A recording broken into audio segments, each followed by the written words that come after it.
In utter silence, the world is engulfed by catastrophic extreme weather, heralding the arrival of an apocalyptic era.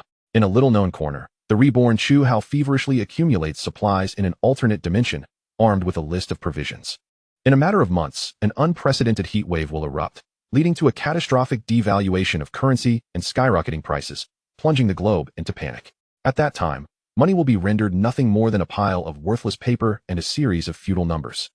In his previous life, during the 5 years of the apocalypse, who could fathom the trials he endured? Hunger, flight, murder, betrayal? In this life, he aims to live for himself. His 5 years of experience in the end times, coupled with a mysterious space, serve as his greatest assurance for survival. 20 billion is hardly sufficient. The port's zero-cost purchases. The blind boxes of shipping containers have become a maddening endeavor. What? The space can absorb energy to grow? Chu Hao, who initially intended to create a refuge to languish in safety, is now utterly bewildered. Unbeknownst to him, Chu Hao discovers that his space is far from ordinary. Chapter 1. The first 3 months of the apocalypse rebirth. Chu Hao, relinquish the energy crystal. This position no longer belongs to you. It is time to let go. Indeed, the energy crystal is a communal asset of the base. Furthermore, Brother Hao, you have been incapacitated. The safety of the base shall now rely on your comrades.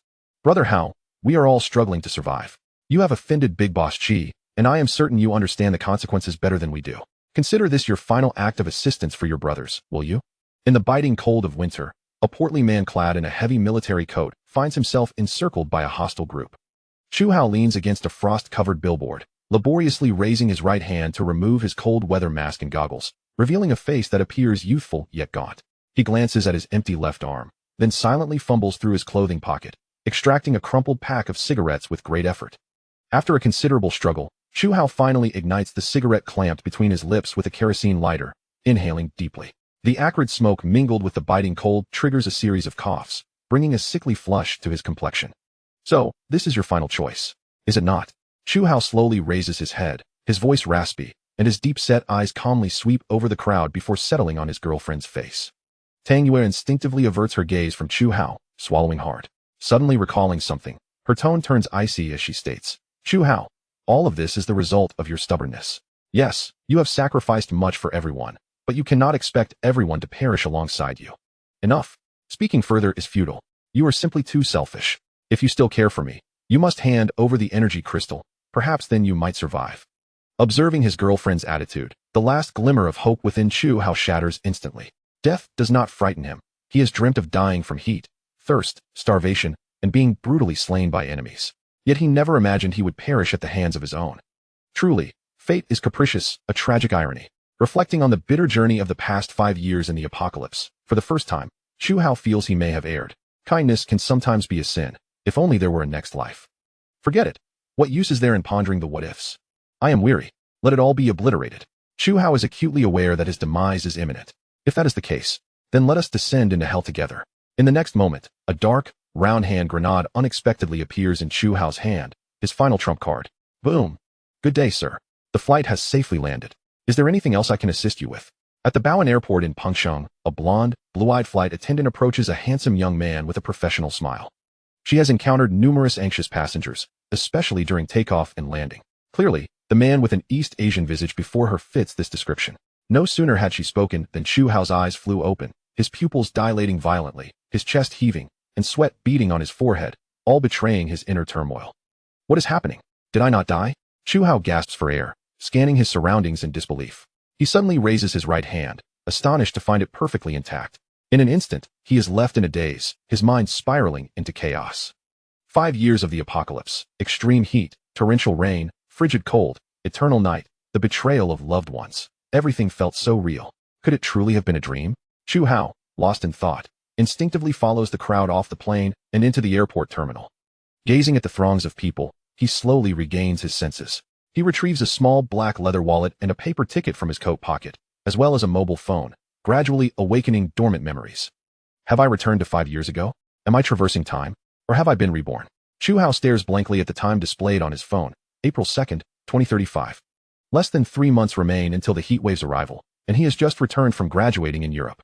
Memories flood his mind like a slideshow, the joy of rebirth intertwined with the terror of the apocalypse, causing his emotions to oscillate like a roller coaster. The complexity of his feelings causes Chu Hao to tremble slightly. He craves a cigarette to calm his nerves, but suddenly remembers that he does not smoke at this point in time, and, naturally, lacks any.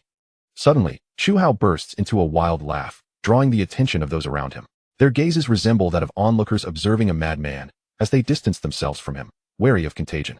However, Chu Hao remains unfazed, a glint of brilliance flashing in his deep-set eyes, startlingly bright. Heaven has granted him a second chance at life. He must seize it. Moreover, he is no longer the naive youth of his previous life. His 5 years of invaluable experience in the apocalypse give him an edge over others, not to mention his greatest secret, his space. With a determined stride, Chu Hao retracted his thoughts and swiftly made his way to the restroom. After finding a secluded corner to ensure his safety, he closed his eyes, allowing his consciousness to enter the alternate space. Upon confirming its existence, he exhaled deeply, yet in the next moment, he was utterly bewildered. What on earth is happening? When did my space become so expansive? He distinctly recalled that prior to his rebirth, the space he possessed measured merely around 30 cubic meters, roughly the size of a small bedroom. Yet now, his space was vast enough to encompass 2 football fields, and even more astonishing was the diamond-shaped crystal, the size of a football, suspended in the center of the space, radiating brilliant energy waves from within. Is this an energy crystal? Chu Hao exclaimed, his eyes wide with disbelief. There was no mistaking it. He was intimately familiar with this object, though he had never encountered one of such considerable size before. The energy crystal was a product of the 2nd year of the eternal night, occurring in the 5th year of the apocalypse. It descended from the cosmos, and Chu Hao speculated it originated from an unknown energy entity beyond the universe. The number that fell to Earth was exceedingly rare. At that time, Chu Hao was the leader of a small base and, as such, was fortunate enough to acquire several. Through a series of fortuitous events, he obtained an alternate space. Unfortunately, by then, resources were scarce, and the entire space merely contained a few energy crystals, gold, diamonds, along with some water and food.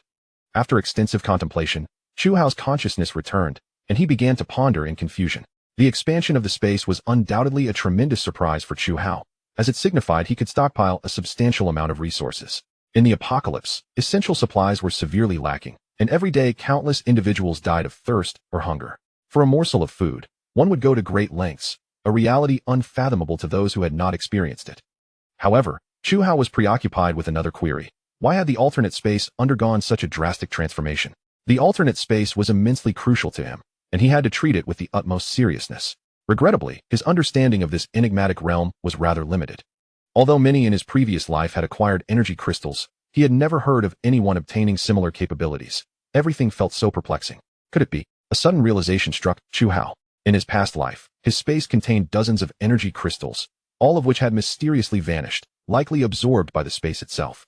This would also elucidate the presence of the large energy crystal floating in the center of his alternate space, along with the disappearance of some gold, silver, and jewels, which he suspected had also been absorbed. Yet the pressing question remained. Why had his previous space not transformed? Was it a consequence of his rebirth? A sudden headache plagued Chu Hao as everything felt so fantastical. He decided to push these thoughts aside for the moment. Time was of the essence. He needed to devise a detailed plan on how to utilize the next 3 months to amass a considerable stockpile of resources, as well as compile an exhaustive inventory list. Fortunately, financial constraints were not an issue. His parents, who perished in a plane crash when he was 16, had bequeathed him 55% of their company's original shares. Over the years, the dividends had accumulated significantly, and combined with his parents' compensation, his bank account boasted over 300 million. With this in mind, Chu Hao quietly resolved to take action. A glint of cold determination flickered in his deep-set eyes. He would not forget the grievances of his past life. He intended to repay the meticulous care his uncle's family had shown him. Since he had been granted a second chance, as their nephew, he would ensure he offered a fitting reward. Chapter 2. Deceiving Uncle for Wealth and Hoarding Supplies Upon Exiting the Airport. It was indeed as he had anticipated from his previous life.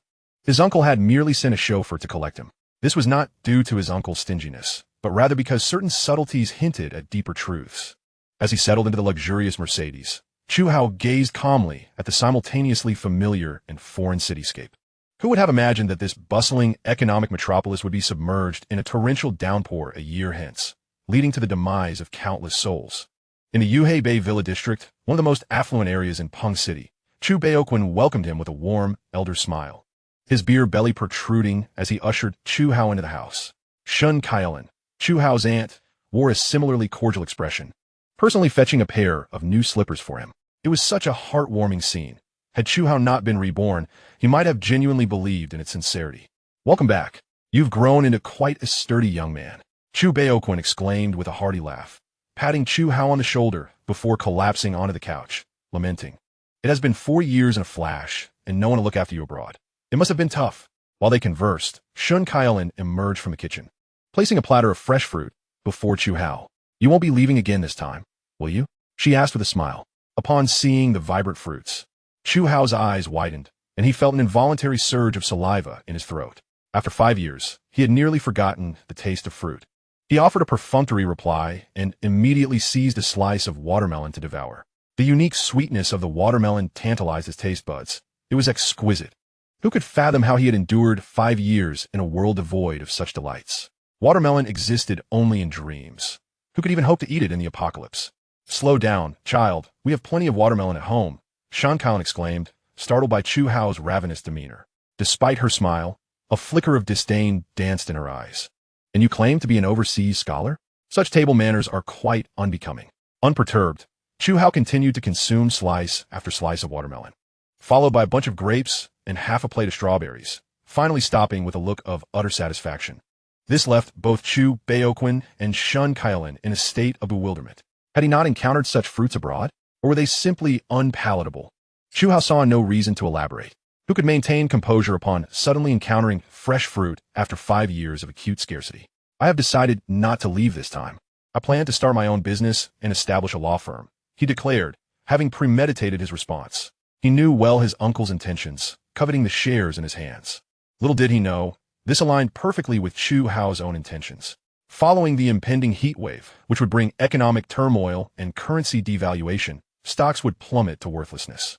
Thus, before the extreme heat erupted, he needed to liquidate his shares and acquire essential supplies. That's a commendable idea, Chu Baoquan nodded, adding, our domestic economic prospects are promising. Young people should possess a spirit of ambition. Your uncle supports you. He harbored no doubts about Chu Hao's words, as opening a law firm aligned seamlessly with Chu Hao's expertise. Chu Hao smirked internally. His uncle was correct. Hence he intended to divest his shares to invest in a domain he was familiar with. I plan to sell all my shares, he replied nonchalantly. At this pronouncement, both Chu Baoquan and Shun Kailan were momentarily stunned, their expressions a mix of disbelief and astonishment. Chu Baoquan's previously jovial demeanor evaporated, replaced by a look of concern. Chu Hao, are you truly considering selling your company shares? He asked, furrowing his brow in an attempt to ascertain the veracity of Chu Hao's statement. Internally, he was frantically piecing together the implications of this revelation. How could this young man suddenly decide to sell his shares? Had he gotten wind of something he shouldn't have? Never in his wildest dreams did Chu Baoquan expect that his nephew's first action upon returning to the country would be to sell off his company's shares, thus disrupting his meticulously laid plans. As Chu Hao's former guardian, he had controlled the company, which Chu Hao owned 55% of for years. The company had flourished into a $100 billion enterprise, and he had become accustomed to wielding power and influence, gradually treating the company as his own personal asset. While familial bonds were significant, they paled in comparison to wealth and status. Thus, he had contemplated eliminating his own nephew on multiple occasions. Alas, whether due to bad luck or Chu Hao's remarkable resilience, he had managed to escape peril time and again. Subsequently, he altered his strategy, seeking a more subtle approach to acquire complete control over the company's shares. If possible, he preferred not to kill his own nephew, for after all, blood is thicker than water. Now, with his grand scheme nearing fruition, Chu Hao had returned and, inexplicably, decided to sell his shares. Chu Baoquan's expressions flickered like a candle in the wind, but after a few moments of cold amusement, he donned a harmless smile, saying earnestly, Uncle is not joking. You have extensive connections in the country. Please help me look into this matter as soon as possible. At this, Chu Hao feigned a sudden realization, exclaiming, Oh dear. How could I forget that you've always managed the company? Uncle, why not buy all my shares? After all, we are family. He gazed innocently at Chu Baoquan, emphasizing the familial bond with a weighty tone. This, Chu Baoquan was instantly elated, yet the cunning strategist within him continued to probe. Chu Hao, are you truly intent on selling your shares? I advise you to reconsider. The company's prospects are quite promising, and you are the largest shareholder. Before he could elaborate further, Chu Hao interjected, No need to persuade me. My mind is made up. Besides, you know I lack the expertise in managing a company. Very well. All the shares total 20 billion, he stated without hesitation. Upon hearing the figure, Chu Baoquan's eyes lit up, and, After a moment's contemplation, he stifled his excitement, shaking his head. Alas, what folly!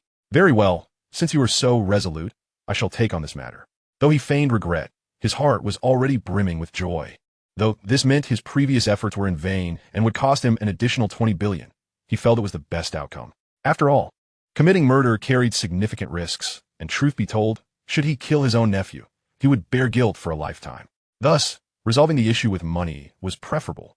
In recent years, he had amassed some wealth, albeit far from 20 billion, but he could mortgage properties, vehicles, or seek loans. It was worth noting that the company's sectors were thriving, and selling 55% of the shares for 20 billion was a surefire profit. Seeing that his uncle had fallen into his trap, Chu Hao relished the thrill of revenge. Were it not for the fear of wasting precious time, he would have concocted an even grander scheme to ensnare him further. Both Chu Baoquan and Chu Hao, each harboring ulterior motives, agreed to finalize the contract in 3 days. Chu Hao concocted a casual excuse and departed the villa. In the heart of Peng City, Chu Hao signaled the driver to pull over. Stepping out, he gazed at the bustling crowd, reveling in the long-lost ambience of a modern metropolis, feeling inexplicably at ease. Alas, choosing a random restaurant, Chu Hao, under the astonished gaze of the waitress, ordered an extravagant array of dishes: braised pork, milk pigeon, poached chicken, steamed sea bass, blanched lettuce, and braised spare ribs. "Sir, is it just you? That seems like an excessive amount of food." The young waitress, unable to contain her concern, kindly interjected. With a grand flourish, Chu Hao waved his hand dismissively. "No worries, if I can't finish it, I'll take it to go." Before long, the table was laden with dishes. Chu Hao's famished soul, starved for 5 long years, could no longer restrain itself. Holding a bowl of steaming white rice, the chopsticks in his right hand moved with such speed that they nearly left a blur in the air. He deftly picked up the food at an astonishing rate. His mouth filled with the rich aroma of meat, which brought a sudden moisture to his eyes. It was simply divine. This was the most exquisite meal Chu Hao had ever savored in his life. It wasn't necessarily that the chef's culinary skills were extraordinary, but rather that he had not indulged in such a lavish feast for so long. During the late stages of the apocalypse, even gnawing on a hard, tasteless bun felt like a celebration, highlighting the extreme scarcity of resources at that time. Chu Hao continued to eat until he felt the urge to vomit.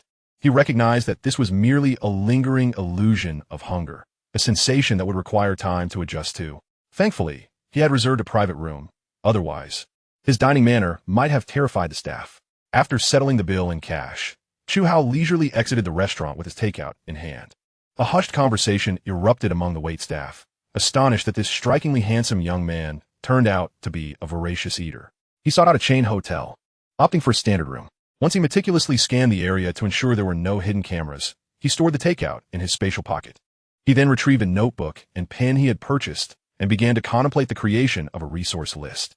There was no doubt about his uncle's willingness to accept a share, which temporarily alleviated his concerns regarding finances. However, he remained uncertain if the funds would suffice, especially considering the considerable size of his space. An audacious idea flashed through Chu Hao's mind. However, he quickly dismissed it, realizing it was best saved as a last resort. Chapter 3. Procurement of Resources. By the time Chu Hao completed his resource list, it was already past 8 in the evening. At that moment, his phone rang. It was a call from the airport informing him that his suitcase had been left behind and urging him to collect it promptly. After hanging up, Chu Hao racked his brain, but could not recall the contents of his suitcase. His reasoning was quite straightforward. If there were no valuables, he would simply forego it. However, given the considerable time that had passed, how could he possibly remember? He had even forgotten some functions of his phone, though fortunately, payment could still be processed via facial recognition. Due to the weather in Peng City, many establishments remained open late into the night, embodying the essence of a vibrant nightlife. Relying on his vague memories, he managed to locate a bustling snack street, adorned with dazzling lights and filled with the lively sounds of vendors and the chatter of patrons. What a delightful scene. The warmth of human activity was soothing to his weary heart. Chu Hao rarely frequented such places. In the past, he found them too noisy and unhygienic. However, things were different now, and he reveled in the lively atmosphere, having felt an overwhelming sense of loneliness for far too long. After enjoying a delightful meal, Chu Hao visited a car rental agency, spending several thousand yuan to rent an SUV. He then roamed the streets aimlessly until he stumbled upon a large supermarket, which bore a sign indicating it was for lease. Chu Hao had 2 objectives for the day. First, to swiftly acquire a large supermarket, which he deemed one of the most efficient methods available. Spending a bit more money was inconsequential for several reasons. Firstly, such supermarkets offered a wide variety of goods, saving time. Secondly, they had stable supply channels at wholesale prices, which would save him a significant sum. Thirdly, it would help keep a low profile. And these supermarkets typically had independent storage facilities, making it convenient to stock his spatial pocket. His second objective was to locate a steel processing plant capable of constructing steel-structured villas. He intended to commission a custom-built steel villa to store in a space for future use, along with a batch of storage racks for organizing supplies, allowing for easy inventory management. Chu Hao first strolled around the exterior of the supermarket and deemed it satisfactory before venturing inside. To his surprise, the interior exceeded his expectations. Sprawling over 2 floors with several thousand square meters of space, albeit with very few customers, no wonder it was up for lease. Nonetheless, Chu Hao was unfazed. After all, the entire stock of the supermarket would be dedicated solely to him. He contacted the supermarket owner, who, upon hearing of a potential buyer, immediately expressed eagerness to come over, indicating a genuine urgency. Shortly thereafter, the owner arrived in a Land Rover, greeting Chu Hao warmly and offering him a cigarette. Chu Hao accepted without hesitation, lighting it up despite the warnings about smoking's health risks. In the apocalypse, such concerns seemed trivial. It was akin to experts stating that instant noodles lack nutrition. Who cared about health when one was reduced to eating instant noodles? The supermarket owner, Mr. Guo, was quite chatty, explaining that he needed money urgently, which was why he was reluctantly selling the supermarket. After a lengthy discussion, Chu Hao ultimately agreed to a price of 7 million yuan. Mr. Guo promptly retrieved a pre-prepared contract from his vehicle, which made Chu Hao roll his eyes. Clearly, he feared that this potential fool would vanish. After signing the contract, Chu Hao painstakingly completed the bank transfer via his mobile phone. Mr. Guo left in high spirits, patting Chu Hao on the shoulder, promising to treat him to dinner someday. Once Mr. Guo departed, the supermarket manager looked at Chu Hao with a mixture of pity and apprehension. After some thought, Chu Hao decided not to dismiss the staff immediately. Instead, he informed them that they would all be on paid leave for now, citing renovations as the reason. Chu Hao then proceeded to call various suppliers, requesting 5 tons each of high-quality rice from Vuchang, vacuum-sealed in 5 kilogram and 15 kilogram packages, as these fine grains were intended for his personal consumption. He ordered 50 tons of ordinary rice, along with 20 tons each of flour, dumpling flour, and high-gluten flour, as well as 5,000 kilograms each of red beans, green beans, yellow beans, and various legumes. For cooking oils, he ordered 1,000 barrels each of soybean oil, corn oil, salad oil, peanut oil, and canola oil, all in 10-pound containers. Essential salt was paramount. A deficiency could lead to hyponatremia, resulting in weakness, dizziness, nausea, and in severe cases, shock or death. Thus, the more salt he could procure, the better, as it could serve as currency in the apocalypse and was highly sought after. Additionally, he ordered a variety of directly consumable sauces, such as lao gan ma and beef sauce, which were popular due to their strong flavors, high energy content, and long shelf life. Ironically, the country's food products were infused with technology, ensuring exceptionally long shelf lives, thus saving countless lives. He selected several reputable brands of compressed biscuits, ordering 10,000 boxes. These were true hard currency, useful for trade, even if not consumed. He also ordered a substantial number of instant noodles, particularly in barrel packaging, requesting 1,000 boxes of each flavor. Other items included snail powder and spicy noodles. Acknowledging that the most daunting aspect of the apocalypse was the extreme cold, akin to an ice age, with temperatures plummeting below 70 degrees Celsius, which could easily lead to frostbite. A steaming bowl of instant noodles would undoubtedly be a top choice, provided there was hot water available. Having finalized the staple foods, he began calling vegetable suppliers, ordering 5 tons each of potatoes, sweet potatoes, purple sweet potatoes, and taro. He also requested 5,000 kilograms each of cucumbers, eggplants, tomatoes, cabbage, green beans, carrots, winter melons, zucchinis, peppers, fresh corn, pumpkins, and bok choy, essentially every vegetable available on the market. After the bitterly cold weather, the desire for vegetables becomes akin to an insurmountable challenge. Nevertheless, the provisions stored in the space are imperishable, and the more one accumulates, the better. With vegetables secured, the next focus shifts to an array of fruits. It is well known that many essential vitamins and trace minerals are predominantly sourced from vegetables and fruits. Moreover, fruits serve as a swift means to replenish the body's sugars and hydration, which are of paramount importance. In the latter stages of the apocalypse, numerous individuals have fallen ill due to a prolonged deficiency of vitamins. Consequently, Chu Hao spares no effort in acquiring every type of fruit available in the market. Watermelons, cantaloupes, honeydew melons, apples, oranges, tangerines, grapes, bananas, strawberries, blueberries, pineapples, mangoes, yellow peaches, dragon fruits, lychees, loquats, kiwis, and more, each in varying quantities of thousands of kilograms. He also procures an extensive selection of canned meats, canned fruits, and canned fish, with 1,000 boxes of each. Chu Hao has a particular fondness for beef jerky.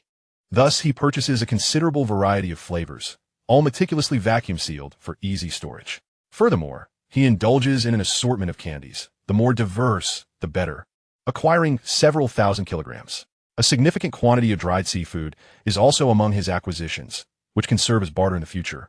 Although he opts for only a modest amount of fresh seafood, as the strong odor makes it difficult to conceal and is not cost-effective, sufficient for his own consumption is adequate. The primary sources of meat are pork, beef, lamb, and chicken, with each type totaling several dozen tons, all fresh. He also acquires a significant amount of frozen meat, packaged in bulk, which is considerably cheaper and will serve as a means of trade later on. A plethora of spices is stocked, as their availability will dwindle over time, yet they do not occupy much space. Chapter 4. Shopping Spree. The next phase involves securing various bottled waters, barrel water, and a wide assortment of beverages, ordering dozens of tons in total. Additionally, he orders a substantial quantity of milk, milk powder, and canned infant formula. The remainder consists of an eclectic mix of items: assorted pastries, snacks, corn sausages, ham sausages, hard and red sausages, various pies, chips, spicy strips, and crispy rice. Kitchenware such as pots, plates, and disposable cups and chopsticks are plentiful in the supermarket, sufficient for several lifetimes. As midnight approaches, Chu Hao finally sets down his phone and the inventory list. He is meticulous. Every item purchased is marked on the back of the list before he departs the supermarket. Given that the supermarket belongs to him, there is no rush to transfer everything into the space. It is better to wait until the shelves are ready for a unified storage. Driving a rented Volkswagen SUV, Chu Hao casually selects a restaurant that appears popular. He orders a dozen of his favorite dishes, and the kitchen delivers exceptionally authentic flavors. After consuming 3 bowls of rice, he finally slows the pace of his chopsticks, savoring each bite. "Boss, pack up the remaining dishes. Oh, and make 100 portions of each to take away," Chu Hao states, putting down his chopsticks and wiping his mouth. As someone inexperienced in culinary arts, he knows that his space has preservation capabilities. Whatever he stores retains its quality. Before the onset of extreme heat, he intends to stockpile as much ready-to-eat food as possible to spare himself future troubles. Upon hearing of the lucrative order, the owner's smile widens, offering cigarettes and pouring tea, treating Chu Hao as an old friend. He bombards him with questions, eventually being pulled into the kitchen to assist. In the ensuing calm, Chu Hao seizes the opportunity to browse shopping websites on his phone, adding satisfactory items directly to his cart for a consolidated purchase. Using the supermarket address for delivery, an hour slips by swiftly, and the packed dishes are arranged in a large heap on the round table, exuding a tempting aroma. The overly familiar owner grabs a calculator, tapping away, a total of 35,650. "Just give me 35,000. How about that, handsome?" the owner says, casting a slightly anxious glance at Chu Hao. Caught up in the excitement, he momentarily forgot to request a deposit. If the client were to back out or claim insufficient funds, it would spell disaster for him. Chu Hao, however, is not one to dine and dash. Being a small-scale business himself, he promptly pulls out his phone and makes the payment decisively. The owner breathes a sigh of relief upon confirming receipt of payment, silently chastising himself for being so petty. More than 100 portions of the packed meals fill Chu Hao's vehicle to the brim. As he prepares to leave, he requests a business card before driving away. He cautiously parks the car in a secluded alley, double-checking for surveillance cameras before transferring all the steaming meals into his space. Returning to the hotel past 1 in the morning, Chu Hao takes a hot shower before retiring for the night. The next day, the sky is a brilliant blue, basking in sunshine with temperatures comfortably above 30 degrees, creating an inviting atmosphere. Chu Hao awakens abruptly near noon, his expression marked by a lingering sense of unease. His body damp, evidently having had a nightmare. Casting a glance around the tidy room and out at the azure sky, he gradually relaxes, exhaling a breath of tension. Thankfully, it was all not a dream. He had genuinely been reborn. After a quick splash of water on his face, he seeks a nearby establishment known for its soup dumplings. Enjoying a delightful meal, after which he requests to pack all remaining dumplings and soy milk to take away.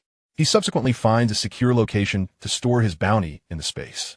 Using his phone, He opens a navigation app and searches for Elegant Steel Construction Company.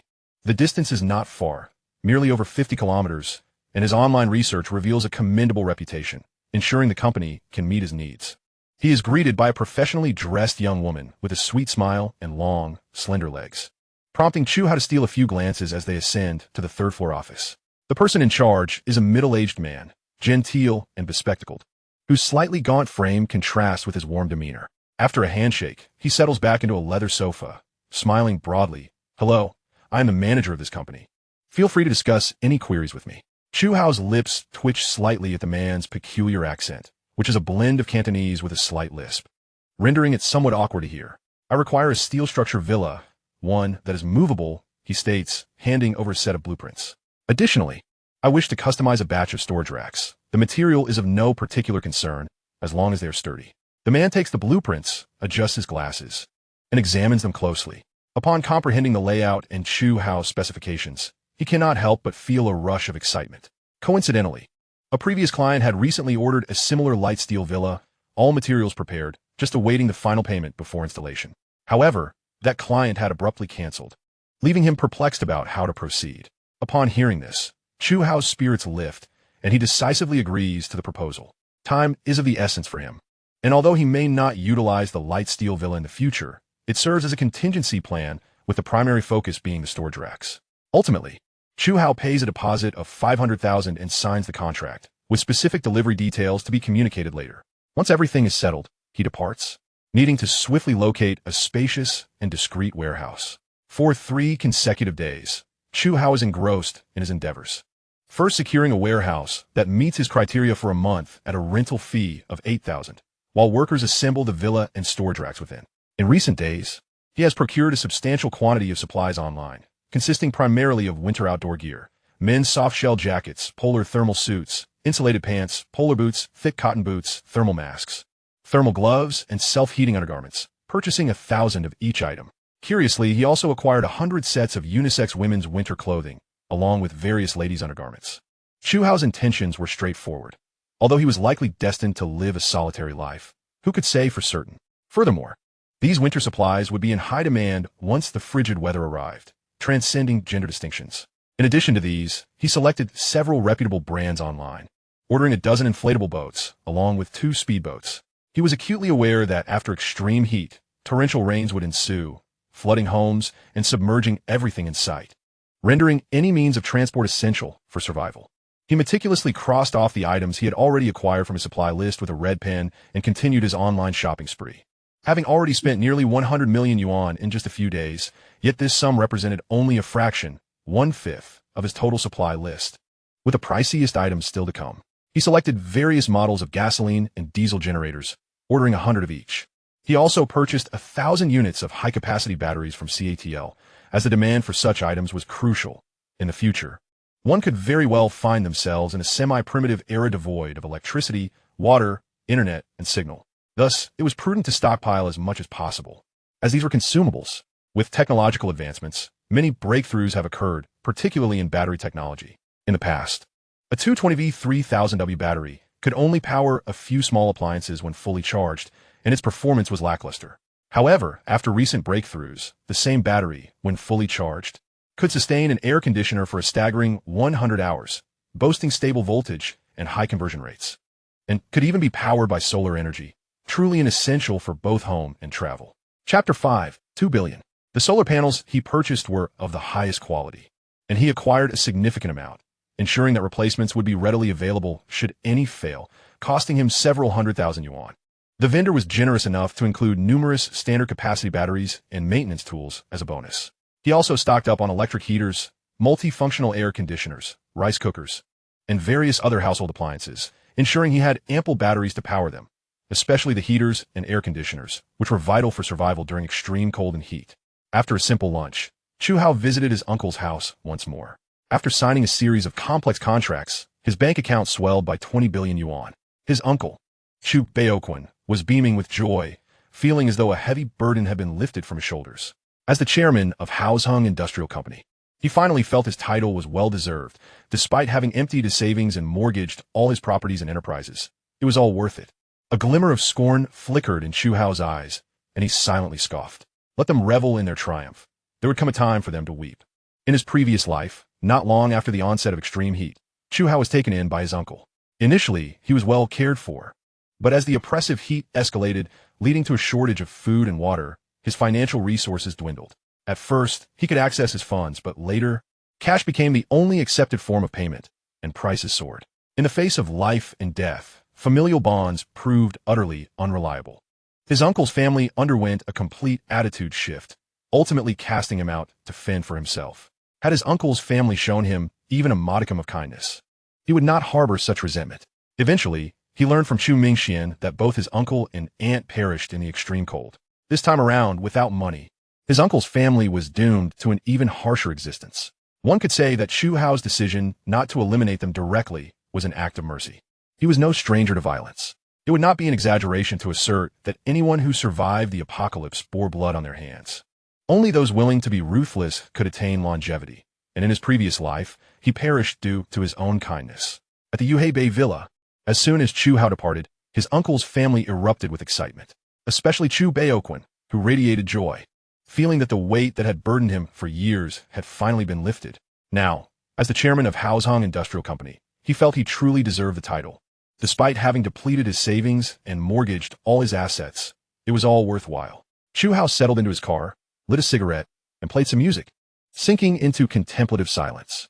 He had no intention of staying in Pengchang for long.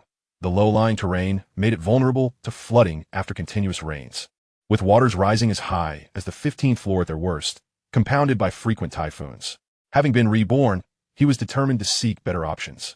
With his newfound wealth, he could relocate anywhere, embodying the maxim that one person as sufficiency could sustain an entire family.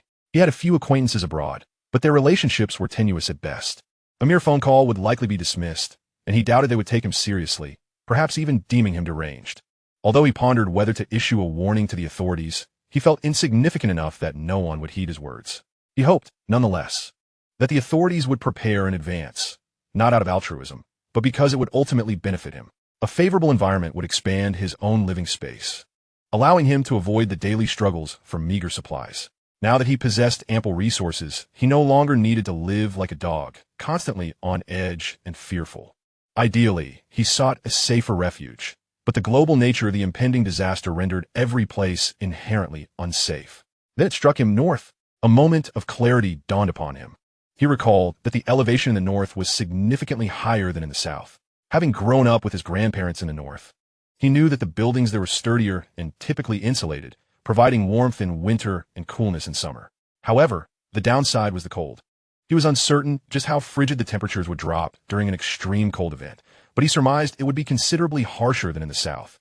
The thought alone sent a shiver down his spine, conjuring images of terrifyingly low temperatures of -60 degrees. After a brief moment of hesitation, he made a decisive choice. He would head north.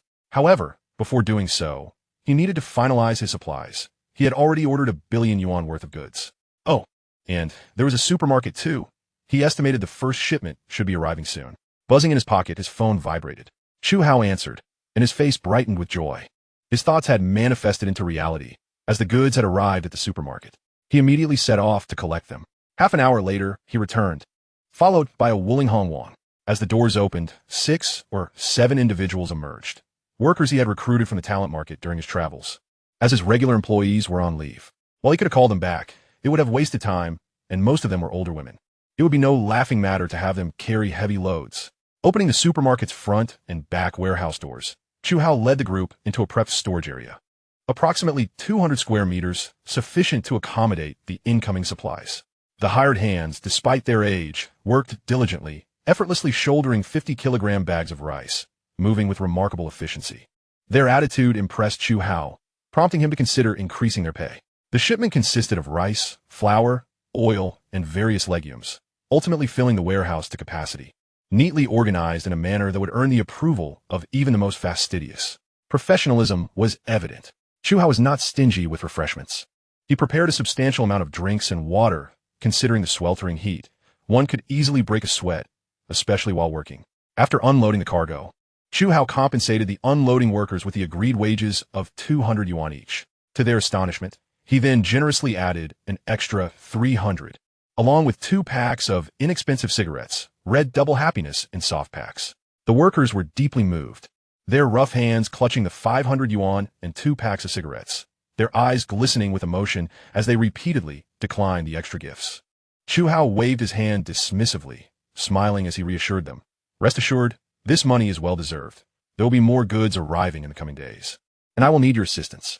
Of course, we'll leave a phone number for the boss, and the moment you call, we'll be there. One of the burly workers, his skin a deep shade of bronze, promised with a hearty laugh, his chest thumping in affirmation. His accent suggested he hailed from Shandong, and the others quickly chimed in agreement. After obtaining their contact information, Chu Hao drove towards the outskirts, where he had rented a dilapidated factory. He anticipated that his villa's installation would be nearing completion as it was scheduled for today. Indeed, upon his arrival, he observed the workers tidying up their tools, chatting and laughing, clearly having finished their task. After exchanging pleasantries and presenting each worker with a pack of Yuxi cigarettes, he expressed his gratitude. Once they had driven away, he sent the final payment of 380,000 yuan via his phone. After ensuring no one was around, he locked the warehouse door from the inside. Under the dim light, Chu Hao surveyed the European-style villa before him, nodding in silent admiration. Its exterior was exquisite and elegant, spanning 2 stories and nearly matching the height of the warehouse ceiling.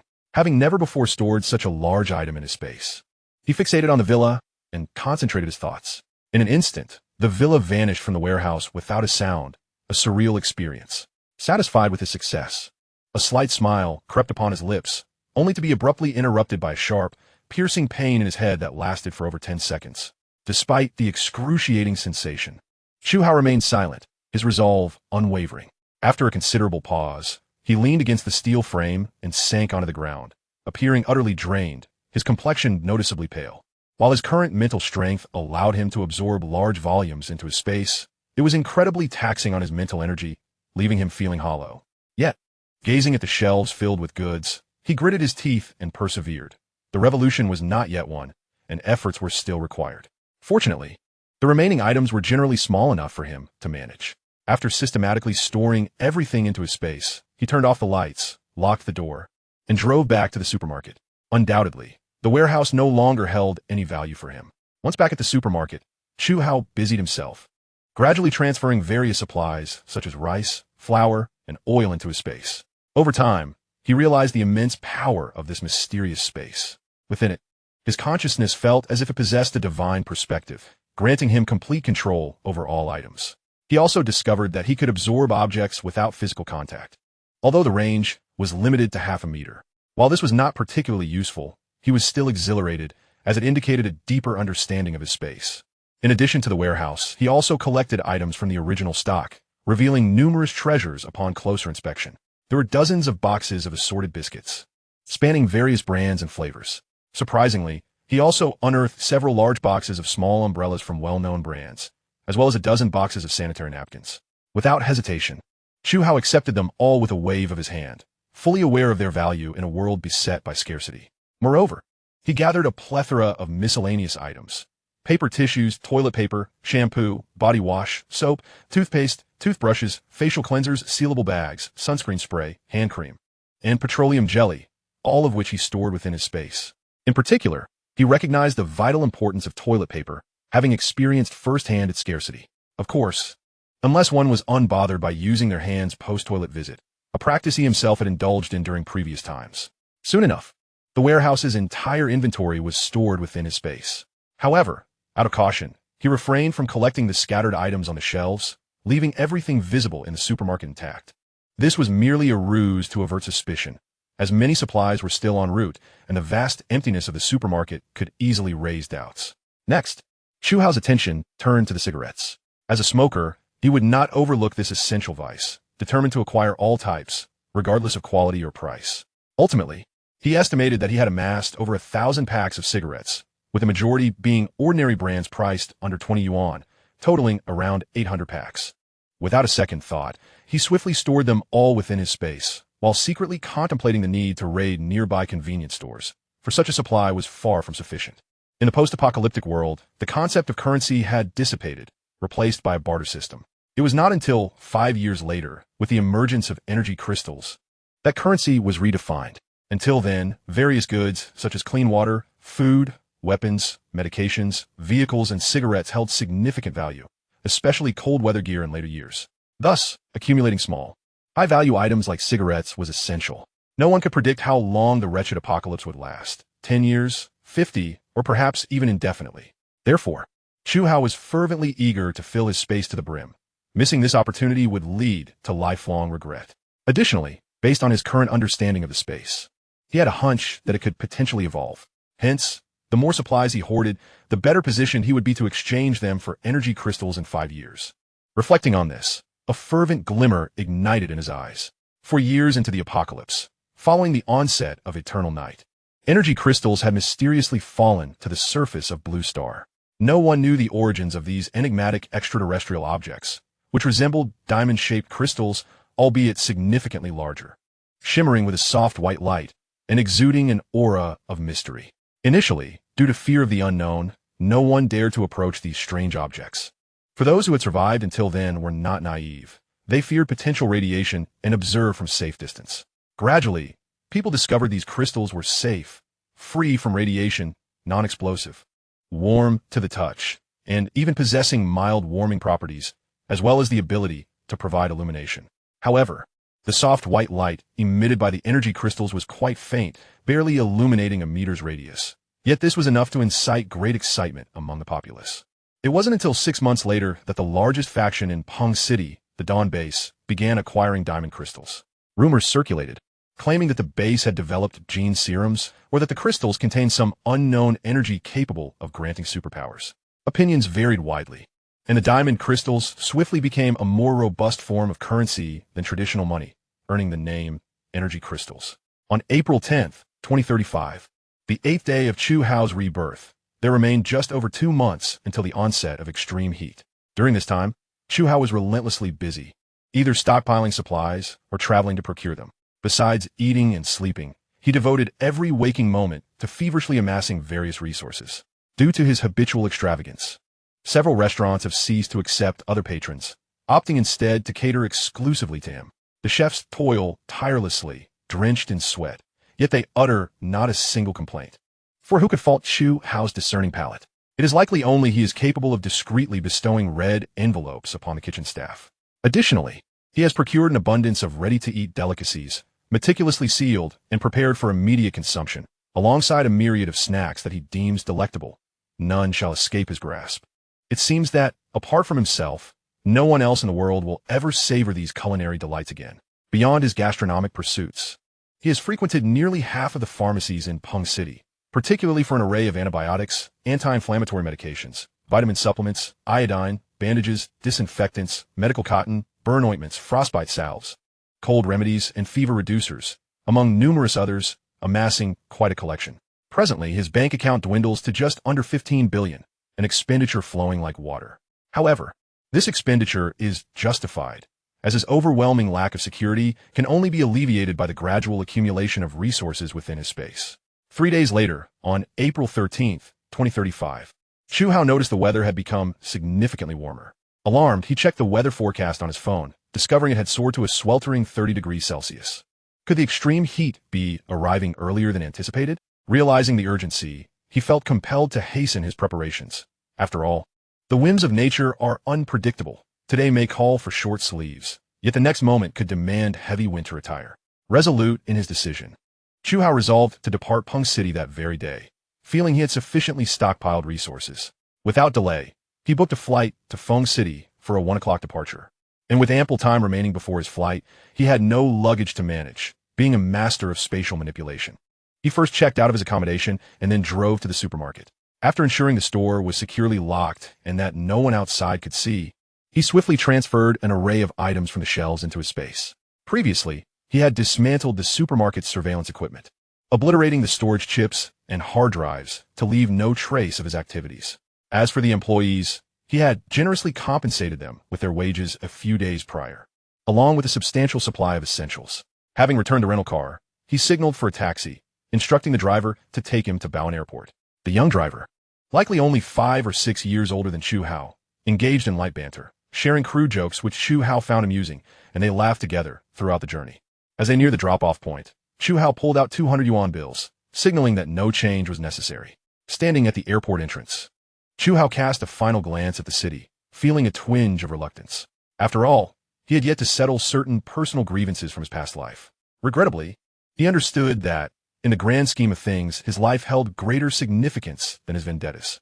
The airport terminal was immaculate and bright, and as he observed the throngs of travelers with their rolling suitcases, he was reminded of his own forgotten luggage left behind during a previous visit.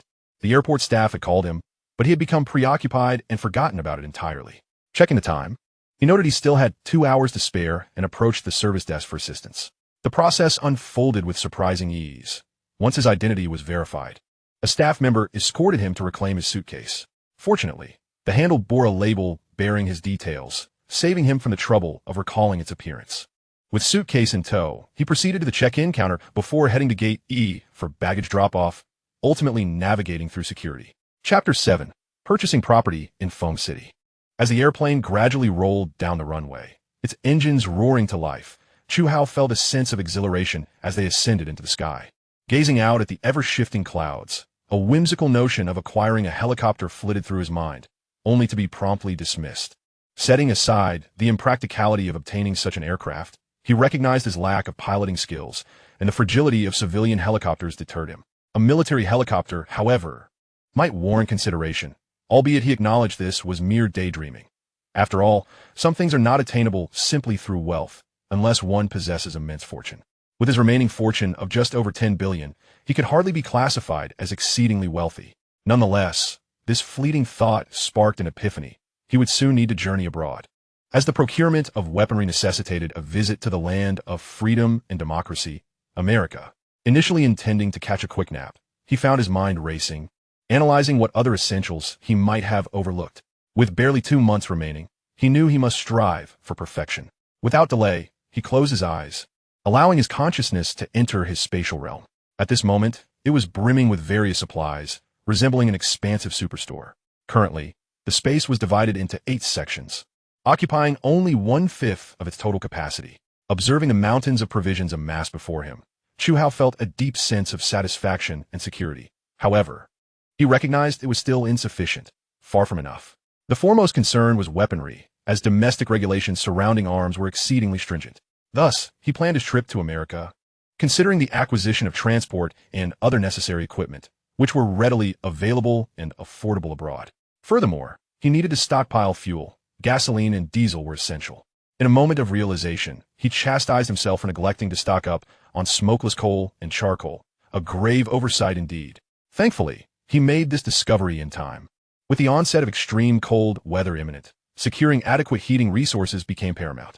In his previous life, he had led a group of individuals who survived solely through the operation of his family's furniture factory, ultimately resorting to burning any combustible material available for warmth. The factory had drawn envy and conflict, resulting in significant losses.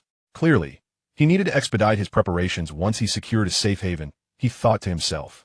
The flight made a brief stop midway, yet passengers remained on board. In his contemplations, he recognized that, along with smokeless coal and charcoal, he had indeed overlooked several other necessities, such as liquefied gas tanks and various construction materials, steel, timber, antifreeze cement, gravel, and insulation boards, items he could either utilize or sell to official bases. Should such establishments exist in Feng City, which he suspected they likely would. Only when the plane touched down did Chu Hao's thoughts come to a halt. The sense of urgency washing over him as he hoped the extreme heat would not arrive too swiftly, granting him additional time. Upon exiting the airport, he searched for a real estate agency online. After a brief conversation with a representative, he summoned a ride-hailing service and headed straight to the city center. Feng City, also known as Shengjing, ranks among the significant northern urban centers, boasting a population nearing 10 million. Chu Hao had grown up here, a true native of the north. Following the passing of his grandparents, he had moved with his parents to Feng City. Unlike the south, the north was currently experiencing late April temperatures, dipping below -10 degrees Celsius. After disembarking, Chu Hao sought out a shopping mall to exchange his attire for something warmer before proceeding to the real estate agency. Hello. In terms of elevated regions in Feng City, undoubtedly, the Dong district is the prime location, remarked a middle-aged woman clad in professional attire, her hands occupied with a tablet as she perused available listings, pondering the peculiar nature of Chu Hao's request. Chu Hao felt a twinge of disappointment. Having visited 3 real estate agencies in succession, he had yet to find a suitable property. His thoughts were rather straightforward. Find a high-rise and purchase the top floor along with the one directly beneath it. This would significantly alleviate unnecessary complications, with safety being the foremost concern. As Chu Hao stood to leave, another employee suddenly interjected, "By the way, Sister Zhang, aren't the top floors of the new world being sold off?" With that, she subtly winked at Sister Zhang, conveying a deeper meaning, which did not escape Chu Hao's keen observation. "That area does indeed have excellent properties," Sister Zhang responded, momentarily taken aback as she processed the information. "The high-rise at New World meets the criteria. It is a newly constructed development from recent years, with complete surrounding amenities, good greenery, and not far from Zhong Street." Before she could finish, Chu Hao interjected, "Let's go check out the property. Oh, and Sister Zhang, please bring the contract with you. If everything is satisfactory, we can sign it directly." Caught off guard by the suddenness of the good news, Sister Zhang quickly grabbed her bag and rummaged through her drawer for her keychain, hastily following Chu Hao out. As she exited, she shot a reproachful glance at her colleague, her eyes filled with mild admonition. The pair hopped into a taxi and soon arrived at their destination. Chu Hao followed Sister Zhang into the community, known as New World Huafu, which was clearly an upscale residential area. As he surveyed the surroundings, he noted the abundance of high-rises, each spaced generously apart, unlike the densely packed buildings of Pengqing. The environment here was quite pleasant. Although the prices were on the higher side, the convenience of transportation was undeniable, with a subway station and bus stops just a short walk away. Sister Zhang slowed her pace, taking the opportunity to introduce the area to Chu Hao, but hesitated for a moment, as if she had made a significant decision. Suddenly, she said, "Chu, there is something I must disclose. The building you're interested in has a history of deaths, and not just one." Upon saying this, Sister Zhang exhaled a sigh of relief, having prepared herself for a reprimand. She realized that her colleague's loose tongue had put her in a difficult position, but, to be fair, she could never bring herself to deceive anyone. Chu Hao, unfazed by her revelation, maintained a tranquil demeanor, smiling as he replied, "It's nothing, Sister Zhang. I'm an atheist. Such matters do not concern me. After all, a few deaths? Do I, Chu Hao, fear ghosts? I've dealt with far worse." Hearing this, Sister Zhang felt a wave of relief wash over her, her mood lifting considerably. She also reminded Chu how to negotiate the price, noting that the top 2 floors had been vacated due to the eerie reputation, with no buyers in sight. The landlord, a fashionable elderly woman accompanied by a younger man, presumably a relative, was waiting downstairs. Sister Zhang greeted them warmly, and they all proceeded to the elevator. Chu Hao noted that the building had a total of 37 floors, including 2 basement levels, likely for parking. They arrived at room 3601 on the 36th floor, which featured only 2 units per floor, suggesting a spacious layout. The elderly woman appeared somewhat anxious as the young man retrieved the keys to unlock the door. Indeed, Chu Hao's assumptions were correct. The room was impressively large, spanning over 200 square meters, with a 3-bedroom, 1 living room, 2-bathroom configuration, and a storage room. The upscale decor and branded furniture were evident. As the elderly woman observed Chu Hao surveying the space, she enthusiastically extolled the virtues of the property, promising that it would surely appreciate in value, while Sister Zhang rolled her eyes, silently criticizing the woman's exaggerations. With a smile, Chu Hao remained non-committal and directly inquired about the price. The elderly woman raised an eyebrow, her face momentarily lighting up with eagerness, thinking this might be an opportunity. "You have a discerning eye, young man. This property was originally purchased for over $3 million, and with renovations, it totals just over $4 million. The market has appreciated significantly, and many have tried to buy but failed." As she rambled on, noticing Chu Hao's growing impatience, she quickly added, "Given that we seem to have a good rapport, I can offer you the lowest price of $4 million. What do you think?" Chapter 8. Renovating the property. On the way here, Sister Zhang had discussed the issue of property pricing with Chu Hao, reminding him to negotiate with the owner. However, Chu Hao felt such tactics were unnecessary. They would only waste time and yield minimal savings. Moreover, he had no intention of purchasing the property outright. With the impending apocalypse looming, he thought it wiser to reserve cash for a down payment. As for why he chose to buy instead of renting, the answer was simple: complications. What if the landlord decided to reclaim the property? Especially with the official pressure looming before the impending cold, Chu Hao preferred to avoid entanglements. "I agree to this price, but..." Chu Hao responded decisively, pausing momentarily before continuing. "I will need a loan and require all procedures to be completed within 3 days. If that is acceptable, we can sign the contract immediately." The elderly woman was overwhelmed with joy, her wrinkled face breaking into a smile that could easily crush a mosquito. The accompanying young man also displayed a gleeful expression, while Sister Zhang, who had remained silent, looked somewhat puzzled. However, since the agreement had been reached, she had no reason to interfere and was even more pleased at the prospect of earning a little extra. Both parties quickly reached a consensus and signed a contract.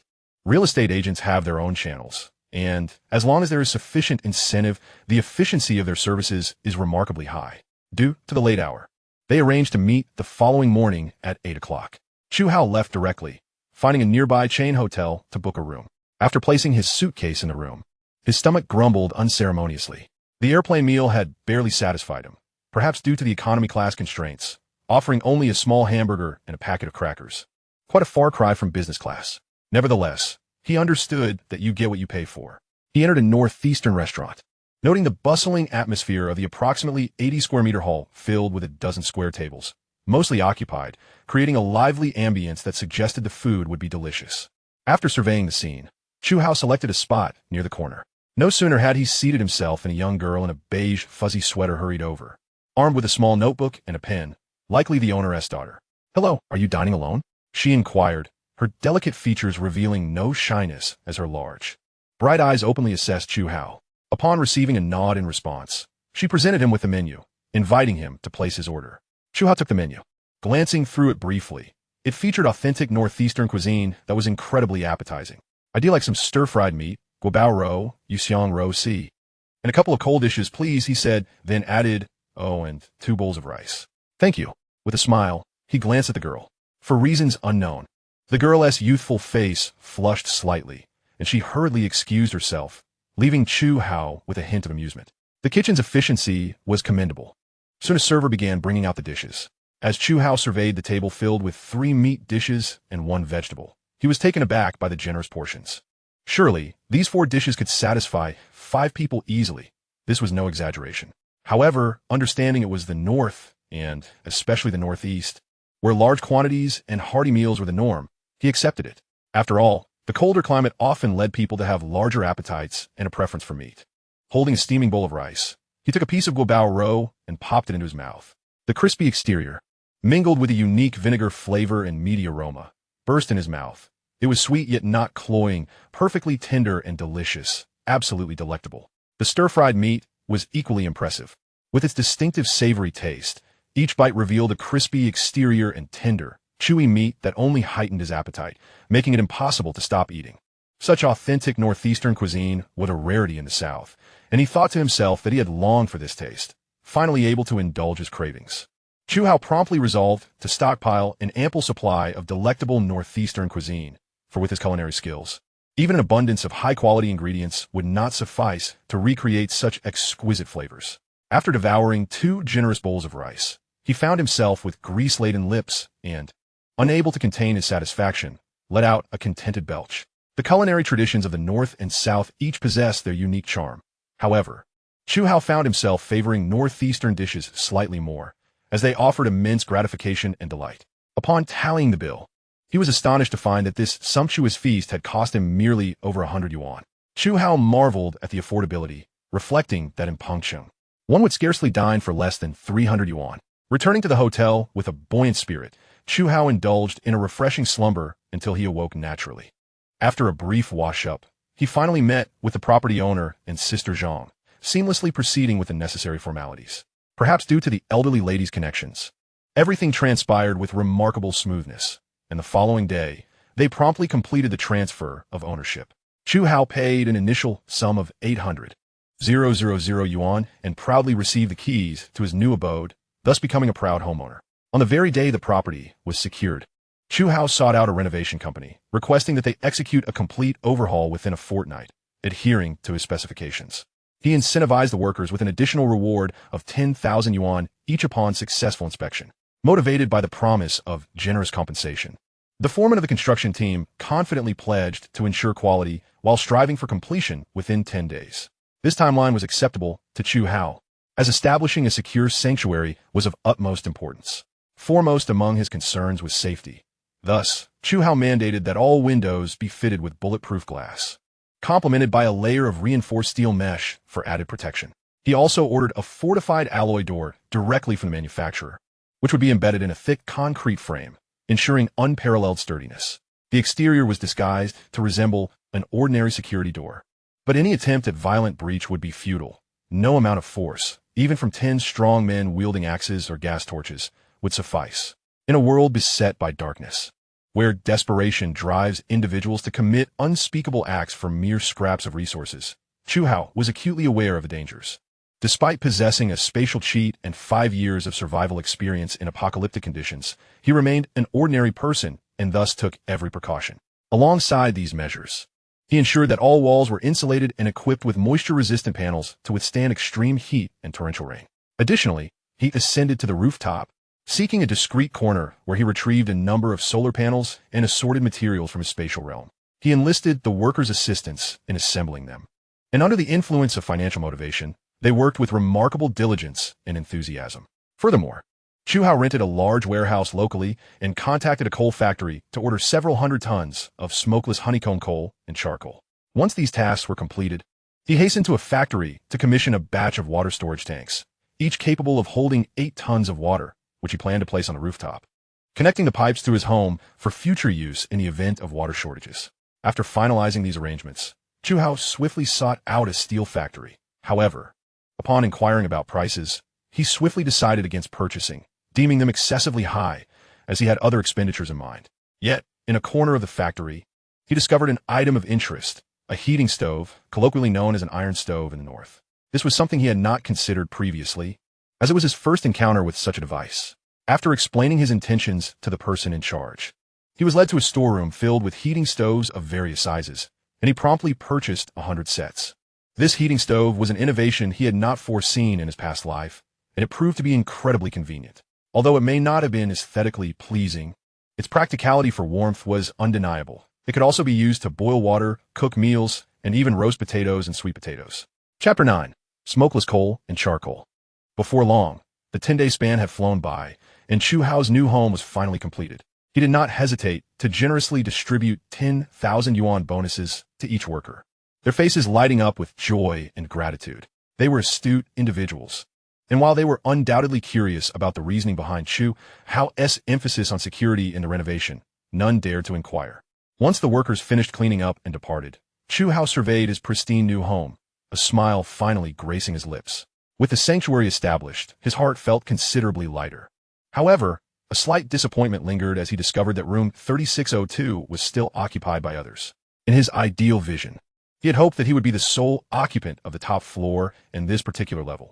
Thus, he could install alloy doors at both the elevator and stairwell entrances, ensuring that those below would be unable to intrude, thus providing both safety and tranquility.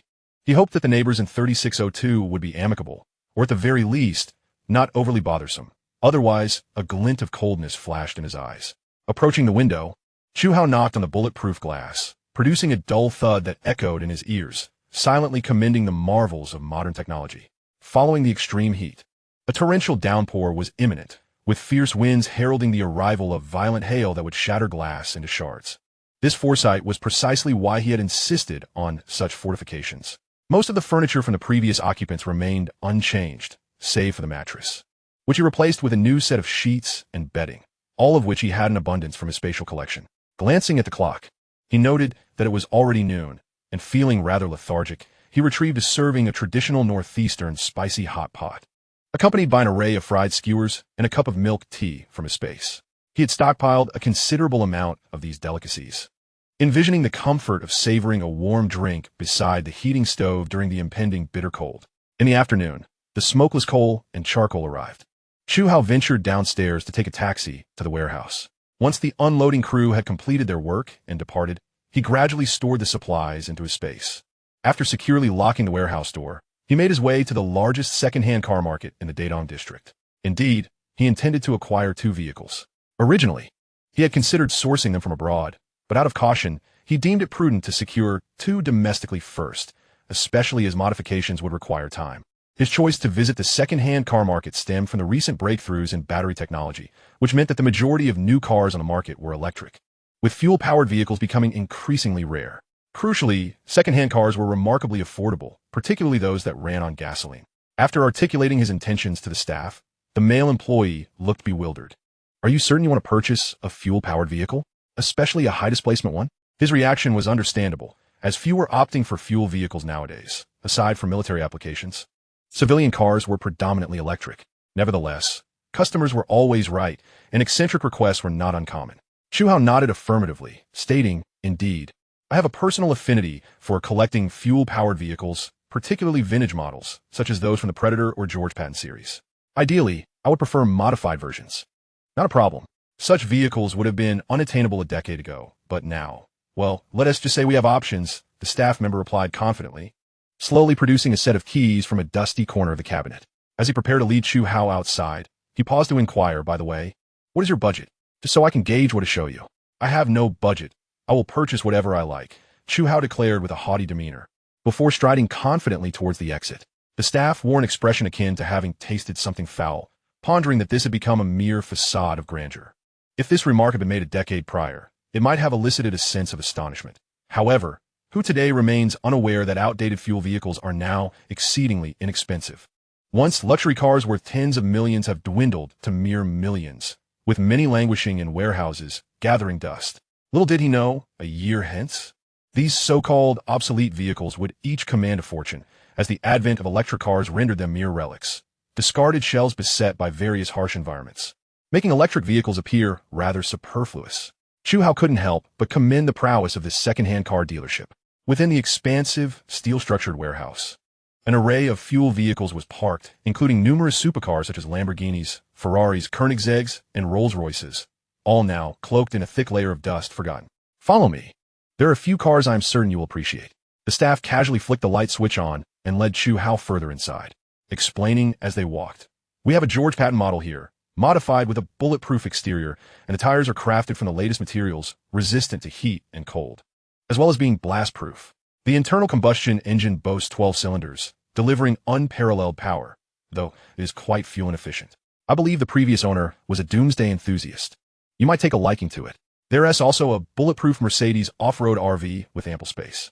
The staff, displaying commendable professionalism, shared all he knew about the vehicles without reservation, concluding, "These cars are for collectors. They'll be better off as curiosities than on the road, as you are aware."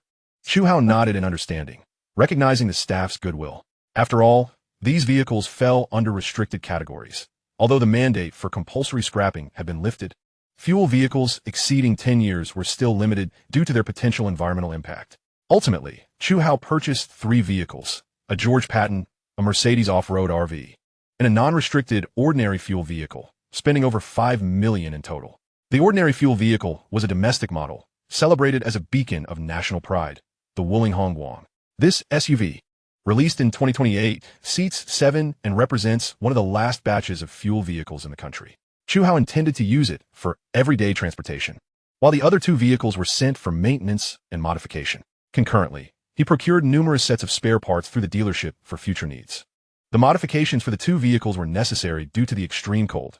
The entire car needed to be enveloped in the latest thermal insulation materials, particularly the chassis, fuel tank, and certain electrical circuits and fuel lines, all of which required reworking to withstand temperatures plummeting to -60 or 70 degrees Celsius. After driving home, Chu Hao purchased a plane ticket to America for the following day. Fortuitously, his passport and other essentials were in that suitcase, which he had thankfully retrieved. Otherwise, it would have posed significant complications. In early May of 2035, the weather was clear, and after checking the forecast, anticipating a high of 30 degrees Celsius, Chu Hao inwardly lamented the early arrival of the sweltering heat. Historically, temperatures in the northern regions during this period barely reached the low 20s, indicating that his time was limited. In San Francisco, California, where Chu Hao had studied for 4 years, he still held some connections. He reached out to a local classmate whose uncle was a smuggler, frequently operating in Mexico. Carter often spoke of this formidable uncle, and after having met him and collaborated on a few occasions, Chu Hao felt reassured by this connection. Carter, a young black man, had a good rapport with Chu Hao, primarily due to Chu Hao's affluence and generosity. "Hey, buddy, I thought you were back home," Carter exclaimed, embracing Chu Hao with a broad grin that revealed a set of pearly whites, prompting Chu Hao to recall a certain toothpaste brand. After exchanging pleasantries and articulating his intentions, Carter was taken aback, aware that China maintained stringent restrictions against arms trafficking. However, out of respect for Chu Hao, he led him to his uncle. Chapter 10. Weapons acquired. Continues stockpiling food. Sam, Carter's uncle, recognized the young man from China and held a favorable impression of him. Although surprised by Chu Hao's request for weaponry, he refrained from probing further, understanding that curiosity had no place in their line of work. What mattered was that the other party could provide the necessary funds. 100 Colt and Glock handguns, 50,000 rounds of ammunition, 100 AK-47s and M16s, 100,000 rounds of ammunition, 10 ultra-thin bulletproof vests, 2 boxes of grenades, 100 Gurkha knives, 100 military electric batons, and 100 high-definition night vision helmets. Chu Hao articulated in fluent English. With each item he listed, Carter's eyes widened further, culminating in a look of sheer astonishment. Was he preparing for war? Oh my goodness. Carter felt as if he was losing his mind. What had he gotten himself into? Yet, with each detail Sam heard, his excitement grew. This was a significant deal. Good heavens. Just as Sam thought, that concluded their transaction. Chu Hao continued. Regarding fuel, I also require 1,000 tons of gasoline and diesel. By the way, do you have access to polar vehicles and snowmobiles? If so, please procure a few for me as well. All right, no problem. I can arrange those items, but transportation will be your responsibility, Sam readily agreed. Not an issue. I will provide you with a nearby address for delivery, and you can leave afterward. I will manage the rest, Chu Hao replied, feeling a surge of joy at the agreement, knowing that such items were not easily acquired. With Carter's endorsement, Sam only requested a deposit of 500,000, and they subsequently settled on specific delivery details and times. Although Sam invited them to stay for a meal, Chu Hao politely declined, citing other obligations. After parting ways with Carter, Chu Hao ventured alone into a shopping mall, purchasing a plethora of outdoor supplies he deemed useful, including several sets of diving equipment. With 13 billion Chinese yuan in hand, translating to over 200 million US dollars, the anticipated cost for weaponry from Sam was about 30 million. Chu Hao resolved to convert the remaining funds entirely into supplies, keeping a few million for himself. Without delay, Chu Hao rented a refrigerated storage unit and secured 50 tons of fresh pork from a slaughterhouse, along with dozens of tons of beef and lamb, as well as various cuts like steaks and chops. After leaving the warehouse, he visited a farmer and purchased all available eggs, along with several thousand fertilized eggs.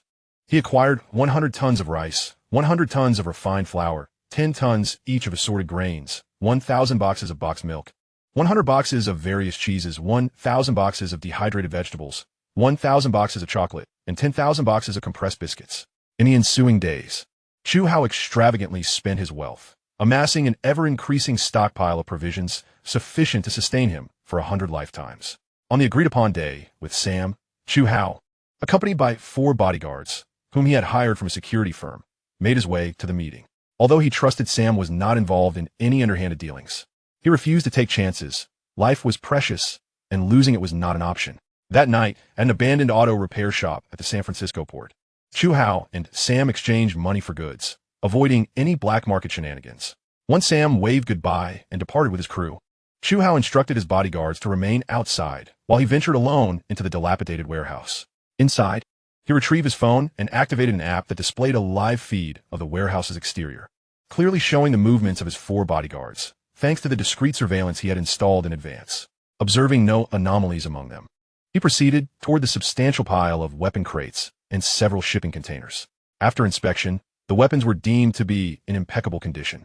Chu Hao held a Glock pistol in his hand, testing its feel, and found it to be quite satisfactory. Truly, it lived up to its reputation as a world-renowned firearm, far superior to the police-issued model he used in his previous life. Removing the magazine, he filled it with bullets and swiftly reassembled it. With a quick motion of his hands, the gun emitted a crisp sound, the unmistakable noise of it being chambered. After indulging in this brief exercise, Chu Hao finally stored the pistol away in his spatial pocket. Opening the container, he was greeted by the sight of a magnificent beast, a polar vehicle. Chu Hao gazed at the imposing machine with eager eyes, his heart racing with excitement. In the frigid climate of ice and snow, this formidable vehicle was undoubtedly reliable. Alongside the polar vehicle were 4 brand-new snowmobiles, still wrapped in their protective film. He collected all the items into his spatial pocket before departing. On the flight back to his homeland, Chu Hao felt a profound sense of relaxation. Until he had weapons at his disposal, he couldn't quite shake off the feeling of unease. Now, however, he was finally at ease. As a famous saying goes, truth lies beneath the barrel of a cannon. On June 1st, 2035, the outdoor temperature soared to a sweltering 45 degrees Celsius. What in the world is this dreadful weather? Chu Hao exclaimed, feeling utterly beleaguered by the oppressive heat that had arrived so early in June. It has never been this hot in previous years. Boss, I'll have 2 beef buns and 2 sauerkraut pork buns, a plate of pickled vegetables, and a bowl of vegetable porridge, he ordered as he stepped into the breakfast shop, where discussions about the weather filled the air. The owner of the breakfast shop broke into a wide grin upon seeing Chu Hao, greeting him warmly. "Welcome back, my friend. Shall we stick to our usual order?" Chu Hao nodded with a smile, prompting the owner to instruct the kitchen staff to prepare his meal. Since returning to his homeland, Chu Hao had adopted a more leisurely pace. He drove aimlessly around Fengsheng, gathering supplies of things he fancied. Although it seemed he was merely wandering, he was actually familiarizing himself with the city's layout. Over the past few days, he had memorized every construction company and ongoing project in and around Fengsheng, amassing an impressive collection of paper maps, both national and provincial, each in substantial quantity. As the sweltering weather escalated, construction sites would inevitably halt operations, presenting him with opportunities to procure building materials under the cover of night, where any sudden disappearance of goods might merely be chalked up to paranormal occurrences, nothing that concerned him. In addition to these considerations, Chu Hao also contemplated the enrichment of his cultural and spiritual life. Thus, he purchased numerous tablets and electronic devices, as well as a substantial number of high-capacity USB drives filled with a vast array of films, songs, and novels. His collection was remarkably comprehensive, featuring everything from postnatal care for sows to barefoot doctor manuals and 1,000 outdoor survival techniques. The owner of the shop, recognizing Chu Hao's generous patronage, gifted him an entire collection of cherished films. Despite Chu Hao's polite refusals, he accepted them nonetheless, understanding that these were treasures of literary heritage passed down through humanity. As a potential beacon for the future of mankind, it was his solemn duty to uphold the legacy of human civilization. After devouring the delectable spread before him, the owner instructed his staff to load the prepared food into Chu Hao's vehicle. During this period, under the pretext of procuring supplies for the construction sites, he stockpiled an impressive quantity of gourmet food, a staggering number of meal boxes containing 2 meat and 2 vegetable dishes for only 13 yuan each, totaling thousands. He also hoarded an array of breakfast items, baked flatbreads, fried dough sticks, buns, stuffed pancakes, savory pastries, tofu pudding, and soy milk, enough to last him for years.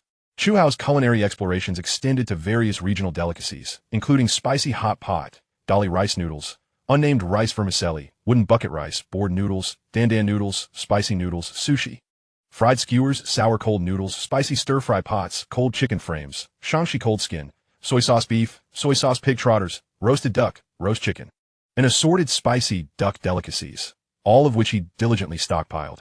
Particularly fond of Northeast-style barbecue, Chu Hao indulged in beef skewers, lamb skewers, pork belly, pig bones, thick slices of tripe, brisket, and grilled lamb chops, among others. Each evening, he traversed the neighborhood in search of renowned barbecue joints, placing extravagant orders. He even purchased several barbecue grills and a plethora of seasonings, contemplating a foray into cooking for himself.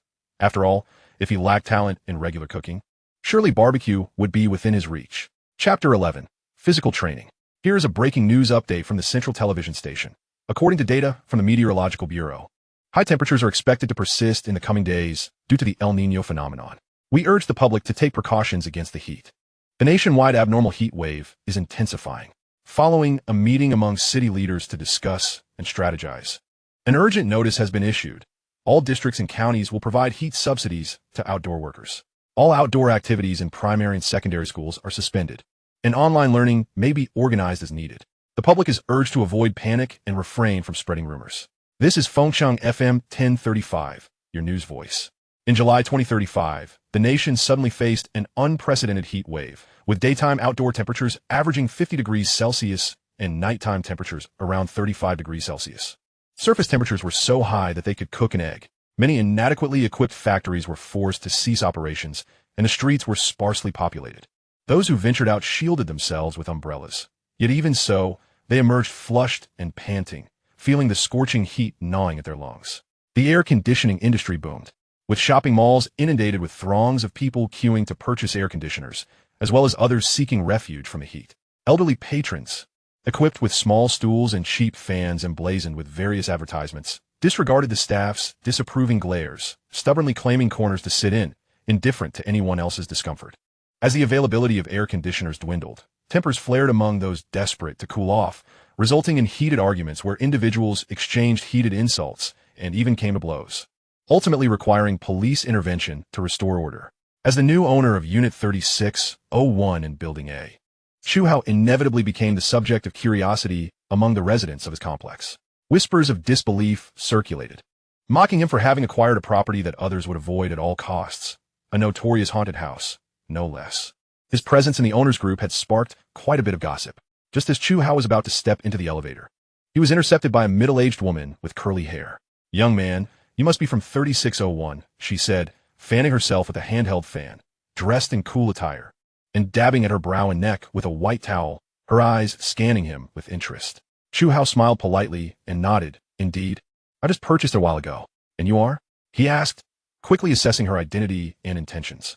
"Ah, I'm from the community and also the building manager here," she replied with a smile, a hint of pride in her voice. "Since we'll be living close to each other, I thought we should get acquainted. You should join our owners group. It's helpful to communicate about any issues." As she spoke, she produced a red high-end smartphone, opened a chat application, and displayed the QR code for joining the group. "Come on, young man, scan the code to join." Not wanting to appear unsociable, Chu Hao complied, scanning the code with his phone. Under her guidance, he modified his display name to 01 Building 3601 Chu Hao, after which the manager departed, satisfied. Standing by the elevator, Chu Hao awaited its arrival in silence. Just then, a figure approached from behind him. As the elevator doors opened, 6 or 7 individuals stepped out, including 2 delivery workers, while the remainder appeared to be residents of the building.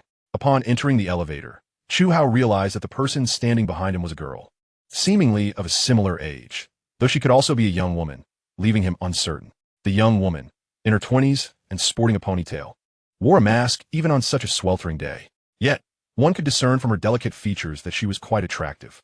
Standing at approximately 1.7 meters tall, her figure was commendable, though her bosom was somewhat lacking. Perhaps feeling the weight of Chu Hao's gaze, she subtly shifted to the side, resembling a startled little bird.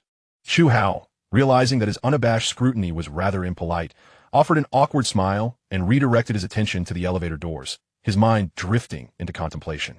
As the elevator ascended slowly, an unspoken silence enveloped them. Suddenly, Chu Hao noticed an intriguing detail among the buttons from the 1st to the 36th floor. Only the 36th button glowed. Could this girl be a resident of 3602? He had yet to catch a glimpse of his neighbors since moving in, uncertain whether they were unoccupied or simply a matter of bad timing. With a soft ding, the elevator doors opened, and the girl cast a fleeting glance at Chu Hao before quickly averting her gaze and stepping out. Chu Hao, scratching his nose, followed closely behind. Upon reaching the entrance of 3602, she retrieved a key from her handbag, confirming Chu Hao's suspicions that she was indeed his neighbor. Yet, there was an oddity about her that he couldn't quite pinpoint. As she unlocked the heavy alloy door, a rush of cool air enveloped him, prompting him to close his eyes in comfort. Even when he left for the day, he had neglected to turn off the air conditioning. After all, he was not one to fret over utility bills. With several million still in his account and $1 million in cash, he had squandered much of his wealth. Yet, his space was brimming with over $2 billion worth of supplies, enough to last him 800 years if utilized solely by himself. He found solace in checking on his stockpile, a remnant of the fears from his past life, when hunger was a constant companion. In the aftermath of the apocalypse, 5 years later, the population of Peng City had dwindled to a mere 70,000, a stark contrast to its peak of over 20 million. Such a reality painted a grim picture. Chu Hao fought to suppress the memories, slipping into his slippers and retrieving a tablet to find culinary tutorial videos. He sank into the couch, pouring himself a glass of chilled watermelon juice, relishing the relief it brought from the heat. A satisfying burp escaped him, a smile of contentment gracing his face. The insulated walls of his home ensured the air conditioning remained effective even when turned off. After watching for about half an hour, he felt confident enough to attempt cooking. He ventured into the kitchen, extracting half a pig and various tools from his space, tying on an apron. However, as he stood there with a cleaver in hand, staring at the meat on the cutting board, he found himself momentarily bewildered, uncertain of where to begin. To put it plainly, Chu Hao's culinary experience was nearly non-existent. In his youth, he relied on his grandparents for meals, and later, while living with his parents in Peng City, a hired cook prepared his food. Studying abroad, he had further distanced himself from the kitchen, and during the apocalypse, he had no opportunity to learn. After an arduous hour of following the tutorial, he finally managed to break down the half-pig, feeling exhausted and acutely aware of his body's frailty. He resolved to prioritize physical training. With a sore back, he muttered to himself as he cleaned up, shoving everything into the fridge and freezer before changing into workout attire to begin his physical training. The fitness equipment had been meticulously planned in advance, for he understood that a robust physique was essential. Had he possessed a stronger body in his past life, perhaps he would not have lost an arm in battle, ultimately leading to his demise.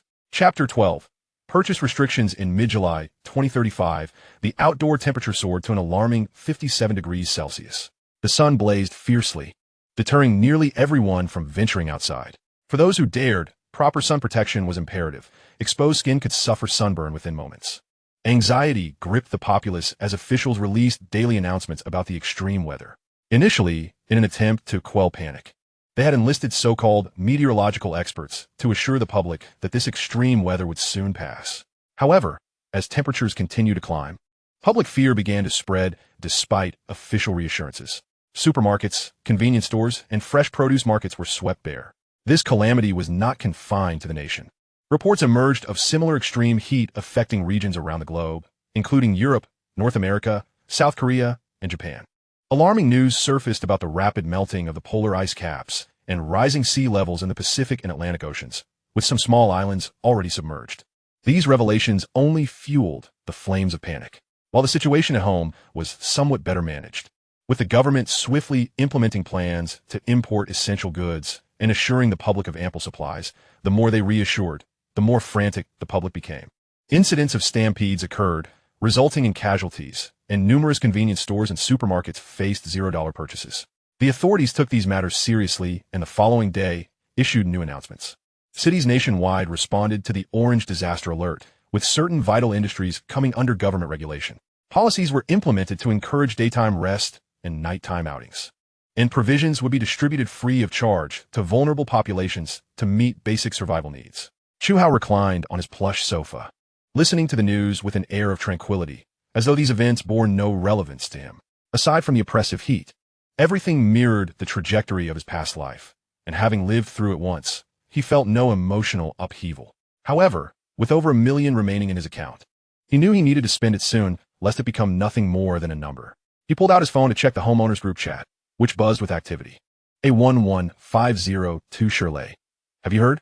There's a new policy coming, and a purchase restriction on supplies may be announced soon. Seriously, is the news credible? Didn't the officials just claim that supplies were plentiful? Why impose restrictions now? A21102 Lihabo. Don't be naive, my friend. I suspect it's true. A relative called to tell me that this year's corn and rice crops have been scorched. We might have no harvest at all. A12202 Xiaziki. Oh, no. Does this mean prices will skyrocket? We should stock up on food. How annoying. A23101 Sun Lijuan. If you want to buy supplies, do it quickly. The purchase restrictions are indeed coming, and I have insider information that foreign trade, especially in grains, has already been halted. A13501 Meng Tao. I suggest everyone stock up on medicine, especially Huaxiang Genki water. I just came from the pharmacy, and many items are already sold out. By the way, if anyone needs solar equipment, message me. Chu Hao was engrossed in the screen in his hand, thoroughly captivated. It must be said that there were indeed several talented individuals in the group. The issue of the purchase limit had arisen, and it was likely to be relevant only for the next few days, although he couldn't quite recall the specifics. Furthermore, he was unaware of the synchronization between the North and South regarding this matter. Suddenly, a commotion could be heard outside the door. After listening intently for a moment, he discerned the sound of someone knocking, which sparked his curiosity. Who could be seeking him out? He was a stranger in Fengsheng, after all, with a sense of intrigue. Chu Hao strode towards the door. His door lacked a peephole, so when he opened it, he was surprised to find the building manager standing there. Ah, Sister Wang. What brings you here personally? Over the past few days, he had encountered this building manager several times. She was a pleasant person, albeit a bit showy, often boasting about her husband's position in the police force, which earned her the respect of the residents. This address of Sister Wang brought a bright smile to Wang Meili's face. After a few interactions, she had developed a genuine fondness for this handsome young man. Not only was he good-looking, but he was also exceptionally polite and charming. Sister is here to help you with the community census, she said with a chuckle. There's just me at home. My parents have passed away. Chu Hao replied candidly, then jokingly added, Is there anything else to discuss, Sister Wang, given my situation? Upon hearing that Chu Hao was orphaned, Wang Meili looked at him with a touch of sympathy and spoke gently. You've had a tough life. If you ever face any difficulties, just let me know. I'll help you. Her sincerity was evident. And then she suddenly lowered her voice. By the way, Xiao Chu, make sure to stock up on food and drinks in the coming days. The more, the better, understand? If you're short on cash, I'll lend you some. Chu Hao regarded Wang Meili with newfound respect. Regardless of whether her intentions were genuine or merely casual, her simple yet effective words left a positive impression on him. If he were of a more naive disposition, he might have been deeply moved at that moment. For what you're suggesting, it seems the purchase limit is indeed real. Correct? He asked, maintaining a subtle smile. Wang Meili exclaimed in realization, understanding that Chu Hao must have seen the discussions in the group. Exactly. Based on what your brother-in-law said, it's happening in the next few days, and prices are going to inflate. Now that you're aware, I'm relieved. Chu Hao displayed a hint of gratitude, speaking earnestly. Thank you, Sister Wang. Please take care. Wang Meili rolled her eyes dramatically, playfully scolding. Thank you for what? You're all talk. Why didn't you invite me in for some air conditioning? You were just like that girl, by way, who lies next door. Chu Hao merely smiled, unperturbed, as he closed the door, faintly hearing Wang Meili muttering something about a stubborn door. Nevertheless, he gleaned a piece of information from her. The occupant of room 3602 was indeed a woman named Bai Wei. Could she be the girl he had seen, wearing a mask? As thoughts of the masked girl flitted through his mind, he realized he hadn't encountered her in days, evoking a sense of mysterious absence. Around 8 o'clock in the evening, feeling that it was time to venture out, Chu Hao grabbed a backpack and stepped outside. Dressed inconspicuously in a black cotton t-shirt and loose shorts, paired with breathable sneakers. He was merely putting on an act. Remaining out of sight for too long could invite unnecessary speculation. While he was not one to shy away from trouble, he preferred to avoid complications, as resolving one issue often led to another, and then to countless more. As he waited for the elevator, his mind wandered. Upon hearing the familiar ding, he instinctively stepped inside, only to collide with an oncoming figure. Ouch! Chu Hao exclaimed, feeling a sharp sting in his nose, tears welling up uncontrollably. When he focused, he found his neighbor, the girl named Bai Wei, crouching on the floor, her hands clutching her head and rubbing it fervently. It's you, Bai Wei said, looking up in surprise. As she recognized Chu Hao, they both exclaimed simultaneously, resulting in a moment of shared astonishment. Chu Hao, slightly embarrassed, instinctively touched his nose. Bai Wei's face flushed slightly as she quickly stood up, apologizing before hurrying back to her door. It wasn't me, Chu Hao began to say, but by then, she had already entered her apartment. How peculiar. That apology should have been his to offer, yet she had beaten him to it. No matter, they were neighbors, and there would be plenty of opportunities in the future. Chapter 13. Your water gun is quite impressive. Chu Hao descended to the basement level in the elevator, which was now packed with people, likely all having heard about the purchase limit and preparing to stock up on supplies. The underground parking lot resembled a bustling market, filled with individuals coming and going, dog walkers, commuters, and small groups gathering to smoke. Unhurriedly, Chu Hao approached his Wulinghong Wang, tossing his backpack into the passenger seat without haste. He took a pack of cigarettes from his pocket and began to smoke, savoring the moment. As he drove out of the parking structure, he headed straight for the largest Hualien supermarket nearby. In the vicinity, there were 3 major shopping centers, Hualien, Walmart, and Xinglong, with the rest being small, privately owned supermarkets and convenience stores, commonly referred to as warehouse stores. Upon arriving at Hualien, Chu Hao spent some time searching for a parking spot. A BMW nearby clearly sought the same space, but Chu Hao pressed the accelerator, executing a swift maneuver to claim the spot. Beep beep. The BMW driver, frustrated at losing the space, began honking incessantly. The passenger window rolled down, revealing a heavily made-up woman who scolded. Hey, how can you be so rude? Can't you see I was backing in?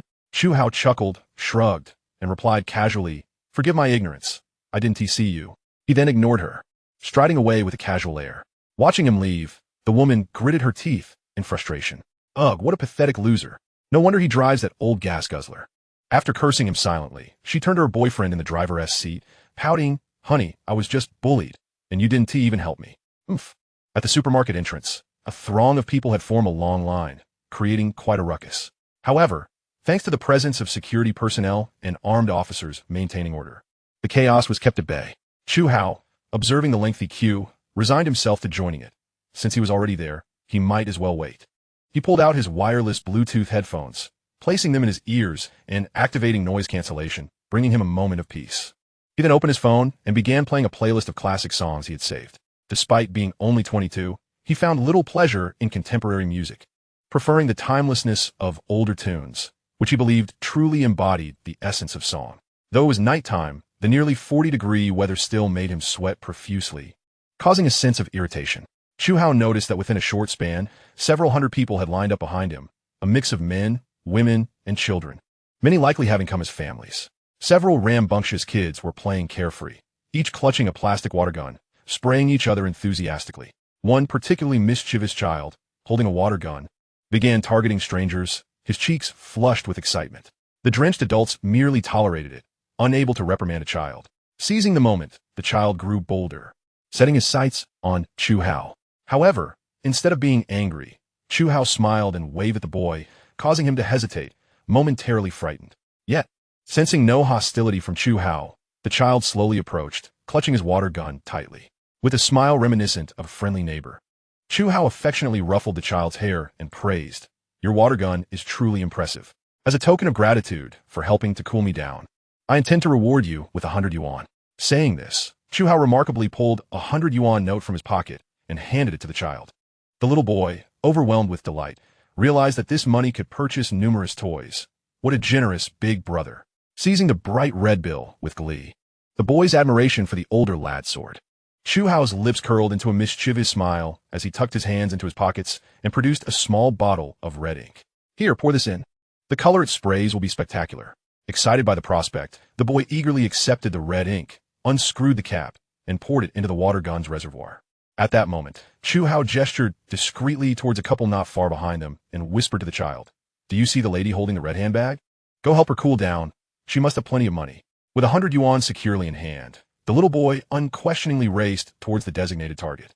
Without a moment's hesitation, he unleashed a torrent of water upon the unsuspecting woman, eagerly anticipating her monetary reward. Lan Aixu, already in a foul mood, was suddenly drenched in red water by the mischievous child. Not only did she get splashed, but several others nearby were also caught in the deluge, igniting their collective ire. Especially Lan Aixu, who was acutely aware that her outfit was a limited edition from Chanel. "Pay up," the little boy demanded, wiping his nose with the back of his hand and extending his tiny palm. Slap, slap. In response, he was met with 2 sharp slaps. "Where did this little brat come from? Do you have any idea how much my clothes cost?" Lan Aixu roared, her face darkening. "Such a brat deserves to be taught a lesson. Who is this child's parent? Hurry up and compensate for my clothing, you scoundrel." The anger of those splashed with red ink erupted, and the little boy, initially taken aback by the sudden assault, began to wail, calling out for his mother. The child's parents rushed over, alarmed to find their son sitting on the ground, howling amidst a throng of people. Upon seeing his son's reddened cheeks, they were immediately incensed. However, before they could voice their concerns, Lan Aixu and several others launched a tirade against them. "Quickly, I have no time for your excuses. My outfit is a limited edition from Chanel, worth 50,000 yuan. You can verify it if you wish," Lan Aixu declared, hands on her hips, exuding an air of superiority. She then added threateningly, "If you don't compensate me, I'll call the police." Others chimed in, asserting, "That's right, pay up quickly, or we will involve the authorities." The child's father was rendered speechless. "What, 50,000 yuan?" Without a moment's hesitation, he drew a belt from his waist, storming towards his son in a fury. The boy, struck by the belt, cried out anew, eliciting a sense of satisfaction from onlookers. The child's grandmother, unable to bear her grandson's suffering, rushed forward to defend him. "He's just a child and doesn't understand. Why are you hitting him?" "Well, the case is solved. It's clear this child is spoiled by his grandmother." The commotion attracted the attention of patrolling officers nearby, who inquired about the situation and urged the crowd to disperse to maintain order. Meanwhile, the orchestrator of this chaos, Chu Hao, sported a sly grin as he slipped into a supermarket, shrouded in anonymity. As for the red ink, it was from his own collection. Don't ask how he acquired it. Suffice it to say, he possessed both the commonplace and the extraordinary. Hualin Supermarket, located on the underground first floor, was bustling with activity. Chu Hao navigated through the crowd with ease, as if carried by the tide, in a supermarket sprawling over several thousand square meters, reminiscent of a lively marketplace. Especially in the rice, flour, and oil section, where shoppers were frantically competing for supplies. Chapter 14, Neighborly Affairs. Observing the frantic elderly shoppers, Chu Hao wisely refrained from joining the fray. After all, who could dare to provoke the formidable Chinese Andes? After wandering through the food section, he noted that many prices had surged. The once 15 yuan packs of Kang Shai Fu instant noodles had doubled to 30, and the once 1 yuan hex technology starch sausages had risen to 2 yuan. Everything related to food had seen a price hike, and yet many were grumbling about profiteering while continuing to fill their carts. Chu Hao, undeterred, decided to stock up, acquiring several boxes of instant noodles and 2 boxes of Marco Polo sausages. He also snatched up the few remaining bottles of Lao Ganma and, not one to shy away from expense, loaded his cart with expensive self-heating rice, wet wipes, and tissues until it was overflowing, finally heading to the checkout line. While waiting, he unexpectedly encountered a familiar face, Meng Tao from apartment 3501, a hearty northeastern man known for his warmth and familiarity. Chu Hao had bumped into him several times, each occasion marked by Meng's enthusiastic offers of cigarettes. "Hey there, Brother Chu," Meng Tao greeted jovially, approaching Chu Hao and surveying the overflowing cart. "I wasn't going to say anything, but it looks like you don't know how to shop wisely. Where are the nutritious items? Why not stock up on rice, flour, oil, and some fruits and vegetables?" Chu Hao found himself momentarily at a loss for words. Meng's forthrightness was striking. Yet, he recalled that most northerners possessed such straightforward dispositions, lacking the carefulness common in the South. "Well, I still have plenty of rice and oil at home. Besides, I don't often cook when I'm hungry. I just whip something up. I've grown accustomed to it." Chu Hao smiled, explaining his situation. He had a favorable impression of the tall man, despite his loquacity. Meng Tao pondered for a moment, then broke into a hearty laugh. "I understand, young man, but relying solely on fast food isn't sustainable.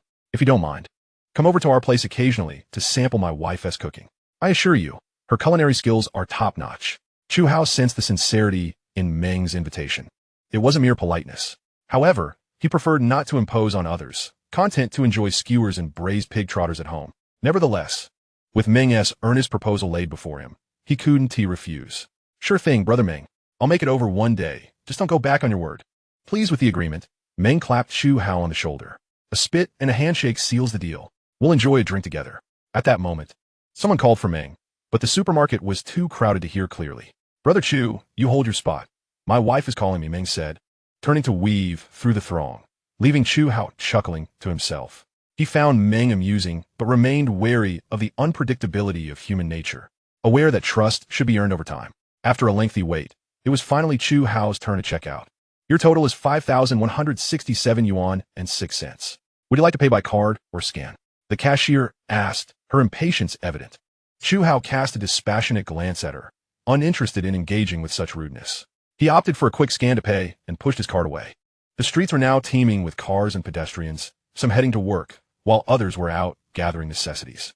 Although the purchasing limit policy had not yet been enacted, the rumor mill had already begun to churn, and it was clear that word had spread like wildfire. Chu Hao did not head directly home. Instead, he sought out a nearby self-service restaurant to satiate his hunger. After indulging in a hearty meal, he leisurely drove home, basking in the comfort of the air conditioning. En route, he passed a pet store and was suddenly struck by an idea. He hastily parked the car by the roadside, exited, and entered the establishment. He had forgotten one crucial item: cat litter. Of course, he had no intention of keeping a pet. He intended to purchase the litter for his own future use. With the oppressive heat rising, power and water rationing would soon be enforced, and ultimately, they would be entirely cut off for various reasons. At that point, using the restroom would become a significant challenge. While he had ample water stored in his space, he could not use it to flush the toilet, as his home was on the 36th floor. Pouring wastewater into the toilet or drainage would inadvertently reveal his secret of having an abundant water supply, risking public ire in a time when others struggled for mere drops.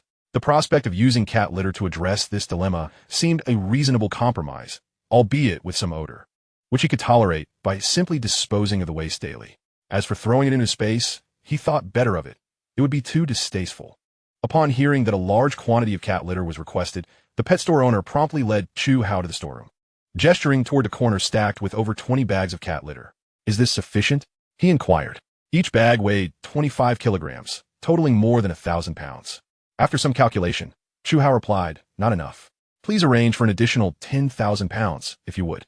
Faced with such a demand, the owner had no choice but to comply without questioning the reasoning behind such a need. He readily agreed, offering home delivery but required payment up front. Without hesitation, Chu Hao scanned a payment of 30,000 yuan. The owner, taken aback, exclaimed that it was far too much, but Chu Hao nonchalantly reassured him, "No worries. Just ensure you provide me with as much as possible. Just don't incur a loss." The pet store owner, astounded by such a generous customer, could only admire Chu Hao's commanding presence. After exiting the pet store, Chu Hao returned to his car and drove home to the parking garage of Xintiandi Huafu.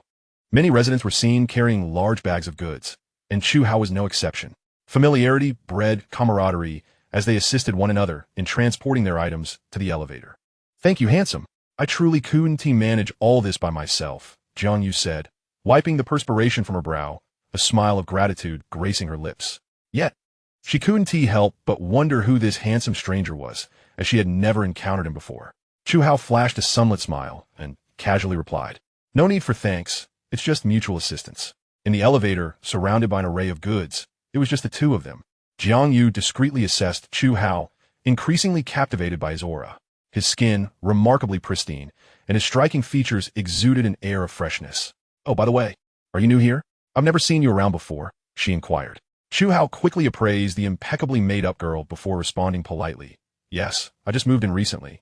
To the 36th floor, pointing to the illuminated button for the 36th floor. Upon hearing that he resided on the same level, Jiang Yu's expression brightened with excitement. "Really? What a coincidence. I live on the 35th floor, apartment 3502. Chu Hao was puzzled by her enthusiasm and sensed an air of insincerity in her demeanor. "Yes, it is a bit of a coincidence," he replied, somewhat dismissively. "How about we exchange WeChat?"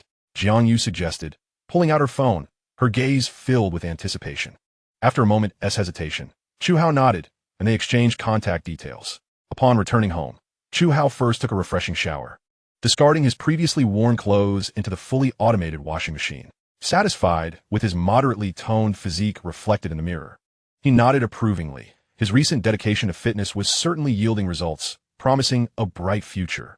The refrigerator was already brimming with supplies, so he casually placed his recent purchases in the kitchen, which also contained ample rice, flour, and oil, items meant to disguise his true resources, as he had an abundance of ready-made meals stored in his space. "What shall I have for dinner?" He pondered for a moment before retrieving a large plate of chicken, a braised pork knuckle, and 5 steaming buns from his space. Settling onto the sofa, he selected a disaster film to watch while he dined.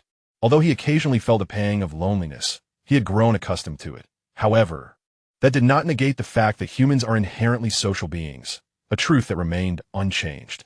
Should I get a dog? The thought of acquiring a canine companion crossed his mind, but he quickly dismissed it. He was too lazy, and he certainly did not fancy the typical breeds. He would rather not deal with the antics of a foolish dog. After a satisfying meal, he tidied up the remnants of his dinner and approached the floor-to-ceiling window.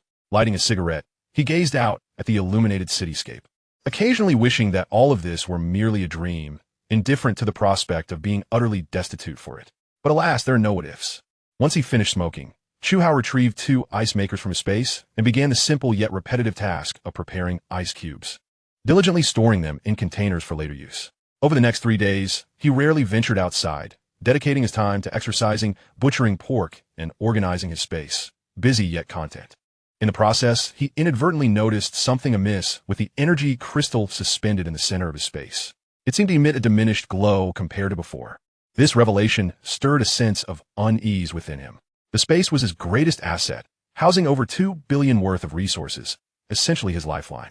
Any issue with the space could spell disaster. However, his understanding of the space was limited. He possessed scant information. Thus far, he could only ascertain that his space had the ability to absorb energy crystals, inducing some form of transformation or evolution. Ultimately, energy crystals held immense significance for him, which explained his fervent hoarding of supplies, preparing for the inevitable nightfall, when his amassed resources could be exchanged for a bounty of energy crystals. As he chain-smoked, the ashtray filled with discarded butts, a testament to his growing anxiety. Forcing himself to calm down, he meticulously analyzed all available information regarding the space. To validate his suspicions, Chu Hao spent the next 2 days focused solely on his space, his consciousness immersed in observation, aside from eating and drinking.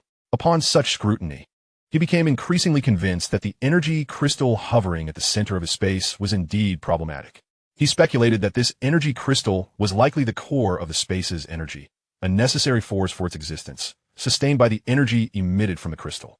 Yet, herein lay the dilemma. The energy waves radiating from the crystal were not eternal. They required a source of energy to replenish their consumption. Chu Hao understood this principle well, yet he remained unaware of what energy the crystal required. He even questioned whether such a substance existed on Earth. Most concerning was the potential outcome if the space were to lose its energy support. Chu Hao dared not dwell on such thoughts. But he was certain of one thing. Without energy, the space would undoubtedly face dire consequences, and the worst-case scenario would be its complete disappearance. Along with all the resources he had painstakingly accumulated. In an instant, a cold sweat drenched Chu Hao's back, and a wave of profound unease surged within him. He had thought that with the acquisition of space, he could finally rest easy, relying on the vast resources contained within to navigate the apocalypse with aplomb, even indulging in a life devoid of shame or restraint. Yet, misfortune tends to strike without warning, leaving one utterly unprepared. Suddenly, it dawned on him. Gold, silver, and jewels. Chu Hao slapped his forehead in realization, rising excitedly from the sofa as a fierce glint ignited in his deep-set eyes. He recalled that in his previous life, his space had housed a considerable amount of gold bars and jade stones, all of which had vanished upon his rebirth. Could it be that they were absorbed by the very space itself? The more he contemplated this possibility, the more plausible it seemed. After a long wait, nightfall finally arrived. Chu Hao swiftly grabbed his backpack and exited his home, taking the elevator down to the underground parking lot. He hopped into his vehicle, started the engine, and turned on the air conditioning, cranking the cool air to its maximum. In just a few days, the temperature had risen significantly. Stepping out of the air conditioning would leave him drenched in sweat, akin to a sauna. Moreover, since the onset of the scorching heat, not a single drop of rain had fallen, and the parched air felt reminiscent of the Taklamakan desert, rendering it utterly unbearable. Consulting the untrustworthy map on his phone, Chu Hao followed the navigation to several gold shops, only to find them all shuttered. It was understandable. Who had the heart to spend money on jade and gold in such tumultuous times? While gold still held some worth amidst chaos, various jade and gemstone items went largely unnoticed. At last, he stumbled upon a functioning gold shop near Zongja, a renowned chain store. Chow Tai Fook. The shop had just opened, and the central air conditioning hummed softly. A few staff members yawned languidly, fanning themselves with handheld fans, while the brightly lit store remained devoid of customers, exuding an air of desolation. Chu Hao parked his car by the roadside and strode towards the store. The staff perked up immediately, welcoming him with enthusiasm. Welcome, what can I assist you with, sir? Chu Hao offered a polite smile, casually replying that he was merely browsing, before taking a leisurely tour around the shop. The older staff member, observing him, scoffed slightly, evidently perceiving him as merely a patron seeking refuge from the heat, unlikely to make any purchases. She inwardly lamented the store manager's decision to keep the shop open at such an hour. If not for the air conditioning, she would have resigned long ago. Sweetie, I'm letting you have this sale. Don't say I didn't look out for you, she whispered to a younger female staff member nearby. The girl, named Sweetie, was around 20 years old and had only recently begun her tenure as a sales associate. It was clear she was still a novice. After expressing her gratitude, she hurried over to Chu Hao, asking, "Are you looking to buy something for yourself or perhaps for a girlfriend?" Chu Hao turned his head at the sound of her melodious voice, a charming smile gracing his lips. He was astute enough to recognize that he had been dismissed, but it mattered little. The girl was undeniably attractive, and her voice was delightful. "How old are you?" he suddenly inquired. The girl, caught off guard, replied hesitantly after a moment of realization, "I'm 20. Why do you ask, sir?" "Just curious," Chu Hao replied with a chuckle, then paused to gaze at the gleaming gold bars displayed behind the glass. "I'll take all of these gold bars," he declared decisively. Without awaiting her response, he moved to another display case filled with jade bracelets and said, "And those bracelets and jade pendants as well? Pack them up for me." The young staff member was left utterly bewildered, her beautiful eyes wide in disbelief, her mouth agape. Not only she, but all the employees in the store were left in shock. Their expressions varied, particularly the older staff member, who wore a rather displeased look. However, upon reflection, she questioned whether this young man, driving a modest Wulinghong Wong, could genuinely afford such a hefty sum. Was he perhaps expecting a zero-cost purchase? It was not surprising that she entertained such thoughts. The disparity between the wealthy and the impoverished had grown alarmingly vast. Many who found themselves without financial means resorted to desperate measures for survival, especially in light of the unusual climate and rampant discussions of impending doom. Furthermore, inflation had left countless individuals struggling to make ends meet. Many gold shops had chosen to close their doors for safety reasons, as recent robberies in southern cities had made headlines. "Are you sure you're not joking?" The girl stammered, visibly shaken by the excitement. Sales associates like her earned meager base salaries and relied heavily on commissions, hence her evident agitation. Chu Hao, understanding her predicament, responded with a serious tone, "Rest assured, I'm not jesting. Please pack everything I requested and calculate the total. I can pay by card or through a scan." He still had several million left in his card, originally set aside for emergencies. Spending it all now felt prudent, especially given the current trajectory. It was likely that within a month, money would lose its value entirely, and he still had some cash on hand. Due to the substantial amount of Chu Hao's purchase, the girl called the manager over. After calculation, the total came to over 3,500,000. The gold bars weighed a staggering 4,700 grams, with the gold alone valued at over 2 million, even after the manager offered a generous discount. Chu Hao's card fell short by over 200,000, but luckily, he always kept cash in his vehicle. After clearing his card, he paid the remaining amount in cash. The gazes of all the employees shifted dramatically towards him, filled with shock, envy, and regret. The young staff member felt a pang of remorse. The sale she had relinquished to her colleague could have been hers. She sensed the peculiar looks of her co-workers, as if they were mocking her foolishness. The most ecstatic of them all was Sweetie, as her colleagues regarded her with envy and resentment. That was over 300,000 in sales, and her commission would amount to a staggering 60 to 70,000, practically akin to finding money. With great care, Sweetie placed the hefty 10-pound gold bars and a myriad of jade pendants and bracelets into the back seat of Chu Hao's car, her cheeks flushed. After a moment's hesitation, she mustered the courage to say, "Thank you for your generosity, sir. If possible, could we exchange WeChat?" Looking into her clear eyes, Chu Hao smiled and replied, "Of course." They exchanged contact information, and then he inquired, "What is your name?" "Suning, but you can call me Sweetie," she replied, blinking her beautiful eyes. "And you, sir?" "Chu Hao, as in the Hao of Hao Tian." "That will be all. It's hot outside. No need to see me off." He climbed in his car and waved goodbye, pressing the accelerator as he sped away. Upon returning to the shop, Suninger was immediately surrounded by her colleagues, all offering hollow congratulations, their words laced with a hint of bitterness. Back at home, Chu Hao shed his sweat-soaked clothes and took a refreshing cold shower, feeling considerably revitalized. He retrieved half a chilled watermelon from the fridge, savored a few slices, and wiped his mouth with a sigh of relief. He dumped the gold bars onto the sofa and fetched a pair of scissors, meticulously cutting through the plastic wrapping encasing the bars.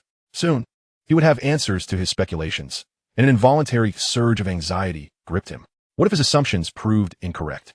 Damn it, why dwell on such thoughts? Whatever will be, will be. Even if the space disappears, I can still thrive in this apocalypse. Chu Hao reassured himself.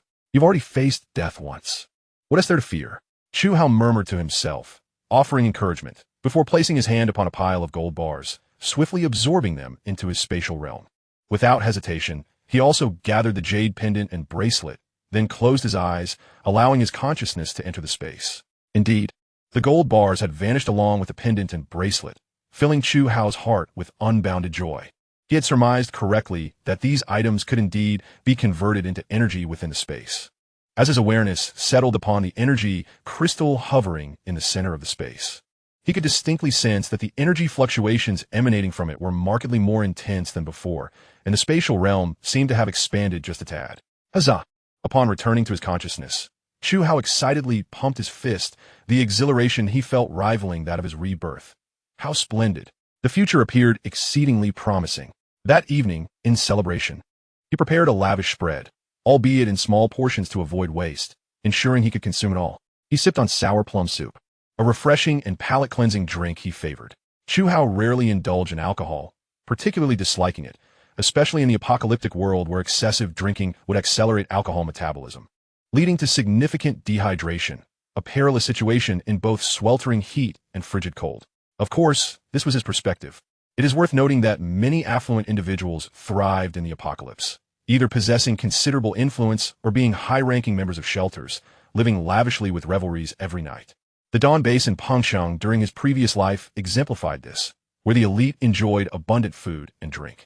Hence, alcohol became a valuable commodity, highly sought after by scavengers, capable of being exchanged for substantial points, food, or clean water. In August of 2035, the outdoor temperature soared to a staggering 65 degrees Celsius, enduring 3 months of extreme heat without a single drop of rain. The earth cracked, rivers ran dry, and countless individuals succumbed to heat stroke, particularly the elderly and children. Prices skyrocketed, currency devalued, and the government enacted purchase restrictions on essential items such as rice, flour, oil, fruits, and vegetables, inducing widespread panic. Factories shut down, schools halted classes, and the stock market plummeted. Only hospitals and supermarkets remained bustling with activity, while the streets echoed with the relentless wails of ambulances. Some individuals even perished in their homes. Their corpses left to decay and emit foul odors, attracting swarms of flies. This chaos precipitated a sharp rise in crime rates. Shops were looted, motorcycle gangs resurfaced, and incidents of robbery, assault, and murder instilled a pervasive fear among the populace, compelling them to travel in groups at night. Yet even this precaution could not shield some from harm. Police stations were overwhelmed with the sheer volume of criminals, unable to apprehend them all, and ludicrously, some desperate souls resorted to crime merely to secure a place in prison for a meal. In response, the government enforced wartime controls, deploying soldiers to patrol the streets nightly, thereby improving safety somewhat. However, given the vastness of China and the multitude of streets in each city, law enforcement was severely lacking. Despite the involvement of local military, there remained audacious criminals willing to take risks. The next day, an unidentified corpse was discovered in an alley. Conditions in urban areas were relatively better, while rural regions faced dire straits, particularly in the countryside where vast lands, sparse populations, and remaining food supplies made them prime targets for robbers. Families were often wiped out in a single incident, prompting many to flee to relatives in cities or seek rental accommodations. Chapter 17. Heart Towards the Sun. Urgent notice. As of August 3rd, all districts, counties, and towns will experience limited water supply at specified times. 6 to 7 a.m., 12 to 1 p.m., 5 to 6 p.m., and 1 to 2 a.m. Please inform one another. Urgent notice. Recent high temperatures have led to frequent fires. Citizens are urged to be cautious with fire sources. Maintain a safe supply of water at home. Securely store flammable and explosive items, and refrain from keeping such items in private vehicles, such as perfumes, transparent glass ornaments, lighters, and bottled water. In the event of a fire that cannot be extinguished immediately, please evacuate promptly and ensure your safety. Television channels, radio broadcasts, and online videos were inundated with official emergency notices, dominating trending topics and creating a frenzy online as ominous thoughts crept into the hearts of the populace. It was inevitable. Water would be restricted. Chu Hao found no surprise in this development. This was merely the beginning, and conditions would only worsen. He could only imagine the misery that would ensue once electricity was rationed. What would it be like to endure nearly 70 degrees Celsius without air conditioning? However, this predicament bore little consequence for Chu Hao. Even amidst water and power outages, he remained largely unaffected. He possessed numerous air conditioning units of various models stored within his spatial realm, ample to meet his needs, while the rooftop was adorned with solar panels, ensuring a steady supply of electricity. Additionally, he had stockpiled a vast quantity of batteries, which he charged during the day for use at night. Water was even less of an issue.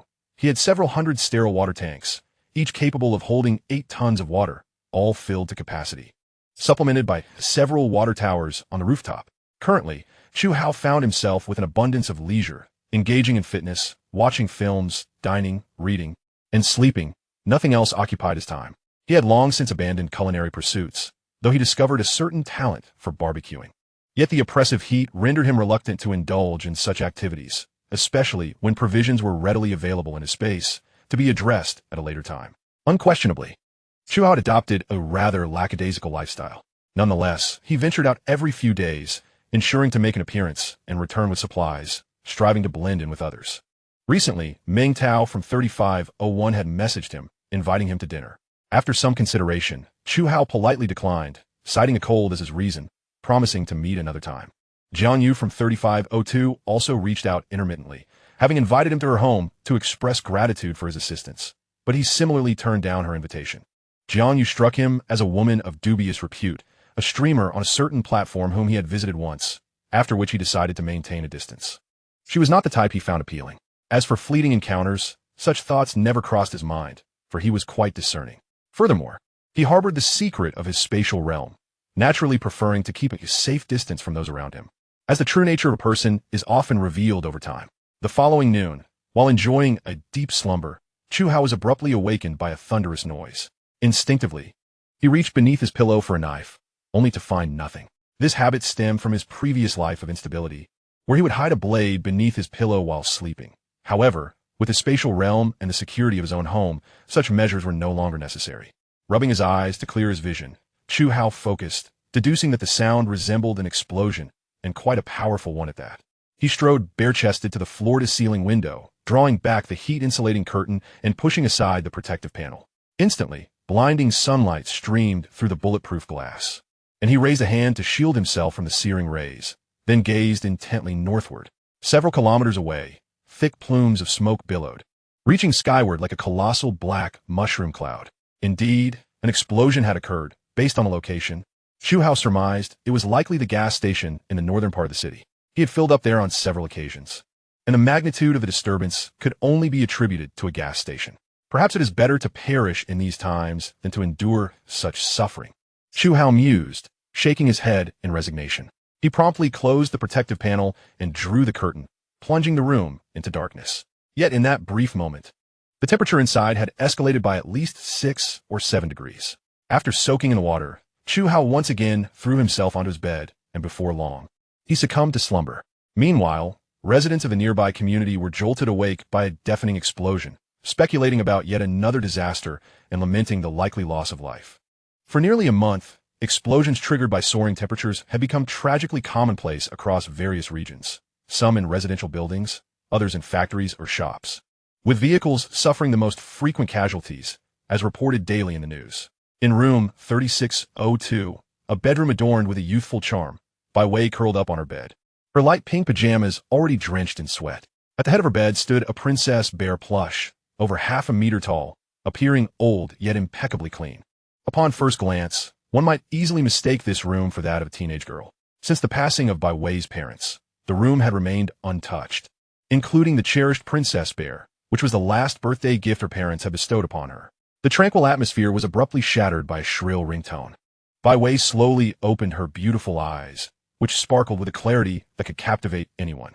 Wiping away the tears at the corners of her eyes, she reached for her phone, glancing at the caller ID, astonished to find it was her brother. "Hello, what is wrong?" Bai Wei's voice trembled slightly, a sense of foreboding washing over her. "Big sister, it seems grandfather is not doing well. You need to come quickly." A boy's voice on the other end quavered with barely suppressed tears. Bai Wei's eyes instantly reddened, her delicate hands gripping the phone so tightly that her knuckles turned pale. "I understand. I'll be there right away," she responded, striving to maintain her composure. After the call ended, her phone slipped from her fingers, and she curled into a ball, burying her head between her knees as her shoulders shook, reminiscent of a solitary kitten licking its wounds. Her parents were gone. Her grandmother had departed, and now her grandfather was on the brink of leaving this world. Having witnessed the cycle of life and death, she fully understood that death was an inevitable fate for all, regardless of one's status. Yet, the departure of loved ones always left a profound sorrow in one's heart. After some time, Bai Wei wiped away her tears with her fingertips, revealing a resilient smile. What was meant to happen would inevitably come, and she resolved to face it with fortitude. She could not waver nor succumb, even amidst life's trials. She must keep her heart directed towards the sun, especially since she had to care for her younger brother. Steeling herself, Bai Wei quickly arose, washed up, donned some protective clothing, and equipped herself with gloves and a face mask, ensuring no skin was exposed. She then rummaged through her drawer, gathering all her cash and stuffing it into her bag before hastily exiting her home. Chu Hao, on the other hand, awoke naturally after an extended slumber, glancing at the clock to find it was already past 6 in the evening. His stomach growled audibly, yet he was too lazy to freshen up. Instead, he retrieved 2 servings of soup dumplings, a bowl of century egg and lean pork congee, a tea egg, and a small dish of pickled vegetables from his space. The savory soup dumplings filled his mouth with a delightful burst of flavor, rendering him utterly satisfied and craving more. A sip of congee paired with a crunchy side dish elevated his sense of happiness to its zenith. Sated, Chu Hao rekindled his zest for life. Having exhausted his supply of the supreme brand, he decided to switch to another. Chapter 18. Do you have a car? At 9 o'clock that evening, Chu Hao donned a loose-fitting short-sleeve shirt, paired with black quick-dry shorts, and slipped into flip-flops, stepping out with an air of leisure. Everyone seemed to be sleeping during the day and venturing out at night, as the daytime temperatures soared above 60 degrees Celsius, with the relentless sun posing a significant risk of sunburn. The stifling air felt almost suffocating, and the asphalt roads softened under the heat, akin to walking on a sticky trap, each step leaving a trace, testing the quality of his footwear.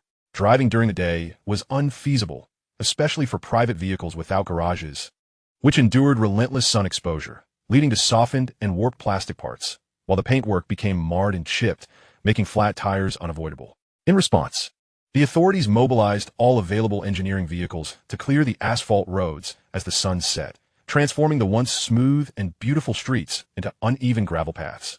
Yet who cared? As long as they were passable, that was enough. Emerging from his apartment building, Chu Hao strolled casually towards the community gate, hands tucked in his pockets.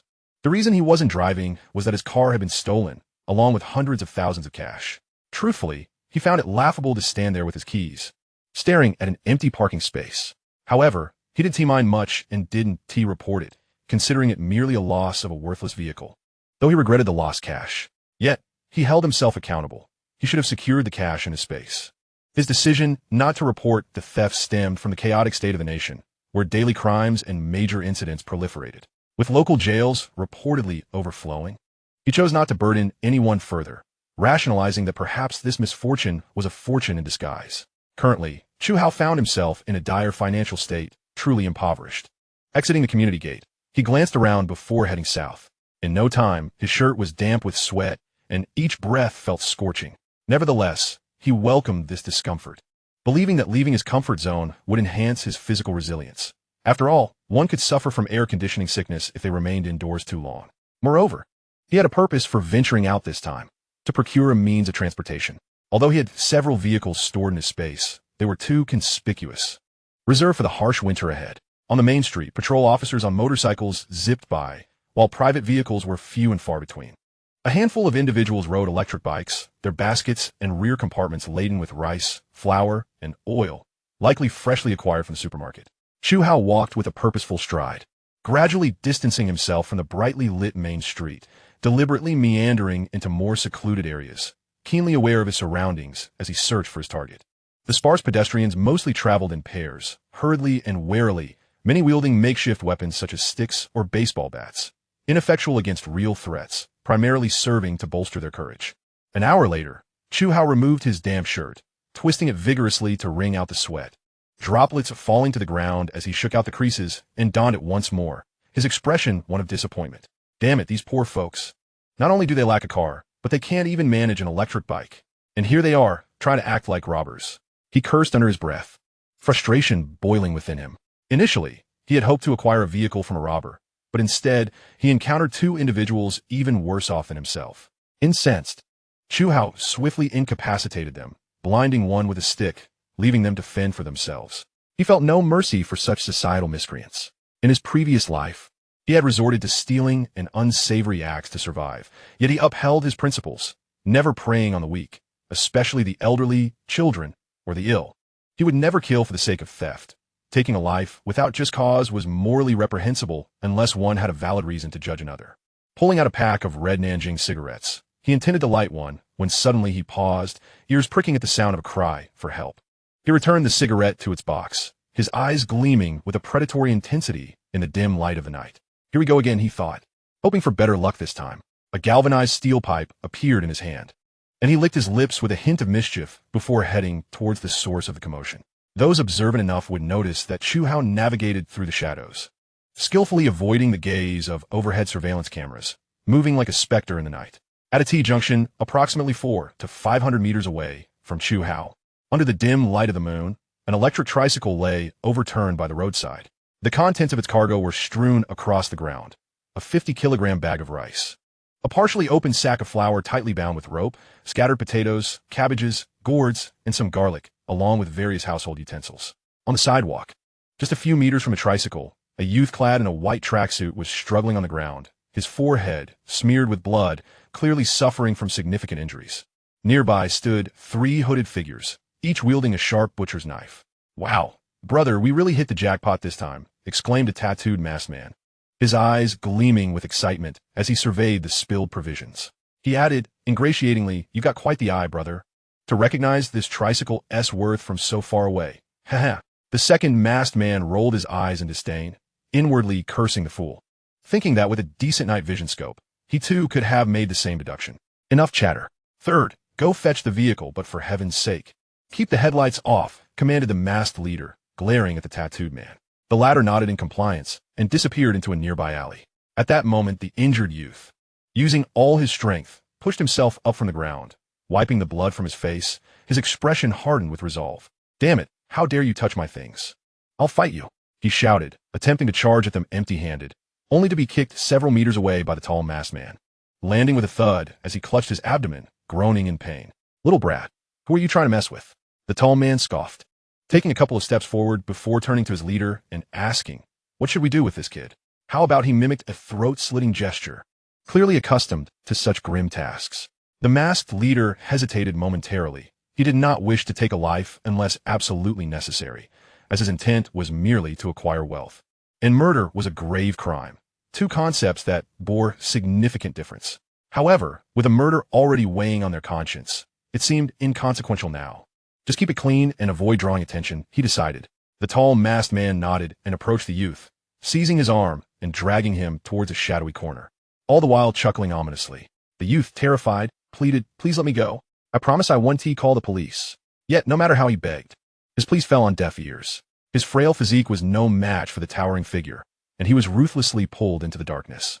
Meanwhile, the masked leader hurriedly inspected the scattered goods, his eyes sparkling with excitement. He had witnessed a similar occurrence before when the third member had brought back a vehicle from a parking garage, which contained over 500,000 in cash, an exhilarating discovery. Unfortunately, with the current devaluation of currency and restrictions on food and essentials, he had shifted his focus to the provisions, realizing that in these times, food was indeed precious. The masked man worked swiftly, organizing the scattered supplies with remarkable efficiency. However, he soon paused, perplexed by the delay of the second man. Why is he taking so long to deal with a mere kid? He wondered. In the dark corner, the youth had ceased his pleas, fully aware that he was facing certain death. Regret washed over him for not heeding his sister's warnings, coupled with a profound sense of self-loathing. "Not calling for help anymore? Keep shouting. Maybe someone will actually come to save you," taunted the tall masked man, his laughter tinged with a twisted sense of amusement. The youth leaned against the wall, his chest heaving with anxiety. Even in the face of death, he defiantly raised his chin, locking eyes with his captor. "You can threaten me all you want, but if you're going to kill me, just get on with it. I'm looking forward to haunting your family in the afterlife," he spat defiantly. Furious, the tall masked man retorted, "So you've got some spirit. What a pity. So young and still a virgin, huh?" He crouched down slowly, tightening his grip on the butcher's knife. As the blade drew closer, the youth's pupils dilated. His once youthful face now drenched in sweat, his complexion pale, trembling uncontrollably from sheer terror. Just as the situation reached its direst point, the tall masked man felt a hand clap on his shoulder, accompanied by a voice that seemed to echo from the depths of the abyss. "Hey, do you guys have a vehicle?" Startled, the tall masked man shuddered, almost dropping his knife. Who is speaking?" he stammered, instinctively turning to look. In an instant, he felt a pair of strong hands cover his mouth, and his knife was wrenched from his grasp. Alarm bells rang in his mind as he sensed peril closing in. "Indeed, I ask you, do you have a vehicle?" The eerie voice echoed once more. The tall masked man nodded frantically, his body shaking uncontrollably, realizing in horror that he had just wet himself. Seeing the masked man's acquiescence, Chu Hao finally allowed a smile to grace his face, while the youth stood dumbfounded, his gaze fixed on Chu Hao in bewilderment. "Let me offer you a suggestion," Chu Hao whispered into the tall masked man's ear, then turned to the bewildered youth, cheerfully instructing, "Hey, handsome, turn your head away." The youth swallowed hard, inexplicably compelled to comply, quickly averting his gaze. Chu Hao continued, "Villains often meet their demise due to their incessant chatter, understand? Well, whether you do or not, ISNT crucial. Just be more careful in your next life." With that, Chu Hao exerted force with his right hand, the blade swiftly gliding across the tall masked man's neck in a seamless motion. The masked man's eyes widened in shock, his throat gurgling as he realized blood was seeping from his wound. To his astonishment, he discovered that being slashed was not as painful as he had anticipated. In the blink of an eye, his consciousness faded into darkness, concluding his sordid existence. As the youth turned back, the dim moonlight revealed the lifeless form of his would-be killer, blood pooling around him, exuding a nauseating stench that shocked the very core of the youth's being. "Shoo!" Chu Hao gestured for silence. Then, gripping the butcher's knife, he stealthily approached another figure, his movements eerily silent. At that moment, the masked leader sensed something amiss. Logically, it shouldn't take this long for the second man to finish off a mere child. Yet, he understood the second man's twisted nature. Relishing in tormenting his victims before delivering the final blow, a penchant he found distasteful but could not openly criticize, for they were all in the same boat. "Is the second man done yet?" the masked leader called softly into the shadows. Just then, the tattooed man emerged from the darkness, this time remembering not to turn on the headlights. Hidden in the corner, Chu Hao froze at the sound, recognizing it all too well. Could it be? Was it possible that his Wuling Hongguang had returned? The tattooed man parked the vehicle in front of the electric tricycle, stepping out and rubbing his head, asking, "Boss, where's the second man?" "Handling his business," replied the masked leader, gesturing toward the supplies. "Hurry up and load everything into the car." With that, he strode towards the shadowy corner. Suddenly, a foot surged forth from the shadowy corner, striking the masked man's chest with unerring precision. The impact elicited a muffled grunt, and he was sent flying across the room. In a flash, Chu Hao pounced like a leopard, wielding a cleaver that swiftly sliced through the masked man's heel. The masked figure writhed in agony, but could not scream, for unbeknownst to him, a rag had been stuffed into his mouth. All of this transpired in an instant. By the time the tattooed man reacted, it was too late. He felt a heavy blow to his temple, and his consciousness short-circuit, causing him to collapse to the ground with a thud, unconscious. The entire scene was witnessed by a young boy in the corner, his mouth agape in disbelief. As the chaos subsided, Chu Hao took a moment to catch his breath. 10 seconds had elapsed, indicating his body still required conditioning. In his previous life, during his peak, he could accomplish all of this in merely 2 seconds. Indeed, he could eliminate 2 individuals in that brief span, engaging them directly, unlike now, where a surprise attack took a full 10 seconds. The masked man emitted muffled sounds of distress, his heart racing with terror. Who was this young man? Where had he sprung from? Surely, he could not be a special forces operative? Wait, what was this? Had his tendons been severed? And why could he not move his arms? Chu Hao lit a cigarette, circling his beloved vehicle to confirm its identity. A chuckle escaping his lips at the absurdity of fate. Approaching the masked man, he casually squatted beside him, saying languidly, "You answer my questions." No shouting, understood? The masked man nodded frantically, perhaps due to sweat stinging his eyes, his pupils resembling those afflicted by conjunctivitis. With a swift motion, Chu Hao yanked the rag from the man's mouth, allowing him to breathe deeply.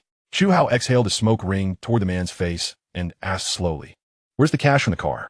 A jolt of fear struck the masked man as his pupils constricted. He knew instinctively that the vehicle's owner had arrived. "What cash?" I don't know," he stammered.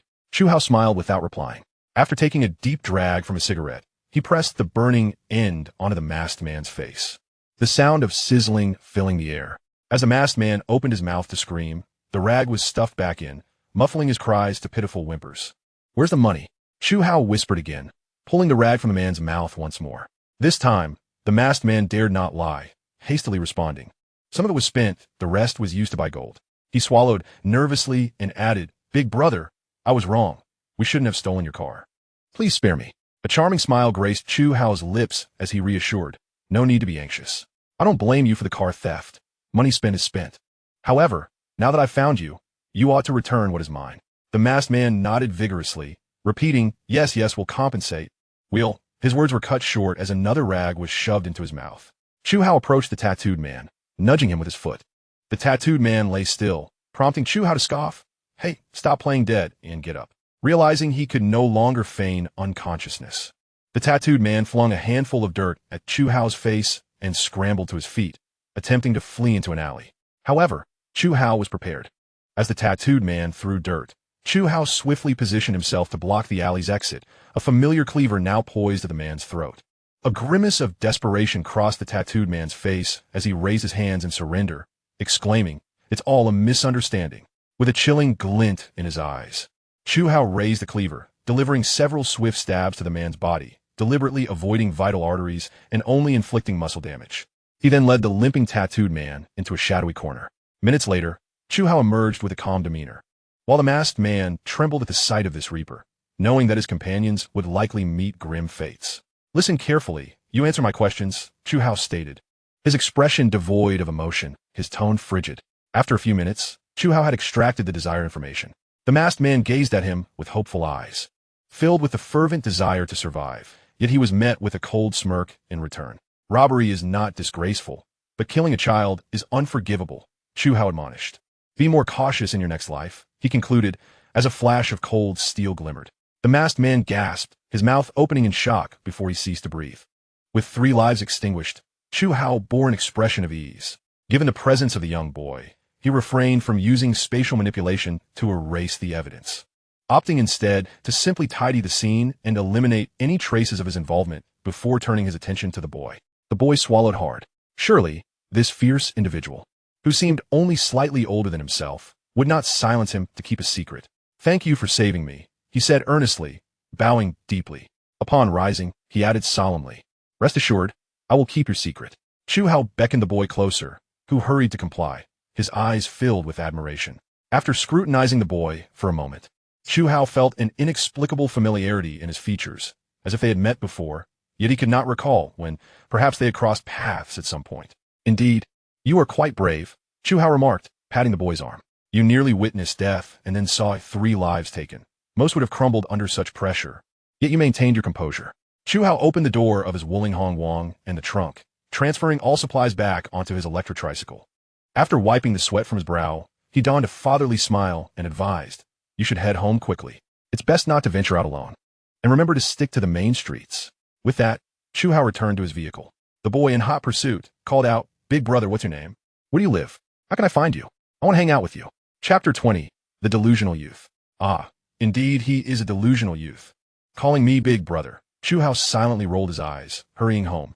As for hanging out, that would be left to fate. With a parting remark, he drove away. As the vehicle disappeared into the distance, the boy gazed after it with fervent admiration, whispering, 10 steps to kill a man, no trace left behind. When the deed is done, I depart, concealing my achievements and my name." After a prolonged moment, the boy lowered his gaze to the cleaver in his right hand. A gift from his savior, stained with blood, the very blade that had ended the lives of 3 robbers. Feeling a wave of nausea wash over him, he bent over and retched, spewing forth a torrent of filth. "Thank goodness, he didn't see that," the boy muttered, wiping the corners of his mouth, relieved. "No." 85, Anking Street, the address Chu Hao obtained from the robbers, served as their safe house. Surprisingly, these criminals had shown some cunning in leaving a potential escape route for themselves. But alas, their misfortune lay in encountering him. Armed with a flashlight, Chu Hao turned into an alley where the ground floor shops were mostly semi-basement designs. Following the street signs, he quickly located number 85, which turned out to be a locksmith shop. The dilapidated iron fence was locked, and the interior was pitch black. After confirming there were no traps and that it was safe, he retrieved the key given to him by the robbers and unlocked the front door. Then proceeded to tackle the second lock. Adjusting the flashlight to its brightest setting, Chu Hao cautiously entered the premises. Upon stepping inside, he was immediately engulfed by oppressive heat, reminiscent of entering a sauna. Clearly, the poorly ventilated semi-basement was stifling in the sweltering weather. The semi-basement shop spans a mere 30 square meters, adorned with an antiquated sofa, its fabric stained and grimy. In one corner, a plethora of tools and components lay scattered, while an iron bunk bed occupies another, with a haphazard pile of inferior liquor bottles strewn about the floor near the head of the bed. Chu Hao cast a swift glance around the environment, moistening his parched lips before retrieving a chilled beverage from his space, downing nearly half the bottle in one go. Subsequently, he unearthed an iron chest from a concealed corner, containing the entire haul amassed by the bandits, his ultimate objective for visiting this place. The chest was weighty, and although he initially intended to store it directly in his space, curiosity compelled him to unlock it. As the lid creaked open under the beam of his flashlight, a dazzling golden hue emerged from within, sparkling gems and treasures illuminating the dark. Chu Hao couldn't help but exclaim internally, wondering if these thieves had raided a jewelry store. In truth, his hunch was correct. The bandits had indeed pilfered a gold shop, yet their subsequent remorse of being unable to offload the loot led them to stash the stolen goods in a safe house, planning to devise a strategy once the heat had died down. Little did they anticipate the misfortune of encountering someone as formidable as Chu Hao. Gazing at the treasure-laden chest, Chu Hao felt his mouth nearly water, his eyes gleaming with delight. He had developed a profound fondness for gold and jewels ever since realizing that his space could absorb such riches. With the appearance of energy crystals not due for another 4 years, his only means of sustaining the energy within his space during this period was to amass a significant collection of gold and gems. Throughout these 4 years, he sought not to expand his space, but merely to maintain its existence, feeling grateful for any semblance of stability. After relishing the view for a moment longer, Chu Hao finally stored the iron chest within his space, watching as the precious metals were swiftly absorbed and transformed into energy. In the meantime, the young boy exerted considerable effort to transport the items home. Seizing the opportunity before his sister returned, he glanced at the clock, past midnight, and hurriedly dashed into the bathroom, tossing his soiled clothes into the washing machine. Ignoring the wound on his forehead, he grimaced through a hot shower, As for a cold shower, it was out of the question. The tap water flowing from the faucet was pleasantly warm, having been scalding during midday, rendering the water heater unnecessary. After changing into clean attire, the boy rummaged through the cabinet for a first aid kit, extracting a bottle of iodine and some band-aids to tend to his injury. Wincing in pain as he did so, exhausted, Bai Wei opened the door to find her brother seated on the living room sofa, a mirror in one hand while the other dabbed iodine onto his forehead. Alarmed, she rushed in without changing her shoes, concern etched on her face. Bai Fan, what happened to your head? Did someone bully you? The boy, Bai Fan, felt a flicker of panic upon seeing his sister return. No, I was just in a hurry to get home. It was dark, and I accidentally toppled my 3 donkeys, hitting my head. It's nothing serious. Bai Fan feared his sister's worry and concocted a lie, intending to keep the incident buried as per his agreement with the gang leader. Bai Wei, not dwelling on it for long, inspected the wound on her brother's forehead, noting a 2-centimeter gash at his hairline. You're getting older, yet you're still so careless. Wait here. I'll fetch some needle and thread. She shot him a disapproving glance before heading off to find the suturing supplies. Upon hearing that stitches were to be involved, Bai Fan's face paled, and he stammered, Sister, can we skip the stitches? I'm afraid of scarring. He wasn't particularly fearful of the pain, but harbored doubts about his sister's suturing skills, aware that stitching a corpse differed from repairing a living person. Yet, he dared not voice these concerns, fearing retribution. Bai Wei placed the tool tray on the coffee table and meticulously washed her hands, remarking with a humph. Though I am new to this profession, such a wound is a piece of cake for me. Oh, Bai Fan, you're not doubting my abilities, are you? Understanding her expression, Bai Fan felt like a mouse caught in the gaze of a cat, forcing a nervous chuckle. Of course not, sister. You're the most perfect sister in my eyes, and I have immense respect for the mortician profession, truly. Clever boy. Bai Wei finally allowed a smile to grace her lips, though beneath it lay a flicker of concern and anger. Despite her brief experience as a mortician, having handled only a few hundred corpses, she could immediately discern that the wound on her brother's forehead was inflicted by an external force, and the bruises on his arm suggested something more was amiss. However, since he was unwilling to confide in her, she refrained from pressing further, knowing boys often held their pride dear. Oh, by the way, we don't have any anesthetics at home, so bear with it, all right? Bai Wei teased, her beautiful eyes glinting mischievously. Bai Fan exploded in protest, raising his voice significantly. What? No anesthetics. Initially, he had contemplated introducing his sister to the gang leader, reasoning that familial ties might sway the leader, especially given his sister's modest beauty. However, he now reconsidered. The gang leader was a formidable individual, a paragon among men, exceptionally handsome, and his sister, in comparison, seemed unworthy. Chapter 21. Power Restrictions. On August 10th, 2035, the average daytime temperature outdoors stood at 68 degrees, plummeting to 50 degrees at night. On the 7th day of water restrictions, the authorities finally announced a power restriction policy, transitioning from round-the-clock electricity to phase power supply, offering a total of 12 hours of electricity, divided into 3-hour segments throughout the day and night. The announcement elicited a chorus of lamentations, although everyone had anticipated this day. Its arrival left many grappling with disbelief. How were they to survive? The online sphere erupted with outrage, users lambasting the government, various accusations flying, and rampant rumors circulated about an impending apocalypse, with predictions of zombies overrunning the world, transforming it into a wasteland. The rhetoric of doom echoed loudly. 97, 98, 99, 100, 101, 119. In the living room, Chu Hao, clad only in oversized shorts, struggled to perform push-ups on a yoga mat. Upon reaching 120, he finally collapsed, lying flat on the mat, gasping for breath, drenched in sweat. After a brief respite, he rose to his feet and peered into the mirror, noting how his physique had transformed, growing significantly more muscular, with all excess fat vanished. His extended dedication to fitness had also markedly altered his demeanor. His eyes sparkled with vitality, and his chiseled cheeks gave him an imposing presence. While showering, Chu Hao shaved his long hair down to the scalp, satisfied with the short stubble that replaced it. This hairstyle, known as a crew cut in the Northeast, exuded a certain toughness. Of course, such a style relied heavily on one's facial features. If one had a fierce visage, the cut amplified that effect, while a handsome face could yield entirely different impressions. I've become bald, yet stronger, Chu Hao chuckled to himself, flashing a playful grin.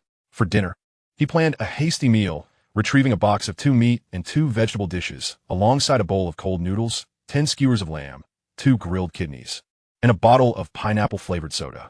The box still emitted steam, its aroma enticing, while the lamb's skewers and grilled kidneys retained their freshly cooked appearance, tempting the palate. The meal was simple yet satisfying. If this scene were to be witnessed by others, their eyes would surely turn green with envy. One must understand that the current prices are exorbitantly high, particularly for meat, making it unaffordable for the average person, let alone skewered delicacies. After finishing the meal, the lights in the room abruptly extinguished. It was evident that the power rationing had reached its limit. However, Chu Hao was well prepared, promptly activating the backup battery he had set aside, restoring the electricity and revitalizing the air conditioning. Presently, his room boasted 3 air conditioning units, yet even with this, it still felt somewhat stifling, maintaining a temperature around 25 degrees Celsius. Due to the power restrictions, many residents in the community were leveraging connections to install solar energy equipment.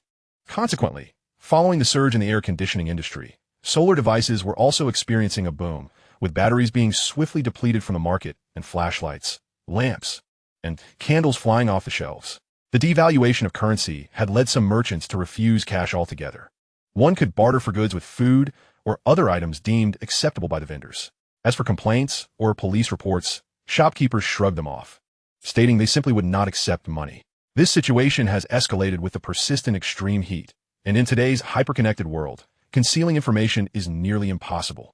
Unless the authorities were to sever internet access, a move that would undeniably incite public outrage. Consequently, news about the scorching weather from various regions inundates the internet. Any video platform one opens displays a plethora of clips, with 9 out of 10 focused on the relentless heat. A month prior, reports indicated that the water levels in several major freshwater lakes were rapidly declining, a situation that has worsened significantly. High temperatures have led to oxygen depletion in the lakes, resulting in countless dead fish floating on the surface daily, with water levels plummeting to critical lows. Experts warn that without an end to this extreme weather or rainfall, within a month, these lakes could entirely dry up, transforming into vast basins.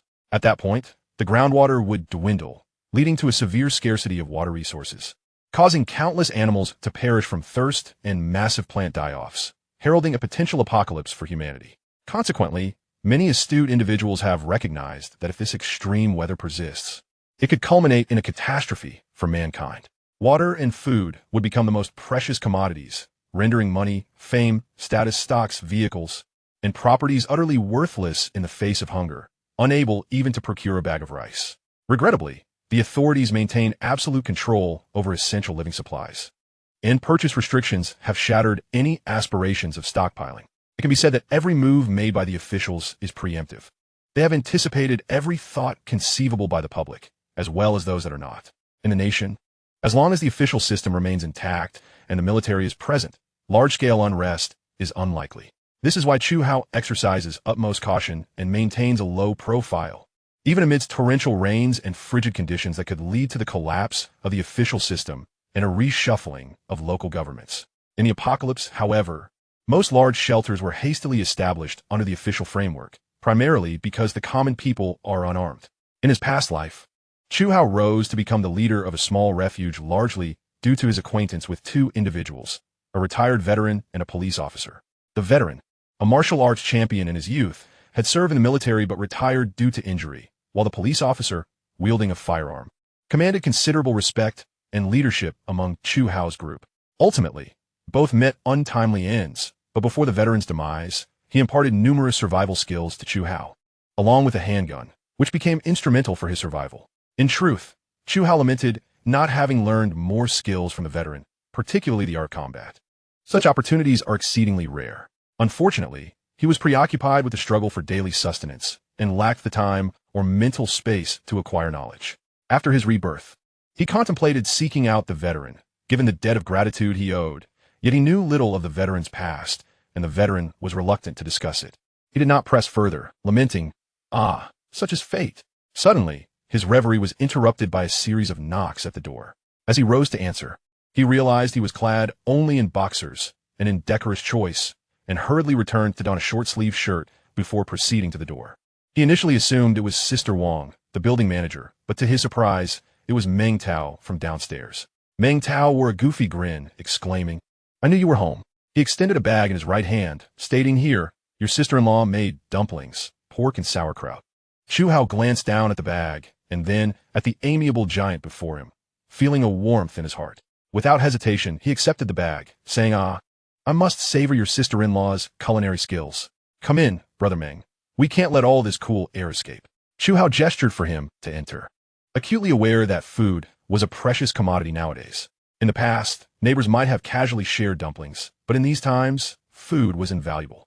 Meng Tao stood at the threshold, relishing the cool air, yet he declined, saying, No, I'm busy today. I still need to help your neighbor install solar panels. You go ahead and enjoy. Chu Hao recognized that Meng Tao had been quite occupied lately and did not press him further. All right then, once you're done, come over. We shall have a drink together, and I'll treat you to some Mao Tai. Meng Tao had a fondness for alcohol, often indulging for any occasion. And upon hearing about the Mao Tai, his eyes sparkled with delight. Good. Just remember, you promised. Don't leave me hanging. Chu Hao felt a twinge of embarrassment. Having indeed stood Meng Tao up last month, it was mainly due to his cautious nature. Having only recently met, he was unaccustomed to dining at others' homes. Nevertheless, it must be said that Northerners are indeed warm and hospitable. Chapter 22. Official renovation of underground air raid shelters. After Meng Tao descended the stairs, Chu Hao firmly shut the door behind him. Unbeknownst to him, as he closed the door to Unit 3602 swung open, and Bai Fan's head peeked through the crack, scanning the surroundings with a puzzled expression. Could it be that I imagined it? But the voice was unmistakably that of our leader. Bai Fan muttered to himself, convinced he must have been mistaken. Surely the leader's residence could not be right next door. That would be absurd. Just then, Bai Wei appeared behind him, startling him as she casually inquired, Who is the leader? Bai Fan, taken aback by Bai Wei's sudden presence, quickly shifted the topic, saying, I was just thinking, how come you walk so quietly? You could scare someone to death. Bai Wei, however, was not swayed by his deflection.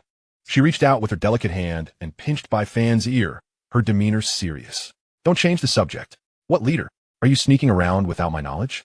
Bai Fan grimaced, baring his teeth. Sister, hear me out. It was merely a voice that sounded somewhat like an old man. You must have misheard. Really? Bai Wei replied, half skeptical.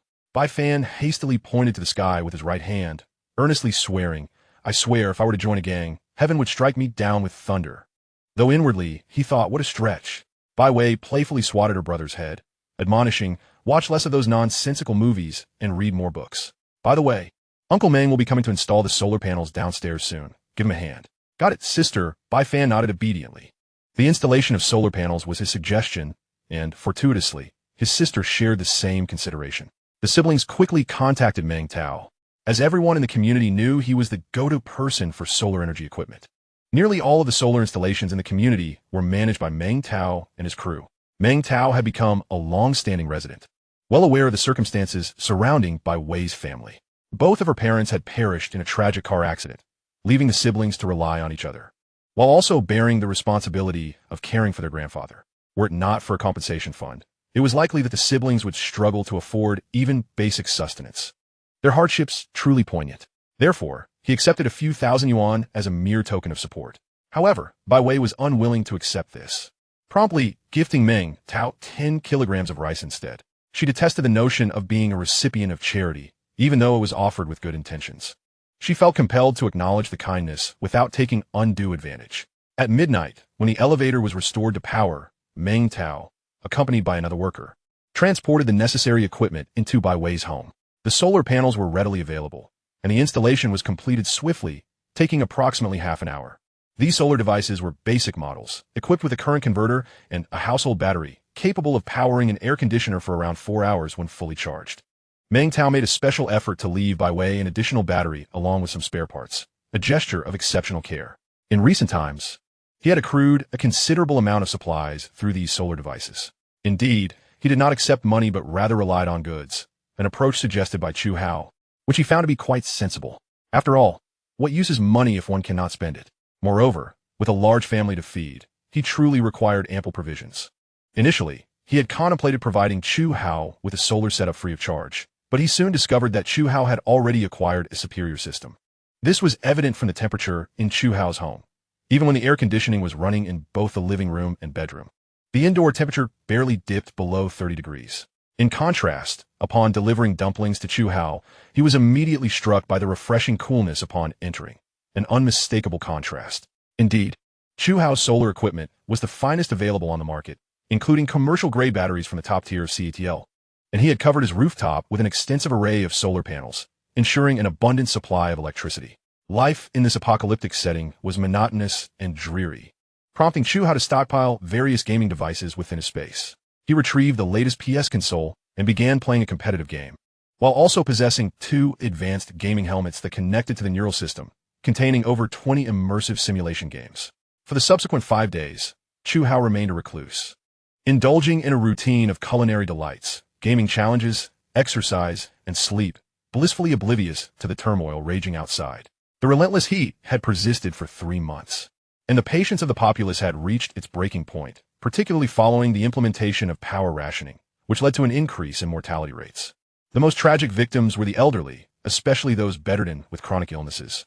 Those fortunate enough to have companionship fared better, but the solitary elderly faced the harshest fate, with some remaining undiscovered for days until neighbors finally noticed, resulting in a grim spectacle. Crematoriums had been commandeered by the authorities, reportedly repurposed into incineration facilities. Each night, numerous vehicles were dispatched across the city to collect bodies for collective cremation, abandoning traditional practices of 3-day wake periods, farewell ceremonies, and opportunities for loved ones to pay their last respects. Fortunately, the northern provinces, being major grain producers, boasted numerous granaries, and the local tradition of food storage had salvaged many families from starvation. The true tragedy lay with the moonlight families and those in dire circumstances, who struggled the most and, in desperation, resorted to theft and robbery. It would be unjust to label them as inherently wicked. Rather, it was a matter of survival when pushed to the brink. On August 12, 2035, widespread riots erupted across the nation, prompting the authorities to swiftly mobilize troops for suppression. Fengsheng was no exception, resulting in numerous fatalities, and the fear of death rendered the rioters somewhat subdued. By August 18th, the government initiated a nationwide alert, organizing local personnel to commence the underground shelter project, expanding upon existing air raid shelters, with workers' wages to be compensated in food. This policy was remarkably astute, garnering widespread approval from the populace. The riots ceased, and even crime rates diminished, as many eagerly volunteered for the initiative. Such is the spirit of the people of Huaxia. As long as there remains a glimmer of hope for survival, who would choose a life of crime? Enduring hardship is not feared, as long as one can satiate their hunger and provide for their family, no matter the toil involved. Fengshen's authorities promptly announced the launch of the Underground Shelter Initiative, summoning all relevant technicians to devise construction plans. Simultaneously, community registration points were established, requiring participants to be in good health and aged between 16 and 60, regardless of gender. Work hours were set from 6 p.m. to 5 a.m., with 2 meals provided free of charge. Compensation was settled daily, with each individual receiving 10 kilograms of rice, which could also be exchanged for vegetables, fruits, and medical supplies. On August 20th, the construction of Fengshen's underground shelters commenced, with a total of 10 shelters, 1 in each district, mobilizing nearly all engineering equipment in the city and recruiting a significant labor force. The discussions among the homeowners in Chu Hao's group were lively, with many choosing to sign up for participation, regardless of their previous occupations, whether business owners or social elites. The prospect of 10 kilograms of rice motivated them to toil diligently. However, Chu Hao was an exception. When Sister Wang kindly inquired if he intended to join, offering to register him, he politely declined. After all, his supplies were stacked high within his space. It was inconceivable to him to bend low for mere rice. Why had he hoarded resources so obsessively after his rebirth? It was precisely to ensure a more comfortable existence, free from the daily dread of how to fill his stomach, a struggle he had endured for 5 long years in his previous life. In his past life, he had participated in the construction of underground shelters in Pengsheng, but the conditions were far less favorable, with only 5 kilograms of inferior rice provided, alongside grueling labor. The suffocating atmosphere within the crowded shelters, laden with dust, had caused many, including himself, to suffer from various lung ailments, a fate he wished to avoid repeating. Chapter 23. Guest downstairs. In a living room of apartment 3602, Bai Wei sat face to face with her brother Bai Fan, both locked in a silent standoff, each unwilling to yield. Sister, I'm already 16 this year. You have to let me go. Besides, I've already signed up. Bai Fan et Galim, running his fingers through his disheveled hair in frustration. Noticing his sister's unwavering stance, he continued, Look, sister, you're currently unemployed. We have some food, but we can't just sit idly and consume it all, can we? Plus, I have a hearty appetite. I can earn 10 kilograms of rice. And I'll get 2 meals as well. Who do you think is more suited for this? With his keen eyes shining brightly, Bai Fan sensed his sister's expression softening and seized the opportunity. Sister, I know you care about me, but I can't keep growing up under your wing forever. Can I? After all, I'm the only man in the family. You always say I should be a man, right? What is wrong with a little hardship? It's just training for my body, isn't it? Bai Wei let out a soft sigh, as if swayed by her brother's words. All right, you make a valid point. I'll listen to you. Seeing his sister relent, Bai Fan leapt up with excitement, making a victory gesture, completely oblivious to the subtle smile that crept onto Bai Wei's lips. However, a few ground rules are necessary. Bai Wei's expression shifted to seriousness. First, prioritize your safety and be extra cautious while working. Second, avoid conflict with others. If anyone bullies you, come straight home. Third, mind your words and be clever, understood? Bai Fan recognized his sister's concern, feeling a warm glow in his heart. He nodded vigorously. Got it, sister. I'll take good care of myself. By 5 in the evening, Bai Fan changed into a set of worn clothes. Bai Wei had thoughtfully prepared a 1-liter plastic water bottle and 2 cans of herbal medicine. And after several reminders, Bai Fan left home with a buoyant spirit. Bai Wei closed the door to her room, a triumphant smile gracing her exquisite features. You think you can outsmart me, little brother? Huh, you're not quite there yet. She knew her brother's character all too well. The more she forbade him from doing something, the more determined he became to pursue it. Although labor was arduous and exhausting, at least he would be working for the official channels, ensuring a degree of safety. This was the primary reason for her consent. Rather than allowing her brother to languish idly at home, it was far better for him to venture out, gain experience, and perhaps even earn some sustenance. Over the years, she had borne the weight of the family burdens, including her grandfather's medical expenses, her brother's educational costs, the mortgage, and daily living expenses. Even with the compensation from their parents passing, life remained tight, and she felt she could not afford a moment's relaxation. Now, with her own job lost, she was fortunate that her grandfather had left behind ample supplies for their sustenance, enough to last them for a while. Moreover, having sensed the deteriorating situation, she had proactively stockpiled some necessities. Alas, was the world truly on the brink of apocalyptic doom? At this moment, a surge of intense anxiety and fear washed over Bai Wei. If such weather persisted, the ramifications were unfathomable. On August 26, 2035, temperatures soared to unprecedented heights, reaching an average of 72 degrees Celsius during the day and a staggering 55 degrees at night. It felt as though the earth had been cast into a furnace, the very air contorting in the sweltering heat. The streets of the city lay eerily silent, the sound of creaking metal buildings exacerbated by the oppressive heat. The trees lining the streets exhibited signs of distress, while signs of storefronts on the first and second floors warped under the relentless sun, with some plastic components melting away. Occasionally, remnants of small animals could be found in the corners, their lifeless forms testament to the harshness of the environment. The streets were deserted. No one dared to venture out in such conditions, fearing death by exposure or heat. People remained holed up in their homes, struggling to survive. Recently, due to the extreme temperatures, air conditioning units had caught fire more than once in the neighborhood where Chu Hao resided, causing panic among the residents. Without air conditioning, how could anyone endure the sweltering days? Human beings are called such because of their intellect and ability to create tools. Thus, many residents sought out plastic or wooden boards to shield their air conditioning units from the sun. Remarkably, this simple solution proved effective, as no further incidents of fires occurred in their complex. However, Chu Hao had no need to worry about such matters, for he relied solely on indoor portable air conditioners and had several air purifiers in his home. At 11 o'clock that night, Meng Tao called Chu Hao, inviting him over for dinner. This time, Chu Hao did not decline. After hanging up, he thought it best not to arrive empty-handed, especially since Meng Tao had both elderly parents and a child at home. It was only proper to bring a gift. Mutual kindness was essential for enduring relationships.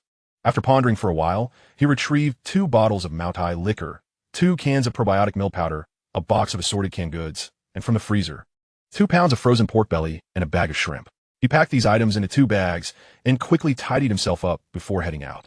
Initially, he considered bringing some fruits and vegetables as well, but reconsidered, realizing he could not explain their origins.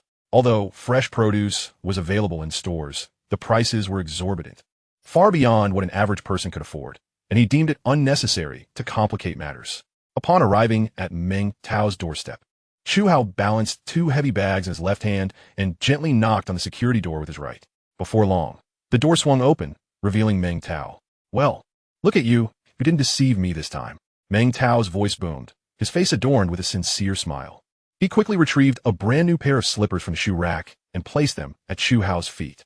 Guomin, my air conditioning can't compare to yours. With a cheerful expression, Chu Hao sidestepped into the house, promptly shutting the door behind him. It was then that Meng Tao noticed the items he carried, and his expression turned stern as he scolded. What's the deal? You could have just come over without bringing anything. Do you think of me as a stranger? Chu Hao retained his smile, anticipating Meng Tao's likely complaint, and hastily replied, Brother, your words are flawed. If I considered you a stranger, I wouldn't have come at all. This is for your wife and my dear nephew. Why the rush to judge? Chu Hao's understanding of social etiquette was impeccable, and such reasoning was undeniably sound. As expected, Meng Tao refrained from further protest, instead offering a reassuring pat on his shoulder and whispering, That is thoughtful of you, brother. With laughter and banter, the two friends entered the living room, where Chu Hao surveyed his surroundings. The layout was similar to his own. 3 bedrooms, 2 living areas, and 2 baths, all tastefully decorated. The floors were of gray marble, exuding cleanliness and elegance, while the European-style sofa suggested an air of sophistication. A patterned carpet adorned the space beneath the coffee table. Suddenly, a spirited little boy burst out from one of the bedrooms, clutching an Ultraman toy, followed closely by an elderly couple, clearly Meng Tao as parents.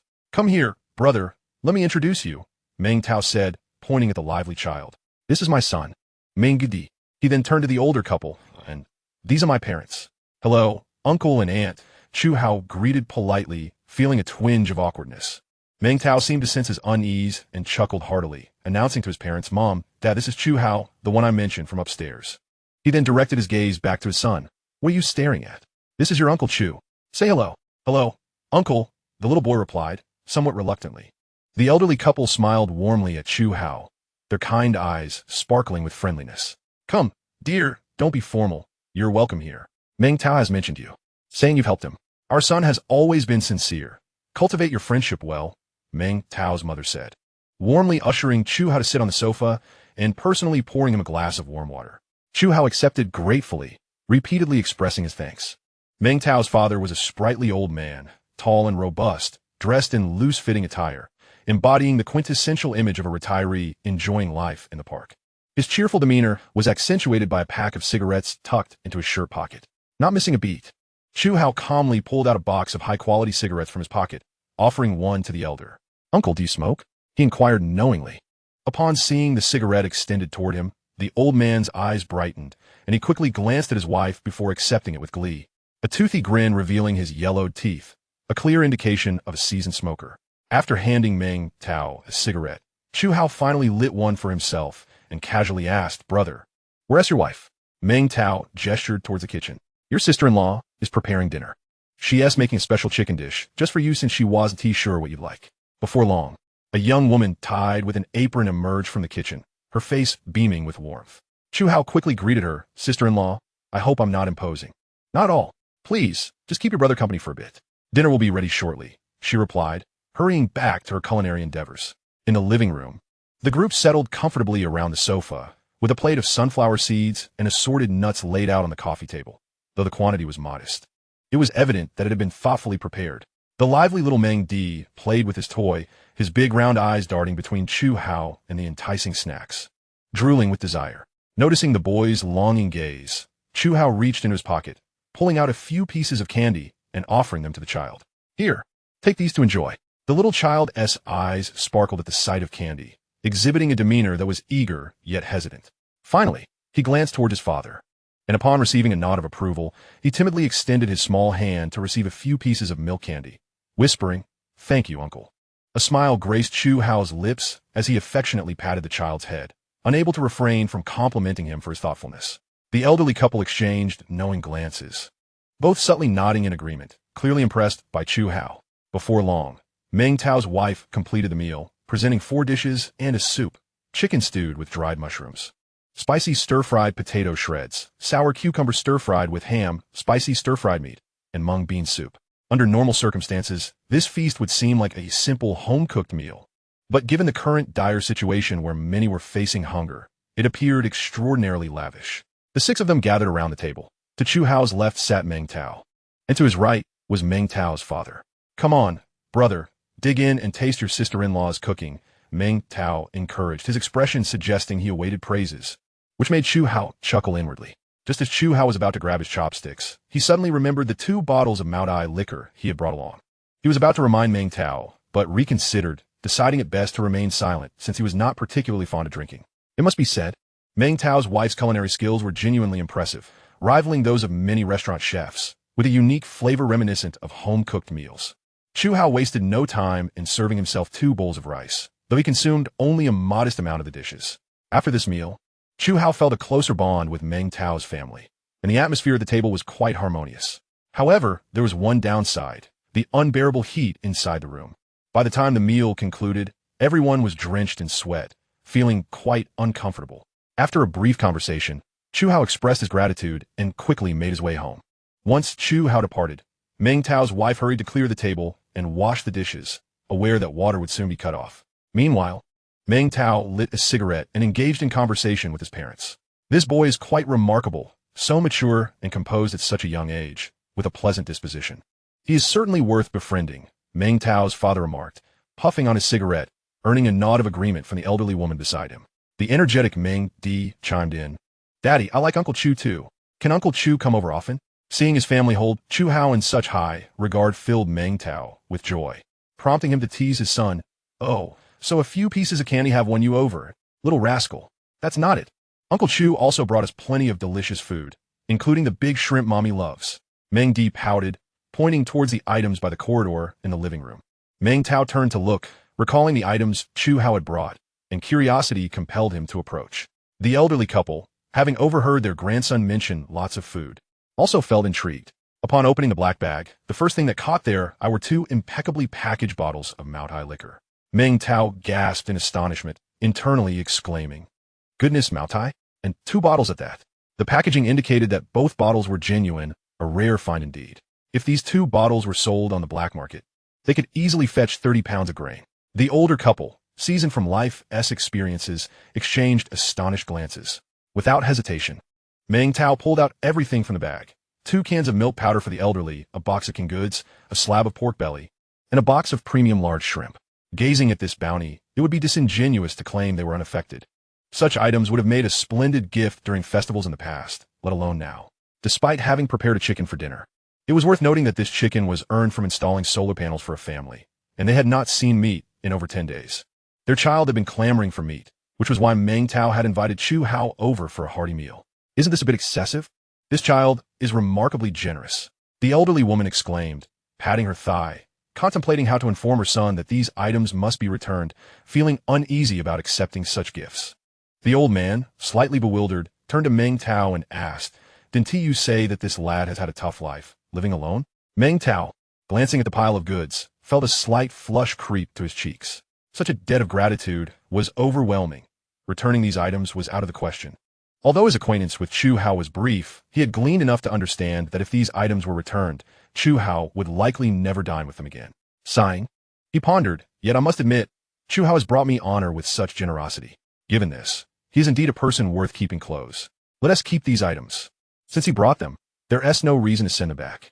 We can repay him gradually in the future." Meng Tao concluded, calling out to the kitchen, "Wife, my brother has brought some good stuff. Come take a look."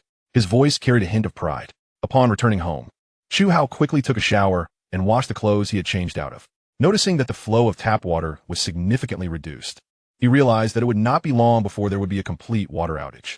Whether it was a butterfly effect triggered by his rebirth, everything seemed to have accelerated, casting an inescapable shadow over his heart.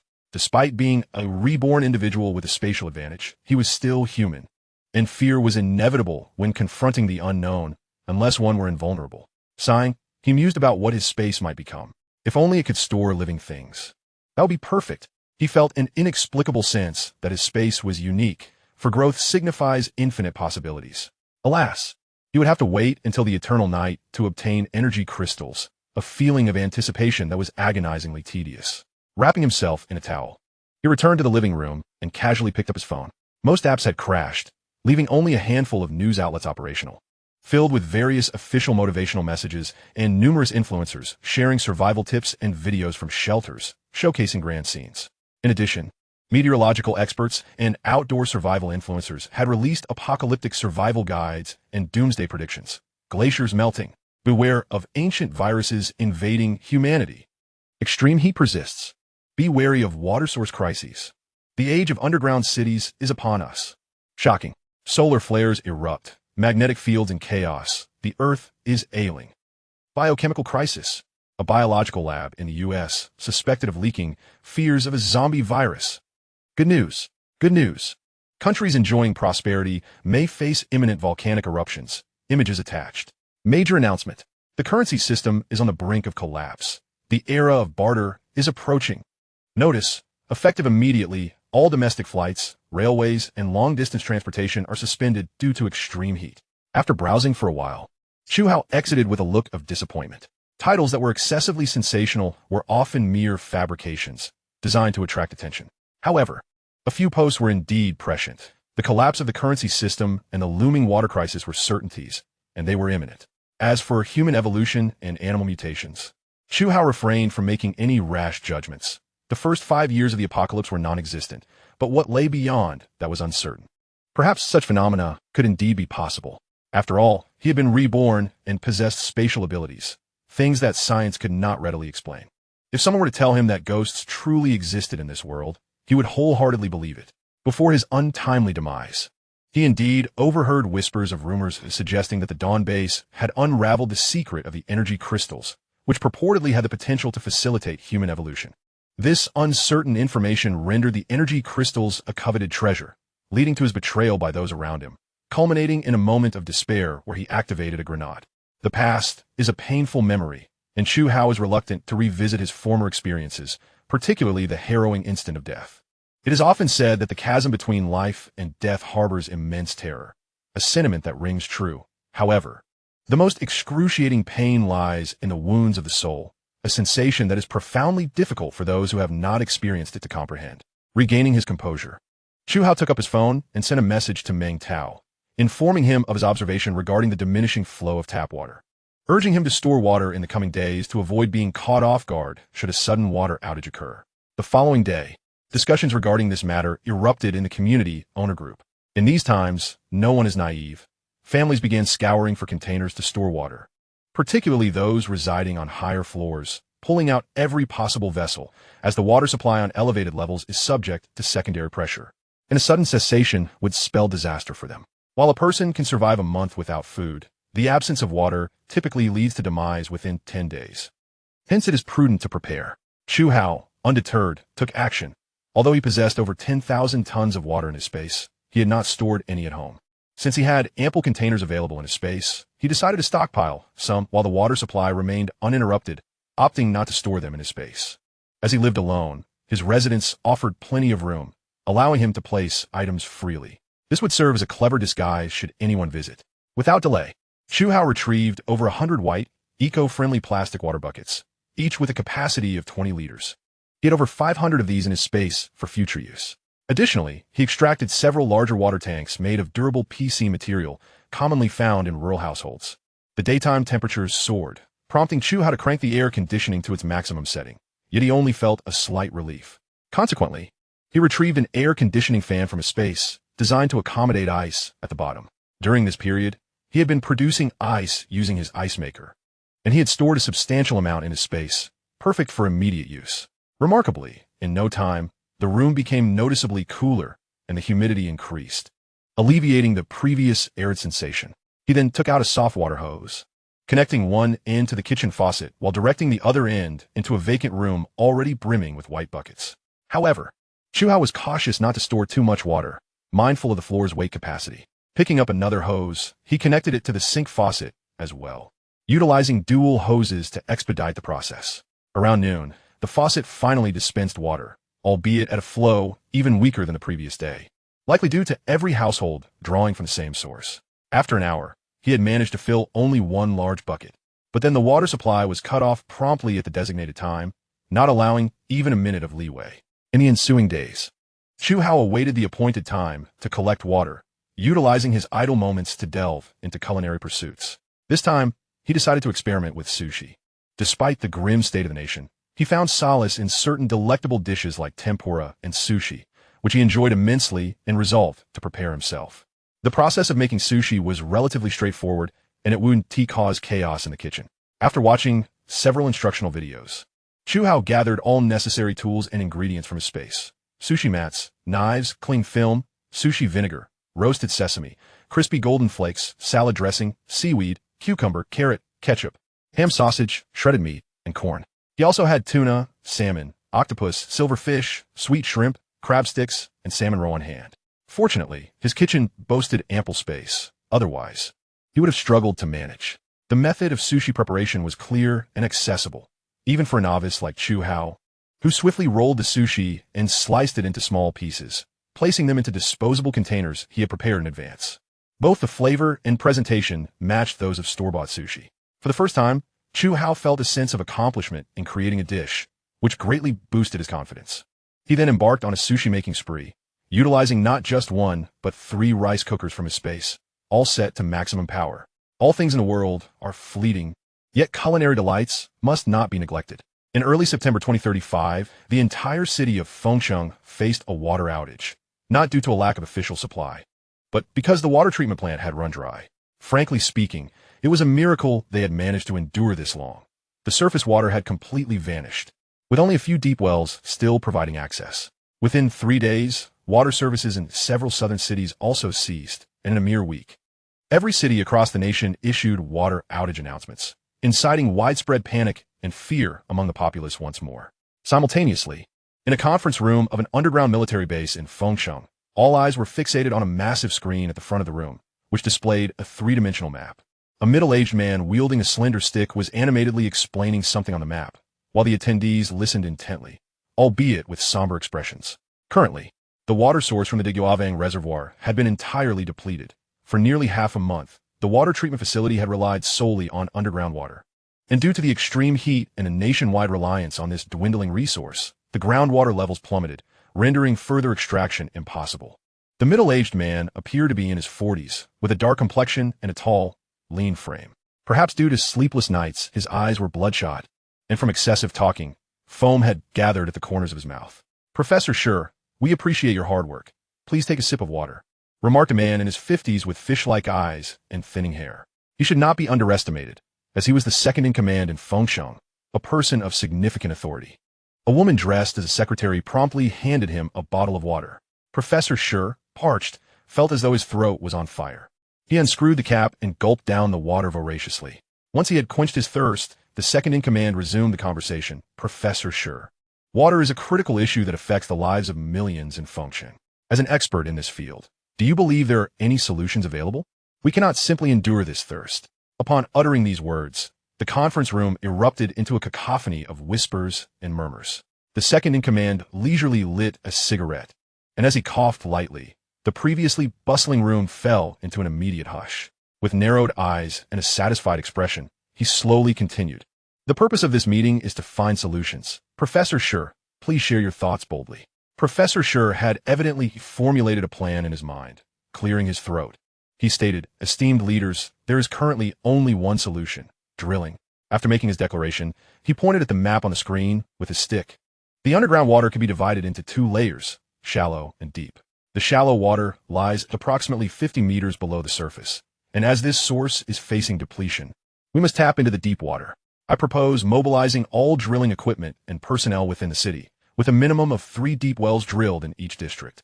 We can then use water trucks to distribute water to each community at specified times and quantities, which will initially alleviate the water shortage for the populace.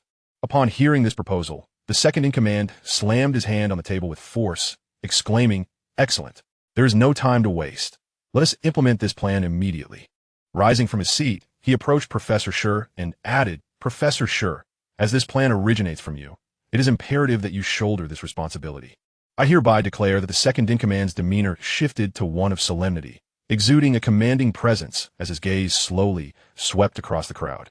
He then proclaimed in a loud voice, "Effective immediately, a water resource command center will be established, with Professor Shi appointed as the deputy minister. All departments must render their utmost support and cooperation." Chapter 26. It truly is you. On the 6th day of the water outage, the inhabitants of Fengsheng were engulfed in despair, as if confronting the harrowing prospect of perishing from thirst. Anxiety gripped the populace, with many homes running perilously low on stored water. Finally, the authorities announced that starting tonight at 8 o'clock, water trucks would deliver supplies to designated locations within the community, allowing every household to bring containers to collect water. At 4 o'clock in the afternoon, Chu Hao finally arose, prepared a bowl of instant noodles, and consumed a basket of soup dumplings. To his surprise, having not indulged in instant noodles for quite some time, he found the meal quite delectable. After attending to his personal hygiene, he played video games for a while, then picked up his phone to peruse the discussions in the homeowners group regarding the water delivery trucks. Some suggested arriving early to avoid the inevitable crowds, while others argued that the authorities would likely limit supplies, ensuring that everyone received their share, making the timing irrelevant. Many who agreed with this notion likely did not suffer from water scarcity at home. Around 6 o'clock, as the sun began its descent, the outdoor temperature gradually fell. Once the sun completely vanished, the residents of the community rushed outside, clutching their pre-prepared containers, eager not to be left behind. Chu Hao changed into a beach outfit, wielding a vintage-style folding fan adorned with colorful ink wash paintings, a rather ostentatious choice, as he feared it might not attract attention. He casually carried a dilapidated iron bucket of approximately 10 liters as he stepped outside. Due to the power outage, the elevator was out of service, forcing Chu Hao to navigate the stairs. Upon reaching the entrance of the stairwell, he glanced up at the towering residential building, over 100 meters high, and then down at the battered iron bucket in his hand, feeling a wave of despair. Descending was easy, but ascending would be a challenge. Just the thought of climbing 36 floors made his calves tremble. Gradually, others emerged from the corridor, their containers increasingly extravagant. Some families had mobilized entirely, with children swinging large empty soda bottles, pouting as they trailed behind their parents. Others had somehow procured carts or small hand trucks laden with various containers, with some even resorting to fishing boxes to maximize their water capacity, leaving no stone unturned. Blending into the crowd, Chu Hao ambled along, his flamboyant attire garnering many curious glances. Unfazed, he leisurely fanned himself, the warm breeze a meager comfort, primarily for the sake of maintaining his flair. Indeed, several individuals recognized Chu Hao and greeted him, with some who felt closer, even stopping to chat. Most of these acquaintances lived in the same building as him. Many he could not name, yet their faces were familiar, belonging to the realm of casual nods. Not far behind, Bai Wei and Bai Fan trailed in the crowd, each carrying a water bucket, silent and focused, occasionally wiping the sweat from their brows, feeling as if they were in the mouth of a volcano. Despite her plain attire of a simple t-shirt and athletic shorts, Bai Wei, nearly 1.7 meters tall, with a striking figure, fair skin, and long, straight legs, possessed a face that irresistibly drew attention. Bai Fan glared at the lecherous gazes directed at his sister, harboring disdain for those individuals. He believed that apart from her face, his sister was lacking. In his mind, an ideal woman should be petite, charming, and sweet. However, he dared not voice these thoughts, fearing a reprimand from his sister. Suddenly, Bai Fan halted, his gaze fixated on a vividly dressed figure in the crowd, reminiscent of the leader. In disbelief, he rubbed his eyes, but when he looked again, that familiar silhouette had vanished. What is wrong? Bai Wei noticed her brother's distracted demeanor, as if he were searching for someone, and casually inquired. Bai Fan, still in a daze, instinctively replied, "Oh, I thought I saw an old friend," then quickly corrected himself, "Yes, an old classmate." Bai Wei, feeling irritable from the heat, paid little attention to her brother's expression, dismissing it as inconsequential. Moreover, Bai Fan indeed had classmates residing in the same community. Sensing that his sister had not dwelled on his slip of the tongue, Bai Fan felt a wave of relief wash over him. He was internally conflicted, having promised the leader to keep a secret, yet feeling guilty for deceiving his sister, leaving him in a muddle of emotions. That silhouette had been too striking. Had it not been for the hairstyle, he might have believed it was indeed the leader. The water delivery point was located at the square next to the New World Huafu, a short distance away. By the time Chu Hao arrived, a throng had already formed, a sea of moving shadows. Fortunately, the square's streetlights remained illuminated, allowing him to discern the surroundings. 2 water trucks had arrived. One was a sprinkling truck, capable of holding about 6 or 7 tons of water, while the other was a larger Volvo truck, towing a long iron tank. Beside the water trucks, a police vehicle stood guard, with 2 official personnel maintaining order, wielding megaphones. "Everyone, please remain quiet and listen to my instructions. Stand behind the yellow line and form 4 lines. No loud noises and no cutting in line. Everyone will receive their share." An official positioned at a height bellowed into the megaphone at the chaotic crowd, while 4 others brandished fluorescent sticks, signaling the formation of 4 lines. The unruly crowd gradually settled, and after a considerable wait, they formed a long queue. Chu Hao looked back and was astonished. The line seemed endless, teeming with people. There must have been no fewer than 5,000, if not 8,000. Once the crowd quieted down sufficiently, the officials resumed their announcements. Listen carefully. Each person is limited to a maximum of 10 liters of water. No double queuing. Anyone caught attempting to be clever will have their water collection privileges revoked. The crowd erupted in murmurs, with some regretting their choice of containers, and others' faces reflecting subtle disappointment as their clever plans were dashed. After an hour, it was finally Chu Hao's turn. With a bucket filled to the brim, he turned and headed home, eager to escape the sweltering heat that left him feeling lightheaded. Had it not been for the fear of appearing antisocial, he would have been loath to join the queue for such a meager amount of water. Due to his eye-catching attire, he was soon recognized by Bai Fan, who was still in line. Heavens, it's really you. Bai Fan et Galim. Disregarding the curious glances from others as he bolted from the crowd, Bai Wei, startled by her brother's sudden outburst, was about to admonish him, but instead saw him darting away, curiously furrowing her brow. She exchanged a few words with those behind her before chasing after him with her water bucket in tow. Bai Fan's shout was deafening, making it impossible for Chu Hao to feign ignorance. He wondered how he had encountered this eccentric youth here. Did he live nearby? However, since they had crossed paths, Chu Hao naturally wouldn't pretend not to recognize him. He waved and set down his bucket, smiling as Bai Fan approached. So it's you. What a coincidence. Do you live around here too? Bai Fan gazed at the familiar visage, the well-known smile, and was so overwhelmed with emotion that he found himself at a loss for words. Ever since the incident, Chu Hao had undoubtedly ascended to the status of an idol in his heart. Without this individual, he would have perished long ago. This person before him was a beacon of light amidst the darkness, a luminary of righteousness that rekindled the flame of hope in his life. Chu Hao, naturally oblivious to the tumultuous emotions swirling within Bai Fan, could discern from the latter's complex gaze that he was in a state of excitement. It was understandable, given that he was merely 16 or 17, idolizing the strong, especially since he had just been saved by Chu Hao. What Chu Hao did not realize was that Bai Fan's childhood had been marked by a profound absence of parental love, resulting in a subtle psychological void. The companionship of his sister provided him with a semblance of maternal affection, yet paternal love had always eluded him, particularly in that moment when he faced death. Chu Hao's appearance had undeniably filled the void of his yearning for paternal love. This was a significant reason for Bai Fan's unrestrained display of emotion upon seeing Chu Hao. Chapter 27, Bai Wei and Bai Fan. Hee, big brother. I am so thrilled to see you, Bai Fan exclaimed, eagerly rubbing his small hands together, resembling a starry-eyed admirer. His youthful face beamed with an innocence akin to that of a simpleton from a wealthy family. By the way, big brother, my name is Bai Fan. Listening to Bai Fan refer to him as big brother so casually, Chu Hao's lips twitched involuntarily, and he quickly corrected him. Don't call me that. My name is Chu Hao. You can call me by my name or Hao Ge. It was absurd to have a boy of 16 or 17 address him as big brother. It made him feel like a delinquent, a label he was unwilling to bear. At that moment, Chu Hao's gaze suddenly shifted to the figure behind Bai Fan, surprise flickering in his eyes. It was her? What was she doing approaching him? Suddenly, an understanding dawned upon him. Observing Bai Wei and Bai Fan closely, he quickly surmised that their striking resemblance and shared surname indicated they were likely siblings. Upon spotting Bai Wei, she too noticed Chu Hao's unusual attire, a fleeting look of astonishment crossing her beautiful eyes. Her brother had found someone who was none other than him? How could they possibly know each other? Bai Wei, not one to overlook details, immediately realized her brother must be concealing something from her. Bai Fan, noticing his sister's arrival, darted his eyes around, clearly engaged in a whirlwind of thoughts. Chu Hao merely glanced at them, discreetly absorbing the subtle expressions on their faces. After a moment of contemplation, he was nearly certain that they were indeed siblings, and that Bai Fan had not divulged the events of that night to Bai Wei. This thought led him to regard Bai Fan with a newfound respect for his discretion.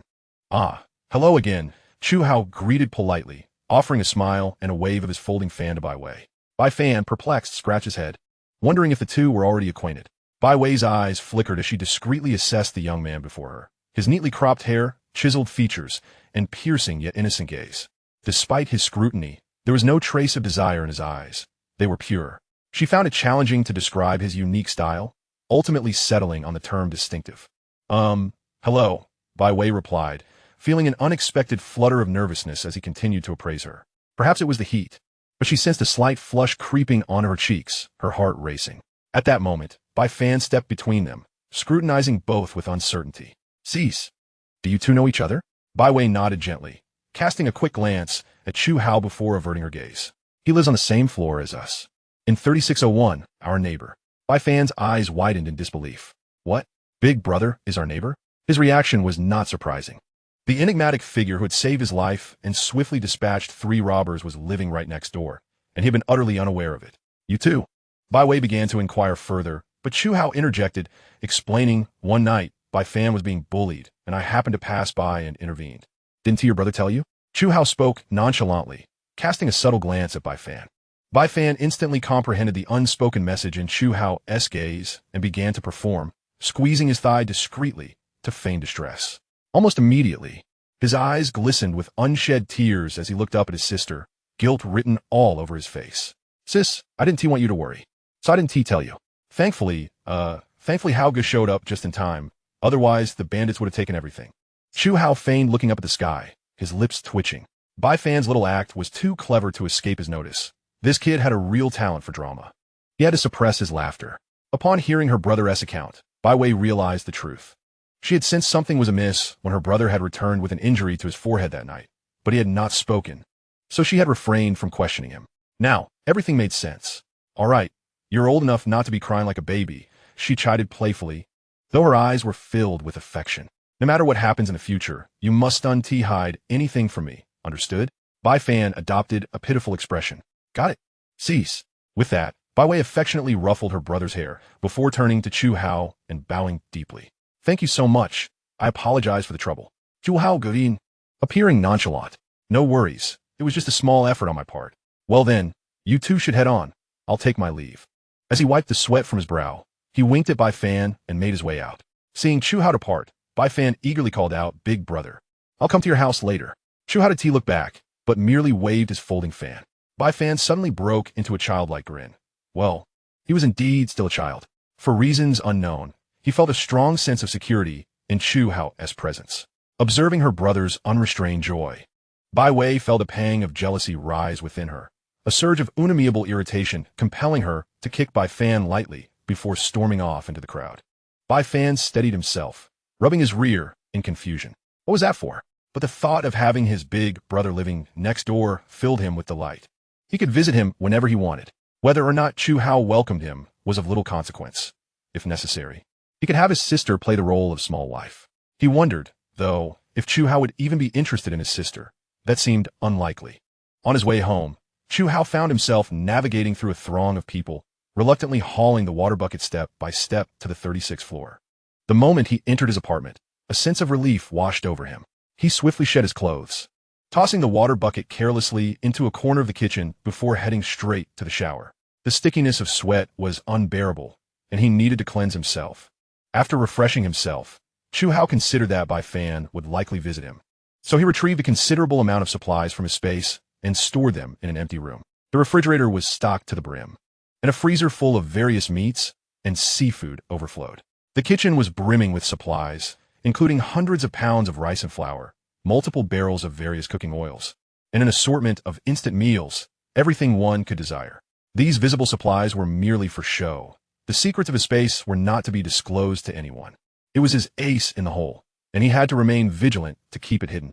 As for whether others might covet these supplies or harbor ulterior motives upon seeing them, to be frank, Chu Hao is not the slightest bit concerned. Should anyone dare to entertain wicked thoughts, he would not hesitate to eliminate them. The weapons within his space are his greatest reliance. He has never been one to instigate trouble, yet he is unafraid of it. If he can persist, that would be ideal.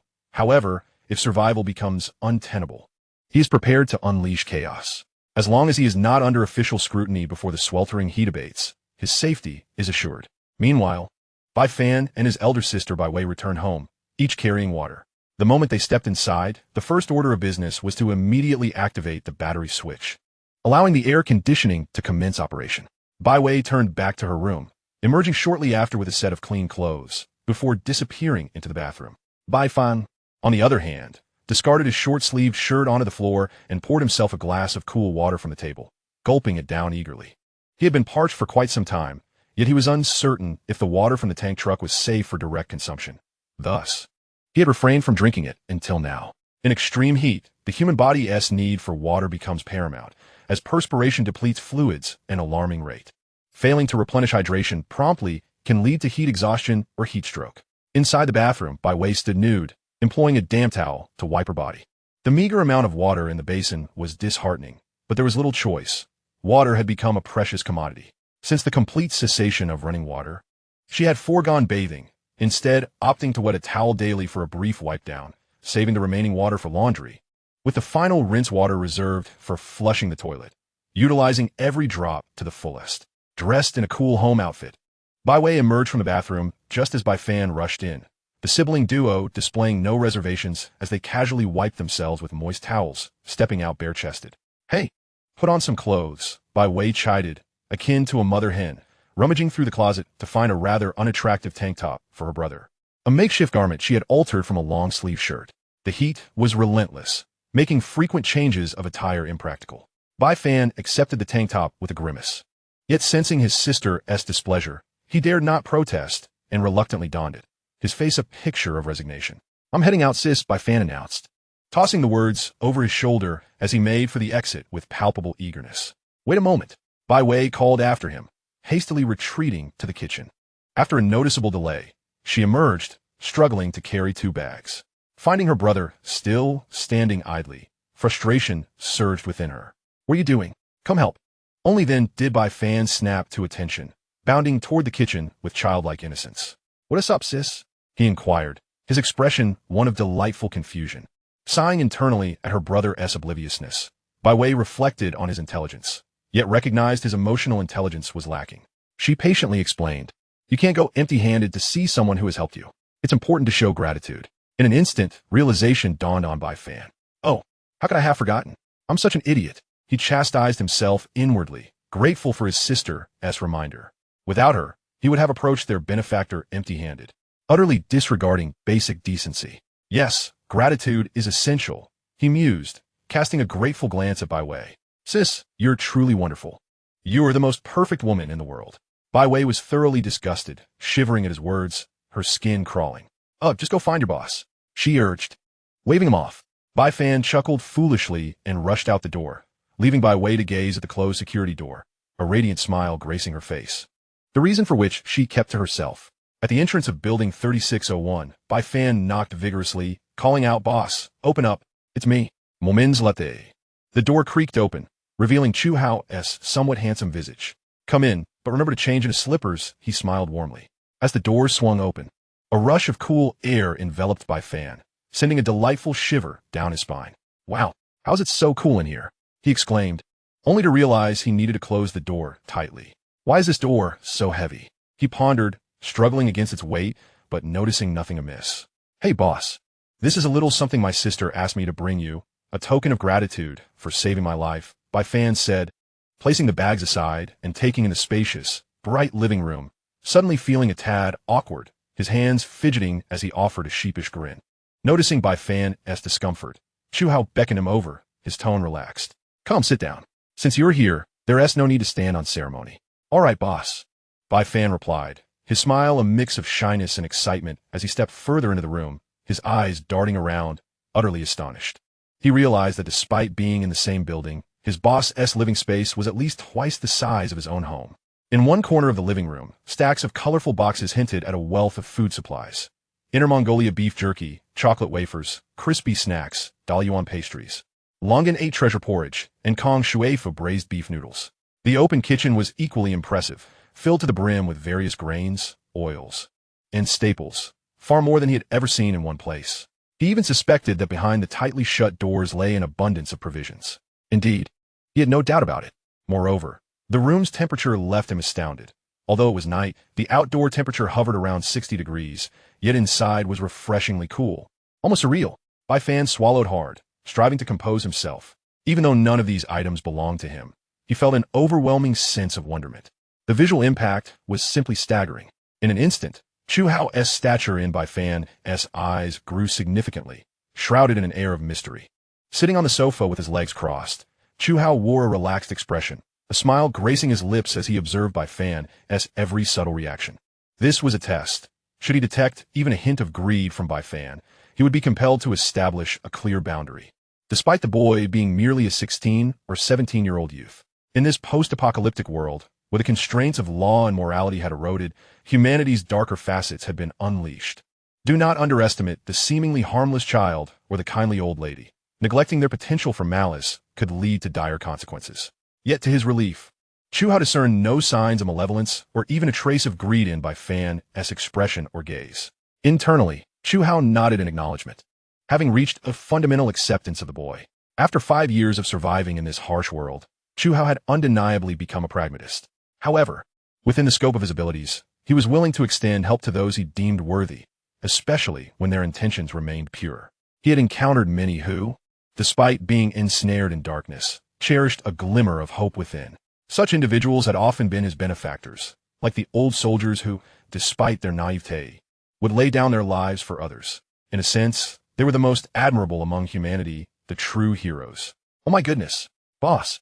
You didn't actually move a supermarket into your home, did you? This is incredible, Bai Fan exclaimed, his eyes brimming with admiration as he gazed at Chu Hao, suddenly feeling a sense of inadequacy regarding the meager offerings he had brought.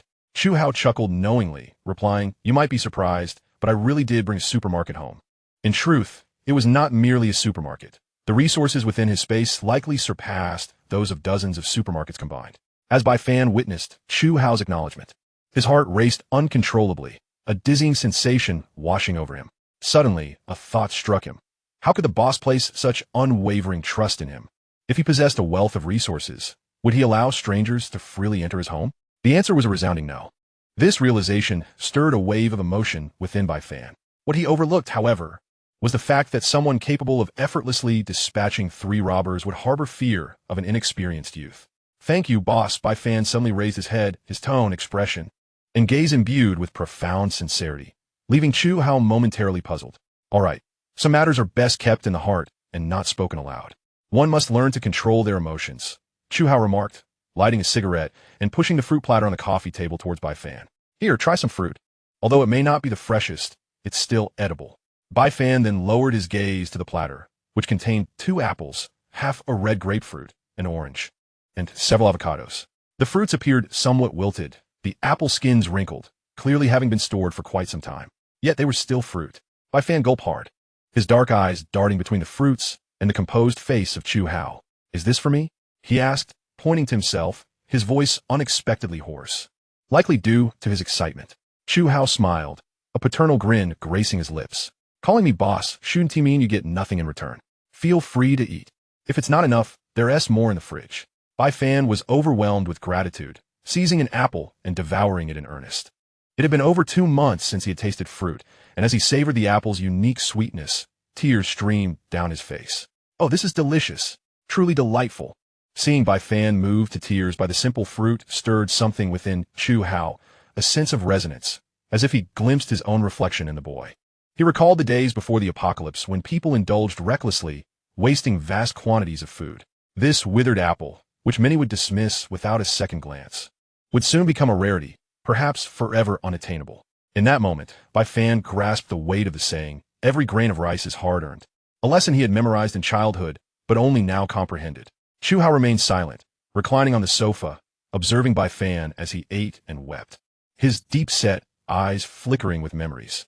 The smoke from his cigarette curled around his face, obscuring his features until the cigarette burned down to his fingertips, jolting him back to the present. "You haven't eaten yet, have you? Perfect timing, as I'm rather hungry too.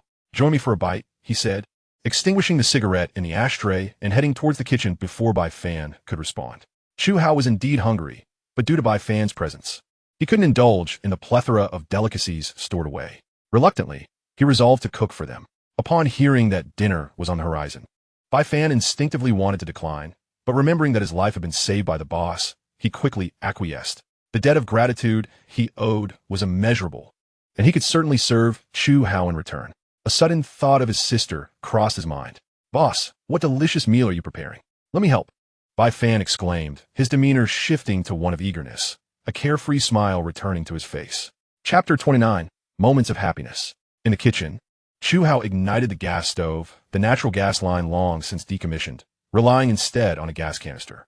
A pressure cooker sat on the stove, filled with simmering beef and lamb ribs, the aroma wafting enticingly. The ingredients for the stew were readily available, requiring little effort. During the cooking interval, Chu Hao and Bai Fan engaged in a gaming session, much to Bai Fan's delight. He had always cherished PS games, having played a few times at his classmates' homes, reveling in the experience. However, he had never mentioned this to his sister, aware of their family's financial struggles, and had kept this passion buried within. To his surprise, the boss shared his interest in gaming and owned the latest PS console, complete with an array of games, most of which were single-player and playable offline. It was simply marvelous. Suddenly, Bai Fan glanced at his wristwatch and leapt up, rushing towards the kitchen. "The pot," he exclaimed, hastily turning off the gas and carefully releasing the pressure from the cooker. Upon lifting the lid, a plume of steam enveloped him, filling the air with a savory scent of meat. Seeing that nothing had burned at the bottom, he let out a sigh of relief, wiping the sweat from his brow. Chu Hao strolled over, amused by Bai Fan's flustered demeanor.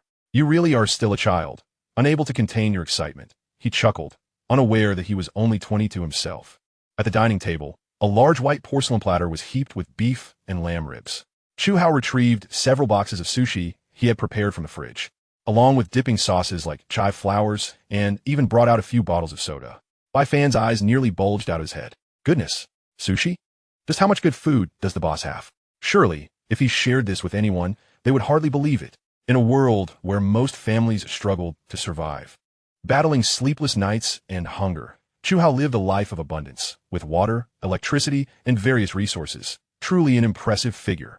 As Chu Hao and Bai Fan sat across from each other at the table laden with sumptuous food, Bai Fan could barely contain his drool, his eyes nearly falling into the meat platter. Chu Hao, eschewing chopsticks, donned disposable gloves and seized a beef rib. Bai Fan followed suit, smearing chive flour sauce over his rib before diving into a fervent feast. With oil glistening at the corners of his mouth, Bai Fan, at the peak of his teenage appetite, devoured the food voraciously. The two shared stories, Bai Fan openly confiding in Chu Hao about his family circumstances, nearly revealing his sister's secrets until Chu Hao intervened. "By the way, just call me Brother Hao from now on, none of this boss business. Or, I might just have to give you a good thrashing."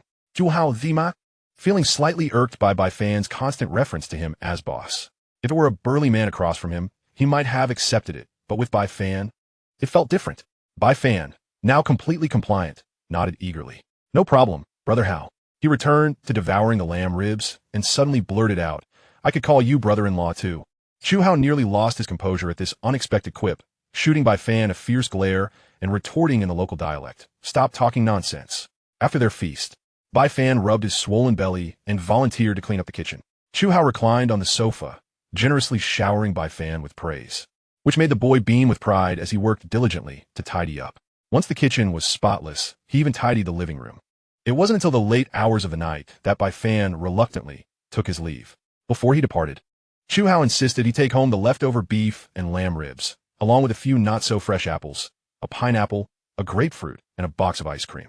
Understanding the shared plight of Bai Wei and Bai Fan, orphans who had lost their parents in a car accident, he recognized the depth of their struggles and appreciated Bai Wei's strong character. Her resilience and hard work were rare qualities in a young woman. As long as they weren't meddlesome, he wouldn't hesitate to lend them a hand in times of need. As Bai Fan stepped out of the door, Chu Hao opened the items he had brought, and to his surprise, the haul was quite substantial. There were 20 pounds of rice, some millet corn husks, 5 rather shriveled potatoes, and a single squash. Do not underestimate these provisions. Bai Fan had disclosed all the information regarding his family situation to him, and their food supplies were rather meager, making this collection approximately half of their resources.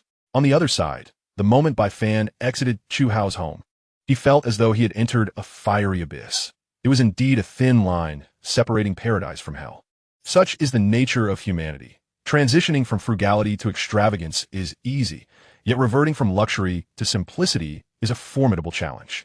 Upon pushing open the door to his own home, he found his elder sister seated on the sofa, scissors in hand, diligently altering a pile of old clothes. "Sister, my how Go brought you a plethora of food," Bai Fan exclaimed, his face lighting up with joy as he placed a large assortment of items before her. Wearing a rather proud expression, Bai Wei, with her teeth, carefully severed a thread and gently placed the fine needle into its box before lifting her gaze. The moment her eyes met the array of goods, they widened in disbelief. Was that fruit? Where on earth did these come from? A flicker of astonishment and incredulity graced her exquisite face, her tone soft yet laced with an interrogative edge. Bai Fan grinned foolishly, a youthful pride shimmering in his eyes. Of course it's from Hao Ge, my boss. He hastily added, fearing his sister might not know who Hao Ge was. Following this, he regaled her with tales of Chu Hao's kindness, rambling on with enthusiasm while Bai Wei listened quietly, her beautiful eyes sparkling with interest. As Bai Fan grew increasingly animated, his eyes gleaming with fervor, he inadvertently divulged the story of how Chu Hao had vanquished 3 assailants, narrating it as if recounting a thrilling tale. He remained oblivious to the shifting emotions playing across Bai Wei's face: fear, disbelief, gratitude, and an inexplicable nuance.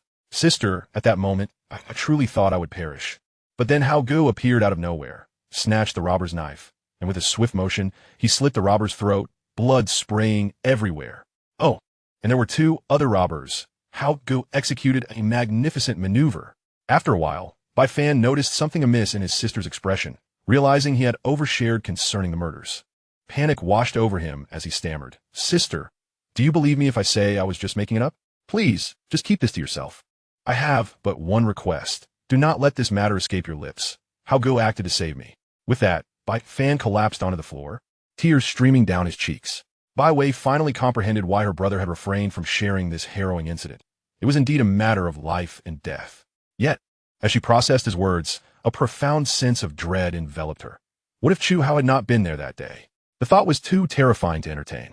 "Do not cry. This is not your fault," Bai Wei sighed, helping Bai Fan to his feet. She gazed earnestly into his eyes, her voice serious. "Bai Fan, from this moment forth, you must keep this secret buried deep within. No one can know, or you will endanger Chu Hao. Do you understand?" Bai Fan nodded through his sobs, murmuring, "I understand." Internally, he scolded himself for being a fool, vowing to speak less in the future. Seeing her brother in such a despondent state tugged at Bai Wei's heartstrings. Her brother was so remarkably considerate, enduring bullying at school without a word, always wearing a cheerful facade, never asking for money or anything else, content as long as he had enough to eat. "Sister, are you crying?" Bai Fan et Golim, noticing the tears welling in her eyes. He hurriedly wiped them away and, with a wide grin, said, "It's all right, sister. From now on, Hao Ge will be my boss, and I will learn martial arts, even the art of killing, to protect you." Bai Wei bit her lip tightly, turning her head aside to dry her tears. But the earnestness in her brother's words, calling someone boss, suddenly made her chuckle. As Bai Fan saw his sister smile, he joined in her laughter. But then he recalled the ice cream Hao Ge had brought for her, and a sense of dread washed over him. He quickly rummaged through the bag and opened it, discovering that it had already melted quite a bit. "Sister, the ice cream is melting. You must eat it quickly. It's a special gift from my Hao Ge," Bai Fan exclaimed, opening the ice cream box and rushing into the kitchen for a spoon, which he handed to his sister. Upon hearing that it was a special gift from Chu Hao, Bai Wei felt a peculiar warmth in her heart. She took the spoon from her brother, scooping out a bite of the ice cream. As she tasted it, the coolness enveloped her, accompanied by a rich, creamy flavor and a hint of vanilla. The delightful blend exploded on her palate, stimulating her taste buds with its velvety richness and refreshing sweetness, lifting her spirits immeasurably. How had she never realized how delectable ice cream could be? In such sweltering weather, indulging in a box of ice cream felt like pure bliss. Unfortunately, this moment of happiness was fleeting, as the two quickly devoured the entire box, taking turns with each spoonful. Chapter 30. The construction materials are secured. In mid-October 2035, the outdoor temperature soared above 70 degrees. Recently, due to soil weathering, a cloud of yellow dust had engulfed the air, resembling a city within a desert. The sky a dreary, muted gray. The authorities issued another announcement, providing all residents with free rations weekly. These rations were akin to compressed biscuits, a newly developed product containing the essential nutrients required by humans. Although the taste was rather poor, it sufficed in satiating hunger. However, given the current circumstances, as long as it filled their bellies, who cared about flavor? Time, like a fleeting shadow, slipped away in an instant. Chu Hao's previously tranquil life had become significantly more engaging with Bai Fan's presence. Bai Fan occasionally worked at the shelter, where the foreman, familiar with Bai Fan's parents, afforded him special consideration. When not working, Bai Fan spent nearly all his time at Chu Hao's home, and Chu Hao did not mind. After all, prolonged solitude can lead to various issues, and Bai Fan was obedient and diligent, taking care of most household chores, allowing Chu Hao to enjoy a leisurely existence. Yet, He did not neglect Bai Fan, inviting him to dinner every time. Their camaraderie flourished, with the two engaging in video games and workouts together, and Chu Hao occasionally imparting combat skills, particularly in knife techniques. By the end of October, with the groundwater levels dropping again, water trucks came only twice a week, meaning each person could collect a maximum of 20 liters of water every 7 days. If conserved, this amount was just sufficient for one person. This policy incited considerable outrage among the populace. Some less discerning individuals resorted to cursing, accusing the authorities of corruption and negligence towards the citizens' well-being. Meanwhile, those with a clearer mindset contemplated the deeper implications of reduced water supply. What did it signify? With this realization, many felt a wave of melancholy and despair. If the sweltering heat persisted, it would not be long before they faced a dire shortage of water. While everyone fretted over survival, Chu Hao was contemplating matters of a more long-term nature. At 3 in the morning, Chu Hao descended to the underground parking garage, his keys in hand, and felt a wave of relief upon discovering that his Wuling Hongguang had not been stolen. Driving the trusty vehicle out of the garage, he navigated by memory rather than relying on a map, arriving at a construction site entrance within minutes. At this moment, the construction site lay desolate, shrouded in an impenetrable darkness, an eerie silence enveloping the surroundings. Ever since the extreme heat had intensified, the site had long been abandoned. Initially, security personnel patrolled the area, but eventually they ceased all oversight. Who cared if construction materials went missing? Presently, the paramount concern for everyone was food and water. Once he confirmed the vicinity was deserted, Chu Hao deftly unlocked the gate with tools salvaged from a bandit safe house, an assortment of lockpicking instruments he had gladly accepted. This particular skill was one he had acquired in his previous life from a thief. Upon entering the site, Chu Hao, flashlight in hand, surveyed his surroundings. The construction area was expansive, littered with a myriad of building materials. Steel pipes and rebar lay exposed in the open courtyard, while mountains of cement and sand, their protective tarps nearly disintegrated from the sun's relentless rays, beckoned him. Elated, he commenced his zero-cost procurement, gradually collecting usable building materials into his spatial storage.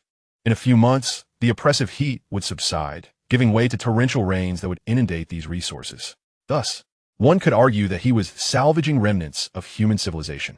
After exiting the site, Chu Hao hastened to his next destination, stripping the location of all its building materials before proceeding to yet another site.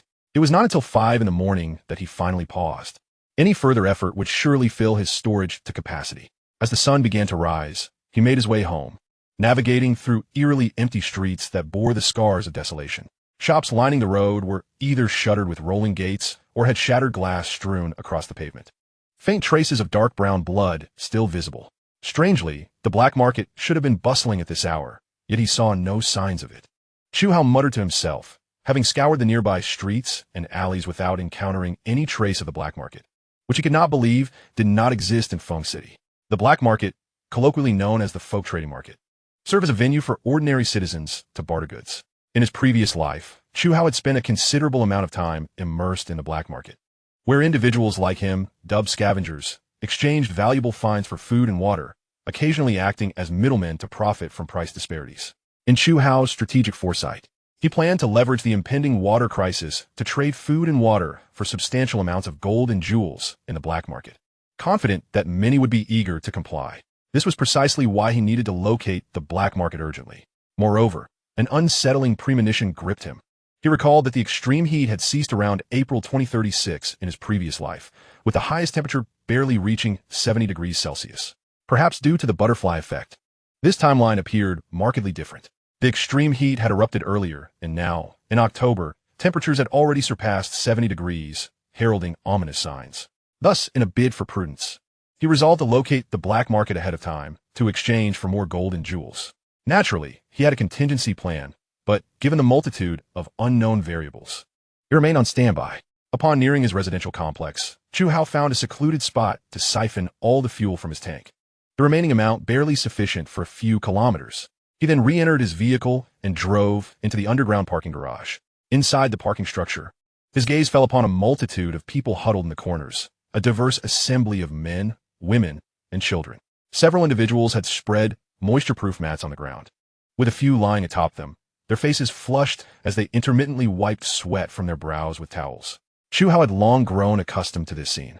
Since the power outage, the parking garage had transformed into a refuge from the summer heat for the residents. Being underground, it offered a cooler respite, and when hunger struck, they relied on the official rations provided, mindful of potential theft. Hence many only carried enough for a single meal. As night fell and temperatures dropped, they would return to their homes, activate their solar power systems, and enjoy a restful slumber beneath the comfort of air conditioning. Chapter 31.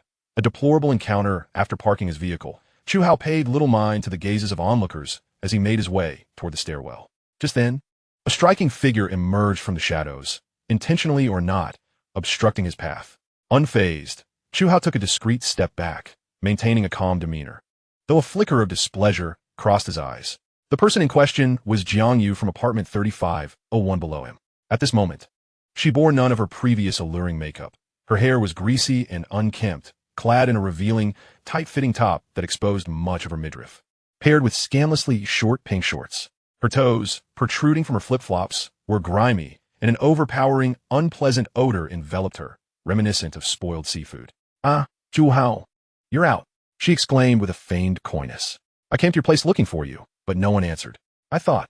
Jiang Yu blinked, feigning shyness as she purposefully thrust out her chest. Her demeanor repulsed Chu Hao, igniting a surge of nausea. With an icy tone, he replied, "I'm not familiar with you. Please refrain from bothering me in the future." With that, he sidestepped her, not sparing her another glance as he departed. Onlookers, witnessing the exchange, wore expressions of schadenfreude, particularly the middle-aged women who relished Jiang Yu's humiliation. Some individuals are inherently despicable, flaunting their youth and inviting trouble without a care for the consequences. A mocking voice rang out from the crowd, further darkening Jiang Yu's already sour expression. She longed to confront the speaker, a round-faced woman, but recognized her numerical disadvantage, knowing a confrontation would likely lead to her downfall. Yet Jiang Yu was not one to be easily cowed. She shot a glare at her adversary, then suddenly broke into a smile. "Oh dear, some women are truly pitiable, unable to even keep their men in line. But then again, with age comes a decline in desirability. Which man would still be interested, right?" Her words incited fury in a middle-aged woman, who sprang from the crowd, her face contorted with rage. "You little harlot, I'll tear your face off today," she shouted, charging at Jiang Yu with reckless abandon. Realizing she stood no chance against this fierce opponent, Jiang Yu bolted up the stairs, prompting the onlookers to rouse with excitement. Some even flicked on their flashlights to better witness the unfolding drama. In the dimness, Jiang Yu suddenly stumbled, as if tripping over an unseen foot, and fell to the ground. The middle-aged woman seized the opportunity, quickening her pace. Without waiting for Jiang Yu to rise, she grasped her hair and mounted her, unleashing a flurry of slaps across Jiang Yu's face. Fury ignited within Jiang Yu as she retaliated, screaming and grappling, clawing at her opponent's face, digging at her eyes, and tugging at her hair, employing every tactic imaginable. The crowd quickly closed in, their previously apathetic expressions now alight with intrigue. Several men were particularly captivated, their eyes glued to the spectacle. With the scant clothing Jiang Yu wore, the struggle had rendered her attire nearly non-existent. The middle-aged woman had even ripped off her bra, which flew through the air and fortuitously landed on a man's face. Ultimately, a few individuals, unable to tolerate the escalating chaos, intervened to separate the two combatants, bringing the farce to an end. As the crowd dispersed, seeking refuge elsewhere, some men lingered, reminiscing about the tantalizing scene they had just witnessed, contemplating whether to part with some rations to satiate their desires. Upon returning home, Chu Hao promptly took a shower, only to discover midway that the water had ceased flowing. Without a doubt, the water tower had run dry. Since the water supply had been interrupted, he had relied solely on the water stored in the tower. However, Chu Hao was prudent, never wasting resources. Whenever he showered, he would stand in a large basin, using a water-saving spray head, allowing the bathing water to be repurposed for laundry and eventually for flushing the toilet. It is not that Chu Hao lacks water within his spatial realm. There are hundreds of water tanks, each capable of holding 8 tons, not to mention the bottled and barrel water. The crux of the matter lies in the arduous days he has endured without water. Although he is far from deficient, he cannot afford to waste it. Otherwise, his conscience would be plagued by guilt. After donning the clothes he had just removed, Chu Hao pocketed the key and ascended the stairs, heading towards the 37th floor, which remains uninhabited, a fact he found quite agreeable. The reason he purchased the 36th floor instead of the 37th was due to the latter's reputation as an ominous residence, utterly unsellable and devoid of occupants. He had taken a gamble, wagering that the owner of the 37th floor would not return, and his intuition proved correct. As he pushed open the heavy iron door leading to the rooftop terrace, a wave of heat assailed him. Chu Hao suppressed his discomfort and ventured forth. The sun was already halfway risen, and the temperature continued to climb. He dared not delay, retrieving 2 water tanks from his spatial realm, and after some contemplation, he also fetched an electric water pump and a battery. In no time, he transferred the water from the tanks to the water tower, filling all 3 to capacity, which would sustain him for an extended period. After returning the now empty tanks to his spatial realm, he noticed the solar panels coated in fine sand and dust. Without hesitation, he extracted a broom from his space and promptly swept the dust from the panels. Once finished, he hastily departed, feeling the skin on his arms reddening from the sun's rays. After securing the rooftop iron door, he pondered for a moment before retrieving a large steel lock from his spatial realm to secure the entrance. During this period, many had begun to notice him, particularly the residents of the top floor in the adjacent building. If they paid close attention, they could easily spot the conspicuous water towers and the glimmering solar panels on the terrace. While most households possessed solar panels, the number varied, but the water towers were undeniably eye-catching. Consequently, numerous individuals engaged in hushed discussions, ultimately speculating that the owner of the water towers was likely the resident of Unit 3601. And in no time, Chu Hao's name became well known among many. However, Chu Hao himself remained indifferent to the burgeoning notoriety. He had anticipated this day, realizing it was merely a matter of time, whether sooner or later. For now, the official deterrence remained intact, and no one dared to act recklessly in person. Naturally, Chu Hao himself refrained from any overtly audacious actions, yet there was ample room for maneuvering in the shadows. Upon returning home, Chu Hao took another shower, then retrieved a serving of stir-fried noodles with eggs, ham, and vegetables from his spatial realm for a quick meal. Afterward, he moved 2 air conditioners into the bedroom and collapsed onto his double bed, casually picking up the tablet beside his pillow to watch a movie. This time, he chose The Wandering Earth Part 5. As the room gradually cooled, drowsiness enveloped him, and he soon succumbed to sleep. He was jolted awake by a series of knocks on the door, assuming it was the mischievous Bai Fan. Without giving it much thought, he donned only a pair of shorts and, yawning, approached the door, muttering, "What are you doing up during the day, you rascal?" Vangia. To his surprise, upon opening the door, it was not Bai Fan but the building manager, Wang Meili. With a smile adorning her face, she was about to tease Chu Hao, but her gaze fell upon his physique, specifically his abdominal muscles. Wang Meili swallowed hard, her eyes widening in astonishment. She had not realized that this young man was so well built, exuding a palpable aura of masculinity. It is often said that men are attracted to younger women, yet women are similarly drawn to youthful vigor, especially women like Wang Meili, nearing 40, found herself in a rather unfortunate marriage. Her husband long since depleted by indulgence, and now with a mistress. Her own needs had been neglected for far too long. Startled by Wang Meili's intense gaze, Chu Hao quickly stepped back behind the door, feeling slightly embarrassed. It's Wang Jia. Is there something you need? Chapter 32. The Quota for the Shelter.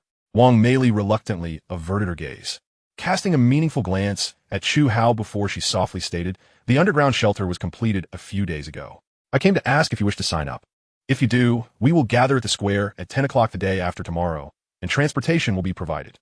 Upon hearing this news, Chu Hao's heart remained unperturbed, and he replied calmly, "Surely, entering the shelter isn't free?" He posed this question because, in his previous life, the Peng City shelter operated under the guise of being free. Yet in reality, it charged per person, a contradiction that many might overlook. However, the truth was clear, with nearly 10 million residents in Feng City. Even if a significant number succumbed to extreme heat, how many would that really be? Perhaps 100,000? Or, if one were to exaggerate, 1 million? That number was already an overestimation, as Feng City had only 10 underground shelters, each capable of accommodating 100,000 individuals. Together, these shelters could only house 1 million people, a mere fraction compared to the population of over 10 million, creating a substantial dilemma. Wang Meili secretly admired Chu Hao for not only his handsome appearance and impressive physique, but also for his sharp intellect. Indeed, the shelter quotas were limited, and thus, each applicant was required to contribute an additional 20 jin of food of any variety. After a brief pause, Wang Meili added, "If you find yourself short on food, I can assist you." At her words, Chu Hao scrutinized Wang Meili more closely, recalling the intensity of her earlier gaze, which sent a shiver down his spine. Wait, is she considering a younger man? He thought. "No, thank you, Wang Jia. Please reserve that spot for someone who truly needs it. I will not be going." He responded with a polite smile to decline her offer. Wang Meili's face fell momentarily at his refusal, but she refrained from pressing the issue and simply wished him well before heading to Bai Wei's door, clearly intent on inquiring with each household. The reason for this thoroughness was the recent disappearance of network signals. Chu Hao had no intention of entering the underground shelter. It was a thought he would not entertain. After the sweltering heat subsided, torrential rains would follow, rendering the shelter akin to a water prison. Though he had never been inside, he had heard others describe it as a dreadful environment, poorly ventilated and cramped, with triple-decker beds that lacked the comforts of home. Before long, there was another knock at Chu Hao's door. He surmised it could either be Brother Meng from downstairs or the Bai siblings. Indeed, upon opening the door, he was greeted by Meng Tao's amiable face. Chu Hao welcomed him inside and offered him a drink from the refrigerator.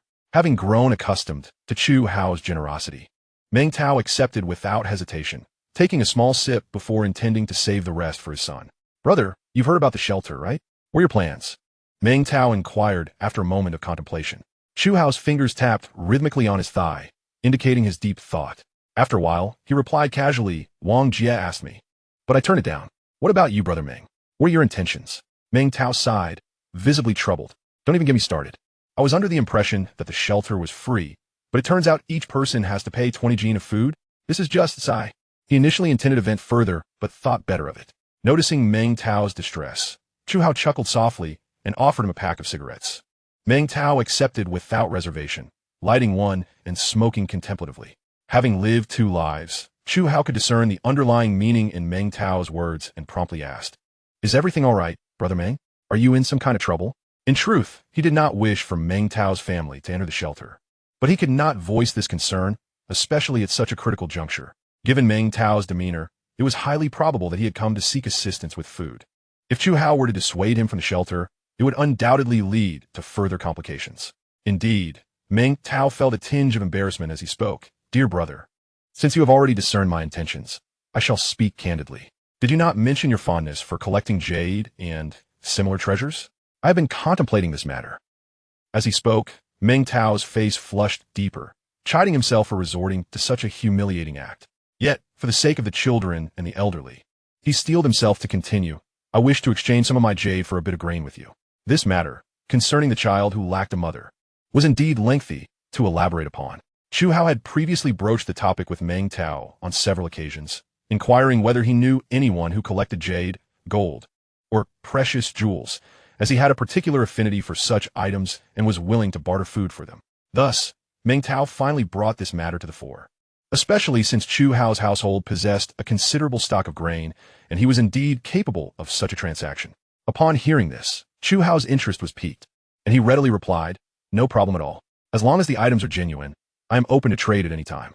Meng Tao, witnessing Chu Hao inetsnut de meno, began to tentatively accept his words. However, out of kindness, he cautioned, Are you certain you wish to exchange grain for those seemingly useless items? Chu Hao notet ao sesti setating. Brother Meng, I have loved these items since childhood. I will do my utmost to acquire them for exchange.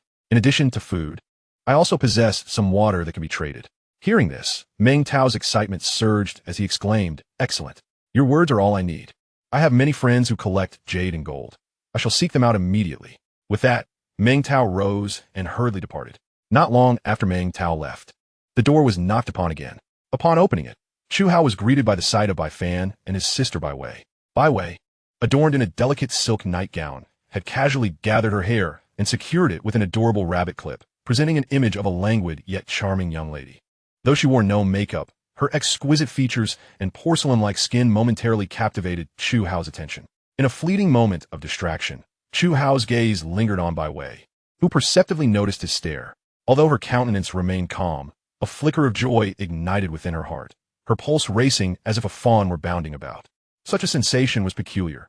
Many suitors had pursued her, yet none had evoked feelings quite like this. Oh dear, Bai Wei, what are you thinking? How embarrassing. Bai Fan, sensing his sister's unusual demeanor, mistakenly assumed she was merely shy. Indeed, Bai Wei's character leaned towards the reclusive, as he had never witnessed her engage with a boyfriend, let alone female friends, indicating a certain social anxiety. The fridge is stocked. Go fetch something your sister enjoys. Chu Hao instructed Bai Fan before turning to Bai Wei with a warm smile. It's not your first time here. Please feel at ease, as if you were at home. The words were spoken without intent, Yet Bai Wei's cheeks flushed crimson upon hearing them, causing ripples of emotion to stir within her. Bai Fan, oblivious, dashed to the kitchen, his face aglow with innocent delight. Each day, his greatest anticipation was to visit Chu Hao's home, where an abundance of delectable treats awaited, alongside games and the opportunity to learn combat techniques, all of which delighted him immensely. In the kitchen, he retrieved an apple and half a pineapple, peeling and slicing them into bite-sized pieces. He then placed the colorful fruit platter on the coffee table and hurried to the freezer to fetch a box of ice cream, along with 3 disposable spoons, before plopping down beside Chu Hao, his expression radiating eagerness. As Bai Wei savored the creamy ice cream, her thoughts became muddled. Over this time, Chu Hao had provided exceptional care for her and her brother. Bai Fan, without a doubt, spent nearly all his time at Chu Hao's residence. Aside from the hours he devoted to sleep, Chu Hao not only welcomed him, but also frequently prepared delightful snacks for him, occasionally sending treats home. During this period, Bai Wei observed that her brother's previously slender frame had gained some strength, and he had grown a bit taller, likely due to the nourishing meals provided by Chu Hao. Moreover, each time Bai Fan returned home, he was never empty-handed, often bringing food or a large jug of water. Upon inquiry, Bai Wei learned that Chu Hao had even installed several water tanks on the rooftop, leaving her astonished. Had he foreseen such a day? Naturally, this curiosity remained unspoken. Bai Wei would not be foolish enough to inquire directly. Initially, she had maintained a deliberate distance from Chu Hao, but after over a month of interaction, she realized he was indeed a treasure of a person, almost perfect, save for his inability to cook. His looks were undeniable, akin to a youthful Nemur with fair skin, and his radiant smile was reminiscent of a friendly neighbor's boy, with clean eyes and a sunny demeanor that endeared him to all. At first, she had wondered if Chu Hao's kindness towards her and her brother had ulterior motives, perhaps a desire to court her. However, as she grew to know him better, such thoughts dissipated. In these times, food and water were precious commodities. It was not an exaggeration to say that a few instant noodle packets or a few liters of water could easily procure a night of intimacy with a beautiful young woman. The siblings had consumed more of his provisions than they could count, especially considering he was Bai Fan's savior. Yet, Chu Hao always maintained a calm and nonchalant demeanor, never making any unreasonable demands, nor even hinting at anything amiss, which left Bai Wei perplexed.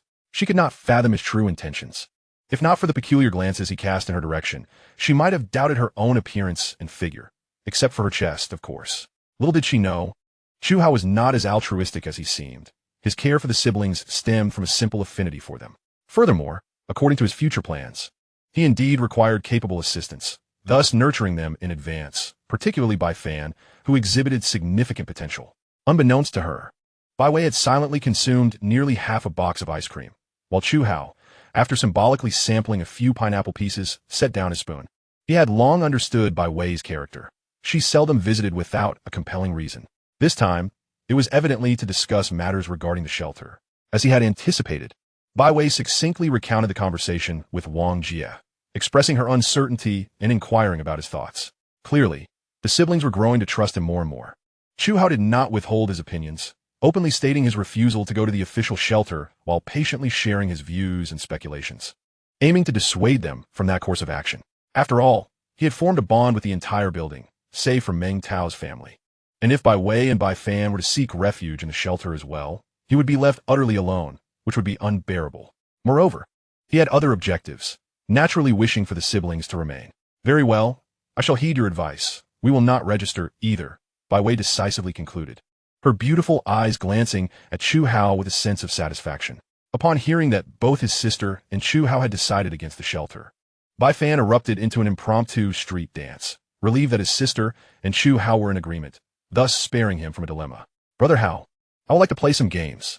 Bai Fan has recently been engrossed in conquering a challenging video game, and with his worries set aside, he naturally redirects his thoughts back to the game. Go ahead and play, Chu Hao said with a smile, and upon receiving permission, Bai Fan dashed off to another small living room.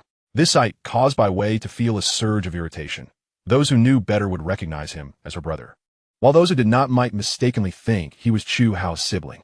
Chu Hao's residence features a layout of 3 bedrooms, 2 living rooms, and 2 bathrooms, comprising a bright and a dark living room. The dark room has been transformed into an esports haven, while the bright room is adorned with a large screen television, a sofa, and a coffee table, with a corner filled with various supplies. The opposite side boasts an array of fitness equipment. And due to the spaciousness of the bright room, It does not feel cramped at all. After Bai Fan dashed away, Chu Hao exchanged a glance with Bai Wei. His gaze was calm and serene, a gentle smile gracing his face, imparting a refreshing aura akin to a spring breeze, truly delightful. In contrast, Bai Wei appeared somewhat flustered, her small hands fidgeting restlessly, nearly wearing a hole into the sofa. The sight of Bai Wei, blushing and radiating an alluring charm, even caused Chu Hao, a man of steel, to feel a fleeting distraction. Nonetheless, it must be said that in this moment, Bai Wei possessed a certain captivating beauty. Her slightly tousled hair was held back by an adorable hairpin, framing her delicate features and fair, dewy skin, even clad in a silky sleepwear. Her graceful figure could not be concealed. Feeling somewhat uncomfortable under Chu Hao's unabashed gaze, Bai Wei's cheeks flushed, and her heart raced with the thought that perhaps he had developed feelings for her. Yet, she wasn't prepared for romance just yet. In truth, Chu Hao harbored no such distractions. He was merely appreciating her beauty. Despite having lived 2 lives and having encountered women he could count on one hand, he remained acutely aware of the complexities women often bring, especially in a post-apocalyptic world. Thus, he preferred to admire the beauty of good things from afar rather than seek to possess them, for a woman's heart is as elusive as a needle in the ocean, and the most treacherous of hearts belong to women. Inadvertently, Chu Hao noticed Bai Wei's peculiar behavior, yet to spare her any embarrassment, he pretended to recall something important. One moment, I suddenly remembered something, he said, rising and walking toward the bedroom. Once inside, and closing the door, he let out a quiet sigh of relief. Noticing that Bai Wei's sleepwear was a soft cream color, he had inadvertently spotted a vivid red stain in a private area. He surmised that she might be on her period and perhaps had either forgotten to wear a pad or had experienced a leak. Thoughtfully, Chu Hao retrieved a set of brand new women's sleepwear and 2 packages of sanitary pads from his storage. The reason for 2 packages was his bewilderment at the distinction between day and night pads. Uncertain, he simply chose one of each. Additionally, he procured a box of high-quality women's underwear, sized appropriately for Bai Wei.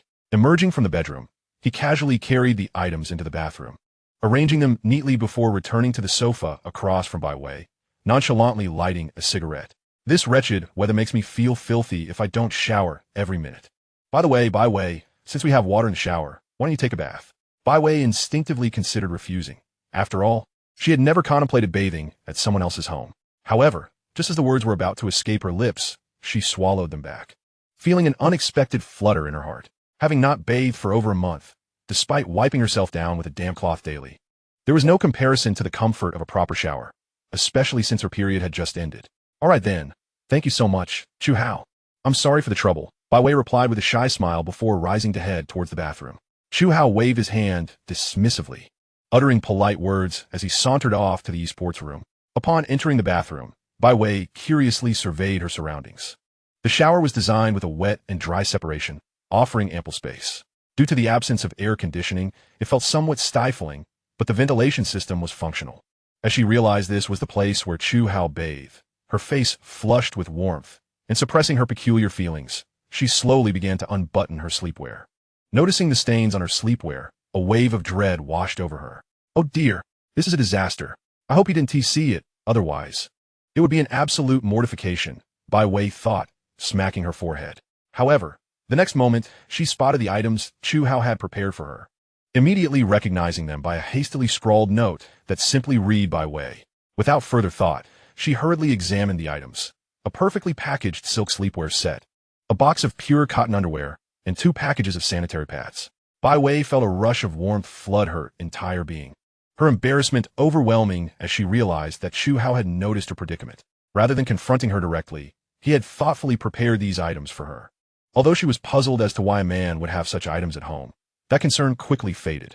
At that moment, Bai Wei was enveloped in an inexplicable sense of gratitude, a feeling of being cared for and cherished that had vanished since her parents' passing. Perhaps reminded of her parents, her emotions surged uncontrollably, and she quickly covered her mouth with her small hands, sobbing uncontrollably, her tears flowing freely as she curled up on the floor. All the pent-up pressure, grievances, and negative emotions were released in that moment. Simultaneously, her fondness for Chu Hao surged. And if someone had said one could develop feelings for another due to a single gesture or act, she would have scoffed in the past. But now, she found herself believing it. Half an hour later, Bai Wei emerged from the shower, her cheeks flushed and clad in the new sleepwear Chu Hao had prepared for her. The fit was impeccable, and the silk was wonderfully soft and cool against her skin, though it was slightly sheer, fortunately in a pale pink hue. Finding the living room empty, she breathed a sigh of relief. The gratitude she felt was genuine, yet the embarrassment overwhelmed her. She had never been this shy and now felt uncertain about how to face Chu Hao. At that moment, Chu Hao strolled out of the dark room, a cigarette dangling from his lips, appearing nonchalant as his gaze swept over Bai Wei. "It's time to eat. I'll provide the ingredients if you handle the cooking." "How does that sound?" he proposed. Upon hearing this, Bai Wei felt a warmth spread through her heart. Her gaze towards Chu Hao now tinged with a hint of unexplainable affection. "Deal." She playfully winked at him, then noticed the half-burnt cigarette in his mouth. "You should smoke less. It's not good for your health," she advised gently. Her demeanor and tone mirrored that of a newlywed wife caring for her husband, leaving Chu Hao momentarily stunned. "Oh, okay," he stammered, taken aback by this unexpected concern. In the kitchen, Bai Wei transformed into a delightful sprite, humming a pleasant melody as she worked swiftly. It was evident that her spirits were soaring. She diced the thawed pork belly into cubes, rinsed them in clean water, and after cleaning the meat, she used the same water to wash the lamb, slicing it into pieces and setting them aside. Truth be told, as Bai Wei gazed at the platter filled with meat and the bowl of water used for rinsing, a complex mix of emotions welled up within her. Considering the nearly 2 billion people in the country, how many could actually enjoy meat? The exhaust fan whirred to life as the pot was placed on the stove to heat the oil. Fragrant scallions, ginger, and dried chilies were tossed in, allowing their aromas to bloom. After sautéing for a brief moment, the diced pork belly was introduced into the pot. Over medium heat, it was gently stir-fried, coaxing the rich fat from the meat, ensuring that the braised pork would be delectably savory rather than greasy, leaving a lingering taste that only deepened with each bite. Rather than caramelizing the sugar, which seemed an extravagant endeavor, an array of seasonings, soy sauce, dark soy sauce, rock sugar, pepper, chicken essence, and salt were added. The mixture simmered for 20 minutes over low heat before being finished with a vigorous boil to reduce the sauce, completing the dish of braised pork. Next came the cumin lamb, stir-fried bean sprouts, and a refreshing cucumber soup, forming a trio of dishes alongside the soup, all presented with exquisite beauty. Bai Wei arranged the dishes neatly on the dining table and served 3 bowls of rice. Once everything was prepared, she finally called the two to the table. Bai Fan was the first to dash out from the living room, a look of eager excitement on his face, the joy of passing a test still fresh. Chu Hao followed behind, exuding his usual calm demeanor, as steady as an old dog. "Oh my, braised pork! Long live Brother Hao, long live sister!" Bai Fan exclaimed joyfully upon seeing his favorite dish, his excitement spilling over into loud cheers. Chu Hao, meanwhile, retrieved 3 bottles of sour plum juice from the refrigerator, refreshingly cold and perfect for cutting through the richness of the meal. "If you don't fancy this, there are other drinks in the fridge. Help yourself." "No need to be polite," he said to Bai Wei. She understood the implication, nodding gently, her eyes sparkling with joy, tinged with a hint of shyness. Chu Hao served himself rice first, taking a piece of the braised pork and savoring its aromatic richness, absolutely devoid of any off-putting taste, tender and flavorful, rich yet not cloying. "Delicious. Your culinary skills are simply outstanding," he praised sincerely, quickly adding more meat to his plate and digging into a hearty mouthful of rice. "Brother Hao, my sister's cooking is top-notch. No contest, it's even better than what we have at the school cafeteria." Bai Fan beamed with pride at Chu Hao's compliments towards his sister. Eager to flatter her further, Bai Wei lowered her head, a shy smile gracing her lips, clearly flustered by the praise. Stealing a glance at Chu Hao, she softly said, "If you enjoy it, I'll make it for you more often." Chu Hao, relishing such delectable fare, found his admiration for Bai Wei growing. "That sounds wonderful. I'll count on you then. Honestly, I have an abundance of resources, but I am utterly inept in the kitchen. We complement each other perfectly." Bai Fan was happily indulging, his mouth slick with grease, his eyes squinting in delight as he blurted out, "Sister, with your cooking skills, you'll definitely end up as my brother-in-law's wife one day." At this proclamation, Chu Hao nearly choked on his rice, coughing vigorously as he gulped down some sour plum juice to clear his throat. He glanced at the flustered Bai Wei, then shot a complicated look at Bai Fan, thinking to himself that the kid was quite the character. He would likely face a loving reprimand at home. In her embarrassment and irritation, Bai Wei delivered a light smack to Bai Fan's head, causing him to exclaim in surprise as his front teeth made an unfortunate encounter with a ceramic bowl, much to Chu Hao's amusement. "Ouch! Sister, why did you hit me?" Bai Fan protested, wincing in pain and confusion. Facing her innocent brother, Bai Wei eventually broke into a smile. "Oh, I saw a mosquito. No worries, just eat. A mosquito? Really? Bai Fan rubbed the back of his head, glancing around. Sister, don't fool me. There are no mosquitoes in this weather. Bai Wei shot him a stern glare. If I say there is, there is. Just wait until we get home. You'll see. After finishing their meal, Bai Wei busily tidied up, scrubbing the pots, pans, and dishes clean, and mopping the floor before finally removing her apron.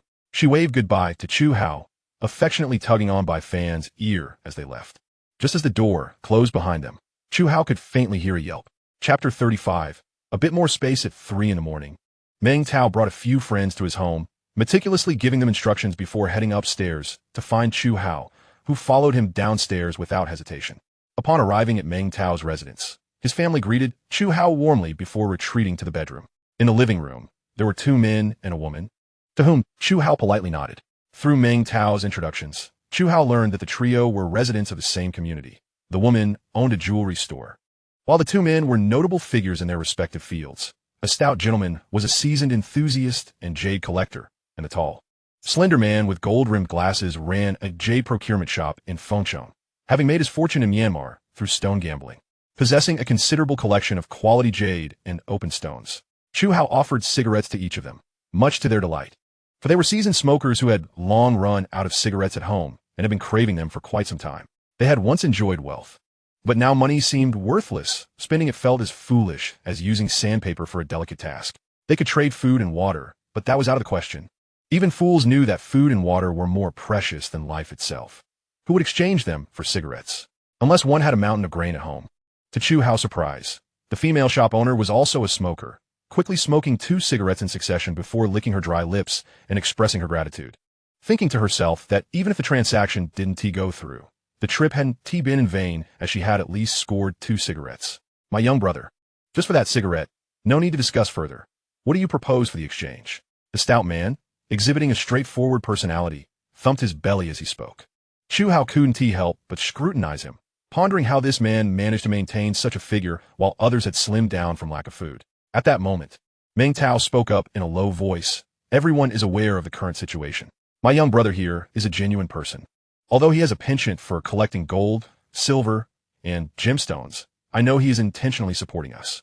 Meng Tao's piercing gaze swept over the group, his words laced with caution. The others, astute in their understanding, quickly affirmed they would ensure no disadvantage befell Chu Hao. Naturally, Chu Hao was skeptical of such pleasantries.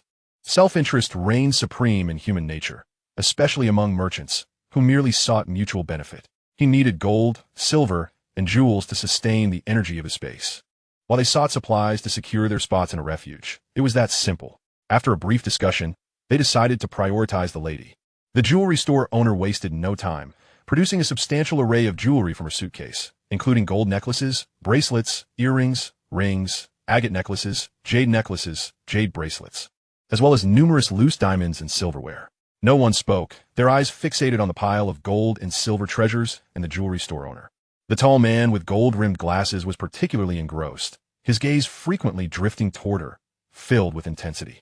Even Chu Hao was not immune to the allure.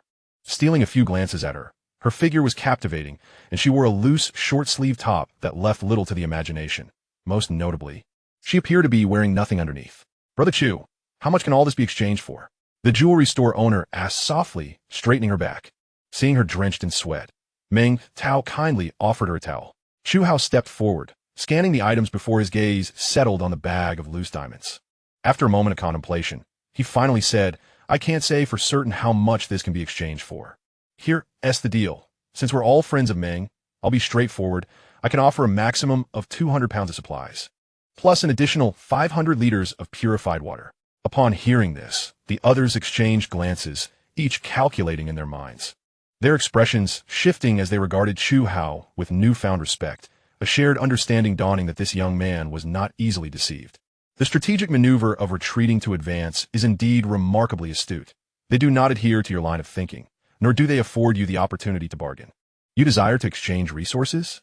Very well, I shall present this quantity, and the remainder is for you to distribute as you see fit. How you choose to divide it is of no concern to me. As for the veracity of Chu Hao's words, no one dares to question them, for Meng Tao's endorsement carries weight. Moreover, to be candid, it is indeed astonishing that this young man, named Chu Hao, could produce such a substantial amount of supplies all at once. Subsequently, Chu Hao became a mere onlooker, almost as if he were holding a bag of sunflower seeds, a faint smile gracing his lips, embodying the spirit of a spectator reveling in the unfolding drama.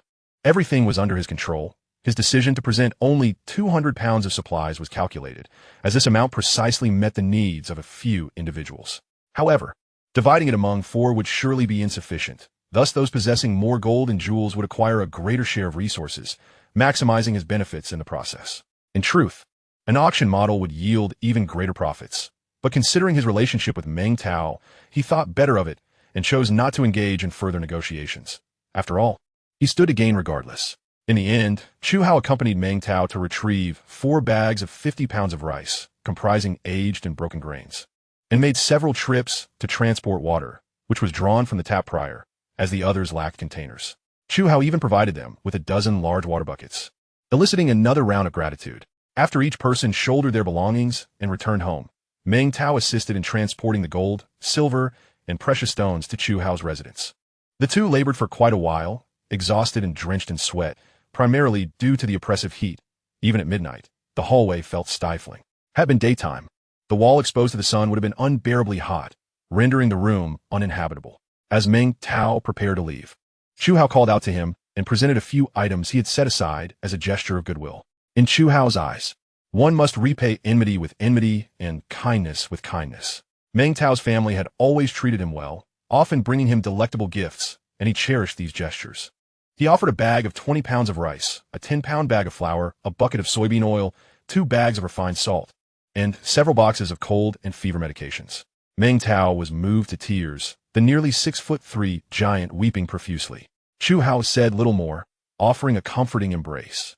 "Brother Meng, the shelter will be crowded and chaotic. Exercise caution.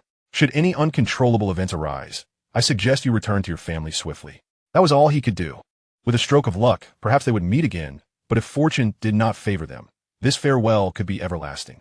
Once Meng Tao departed, Chu Hao proceeded to store all the gold, silver, and precious stones in a space.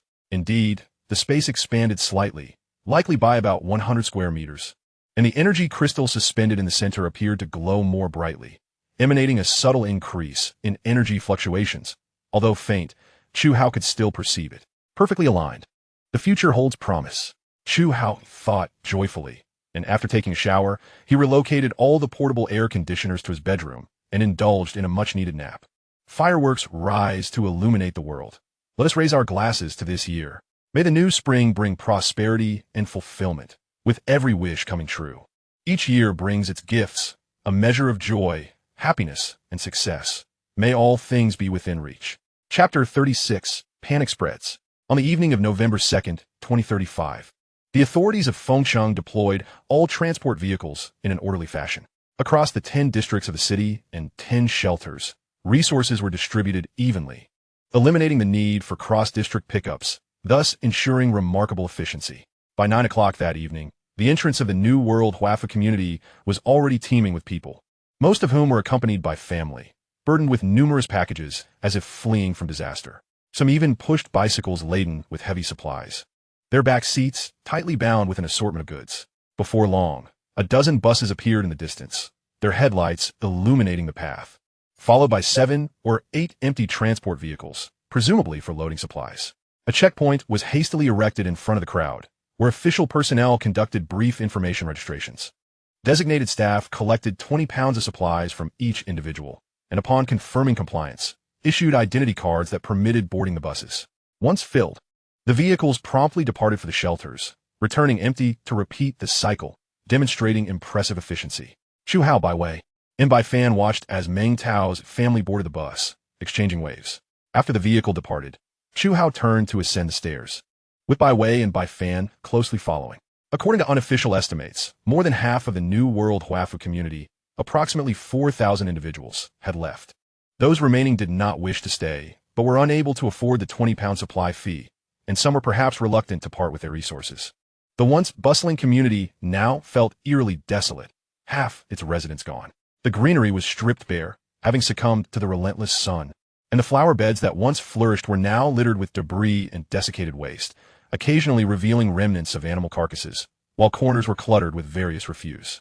By mid-November, the oppressive heat continued unabated, with temperatures consistently hovering around 75 degrees Fahrenheit, fluctuating no more than 2 degrees.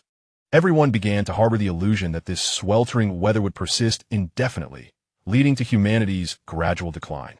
That evening, the entire community descended early, awaiting the distribution of free relief supplies from the authorities. An hour passed without the arrival of any official vehicles. Though the heat was unbearable, no one complained, licking their cracked lips as they patiently awaited. 3 hours later, still no sign of assistance, and a sense of foreboding crept into their minds. As dawn approached, the absence of official vehicles became evident, and the crowd erupted into a cacophony of discussions. Some sat weeping, while others vocally expressed their outrage, creating a tumultuous scene. "I told you so. Not going to shelter means we'll all be abandoned eventually. Didn't I predict it? Damn it. There are plenty of people who didn't go to the shelter. I refuse to believe the officials will let us starve to death. Had I known it would come to this, I wouldn't have skimped on that 20 pounds of grain. What a mistake. Let us not panic just yet. Perhaps we misremembered the date? Or maybe they mixed up the timing. That's impossible. One person might misremember, but not everyone. I believe we've been abandoned. Enough of this. What good is it to discuss it now? The sun is about to rise. Let us head home." Without a doubt, this day marked an unprecedented despair for the residents of the New World Huafu community. If the authorities ceased the distribution of relief supplies, they would inevitably face starvation.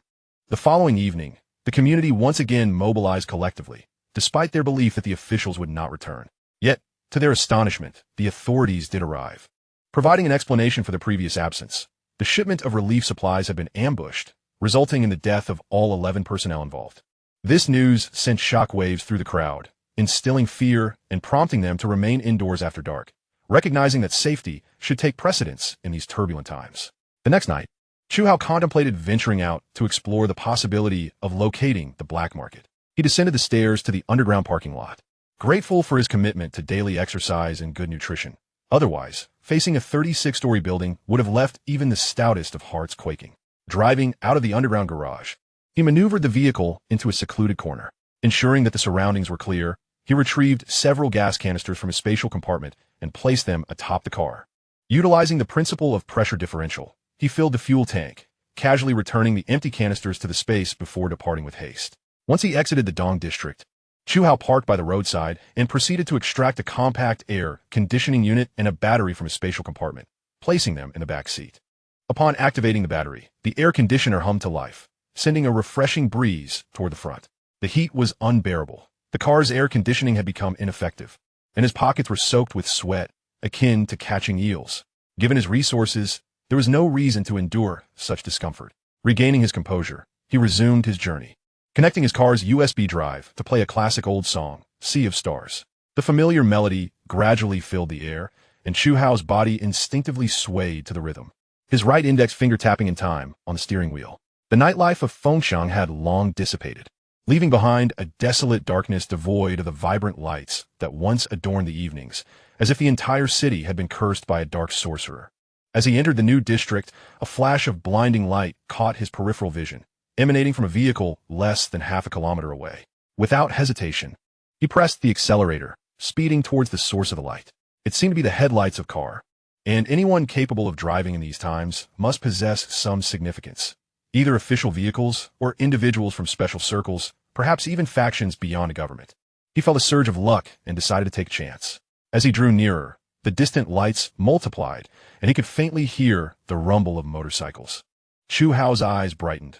This was undoubtedly an organized group, as it was improbable for so many motorcycles to be present without a purpose.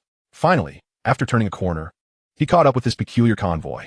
It was indeed strange, comprised of an eclectic mix of vehicles: a small water truck, a box truck, a domestic business vehicle, and 2 motorcycles, one a Ducati monster, the other an unfamiliar yet striking machine. Although the vehicles appeared somewhat outdated, they exuded a cool charm. Uncertain of their destination, Chu Hao felt a gut instinct that he had stumbled upon something significant. Regardless of whether they were official vehicles, it mattered little. He had committed no wrongdoing. So why should he fear? Moreover, due to the power grid's collapse, many high-tech surveillance methods had become obsolete. Facial recognition systems and high-definition cameras were now mere decorations. This alleviated much of his anxiety. Even if things turned sour, as long as he erased any traces afterward, he would remain safe. Chapter 37. I've revealed my hand. I am the underlying player. Inside a domestic GL8 business vehicle, there were 5 individuals total, including the driver, 4 men and 1 woman. Except for the driver and the man in the passenger seat, the others rested with their eyes closed. Boss, we have a suspicious vehicle tailing us. It's been following for a while. What should we do? The driver suddenly spoke, his voice hoarse, akin to 2 metal plates scraping against each other. An uncomfortable sound to hear. Instantly, everyone opened their eyes, and a man and woman seated at the back quickly turned to peer through the rear window. Indeed, a vehicle lingered not too far behind, its headlights glaring. You're right, boss. There's definitely an SUV following us, but we can't see inside, one of them said, his expression grave. In an instant, all eyes turned to the man seated in the middle, a man in his 50s with a bald head, a face marked by excess flesh, a bulbous nose, and a gold chain around his neck, as thick as a pinky finger. He wore a floral shirt, and his arms were covered in tattoos that extended to his neck. On one wrist, he wore a gold watch and a wooden bracelet, his gaze cold and intimidating, exuding an aura of danger. Tell the brothers in front to take any route and make a detour. If that car continues to follow us. The man paused, his facial muscles twitching. Then we'll take care of it. Understood, boss. The man in the passenger seat quickly retrieved a walkie-talkie. All brothers, listen up. The boss has given orders. Soon, the motorcycle leading the convoy turned onto a nearby street, and the rest of the convoy followed suit at a leisurely pace. Chu Hao, observing this development, did not hesitate to stay close behind. However, after following the convoy for only a few minutes, he sensed something was amiss. It seemed they were misunderstanding his intentions and were subtly encircling him. Indeed, the business vehicle ahead suddenly came to a halt, and a group of individuals poured out, brandishing various weapons, machetes, fire axes, sabers, charging toward him with alarming ferocity. With a deep sigh, Chu Hao's handsome face reflected his frustration. He swore he had no intention of causing trouble. He merely wanted to follow them to the black market. He had anticipated that his actions might raise their suspicions. But he was alone in a car. What threat could he possibly pose? Removing the car key, he exited the vehicle with empty hands and pulled out a box of long yellow cigarettes from his pocket, lighting one nonchalantly as he tilted his head, observing the unfriendly group before him with a hint of mischief at the corner of his mouth. Well, brother, you have some guts, daring to follow us alone. Impressive.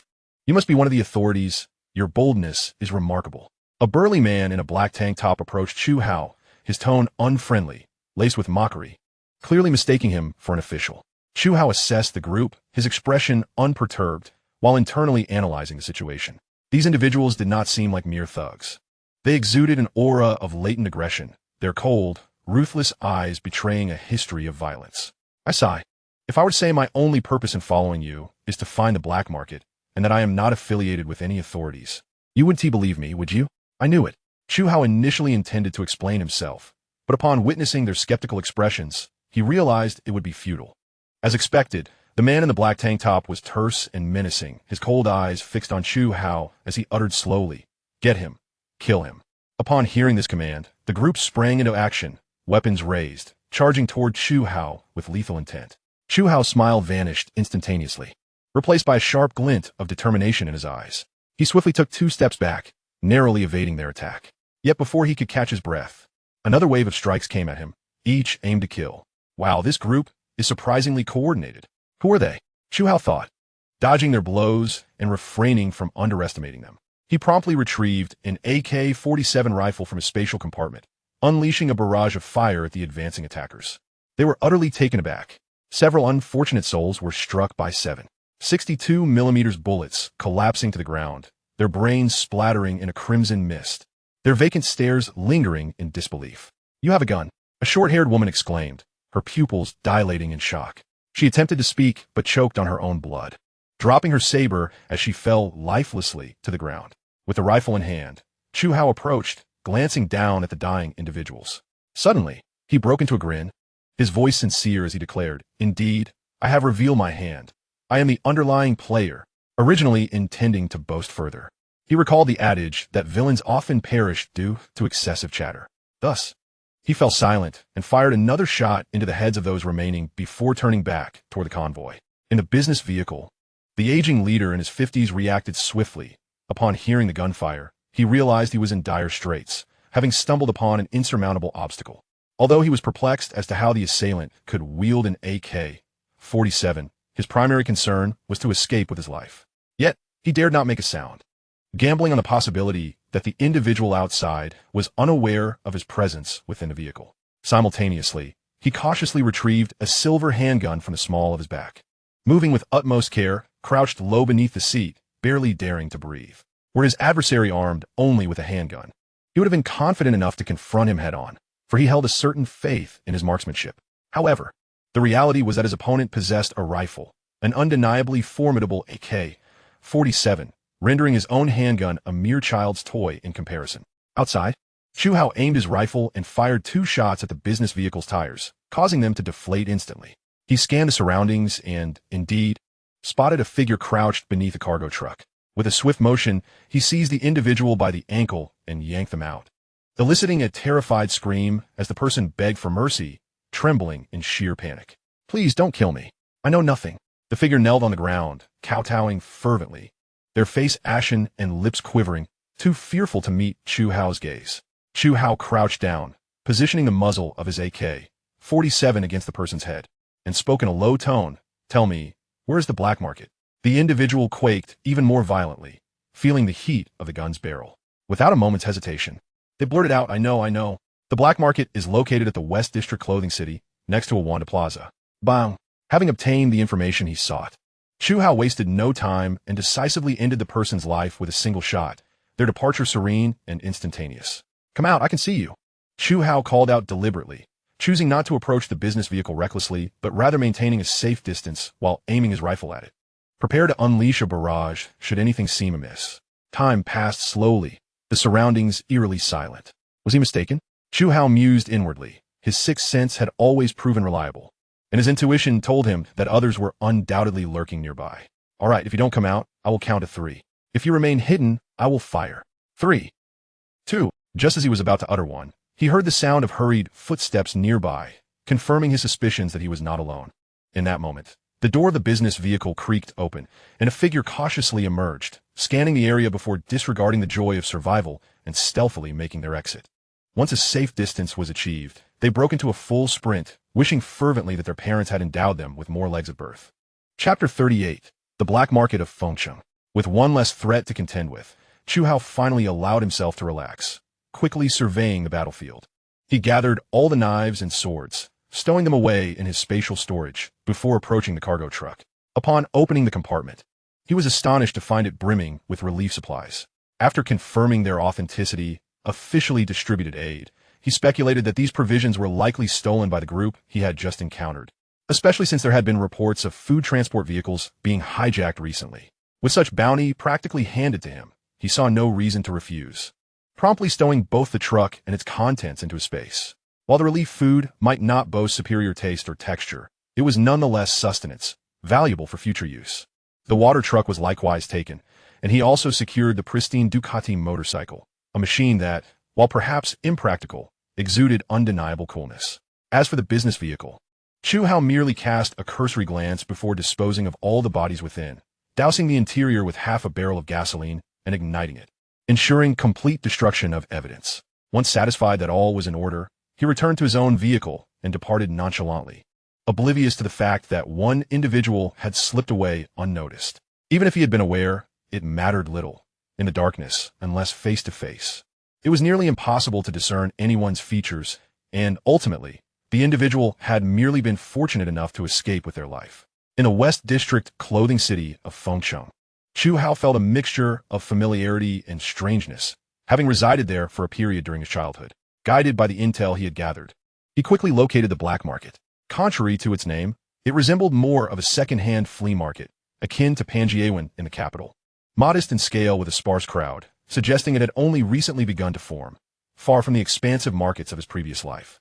Holding a flashlight, Chu Hao meandered through the thinly populated crowd, taking in the sights as though wandering through a bustling marketplace, albeit a remarkably quiet one, with minimal conversation and all participants wearing wary expressions.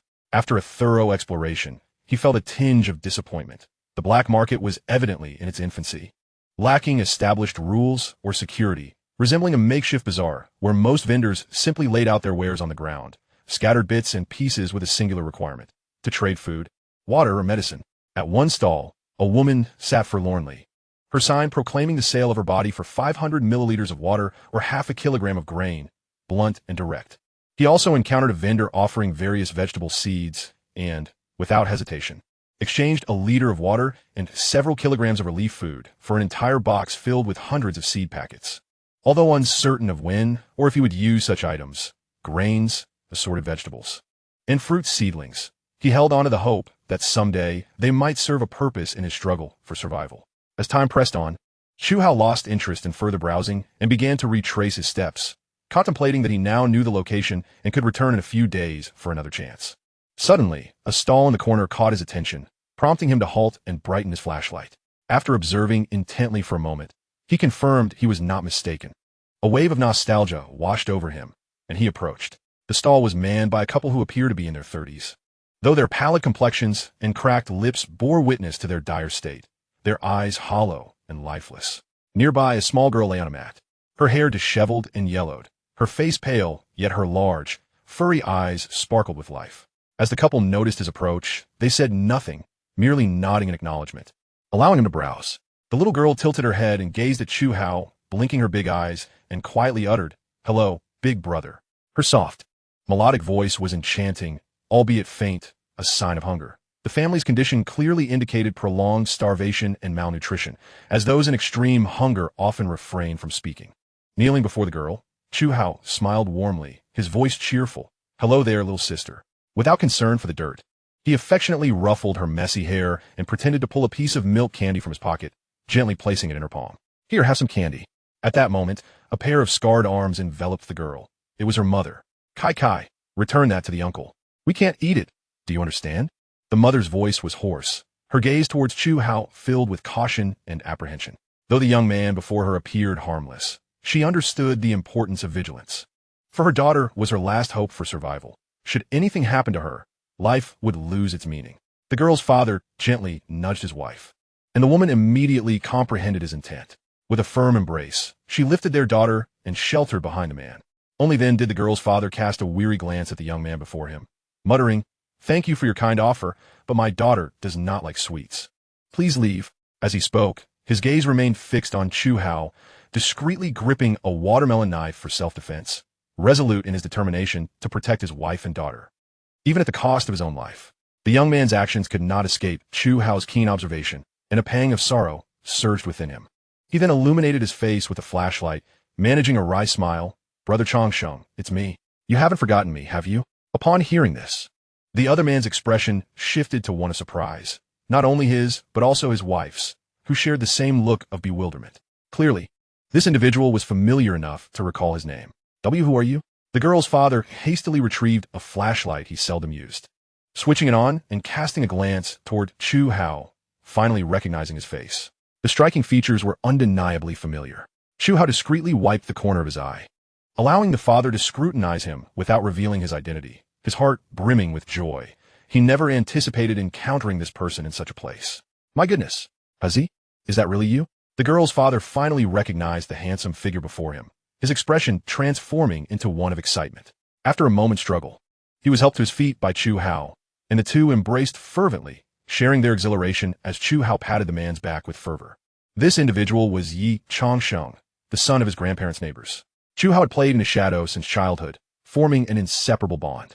All the games he enjoyed were taught by Yi Changsheng, who always saved a portion of his treats for him, and his academic success was largely attributed to Changshen's guidance, who regarded him almost as a younger brother. When he had first arrived in Fengcheng to work with a real estate agency, he had even made a detour to visit their old residence, only to find it had long been demolished.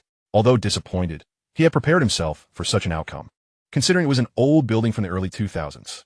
Upon hearing her husband refer to the young man as Huzzy, the girl's mother also recognized him, her heart swelling with joy. She and Yi Changsheng had grown up as childhood friends, naturally aware of Chu Hao, the ever-present shadow. The trio gathered together, sharing stories of their lives over the years.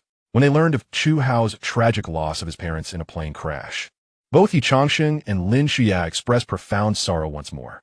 At that moment, Yi Changsheng lifted his daughter into his arms and introduced her to Chu Hao. "Huzzy, this is your niece, Yi Shiryui, though we affectionately call her Zai Zai." He then turned to his daughter, gently encouraging, "Come, Zai Zai, say hello to your uncle." "Hello, uncle."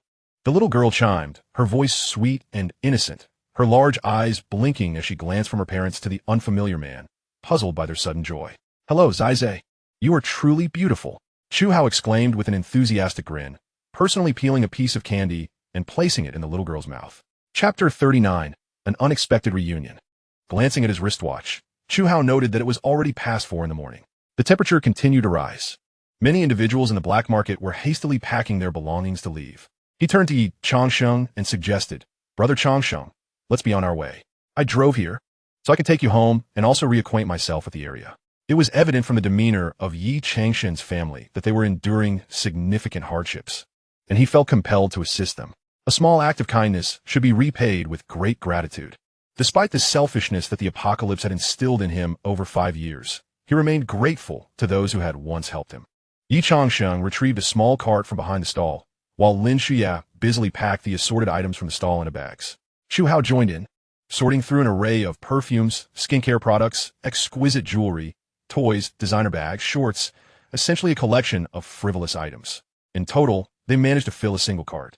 Yi Changsheng informed Chu Hao that a car was unnecessary, as they currently resided nearby. Changsheng pushed the cart. Lin Xia held the flashlight to illuminate their path, while Chu Hao cradled Zai in his arms, the 4 of them laughing and chatting as they made their way to an underground parking lot. As Chu Hao surveyed his surroundings, a sense of foreboding washed over him, but he chose to remain silent, deciding to assess the situation further upon arrival.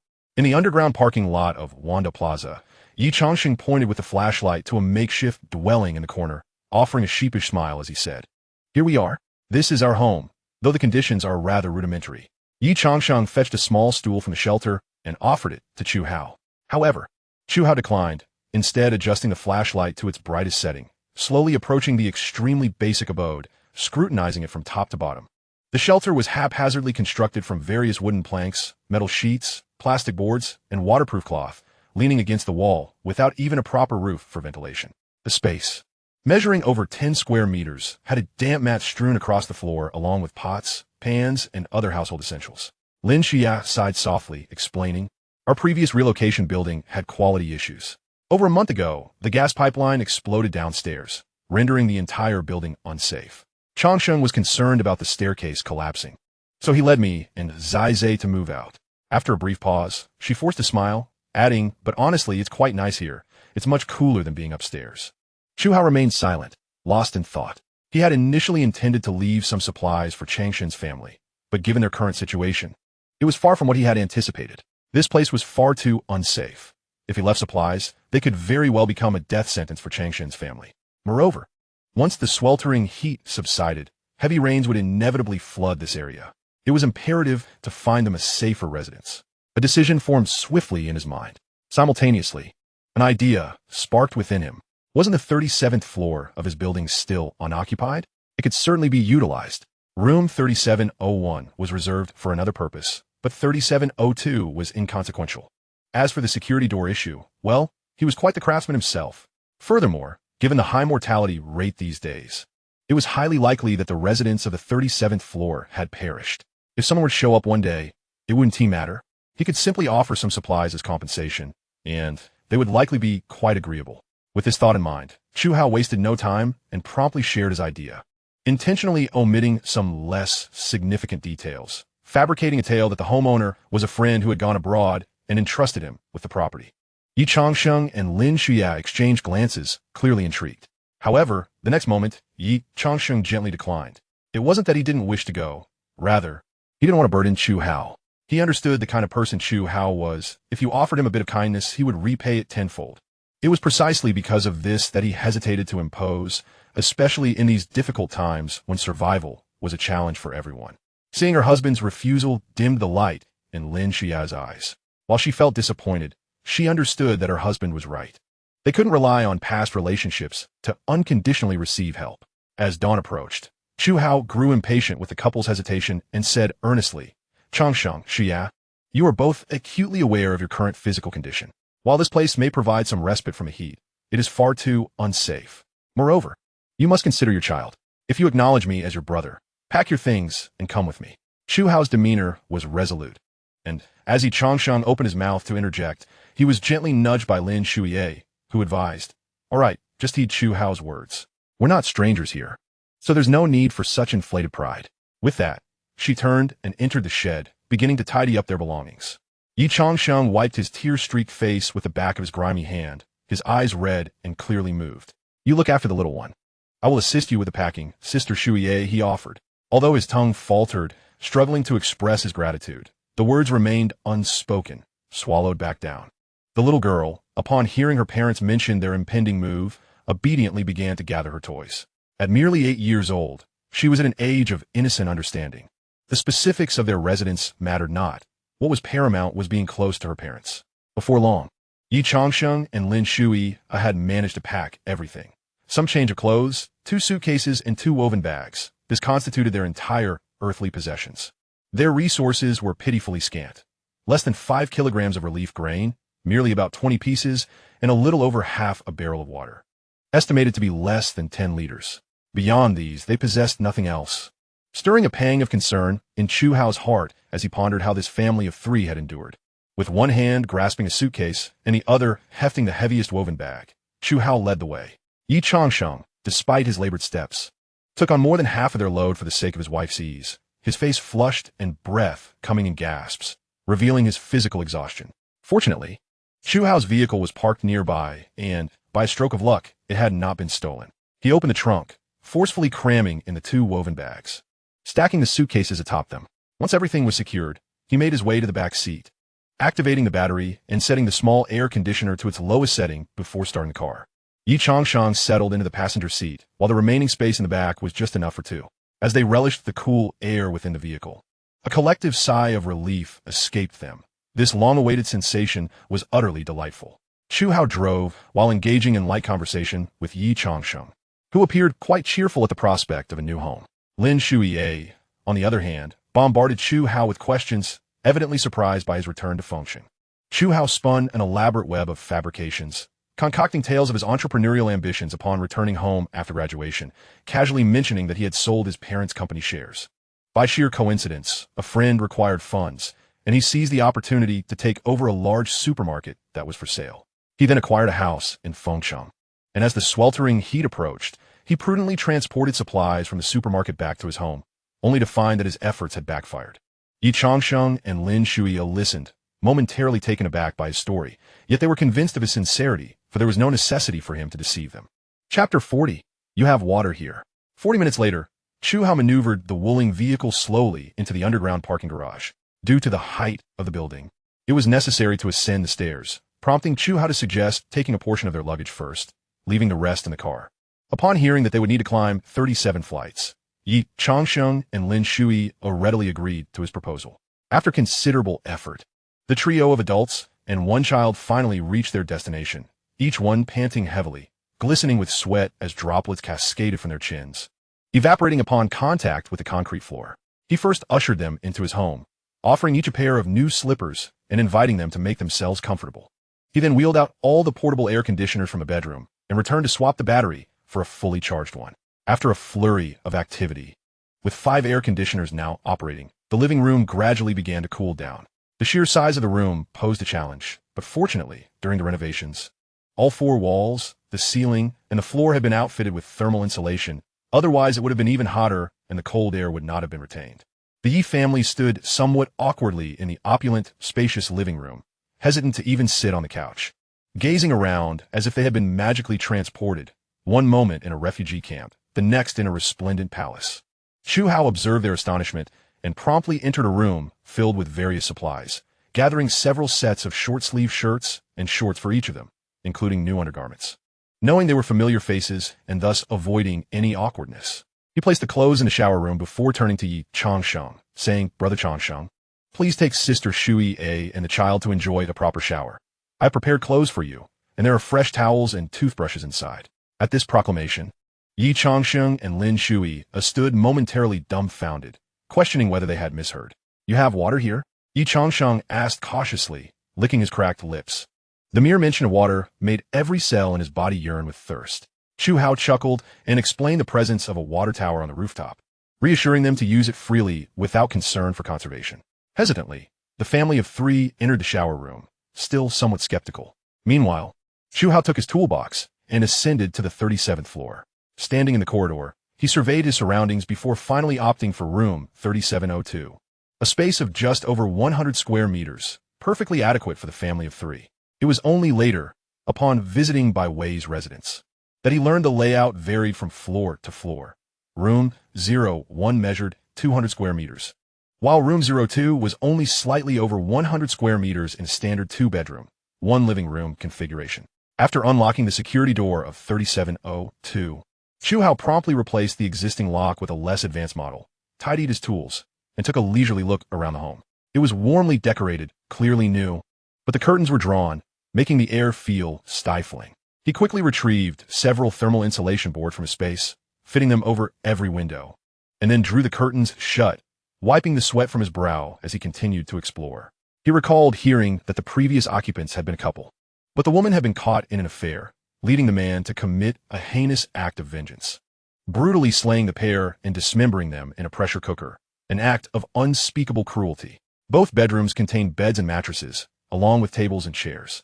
After some thought, Chu Hao fetched several sets of bedding and 3 cooling mats from his space, along with 2 batteries to test the air conditioning, which, fortunately, was still operational.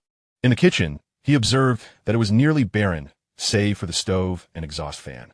Immediately, he retrieved a gas canister, pots, bowls, and utensils, along with 2 bags of 50 kilograms of regular rice, a bag of 20 kilograms of dumpling flour, and dozens of pounds of various grains. He also brought out 2 barrels each of soybean and corn oil, along with essential cooking seasonings such as salt, soy sauce, sugar, and various spices.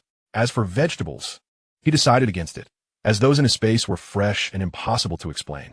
Finally, he gathered several cans, meat, fruit, and various sauces, including several jars of lao gan ma, believing these provisions would suffice for the family for some time. Satisfied that he had gathered everything necessary, he descended the stairs with his toolbox. Upon reaching Bai Wei's door, he paused, raising his hand to knock, only for the security door to click open with a suddenness that revealed Bai Wei's delicately featured face. Their eyes met in an instant. Bai Wei let out a soft exclamation, having heard the commotion at the door and assuming it was Chu Hao returning. To see him standing at her doorstep startled her. "Are you trying to scare me? Why did you knock?" She admonished lightly, her tone tinged with playful reproach as she gently smoothed her chest, casting him a shy glance before softening her voice. "What are you standing there for?" "Guomin." Bai Wei's delicate demeanor ignited a surge of warmth within Chu Hao, prompting him to awkwardly smile and say, "No, I have guests at home." He briefly recounted the events to Bai Wei, including the arrangement of Yi Changsheng and his family in room 3702. Bai Wei listened attentively and nodded in agreement, her tone gentle as she remarked, "You did the right thing. After all, leaving the upstairs vacant would be a waste. It's commendable, and I support your decision. Oh, by the way, I need to tell you something." Bai Wei suddenly recalled something, her expression shifting to one of concern as she spoke in a hushed tone. "There was a tragedy in room 1301 downstairs last night. Home invasion, robbery, and murder. The entire family of 3 was killed." At this news, Chu Hao's brows furrowed slightly, recognizing it as grave news. "Have the authorities arrived?" he inquired. "They have, but they merely conducted a cursory investigation before taking the bodies away," Bai Wei replied softly, a flicker of worry crossing her face. She had visited the scene and noted signs of forced entry on the security door, though it was also possible it was staged to mislead the authorities. "Do not worry, I will handle everything," Chu Hao said with an air of nonchalance, his face breaking into a confident grin. Upon hearing this, Bai Wei lowered her head, her small hands clutching the hem of her clothes tightly, her heart fluttering like a startled deer. "Wow, I feel so safe with him. He is really handsome. Is he subtly confessing his feelings for me?" Confusion flooded her mind as she pondered whether she preferred boys or girls.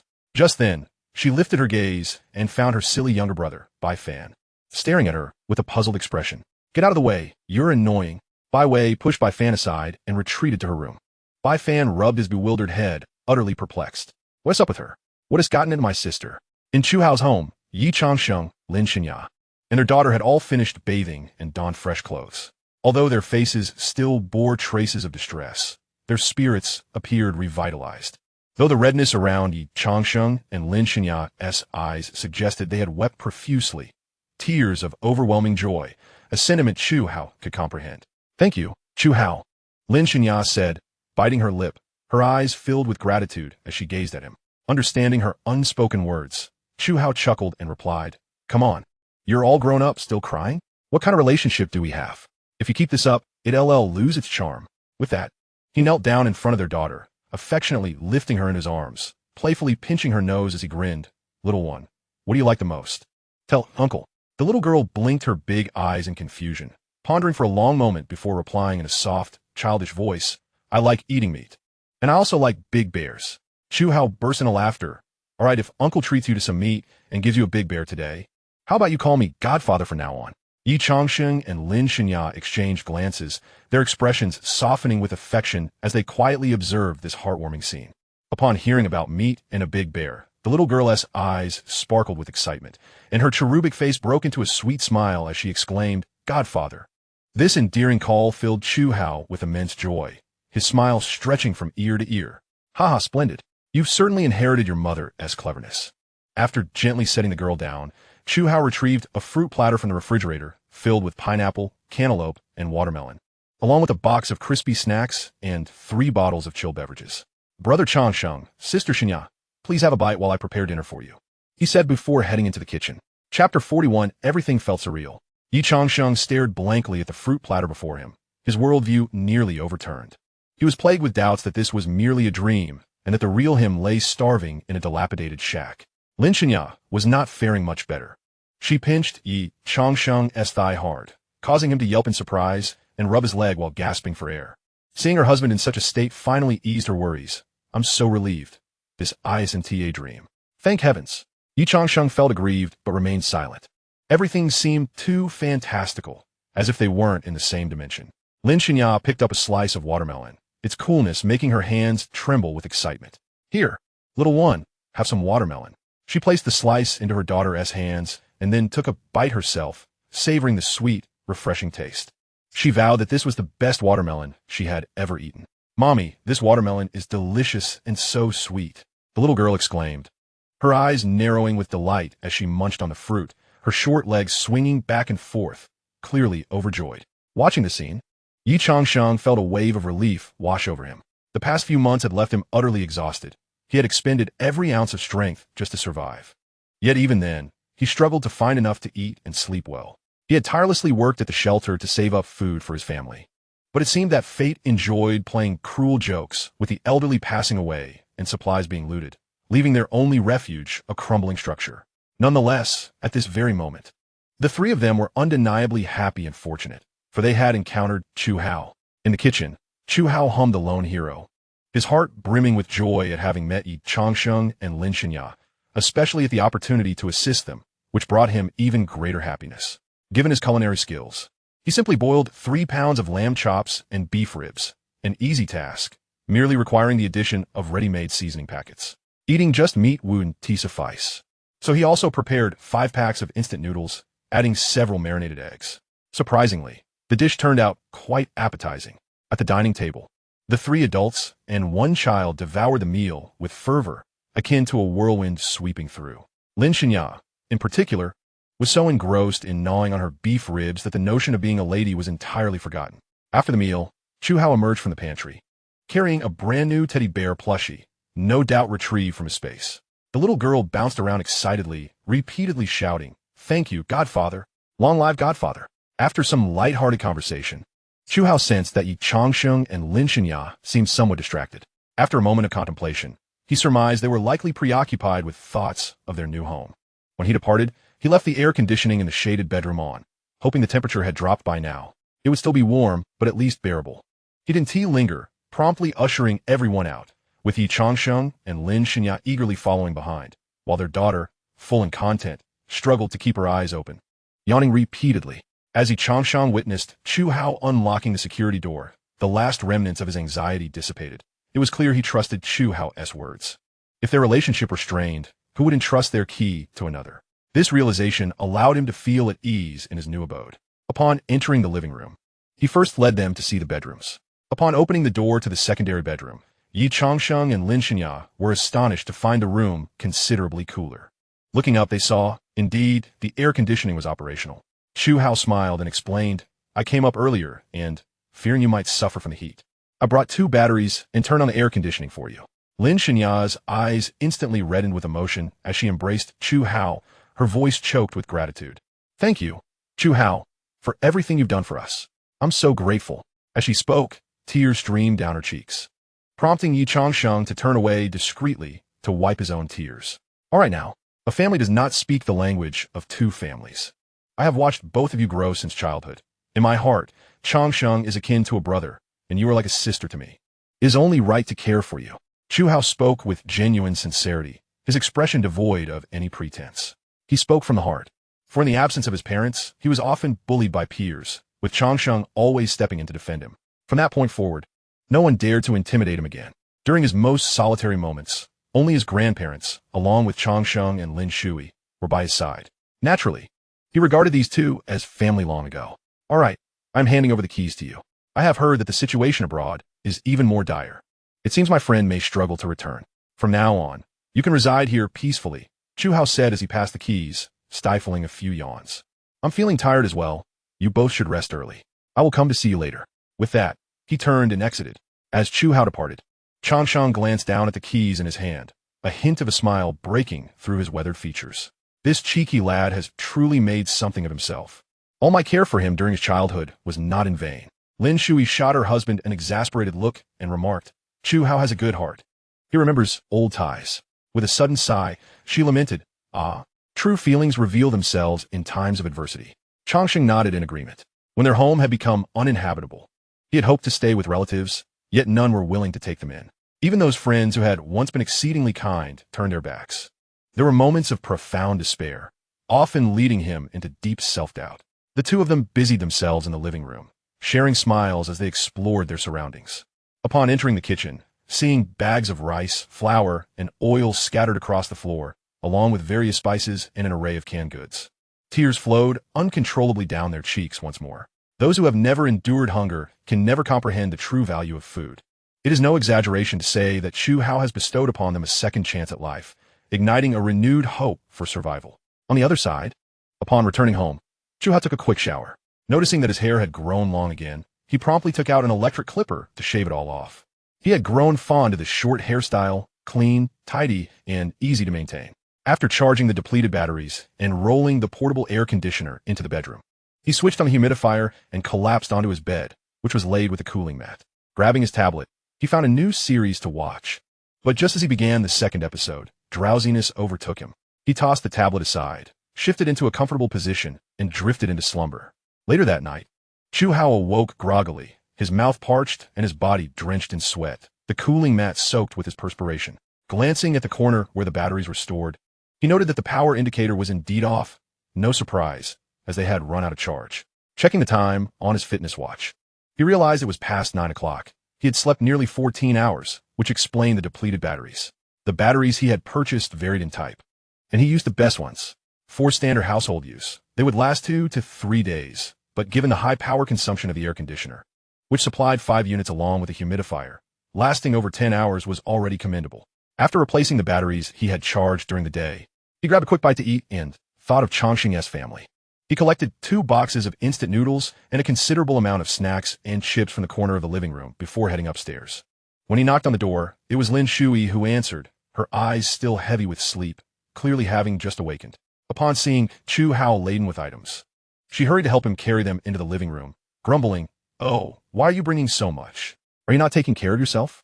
We already have enough food." Hearing the commotion, Changsheng emerged from the bedroom. Upon seeing the heap of items at the door, his heart swelled with warmth, filled with gratitude. He had intended to express his thanks, but the words caught in his throat. No matter, he owed this kindness, and he would repay it in due time. Wiping the sweat from his brow with his short sleeves, Chu Hao pulled out a pack of cigarettes. As he lit one for himself, he suddenly remembered something and asked Changsheng, "By the way, Changsheng, didn't he used to smoke? Want one?" Changsheng looked at the cigarette in Chu Hao's hand, licking his lips as his hands fidgeted awkwardly, glancing at his wife, Lin Shui. Chu Hao was taken aback. Could it be that Changsheng was under the thumb of his wife? This was quite unexpected. After all, Lin Shui had always harbored feelings for Changsheng since childhood, and he remembered well how obedient she was around him. Their romantic relationship had been initiated by Lin Shui, and Changsheng had been quite proud of it. How could the tables have turned so drastically? Lin Shui blushed slightly and then shot a playful glare at her husband. "What are you staring at? Just take it if he offers." Chapter 42. The installation of alloy doors at the stairway. It was only after Lin Shui spoke that Chongqing dared to accept the cigarette and place it between his lips, a faint smile breaking through his gaunt features. Taking the lighter from Chu Hao, Chongqing lowered his head to light the cigarette, taking a deep drag. After a long hiatus from smoking, he found himself coughing a few times. Cough. This isn't bad at all, he said, savoring the taste and indulging in a few more puffs. Without hesitation, Chu Hao handed over the pack of cigarettes and lighter to Chongqing, who accepted them without ceremony. Slipping them into his pocket, the unspoken camaraderie between men was evident. Chongqing, after you finish eating, come over to my place. I need your help with something. He had decided to install the alloy door at the stairway on the 36th floor today. Upon hearing that assistance was required, Chongqing immediately indicated his readiness to leave. But Chu Hao hurriedly reassured him. No need to rush. Finish your meal first. With that, he departed.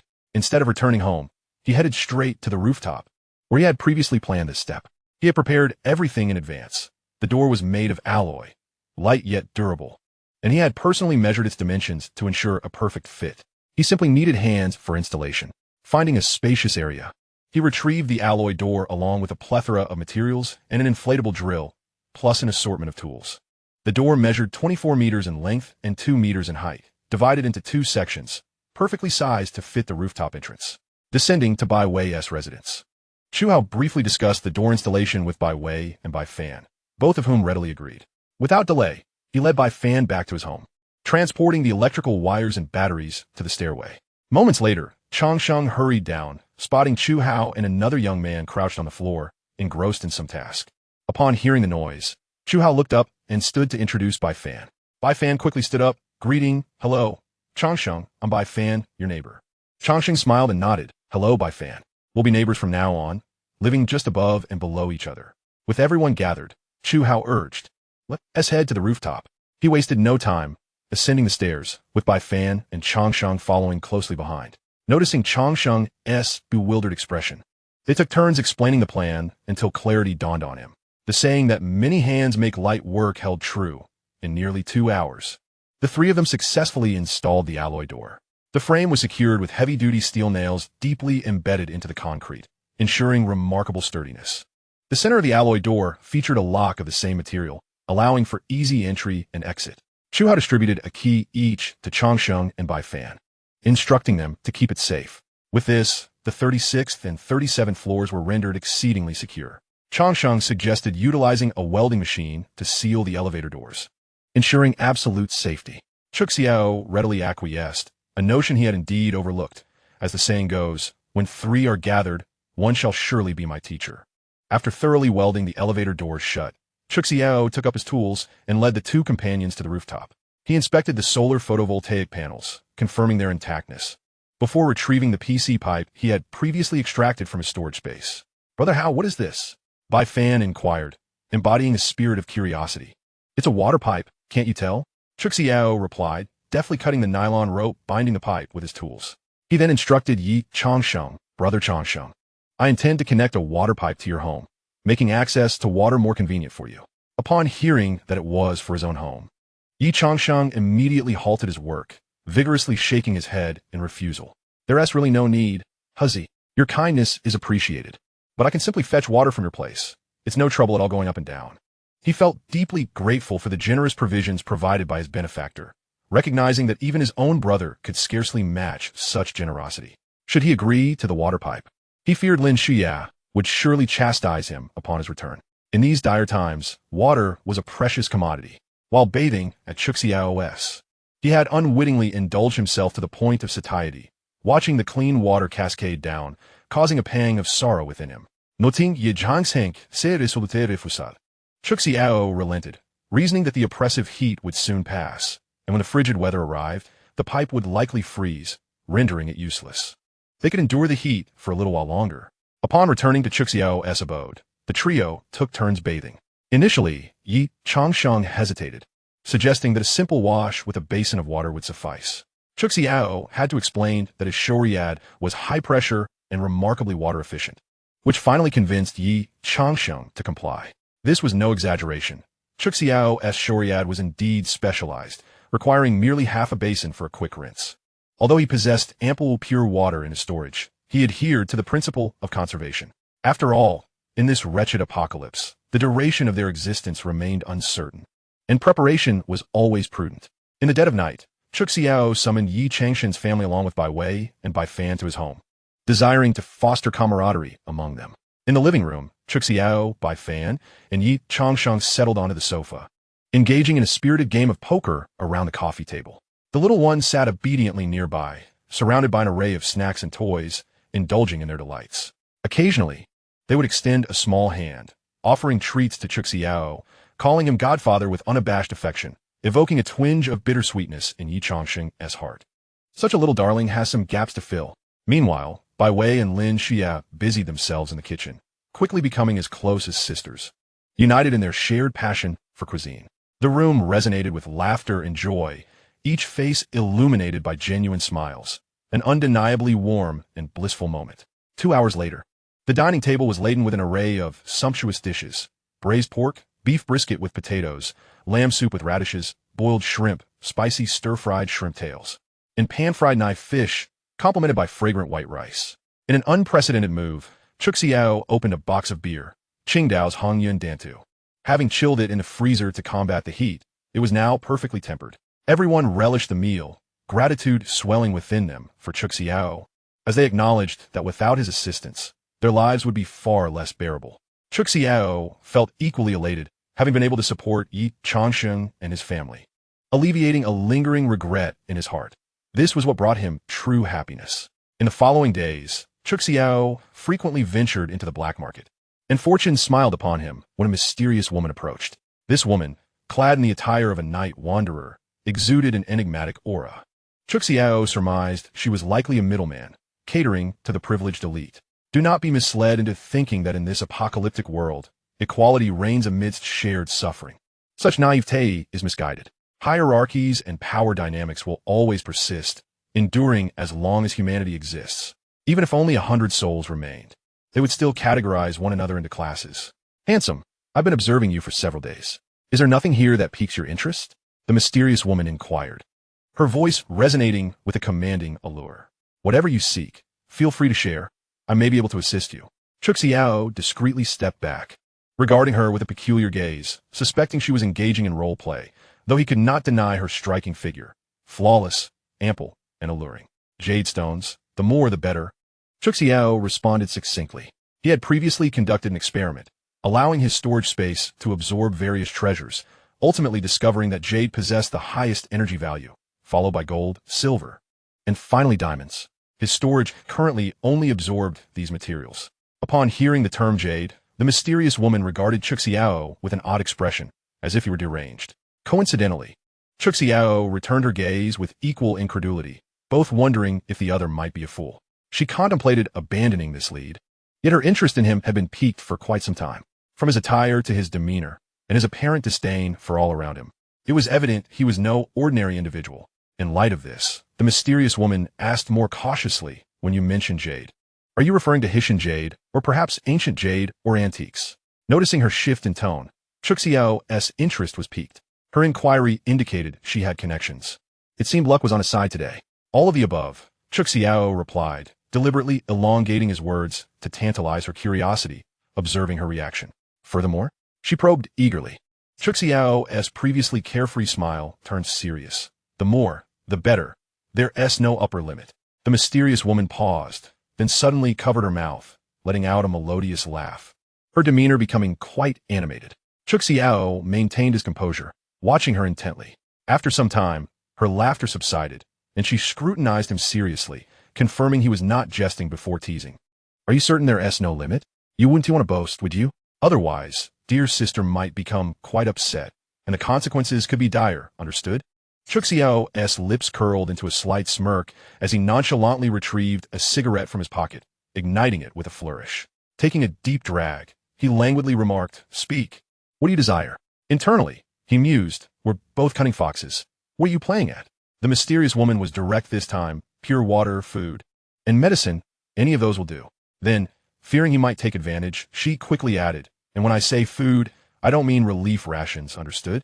How much can you handle? After a few puffs of smoke, Chu Hao casually discarded the cigarette, and replied, given that this is our initial transaction, let us start small. I'll provide 5 tons of pure water, How does that sound? Surprised by his substantial offer, the mysterious woman remained cautious, replying, I can guarantee you at least 1,000 pounds of jade. I'll do my best to procure more. Is that acceptable? Upon hearing this, Chu Hao was certain she was merely a middleman. Deal. Chu Hao smiled and nodded, then said, time and place. At this moment, the mysterious woman regarded him as a fellow traveler, and after contemplating for a moment, she replied, midnight the day after tomorrow, at the B entrance of Wanda Plaza. Let us not miss each other. No problem.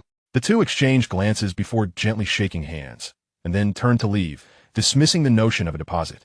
Such conventions were non-existent in the black market. The very term black market implies that sometimes is truly a world where the unscrupulous devour one another. Major transactions typically involve acquaintances. The first time is merely a test, and those bold enough to engage in significant dealings in the black market surely possess some degree of influence behind them, so neither party would take reckless actions lightly. After departing from the black market, Chu Hao returned home directly, pondering whether the other party was human or ghost. The truth would reveal itself the day after tomorrow. Should the woman indeed procure a substantial quantity of jade, he would be more than willing to engage in a long-term partnership with her. Over the next 2 days, he refrained from venturing outside, focusing instead on meals and exercise, then chatting with Changsheng upstairs, entertaining the little cub, or playing games with Bai Fan. During this period, Bai Wei frequently visited his home, and Chu Hao discerned that she was the type to warm up slowly. Now, as they grew increasingly familiar with one another, he discovered that Bai Wei was quite the cinephile, particularly drawn to films of a more macabre nature, relishing the more horrific plots. Having preemptively downloaded an extensive collection of films, Bai Wei often made her way to his place under the guise of movie watching, with a beautiful companion at his side. He could hardly refuse, though it would have been even more perfect if Bai Fan did not join them. On the day of the transaction, Chu Hao set out shortly after 10, driving from the underground garage to a concealed location where he retrieved a water transport vehicle from his space, subsequently storing away the Wuling Hong Yuan. This water transport vehicle was a trophy of his, filled to the brim with exactly 5 tons of water. His spatial inventory currently comprised a polar vehicle, a modified George Patton vehicle, a modified Mercedes-Benz off-road RV for snowmobiles, a box truck, one of each size of water transport vehicle, an oil tanker, and a heavy-duty truck with a front 4 and rear 8 wheels. The oil tanker and heavy-duty truck were acquired later from a construction site, and with the keys conveniently left inside, he followed his principle of waste not, want not, especially since he had ample space. Seating himself in the driver's seat of the water transport vehicle, he retrieved a Glock handgun from his space, fully loaded with a magazine containing 17 rounds of the latest Glock 48 model, which he favored greatly. With the handgun carefully tucked into the small of his back, he set off toward the black market in the water transport vehicle. Upon arriving at the designated transaction site around 11:30, he felt no urgency. The oppressive heat was stifling, sweat cascading down his face, which was quite bothersome. After smoking a couple of cigarettes and drinking a large bottle of water, he heard commotion in the distance, likely heralding the arrival of the woman. As expected, shortly thereafter, a medium-sized transport vehicle halted a short distance in front of him, and the enigmatic woman leaped from the vehicle, accompanied by a man. Upon seeing Chu Hao and the water transport vehicle, the tension in her heart dissipated, and she couldn't help but regard this handsome young man with a newfound respect. It was quite audacious of him to come alone for their first transaction. Ah, you're so punctual, little brother. I hope I didn't keep you waiting. The mysterious woman approached Chu Hao with an alluring grace, her voice dripping with seduction. Chu Hao couldn't help but shiver. Her enticing demeanor was unmistakably that of a femme fatale. Let us inspect the goods, Chu Hao said, his expression impassive. The mysterious woman, noticing his demeanor, remained unfazed and playfully replied, Oh, little brother, you're quite the aloof one.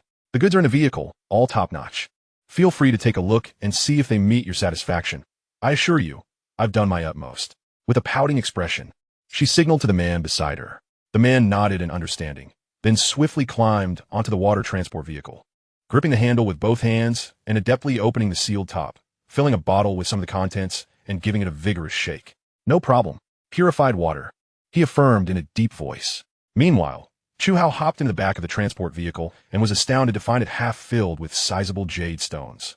Some had been polished to reveal their cores, while others had been sliced open, exposing their vibrant surfaces.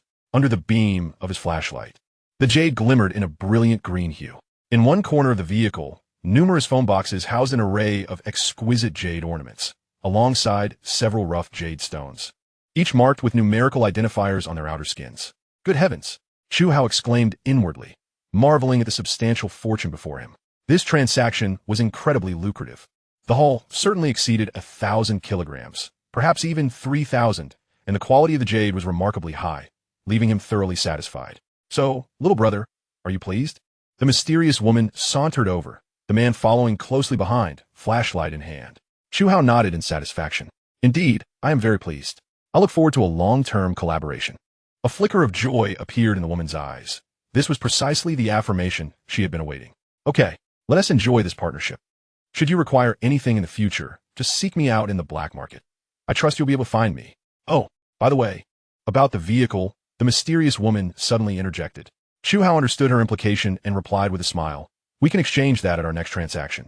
The woman nodded in satisfaction, preparing to lead the man back to their vehicle when Chu Hao approached again, waving to her as he walked. The man, noticing, immediately drew a sharp blade from his waist, his expression shifting to one of vigilance and gravity. However, the mysterious woman placed a calming hand on his shoulder, signaling him not to be alarmed. She then sauntered back to Chu Hao, her demeanor relaxed. What's the matter, little brother? Do you already miss your sister so soon? Chu Hao rolled his eyes dramatically. Thanks, but I have no preparations. Consider this a gift. With that, he produced the handgun from his back, the sleek black weapon glinting ominously under the beam of the flashlight. The scene froze in an instant. The mysterious woman paused, her expression flickering with shock, while the bodyguard's eyes widened in alarm. For me? She asked, glancing down at the menacing handgun in disbelief. Chu Hao, wearing a devilish grin, his deep-set eyes twinkling with shrewdness, replied, Of course, it's a gift for you, sister. What? Don't you like it? After a moment of contemplation, the mysterious woman scrutinized Chu Hao deeply, extending her elegant right hand to accept the handgun slowly. The weighty firearm felt substantial in her grip. She opened the magazine before him, finding it fully loaded with gleaming golden rounds. I'm off. I'll come to find you in a couple of days, Chu Hao declared as he turned towards the transport vehicle. It wasn't until the vehicle had started moving that the mysterious woman snapped back to reality, abruptly looking up to see the car, turning away and slowly departing. Meanwhile, the bodyguard hurried to her side, his gaze fixated on the handgun, his expression a complex mix of excitement, fervor, confusion, and a hint of trepidation. Who exactly was this person? How did he come to possess a firearm? More importantly, why did he gift it to her? She could hardly believe that he was unaware of the handgun's value, especially one with a full magazine. To put it plainly, this handgun was priceless in today's context. Such a statement was hardly an exaggeration, for this was Huaxia, a nation with stringent gun control laws, where it was exceedingly difficult for civilians to own a firearm. The bodyguard glanced at his own knife, then back at the imposing firearm, instantly feeling as though his own treasure had lost its allure. Sister, could you perhaps take a break from flaunting this? He remarked in a distinctly northeastern dialect. The enigmatic woman promptly concealed her firearm, her expression laden with vigilance. Get lost. Go where it's cooler. The man queried, Cold sister. Are you certain this is your second encounter with this fellow? Is there no other connection? As he climbed aboard the water truck, he once again posed the question, for this matter was steeped in mystery, and everything seemed rather perplexing. The mysterious woman, seated in the passenger seat, retrieved the pistol once more, her fondness for it growing, as it instilled a profound sense of security within her. She then turned to the man driving, her impatience evident. You speak too much. If you keep this up, I might just sew your mouth shut. Remember, the matter of the gun should remain a secret. It's our trump card for survival. The man, fully aware of the gravity of the situation, nodded earnestly, assuring her, Rest easy, cold sister. I comprehend. On the return journey, Chu Hao effortlessly located the secluded, deserted corner, directly transferring the truck along with the jade stones into his space, and subsequently retrieved the Wuling Hongwang. Once settled back in the vehicle, he closed his eyes, allowing his consciousness to delve into the space, and in the next moment, he trembled with excitement. Indeed, the space had expanded significantly, increasing by over 1,000 square meters. Additionally, the energy crystals suspended overhead had undergone subtle changes, radiating a stronger energy fluctuation and shining more brightly. If one were to liken the energy crystals to light bulbs, their former brightness of 10 watts had now escalated to 15. What a remarkable prospect for the future. Returning to reality, Chu Hao leisurely drove the Wuling divine vehicle towards the community, swaying his body to the rhythm of the music. His decision to gift the firearm to the woman had been a spontaneous whim, although he felt a twinge of reluctance. He deemed it inconsequential for the future development of his space, especially since he still possessed a total of 199 firearms, which was more than sufficient. His primary concern lay in the resources associated with the mysterious woman. He was keen to maintain that connection, hence his decision to present her with the gun, as he did not wish for her to meet an untimely demise, for such talent must be preserved. Who else would assist him? Upon returning home, he took a quick shower. As he was alone in the house, he retrieved a portion of barbecued meat mixed with rice from his space, along with 10 skewers of sizzling lamb and a serving of vegetable salad. Having consumed little in the way of vegetables recently, he found himself somewhat constipated. It was necessary to incorporate some greens to remedy this.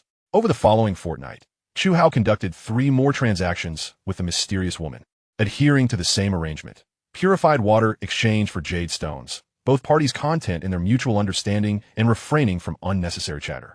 With the foundation of initial trust established, the volume of their transactions increased. Initially 10 tons of water, then 20, and ultimately a staggering 40 tons in the last exchange. Fortunately, the water truck was provided by her, or it would have been quite cumbersome. Through these 3 transactions, his space expanded considerably. It had previously encompassed the size of 2 football fields, but now it had grown to 3, all for the expenditure of less than 80 tons of purified water. Was 80 tons a considerable amount? Chu Hao glanced at the nearly 10,000 tons of purified water remaining in his space and confidently concluded that it was, indeed, not much at all. By late November 2035, with average high temperatures reaching 80 degrees, the relentless heat resulted in daily fatalities due to thirst and heat stroke. Thankfully, the authorities continued to distribute relief provisions, albeit in diminishing quantities, and the water grew increasingly murky. However, it was still sufficient to sustain life. In their building, nearly half the residents had sought refuge in shelters, leaving fewer than 30 households remaining. Assuming an average of 3 members per family, the building housed fewer than 100 individuals. Over the past fortnight, fewer than 10 had perished, leaving approximately 80 survivors, including Chu Hao, Yi Changshen's family of 3, and Bai Wei and Bai Fan. At 3 in the morning, upon returning home, Chu Hao was approached by Bai Wei and her brother Bai Fan, both bearing solemn expressions. "What is the matter?" Chu Hao inquired, retrieving a box of huiwen juice from the fridge as he made his way to the living room. Bai Fan, having changed into a pair of slippers, hurried after him, her tone tense. "Brother Hao, shortly after you left today, I heard some noise at the corridor door. When I went out to investigate, I found several individuals lurking outside." After pouring himself a glass of juice and taking a sip, his actions faltered slightly upon hearing her words. He finished the juice in one gulp, wiped his mouth with the back of his hand, and then asked softly, "What sort of individuals were they? Did you catch a glimpse?" Bai Fan shook her head. "It was too dark. I couldn't see clearly, just some shadows. They fled as soon as I stepped out." Bai Wei refilled Chu Hao's glass with juice, her voice gentle as she added, "After Bai Fan told me, I felt it was necessary to inform you. Thankfully, you had already secured the corridor entrance. To say she wasn't frightened would be a lie. In recent days, several incidents of home invasions had occurred in their community, resulting in fatalities. In their building, Unit 0301 on the 3rd floor had been occupied by a young couple. The man had been killed, and the woman, due to her beauty, had been assaulted by multiple robbers, ultimately leading her to take her own life in shame. Don't worry too much, that door is quite sturdy. Unless someone uses a welding torch or cutting tool, it cannot be breached, Chu Hao reassured her with a smile. Before adding, in the future, try to limit your outings. I'll get you each a weapon, practice with them regularly, as they could prove vital for your safety in critical moments. After saying this, he turned and entered his room. Moments later, he emerged with 2 weapons in hand, a tang straight knife and a dogleg knife. The situation was becoming increasingly tense. Without a suitable weapon for self-defense, one would indeed be at a disadvantage. As for firearms, he deemed them too conspicuous and would only resort to them in dire circumstances. "Wow, a Nepalese knife. So cool, Brother Hao, I want this one." Bai Fan exclaimed, leaping off the sofa, her eyes fixated on the dogleg knife, her face betraying her excitement. It was a boy's nature to be drawn to such cold weaponry. "You have a keen eye. You even recognize the Nepalese knife," Chu Hao teased with a smile, handing the dogleg knife to her. Bai Fan held her head high, wearing an adorably proud expression. "Of course, the Nepalese knife, commonly known as the dogleg knife, is one of the 4 famous knives in the world. I have several in my chicken dinner game, and their skins are simply stunning." Meanwhile, Bai Wei appeared serene, her gaze intermittently drifting toward Chu Hao, her beautiful eyes occasionally sparkling with an unusual glint. "Bai Wei, this knife is for you. Be careful not to injure yourself," Chu Hao said, presenting the tang straight knife to her. The knife was delicate, lightweight, and well-suited for a woman. Bai Wei expressed her gratitude as she accepted the knife. Examining it closely, the sheath was crafted from a certain type of leather, exquisitely made, and it felt pleasing to the touch. Slowly drawing the blade, its cold gleam caught the light. Though she had yet to use it, she could perceive its sharpness. With a gentle flourish, she performed a few basic slashing motions. Not too strenuous. I like it very much, thank you.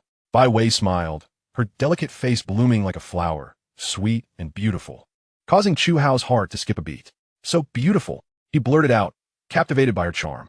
Bai Wei, engrossed in the knife, mistook his compliment for an admiration of the blade itself, and she smiled slightly. It truly is beautiful. I like it a lot.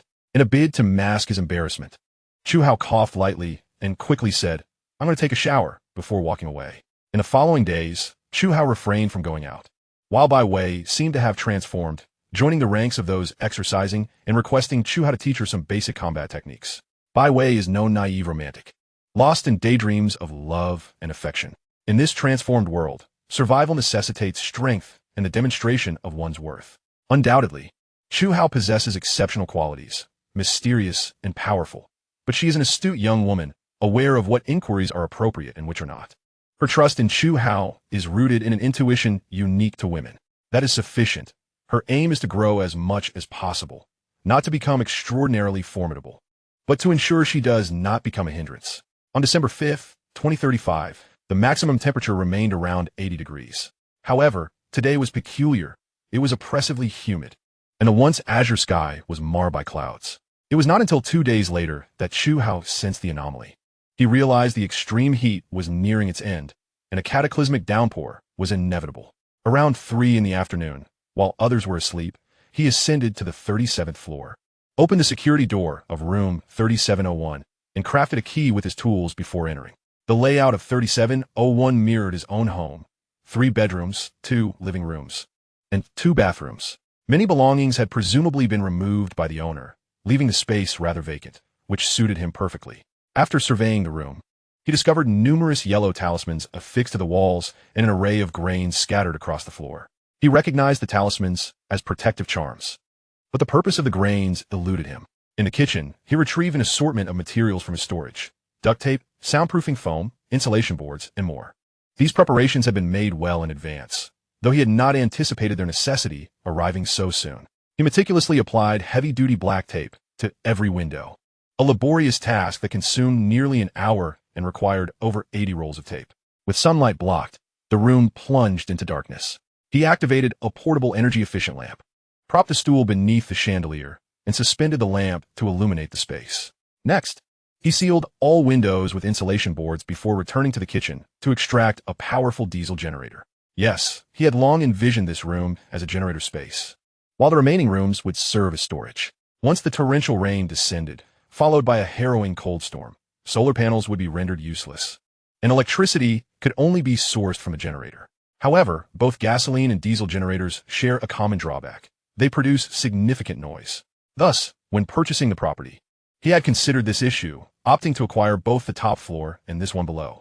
The northern buildings were robust, maintaining warmth in winter and coolness in summer, while also providing excellent sound insulation.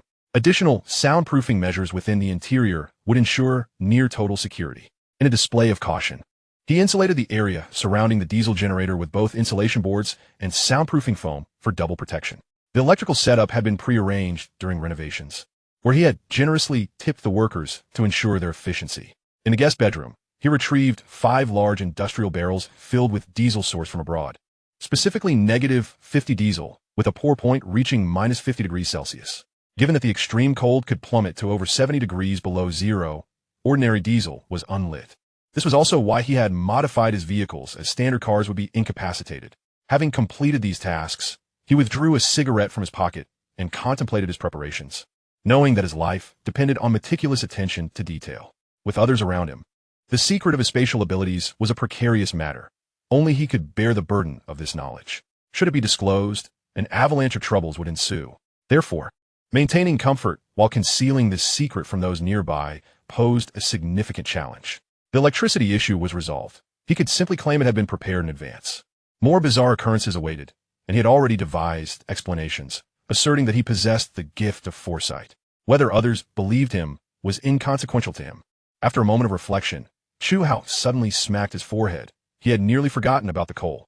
He promptly moved to the living room, retrieving a substantial quantity of smokeless coal and charcoal from his storage. The living room was now filled to the brim, and he also gathered 6 or 7 iron stoves along with various accessories. This would suffice for now. He could always retrieve more later if needed. After turning off the energy-efficient lamp, he switched to a flashlight, secured the door, and descended to return home. On December 10, 2035, the sky was overcast, and the exciting news was that the extreme heat was gradually abating. In just 2 days, temperatures had plummeted from above 80 to around 60 degrees. The prolonged oppressive heat finally relented. Though the weather remained sweltering, this change injected a palpable sense of hope among the populace. That evening, Chu Hao once again ventured to the black market, seeking out the enigmatic cold sister. After a brief but significant discussion, they reaffirmed their transaction. However, it was evident that the forces behind the mysterious woman were also sensing an unusual shift. Consequently, she only sought a small quantity of water, prioritizing food supplies instead. Chu Hao readily acquiesced. No one is foolish. As temperatures declined and the clouds thickened, even the simplest minds could predict impending rain, rendering water resources less critical while food became paramount. Chu Hao was not greedy. He understood the value of contentment. During this period, he had exchanged purified water for a considerable amount of jade and a small quantity of gold, likely acquiring the majority of the visible jade in function. His storage space had also doubled in size. Following this transaction, procuring such a substantial amount of jade and gold would not be an easy feat for the other party, prompting him to seize the opportunity before the imminent torrential rains and floods. 2 days later, at the same time and place, he once again met with the mysterious woman. After exchanging vehicles and confirming their condition, they engaged in a brief conversation, primarily driven by Chu Hao's insights while she listened attentively. He subtly hinted at a potentially significant rainstorm accompanied by a drop in temperature, advising her to prepare accordingly.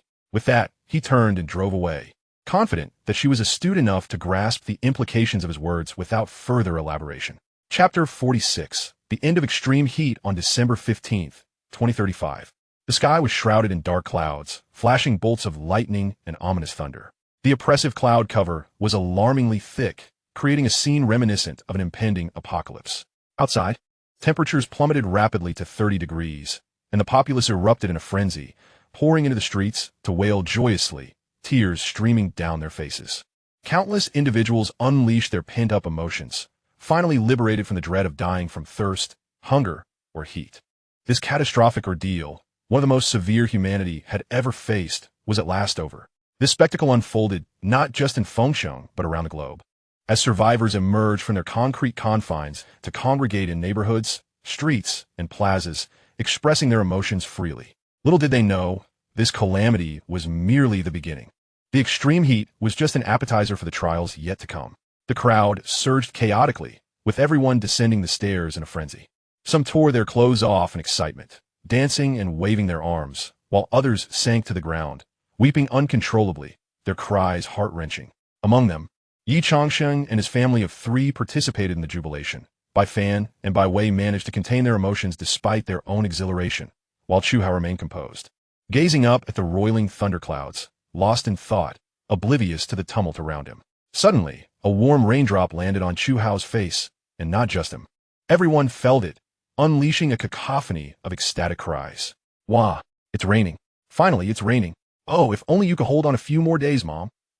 Ah, ha ha ha, I'm alive. I'm finally alive. Oh my God, heaven has finally opened its eyes. May Buddha bless us, Amit Ba. Honey, stop wailing. Hurry home to get containers for the water. What if the rain stops soon? Quick. The crowd was jolted awake by the urgency, realizing that in their joy, they needed to find containers to catch the rain. In the throng, many rushed home, and as the rain intensified, Chu Hao called out to a few people before turning back towards the lobby on the first floor. Once back at Chu Hao's home, Bai Wei, being perceptive, quickly sensed something was amiss with Chu Hao's demeanor. Logically, the end of the oppressive heat and the arrival of rain should bring joy. Yet he seemed burdened by a palpable weight. What's wrong, Chu Hao? You appear to be preoccupied, Bai Wei said softly as she sat beside him. Though her voice was barely a whisper, the others in the room heard her and turned to look at Chu Hao, exchanging glances of confusion. Chu Hao glanced around at everyone, sighing inwardly. Just as hope began to blossom, despair loomed again, and he pondered how they would react if they understood this truth. However, he felt compelled to deliver this warning, lest they be plunged into deeper despair later on. Do you truly believe this will all come to an end? Chu Hao asked, his handsome face betraying an inscrutable expression. Aside from a child in the corner playing with toys, everyone else froze, their smiles instantly fading. What do you mean by that? Hazi? Yi Changsheng asked, his heart sinking at Chu Hao's countenance, an unsettling thought creeping into his mind. This sentiment was shared by the others present, as they knew Chu Hao was not one to speak lightly or jest about such matters. Everyone, please, take a seat. Chu Hao gestured toward the sofa. Bai Fan obediently sat beside him, while Yi Changsheng and Lin Xia also found their places. Only then did Chu Hao continue. What do you all think of this rain? Confusion enveloped the room as they exchanged bewildered looks, each person grappling to comprehend his inquiry. Bai Fan instinctively wanted to quip that one could simply look at it. But faced with Chu Hao, he refrained, choosing silence instead, knowing he was still a child and should not meddle in adult matters. Bai Wei, however, seemed to connect with Chu Hao intuitively, quickly grasping his meaning. Her delicate features paled slightly as she furrowed her brows. Are you suggesting this rain is unusual? She ventured cautiously. Chu Hao regarded her with a glimmer of admiration in his gaze, unable to suppress a compliment. Very astute. He then elaborated. Consider this. If the rain continues to intensify, pouring relentlessly, and perhaps last for an extended period, what do you think will happen? His seemingly light words struck the others like thunderclaps, reverberating in their minds and sending their hearts plummeting once more. The atmosphere felt as though it had solidified, each heartbeat echoing in the silence. This surely it cannot be. Yi Changsheng stammered, his hands trembling uncontrollably as he fixated on Chu Hao's face. His expression a portrait of dread. Bai Wei and Bai Fan, aware of Chu Hao's enigmatic nature, felt a chill wash over them as they processed his implications. Bai Wei's head spun, overwhelmed by fear, unease, and despair. Seeing his point made, Chu Hao sought to lighten the mood, breaking into a laugh. Of course, this is merely my conjecture. Do not take it to heart too heavily. We will face whatever comes, adapting as necessary. With that, he pulled out a cigarette, tossing one to Yi Changsheng before lighting his own and taking a slow drag. He smiled at Lin Xia and Bai Wei, saying, Ladies, could you please prepare a meal? Craven dumplings. Bai Wei felt her cheeks flush at the compliment, her fears dissipating significantly. However, when she realized he could still eat amidst such turmoil, she rolled her eyes internally but obediently made her way to the kitchen. At dinner, the atmosphere was laden with unspoken worries, and naturally, appetites dwindled. Except for two individuals, one was the child, and the other was Chu Hao, who polished off 2 plates of dumplings alone. Not long after dinner, the Yi family returned upstairs, while Bai Wei and Bai Fan, burdened with their thoughts, headed home. After bidding everyone farewell and closing the door, Chu Hao yawned and made his way to his bedroom. Lying on the bed and listening to the symphony of thunder and rain outside, soon succumbing to sleep. Meanwhile, Bai Wei sat in a daze at home, Chu Hao's words echoing in her mind, refusing to fade away. Though she was reluctant to accept it, she couldn't shake the feeling that he knew something crucial. Bai Fan, on the other hand, plunged into the kitchen, hauling out every container he could find. Noticing his sister lost in thought, he called out, Sis, what are you zoning out for? Get to work. Oh, coming. Bai Wei snapped back to reality, deciding it was pointless to dwell on worries and opting instead to take things one step at a time. She cast a deep glance at her brother, sighing inwardly at the carefree nature of youth. At that moment, the majority of people were engaged in 2 activities, fervently collecting rainwater and joyously bathing in the downpour. It's important to note that after the extreme heat outbreak, particularly following the water shortages, many had not bathed properly.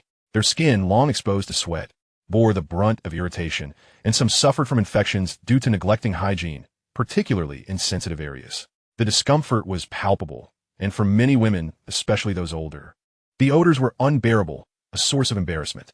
Chapter 47. The deluge approaches, crisis at the shelter. The day after the extreme heat subsided, the rain persisted, transitioning from a light drizzle to a steady downpour. The sky remained shrouded in dark clouds, intermittently flashing with lightning and rumbling with thunder. The long parched earth seemed to thirst ravenously, resembling a massive, desiccated sponge continually absorbing the rain. After 2 days of relentless precipitation, the ground showed no signs of pooling, appearing merely muddy on the surface. Everyone maintained a sense of excitement and joy. This timely rain had undoubtedly saved countless lives. Hope surged within them, wishing for the rain to last, for they had finally grasped the preciousness of water after enduring the catastrophic heat wave. It seemed as though the heavens sensed humanity's sincere prayers.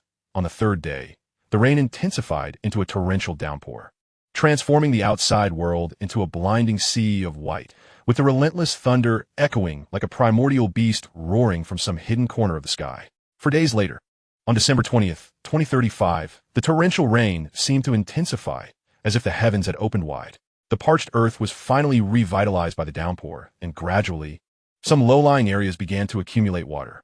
Within a few short hours, the water on the streets exceeded 30 centimeters, nearly submerging the concrete floor beats. The water level continued to rise, visibly encroaching upon the land and consuming everything in its path. At this moment, some individuals awoke from their initial excitement and joy, realizing that something was amiss. With such a deluge, the entire city could easily be inundated, particularly those residing on the lower floors, especially the first and second stories, were suddenly gripped by panic, fully aware that if flooding occurred, they would be the first to suffer. The earlier elation brought by the end of the sweltering heat evaporated, replaced by a surge of profound fear. The adage that water and fire are merciless held true, while they could seek refuge in shaded areas during the sweltering heat. Facing the relentless flood left them in utter despair. If they were to be submerged, their only means of survival was to ascend to higher floors. At this juncture, the truly desperate were the survivors in the underground shelters, as these havens were constructed over 10 meters below ground. Although rudimentary drainage systems had been established, they had grossly underestimated the severity of the storm. During the construction, the possibility of heavy rainfall had not been taken into account, resulting in mediocre drainage systems and inadequate waterproofing of the walls. Initially, there was only minor seepage, but within a mere 5 days, as the rain intensified, backflow began to occur. The officials of Fengcheng immediately issued orders for all individuals in the shelters to evacuate, while dispatching numerous rescue teams to assist in ensuring the safe return of the shelter occupants. Privately, the military and high-ranking officials had already relocated in advance, convening a high-level meeting to swiftly finalize the agenda and subsequent arrangements. After extensive discussions with experts and drawing from experiences during the extreme heat, they reached the dire conclusion that the relentless rain and flooding could submerge the city, estimating that rainfall could reach around 5 meters, if not more. Soon, an emergency disaster response plan for Fengcheng was established. The military formed the Supreme Joint Command of Fengcheng, mobilizing all official personnel and military units to divide into 5 groups. First, they requisitioned all high-rise buildings in Fengcheng, dispatching engineering teams to conduct initial modifications. Second, they aimed to relocate all supplies, especially grain depots, food processing plants, and all military equipment. Third, they commandeered all fishing vessels, regardless of size, and deployed rescue boats, speedboats, and kayaks to assist in transporting goods and people. Fourth, they gathered essential civilian supplies, including food, medicine, fuel, coal, clothing, and books. Anything related to human civilization was to be evacuated. Fifth, all residents across the city, whether in districts, counties, towns, or villages, were organized for evacuation, prioritizing those living on the 3rd floor and below, attempting to accommodate them in available upper floors, while the rest were to be evacuated collectively. The intention was noble. Had the rain just begun, there might have been time to act. Unfortunately, the situation had escalated to dire straits, and even with the utmost urgency, some resources were already beyond reach. The issue of vessels was paramount. While there were indeed maritime areas surrounding Fengcheng, such as Baiyuquan and Panshin, they lay over 100 kilometers from the urban center, making rapid helicopter transport nearly impossible in such inclement weather. In the absence of boats, initial efforts relied on civilian rescue crafts, kayaks, and military rescue boats to evacuate the populace and supplies. Naturally, certain military vehicles could still operate at the current water levels, but as the water continued to rise, their efficacy was in jeopardy. With the issuance of these orders, the vast machinery of the Fengcheng administration sprang into action. Countless individuals braved the torrential rain, the streets teeming with shadows of people. Such a scene unfolded across the globe. Undeniably, humanity is often self-serving, yet at this moment, irrespective of their motivations, an unprecedented unity was palpable.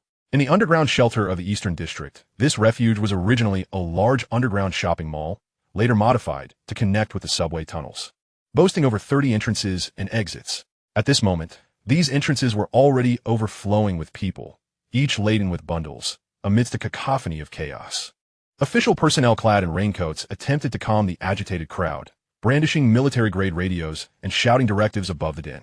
The torrential rain poured relentlessly, with the sound of large raindrops crashing against the surface creating a symphony of noise. As one gazed out, the mist-shrouded surface of the water appeared to bubble as if simmering. Soon, a dozen military amphibious vehicles broke through the rain, arriving swiftly to a halt before the shelter's exit. Before official personnel could direct them, the crowd surged forward, desperate to be first, pushing and shoving amidst the downpour. Many fell into the water, some cried out in despair, while others cursed loudly. The more astute individuals scrambled to their feet, racing towards the rescue vehicles. Those who failed to rise in time were trampled by the throng behind them, their cries soon silenced, their fates uncertain. The officials stood by, numbly observing the scene, a wave of desolation washing over them.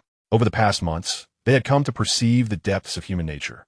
All that remained in their hearts was sorrow, a sense of numbness, a resigned acceptance of fate. They felt exhausted, contemplating the impending doom. The amphibious vehicles quickly filled to capacity, and beyond that, many desperate individuals resorted to the audacious tactic of clinging to the sides of the vehicles to hasten their return home. Clearly, in their urgency to escape, they were willing to risk everything.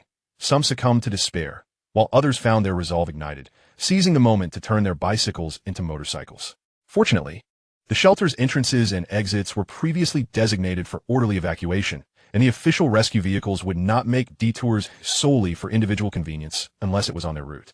Those who missed the initial chance to board the vehicles rushed back to the shelter's exit, drenched but fortunate that the temperature remained above 20 degrees Celsius, making the rain feel akin to a warm bath. Each shelter housed approximately 100,000 individuals, if not more, resulting in thousands congregating at each exit. However, the number of transport vehicles was woefully inadequate, rendering their efforts futile. As the rainwater surged through the entrances, panic began to grip the hearts of all.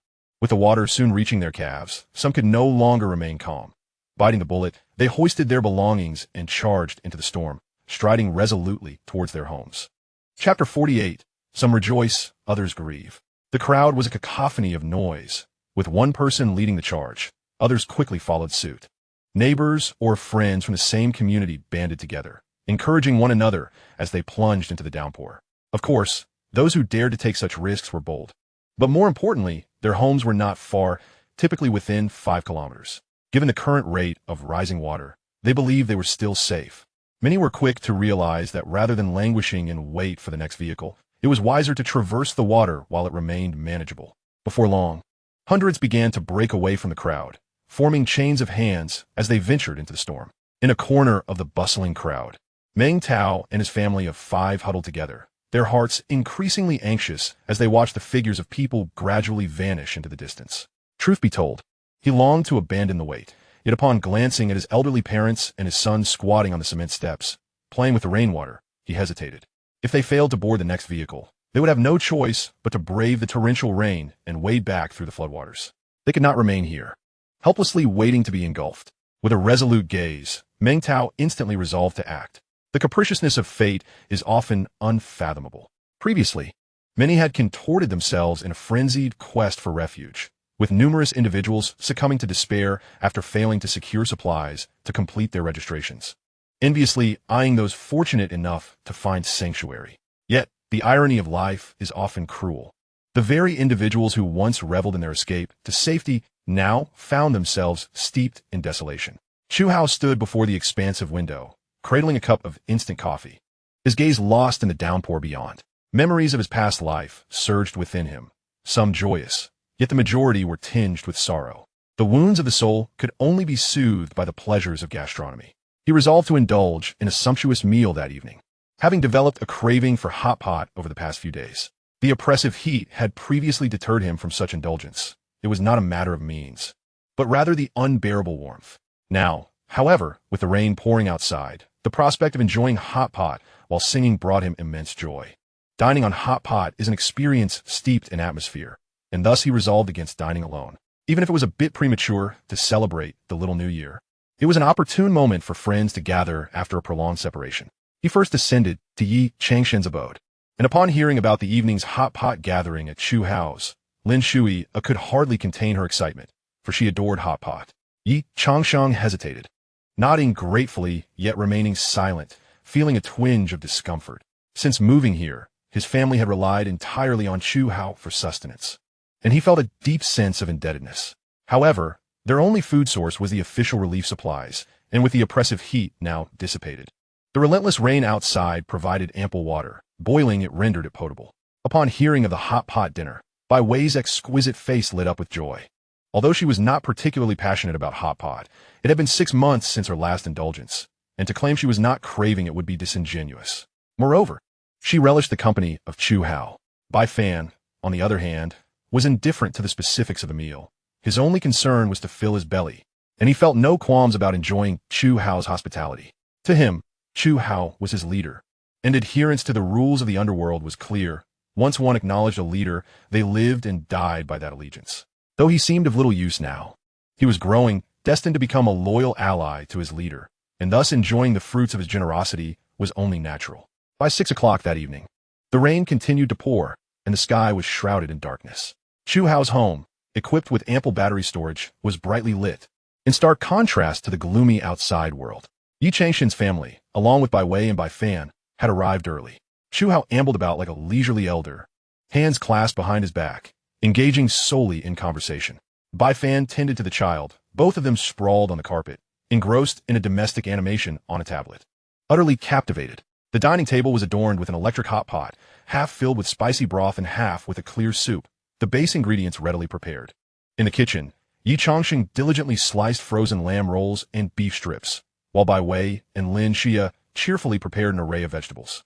Mung bean sprouts, yellow bean sprouts, lettuce, oilseed lettuce, and cilantro were all cultivated by Bai Wei in Chu Hao's home, with seeds provided by him. Their growth was splendid, though their quantity was limited. In addition to these, there were various meatballs, chicken balls, cuttlefish balls, octopus balls, crab sticks, and more, sourced from the cold storage of the supermarket Chu Hao had acquired. A plethora of shrimp, frozen prawns, Argentine shrimp, and various shellfish were also present, alongside an assortment of tofu, pickled vegetables, and seaweed. Soon, everything was prepared, and the hot pot simmered, filling the room with a tantalizing aroma.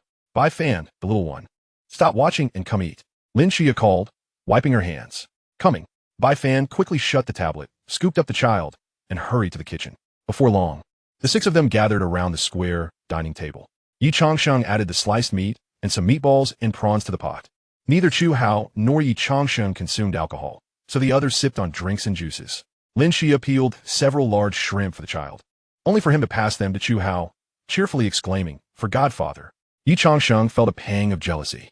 His heart sank as he realized the child had completely shifted his affections. Chu Hao, on the other hand, wore a smug expression, reveling in the moment. Come on, everyone. Indulge yourselves. These delicacies will be a rare treat in the days to come. Everyone understood the implication behind Chu Hao's words. If his predictions held true, and the torrential rain persisted, flooding the city, their future would become increasingly bleak. Each meal would be precious, a fleeting opportunity. Yet they were grateful, for at least they were more fortunate than many, as they had Chu Hao, while others were not so lucky. The meal lasted a full 3 hours, filled with laughter and camaraderie. Yi Changshan and Lin Xia recounted amusing anecdotes from Chu Hao's childhood, eliciting giggles from Bai Wei and hearty laughter from Bai Fan. Due to the earlier oppressive heat, their routine had shifted to sleeping during the day and being active at night. With the heat now fading, they needed to readjust their biological clocks. The following day, the corridor was abuzz with noise. Chu Hao, roused by the commotion, rubbed his eyes and glanced at the clock. It was 8:10 in the morning. Just then, a familiar knock echoed at his door. He recognized it instantly as Bai Fan. Chapter 49. The flood approaches, water levels rise. As expected, upon opening the door, he was greeted by Bai Fan's wide, foolish grin. Good morning, Hao Ge. Bai Fan beamed, his face adorned with a sycophantic smile. Noting Chu Hao's sleepy demeanor, he nervously scratched his head. Did I disturb your rest? Oh yeah. Chu Hao yawned, rubbing the corner of his eye, his expression one of mild annoyance. What is it? Get to the point. Though Bai Fan was not particularly astute, he understood urgency. He quickly replied, the people who went to the shelter have returned. Oh, and Meng De is back too. All right, I got it. You can go now, Chu Hao replied, nonchalantly, turning away to retreat into his room. He was well aware of the unfolding situation. There was nothing surprising about it. Would they remain away and wait to be drowned in the flood? However, the timing of their return was later than he had anticipated. Given the current rainfall, it was likely that the outside world had transformed into a vast ocean. It was certain that many would not return, not even a shadow of a doubt, for he had experienced this firsthand. This was precisely why he had chosen to leave Peng City. Its low-lying geography, adjacent to the coast, rendered it vulnerable to the dual onslaught of tsunami and flood, turning it into a veritable sea. Floodwaters had submerged everything below the 9th floor, having the city's population of 20 million, leaving only floating corpses in their wake, a scene of unimaginable horror. In truth, the safest locale is Tibet, renowned for its high altitude, where flooding is unlikely to pose a significant threat. However, considering the risk of altitude sickness, scarcity of resources, and the impending onset of severe cold, Chu Hao ultimately opted for a compromise, choosing Fengsheng instead. After returning home for a brief nap, he awoke close to noon, and after a hasty tidying up, he grabbed his keys and stepped outside. At the stairwell, he unlocked the alloy door with his key, exited, and then securely locked it behind him. Although this may appear cumbersome, akin to the absurdity of pulling down one's pants to fart, it was, in fact, a precaution for safety. Descending to the 35th floor, he knocked on Meng Tao's door. After a considerable wait, the security door finally opened, revealing Meng Tao himself. However, at that moment, Meng Tao bore a rather haggard appearance, his eyes bloodshot and exuding a palpable sense of despondency. Upon recognizing Chu Hao, he forced a faint smile, exclaiming, "Ah, it's my little brother Chu. Come in, come in." His voice was hoarse as he stepped aside, inviting Chu Hao into his home. Sighing inwardly, Chu Hao entered Meng Tao's abode, immediately sensing that something tragic had transpired. Meng Tao's wife emerged from the bedroom, her face clouded with sorrow, having lost considerable weight and appearing in a particularly poor state. Yet, she endeavored to mask her emotions, offering a faint nod of acknowledgement to Chu Hao, who responded with a polite smile and a courteous greeting. Meng Tao rummaged through the empty liquor cabinet, retrieving a clean cup and pouring a glass of water from a plastic container, the origin of which was uncertain but appeared clean enough. Accepting the cup politely, Chu Hao set it aside on the windowsill without taking a sip. He then produced a pack of cigarettes from his pocket, offering one to Meng Tao. Gratefully accepting the cigarette, Meng Tao began searching for a lighter, to which Chu Hao silently extended his Zippo. The two men stood in front of the floor-to-ceiling window, lost in contemplation as they gazed at the torrential downpour outside. Meng Tao took slow, deliberate puffs, his expression vacant, lost in thought. After a lengthy silence, Meng Tao finally disclosed the tragic news. His parents had perished, drowned in the flood. Overcome with grief, he buried his face in his hands, and the towering man wept like a child. Chu Hao maintained a calm demeanor, lighting a cigarette for himself before passing it to Meng Tao. He empathized with Meng Tao's sorrow, having endured the anguish of losing loved ones himself 7 years prior when he was only 16. However, he had witnessed too many farewells, and truth be told, he had grown somewhat numb to it all, having personally seen over 200 souls depart peacefully. Yet as a friend, he patiently listened to Meng Tao's lamentations. After a considerable time, as Meng Tao continued to speak endlessly, Chu Hao placed the cigarette and lighter on the windowsill and stepped back slightly. Upon leaving Meng Tao's residence, he did not ascend the stairs but instead ambled downwards. With each step, the concrete stairs became increasingly damp, revealing a chaotic array of wet shoe prints. When he reached the 3rd floor, he paused. The elevator lobby was cluttered with a haphazard assortment of items, clothing, bedding, pots, and pans, while 6 or 7 individuals huddled in the corner, their expressions blank. Some women weeping silently, creating an atmosphere of profound desolation. After a fleeting glance, Chu Hao continued his descent. Upon reaching the 2nd floor, he halted again, not out of reluctance to descend further, but because he could go no lower. The hallway was already inundated with rainwater. Reaching a third of the way up the security door, the water level visibly rising, and it was only a matter of time before the entire 2nd floor would be submerged. A slight twitch of his lips betrayed his emotions. Despite this being far from his first encounter with such calamity, a sense of reverence towards nature welled up within him. Humanity, in the face of natural disasters, truly felt insignificant. After a moment of reflection, he turned back and ascended the stairs, pondering what to eat next. Perhaps hot pot was out of the question. Having just indulged in it, maybe a bit of barbecue? Alas, the monotony of life was unbearable, each day a struggle to decide what to eat. Chu Hao found himself inexplicably vexed, a unique burden that likely only he and all of Fengsheng dared to bear. In the following days, the torrential rains persisted unrelentingly, with water levels continually rising. The city streets had transformed into a true ocean, submerging all low-lying structures and floating a menagerie of colorful remnants of human civilization. Alongside humanity itself, Despite official efforts to evacuate residents from lower floors, human endeavors appeared woefully inadequate in the face of such a cataclysm. Each day, thousands met their demise in the watery abyss, the majority succumbing to drowning. This deluge-induced flooding was not something that could be resisted simply by knowing how to swim. Despair enveloped humanity once more, particularly for residents of aging neighborhoods, who lived in constant fear, knowing that these dilapidated buildings reached only 7 stories high. Even as authorities scrambled to provide assistance, who could say if they would be next? While some found solace, others wallowed in despair. Those residing in high-rise buildings felt relatively secure, albeit with anxiety and trepidation. They clung to the belief that the waters could not possibly rise to the 8th floor. The following day, the 3rd floor was completely submerged, and residents below the 4th were once again evacuated, families scrambling to higher ground. Many had nowhere else to turn, leaving them stranded in the elevator lobbies and hallways. Everyone prayed fervently for the rain to cease, hoping it would not continue. Day 3 passed, then day 4. On December 27, 2035, the downpour had persisted for nearly half a month, and the water level finally reached the 7th floor, with wails echoing throughout the hallways. Residents below the 10th floor lived in constant dread, their lives consumed by anxiety. They prepared all packable items in advance, taking turns sleeping, ready to flee to higher ground at the first sign of rising water. A couple from the 6th floor fell victim to their deep slumber. When they awoke to water flooding their home, they found the windows gushing water in torrents, the drains and toilets erupting like fountains. By the time they realized the gravity of their situation and attempted to escape, it was too late. They could not push the door open. Their cries went unheard, and they tragically drowned in their own home. Chapter 50. Is human nature innately good or evil? Due to the geographic concentration of Fangshan's central districts, Dadong District, Huang District, Shenhe District, and Heping District, there are numerous 7-story residential buildings.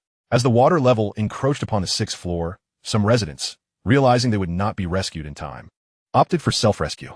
Some gathered empty bottles, tying them around their waists with rope, while securing essential supplies in a similar fashion. Clutching a tightly sealed, empty water bucket, they bravely plunged into the water, striving towards higher buildings. It is undeniable that in moments of despair, humanity often exhibits extraordinary courage and ingenuity. Many followed suit, fortunate enough to find an abundance of floating debris, particularly countless bottles, along with various planks and foam boxes, all materials that could provide buoyancy, eagerly collected by the desperate. Some individuals possess remarkable dexterity, effortlessly tearing bed sheets and duvet covers into strips, then utilizing wooden boards and empty bottles to ingeniously assemble a rudimentary hybrid raft.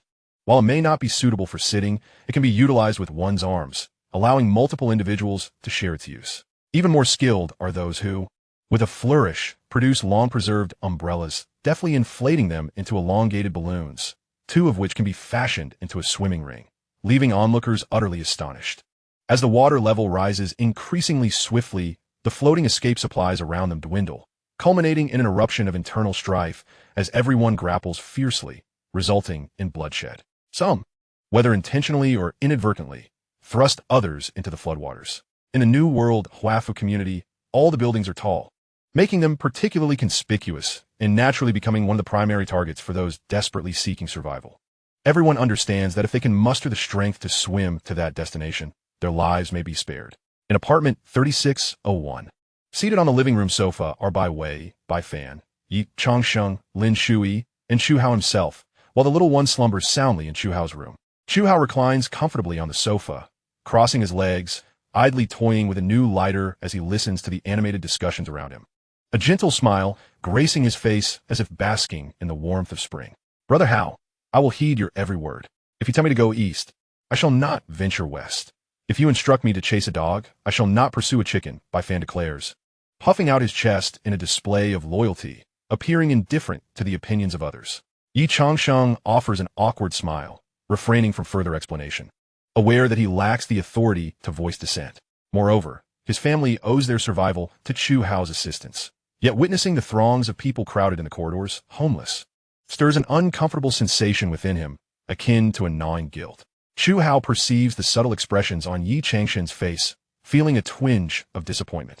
While it is commendable to harbor kindness, an excess of benevolence may lead to one's downfall. Had the individual seated before him not been Yi Changsheng, he would have distanced himself as far as possible. However, People adapt to their surroundings. Should Yi Changsheng maintain this mindset in a world rife with predation, he would be ill-suited for survival in such a brutal reality, and ultimately, Chu Hao could only extend his apologies. Fear not. Everyone is free to express their innermost thoughts. After all, 3 cobblers can indeed rival Zhuge Chu Hao jovially asserts, projecting an aura of harmlessness that would lead anyone to perceive him as a cheerful, affable young man. Bai Fan, however, remains acutely aware of Chu Hao's ruthless side, having witnessed his mercilessness firsthand, as if he were a soulless assassin.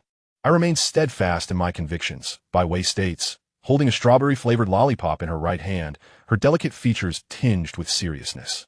No assistance, no provisions, no fear. After all, there's a door in the corridor. I refuse to believe they can do anything to us. Just as Yi Changsheng is about to counter her argument, Lin Shui swiftly kicks her husband, interjecting, "My husband and I share the same sentiment. We simply wish to live our own lives." She hastily adds, "We will follow Chu Hao's lead. Whatever he decides, we shall comply, right, dear?" Yi Changsheng feels a sharp pang at his waist, inhaling sharply as he nods fervently, "Yes. Yes, we shall heed Brother Hao." Chu Hao slips the lighter into his pocket and rises from the sofa. "Very well, I comprehend everyone's sentiments. I shall observe. For the time being, let us refrain from wandering downstairs to avoid unnecessary troubles. That'll be all for today. You may all return." As Chu Hao stands, everyone else follows suit. Lin Shui shoots Yi Changsheng a knowing glare before retreating to Chu Hao's bedroom, emerging with a now sleeping child in her arms. Bai Fan lingers at the back, and Bai Wei, fully aware of her brother's intentions, swiftly seizes his hair and drags him out, eliciting cries of protest from Bai Fan. Once all have departed, Chu Hao approaches the dining table, retrieving a bowl of traditional spicy hot pot from his storage, accompanied by 10 sizzling skewers of crispy pork bones, 2 skewers of fried daikon, a skewer of fried mushrooms, and 2 skewers of fried eggs, sufficient sustenance for himself. Given the circumstances, it is inevitable that many will perish in the coming days. Sighing, he reflects on his aversion to taking lives, yet feels powerless, for reasoning falls on deaf ears. Yesterday, numerous individuals ascended to the upper floors only to discover a large door installed in the corridor of the 36th floor. Initially, they shouted for help, pleading for sanctuary. Yi Changsheng, hearing the commotion, descended, joined by Bai Wei and Bai Fan, who felt pity for the homeless souls, perhaps recalling their own past struggles. However, he understood that any assistance required Chu Hao's consent, prompting him to seek counsel on how to aid these unfortunate individuals. This led to the discussions that had transpired. Chu Hao is all too familiar with this scenario. Once someone softens their heart and opens the security door, a nightmare awaits. It is impossible to satiate their hunger until the last morsel of food is consumed, at which point their true, monstrous faces will emerge. Yet, he finds solace in the clarity exhibited by Bai Fan, Bai Wei, and Lin Shui, who promptly dismissed Yi Changsheng's proposal.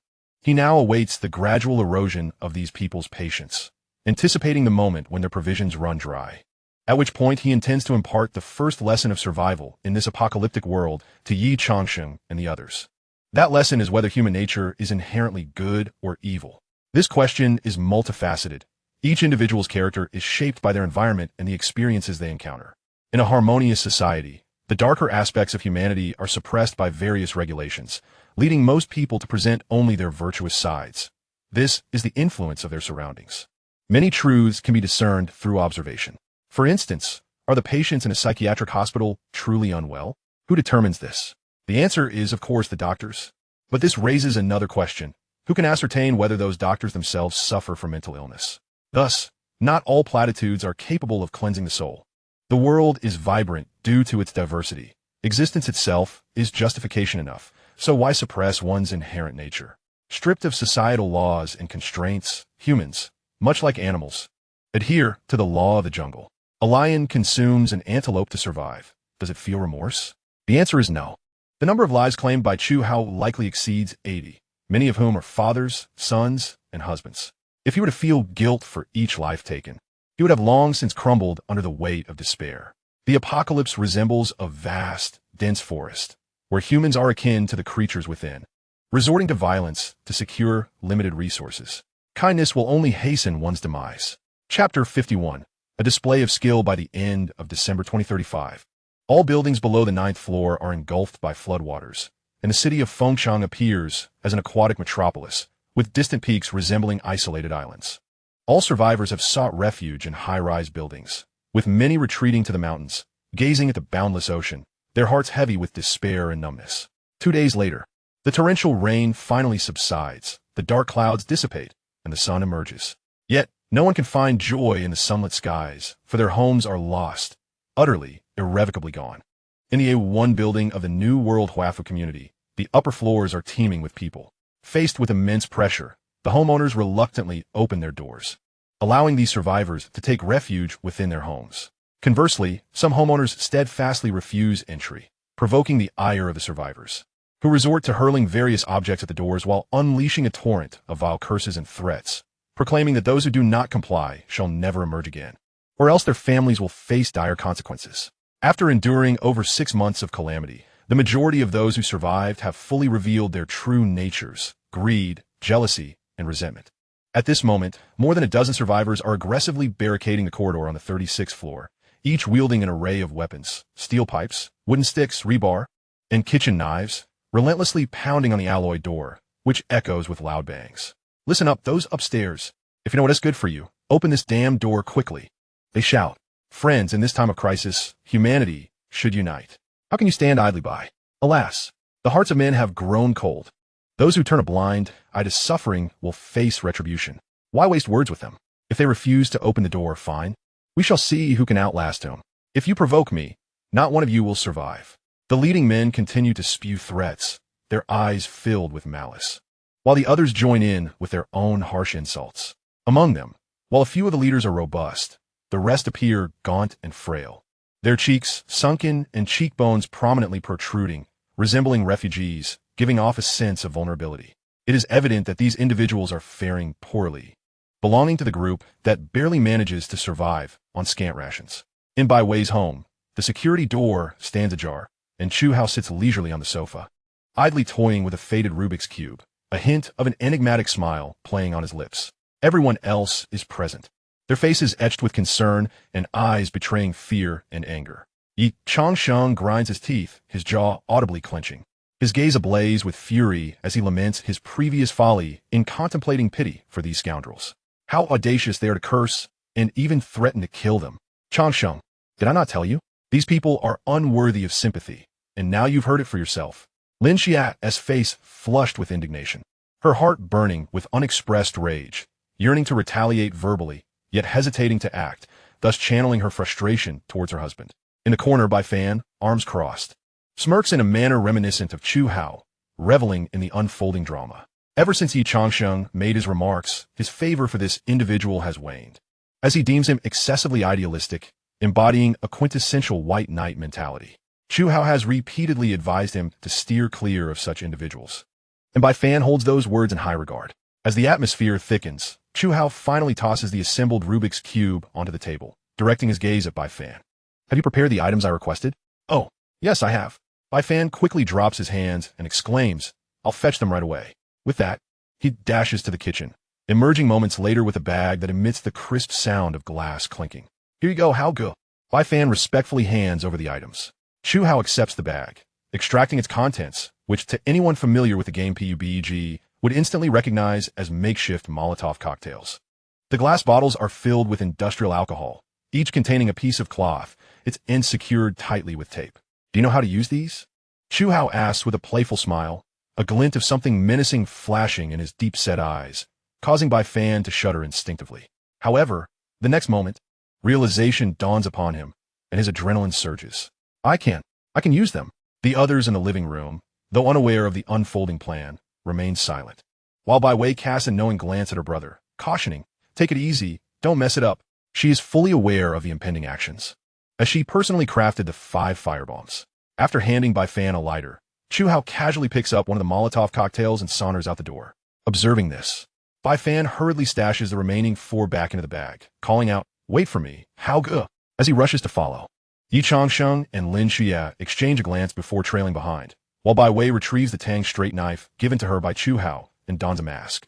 Joining them outside, in the corridor, the group remains oblivious to the impending chaos, continuing to pound on the alloy door, the sound reverberating ominously. Upon seeing someone emerge, their spirits lift, and they rise from the concrete steps, all eyes fixated on the young man who has appeared. "Hey, You little brat, you finally decided to show yourself. Hurry up and open the door, or you'll face the consequences. The leader barks, brandishing a kitchen knife with a fierce expression. Oh, I simply 1T open the door. What can you do about it? Chu Hao halts 3 meters from the alloy door, a playful smirk gracing his face, his tone dripping with sarcasm. This response ignites the fury of the desperate survivors, who erupt in outrage, their words laced with venomous curses. The leader, consumed by rage, begins to kick the door violently, but the sturdy alloy door withstands the assault, dulling the blade of the knife and leaving only faint impressions. Ah, you coward. Stay inside for the rest of your life. Otherwise, I'll make sure to dismember you. The leader gasped for breath, his eyes wild with the ferocity of a cornered beast, wishing nothing more than to devour his opponent. Chu Hao shakes his head, nonchalantly uttering the word, fool. He then shoots a knowing glance at Bai Fan, taking a long look at the enraged crowd, a strange smile creeping onto his lips. Fate has brought us together. Allow me to demonstrate a little trick. With that, he swiftly ignites the Molotov cocktail in his hand, and before the group can react, he hurls it through the gap in the alloy door's railing, where it crashes at their feet. The bottle shatters with a loud pop, flames erupting, and a few unfortunate souls are instantly engulfed in fire, their cries of agony piercing the air as they desperately beat at the flames consuming them. Those standing at a distance are fortunate enough to be spared the flames, but witnessing the horrific fate of their companions sends them into a panic. The fear surging from their feet to their heads, screaming for their mothers as they turn to flee, but it is too late. Another Molotov cocktail is thrown with precision, smashing against the wall beside them, the splattered alcohol igniting into a dazzling inferno that swiftly engulfs several individuals. Bai Fan hurls another Molotov cocktail, though this time his aim falters and it crashes against the alloy door with a resounding bang. The leader, suddenly blinded by pain, clutches his head, losing his balance and tumbling into the abyss of the staircase. A chilling scream echoes down the corridor, followed by the sound of a heavy thud below, leaving no doubt that he has met a gruesome fate. Chapter 52. Different paths do not converge.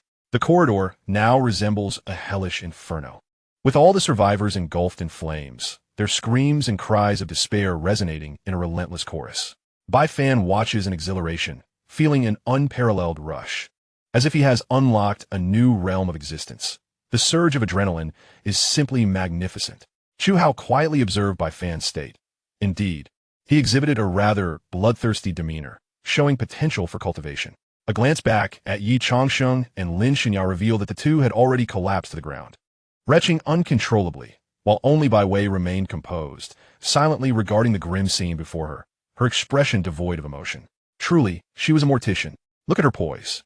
Could this be a testament to professional integrity? Chu Hao Muset in Wali. Due to the ruckus in the corridor, numerous residents stealthily opened their doors to observe. Upon opening their door on the 34th floor, a resident was met with the shocking sight of a charred body, emanating smoke and flames, lying on the steps outside their home. To be precise, it was a corpse, albeit one that seemed to twitch faintly. Overcome with nausea, the resident immediately expelled their stomach's contents in a violent eruption, creating a mess on the ground. Meanwhile, Meng Tao on the 35th floor had also heard the commotion, but out of caution, he refrained from opening his door. He was well aware that a group of individuals had been blocking the upper floors, having previously intimidated him. Unbeknownst to him, those very individuals had already been annihilated by Chu Hao. After a considerable time, Chu Hao finally returned to his room, gathering an abundance of gloves and several large black plastic bags. Come on, everyone, lend a hand, he instructed Yi Changsheng and Lin Xinya. His intent clear. This was a test of courage. Yi Changsheng, bracing himself against the wall with his left hand, wiped the grime from the corner of his mouth with his trembling right hand. His face was pale as a ghost, and his gaze towards Chu Hao was filled with a complex mixture of emotions, his shock having turned his world upside down. Was this still the Chu Hao he once knew? The man who could so casually dispatch over a dozen people in the blink of an eye? Unfazed and seemingly at ease? It wasn't just him. Lin Xianya's gaze had also shifted, now tinged with a hint of fear directed at Chu Hao. With a significant look shared between them, Chu Hao chose not to speak further, instead turning to beckon Bai Wei and Bai Fan downstairs. The corridor was thick with a cloying aroma, a peculiar scent emitted from the burnt flesh. Bai Wei, having prepared herself mentally, felt no distress. She had dealt with corpses before and saw nothing amiss in Chu Hao's actions. When others brandished knives and threatened her life, was it reasonable to engage in dialogue? Everything was merely a means of survival, devoid of moral ambiguity. If anyone were to be blamed, it would be the dire circumstances of the world. Goodness, this fellow is still alive? Bai Fan exclaimed, tugging at a corpse in an effort to drag it towards the corridor window. To his horror, the body twitched, prompting a panicked outburst from Bai Fan, who then resorted to kicking the corpse's head repeatedly. Chu Hao swiftly intervened, halting the brutish behavior. Should the brain matter spill forth, it would complicate matters further.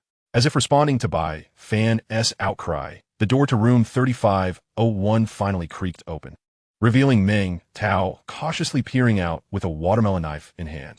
He happened to witness Chu Hao and Bai Fan encase the corpse in a black plastic bag, after which they forcefully hurled it out of the corridor window. Meng Tao's eyes widened in disbelief, his watermelon knife clattering to the floor. My heavens! Did you two kill all these people? He stammered, his shock rendering him nearly incoherent, for the sight before him was utterly staggering.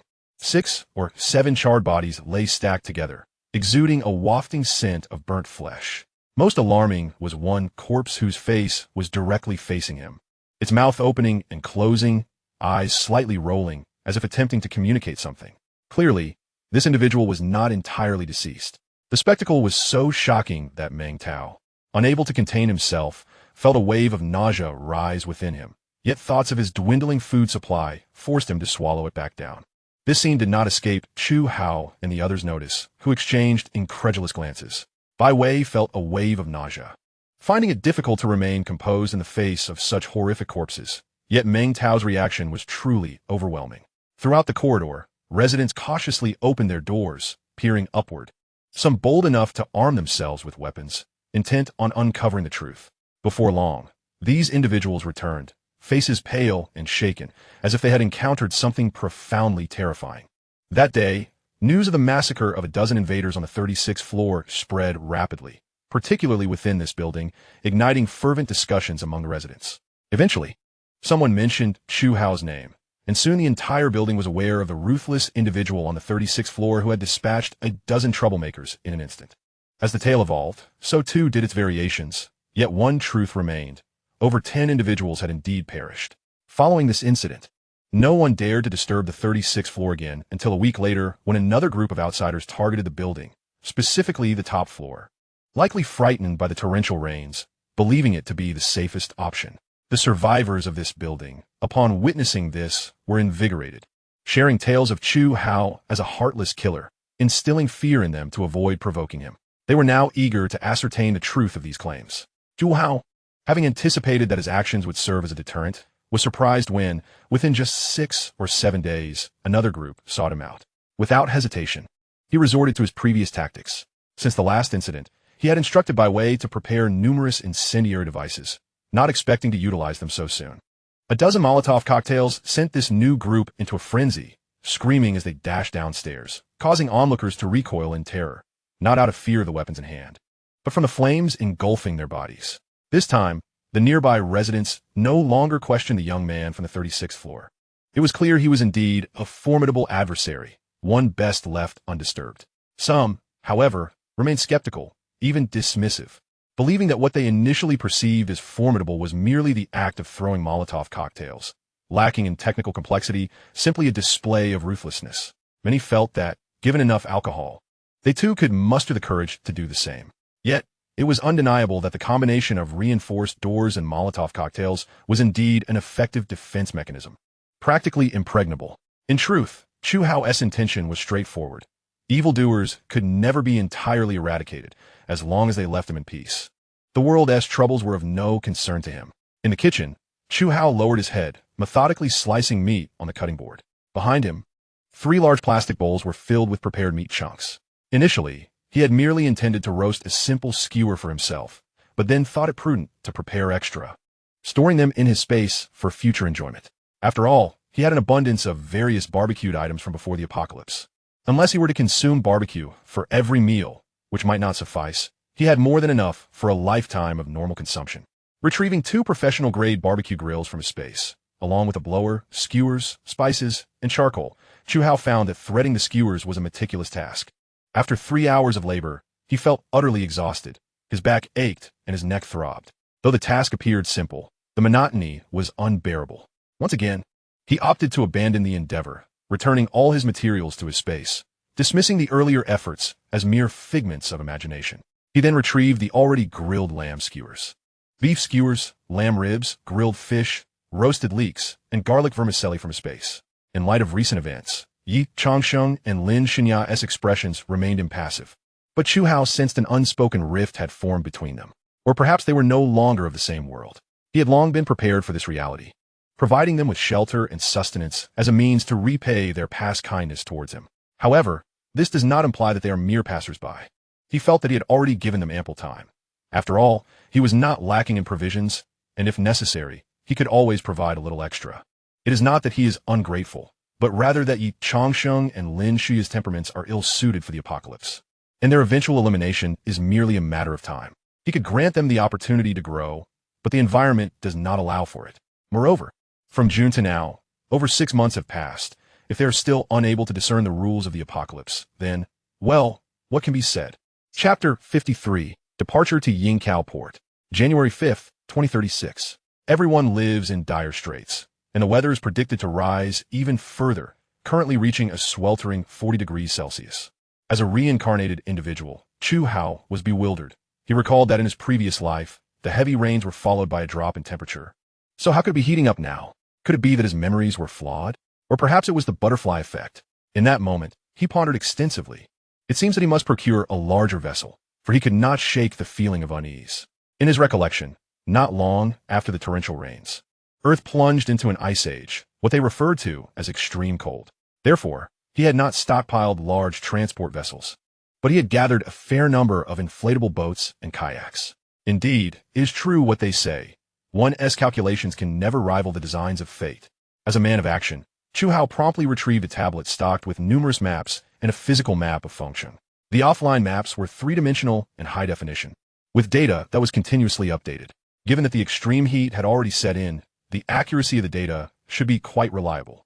After a thorough search, Chu Hao finally pinpointed a location, Yingqiao Port. This was the nearest port to Fengsheng, and the offline map indicated a distance of over 100 kilometers, though it was based on previous data and driving routes. If you were to use the inflatable boat, the straight-line distance would likely be about 100 kilometers or even less, making the round trip only a few hours. To be on the safe side, he retrieved a compass from his storage space, memorized the coordinates on the map, and then began to gather his belongings. First, he took out a military green kayak capable of seating 2 people, not overly large, measuring just over a meter in width and less than 2.5 meters in length. He found an outdoor backpack and symbolically packed a few bottles of purified water, electrolyte drinks, some compressed biscuits, a high-intensity flashlight, and a dogleg knife. This backpack was essentially a guise to conceal his true intentions. He donned some protective clothing, sprayed sunscreen on any exposed skin, and then slipped out with the kayak. He tucked a note he had prepared into the crack of Bai Wei's door before heading downstairs. In the stairwell, nearly every floor's elevator entrance was occupied by people who had fled from other places. With no alternative housing, they had taken up residence in the stairwells, as the hot weather rendered their sleeping arrangements inconsequential. These individuals were well aware that the young man from the 36th floor was not to be trifled with, so they avoided Chu Hao as he passed. Upon reaching the 9th floor's stairwell, he found that the windows had become the sole exit for the entire building. Fortunately, the window was adequately sized to accommodate the kayak. He first tossed the kayak out. The water level was less than a meter from the window, and with a gentle leap, he landed on the kayak. The absence of wind rendered the water's surface exceptionally calm. In 40-degree heat, for someone accustomed to extreme temperatures, it was rather bearable. He gazed up at the sky, a stunning cerulean hue, and surveyed the surrounding environment, which was eerily silent. The water was horrendously murky, littered with various detritus of human civilization, and he could faintly discern floating corpses. In the distance, the once prominent office buildings and skyscrapers were unmistakably visible, giving the impression that these structures were floating on the water surface. One could not deny that Fengsheng had quite a number of high-rise buildings. A glance revealed them densely packed together, though some structures only had their tops visible above the water, resembling 2-story houses. Suddenly, a distant sound of an engine broke the stillness. Following the noise, Chu Hao spotted a small black dot approaching. Moments later, he discerned that it was a boat, resembling a fishing vessel, neither too large nor too small, approximately 10 meters in length. The boat halted in the middle of the community, and seeing this, Chu Hao did not rush to leave, speculating about the boat's purpose. If it was official, then undoubtedly it was there to distribute free supplies to survivors. Of course, there is also the possibility that it was a private vessel, though that was less likely. After waiting for about 10 minutes, the boat suddenly sounded its horn, a shrill sound that likely echoed for a kilometer around. Attention, all survivors. We are official personnel here to distribute relief supplies. Please come to collect your provisions before sunset. Trust that the authorities will do their utmost to assist everyone in overcoming these hardships. Difficulties are temporary. Let us support and unite with one another. After listening for a moment, Chu Hao began paddling the kayak towards the ship. There is no denying that the official response in Huaxia has been commendable. No matter how severe the disaster, the government has never abandoned its people. This was true in the past for Pengsheng and remains so for Fengsheng today. It stands to reason that other cities across the nation are likely similar. Although he was a reincarnator in his previous life, he had not ventured far. His activities largely confined to Pengsheng and its vicinity. Thus, he was unaware of the situations in other cities, with much of his information being hearsay. No one truly knew the specifics. Upon seeing Chu Hao, the official staff appeared quite astonished. They had anticipated a lengthy wait for survivors to arrive. Yet one had come so quickly, and he was even paddling a kayak, equipped quite thoroughly. The boat had 5 or 6 crew members, 2 of whom held gleaming rifles, vigilantly scanning their surroundings. A swift glance was all it took for him to ascertain that these were indeed real firearms. Anyone daring to seize supplies would undoubtedly be met with a hail of bullets. After receiving his supplies, he placed them in the kayak and sincerely expressed his gratitude before paddling back in the opposite direction. Shortly after his departure, the surrounding survivors erupted in excitement, many shedding tears of joy. After more than 20 days, the authorities had finally arrived. Had they delayed for another 10 days or half a month, they would surely have starved. However, they lacked a kayak or similar watercraft, so they had to employ their ingenuity, crafting makeshift raft from wood, empty bottles as life preservers, and foam boards, leaving no stone unturned. In an instant, watercraft became highly coveted. Some astute individuals recognized a business opportunity, planning to obtain supplies before seeking materials to construct simple wooden rafts, confident that many would be willing to trade their provisions.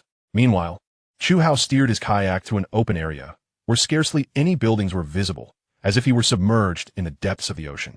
He examined the supplies he had received, which were packaged in very simple, sealed bags, reminiscent of the relief food from before, akin to compressed biscuits, totaling 12 pieces, each weighing around 200 grams. He tore open a bag and tasted the contents. They were slightly salty with a faint fishy flavor, a complex taste that, while not identical to the relief food of his past life, was certainly similar. After packing the relief food into his backpack, he retrieved a pair of binoculars from his storage space and surveyed the surroundings for a while, confirming there were no issues. Only then did he extract the inflatable boat along with a barrel of gasoline. After transferring his belongings to the inflatable boat, he stowed away the kayak and pulled out his tablet, opened the navigation app, determined his course, and finally activated the inflatable boat's propulsion system. Accompanied by the thunderous roar of the engine, the inflatable boat surged forward, leaving a cascade of splashes and tumultuous waves in its wake. Yingqiao Port, the largest cargo transportation hub in all of northeast China, boasts an immense throughput with numerous shipyards and repair docks, teeming with vessels of all sizes. During the sweltering heat of earlier days, he had entertained some unscrupulous thoughts. After all, the port is a veritable treasure trove of resources, brimming with a cornucopia of goods. However, after much contemplation, he ultimately dismissed such notions, primarily due to the considerable risks involved. He had ample supplies in his own space to sustain his existence, rendering any reckless gambit unnecessary. Greed, after all, can lead to perilous outcomes. One life is all he possesses, and it is wiser to err on the side of caution. His objective this time was clear: to acquire a boat, preferably a larger one, while the procurement of supplies would depend on circumstances. By approximately 4:30 p.m., the offline navigation indicated that he was still over 20 kilometers from Yingqiao Port. Along the journey, he made an effort to avoid clusters of buildings, even if it meant taking a longer route. In the apocalypse, caution is paramount, as a single oversight could lead to dire consequences, a reality not to be taken lightly. He observed numerous vessels along the way, estimating that a significant portion were official, likely engaged in transporting supplies. A sense of foreboding washed over him, as he regretted arriving late. Given the current situation, it seemed all ships had been requisitioned by the authorities. Despite his disappointment, turning back was not an option. He reassured himself that a leisurely exploration would suffice. After refueling the inflatable boat, he continued toward his destination. Half an hour later, he finally arrived at Yingqiao Port, which was in utter disarray. Cranes were half submerged, with only their upper sections visible above the water, and an array of vessels bobbed about, including several colossal freighters anchored steadily on the surface. As he drew closer, he discerned floating containers scattered across the water, igniting a surge of excitement within him. His heart raced as he realized the potential of what lay before him. He felt as though fortune was within his grasp. In moments of great significance, maintaining composure is essential. He repeatedly reminded himself to stay calm, taking a deep breath before maneuvering the inflatable boat forward. Seeking refuge behind a dilapidated fishing vessel to observe carefully through his binoculars. After a considerable time, he lowered the binoculars, silently grateful for his prudence in shutting off the engine earlier. His observations revealed that many nearby vessels had figures moving about on board, with several fishing boats engaged in salvage operations.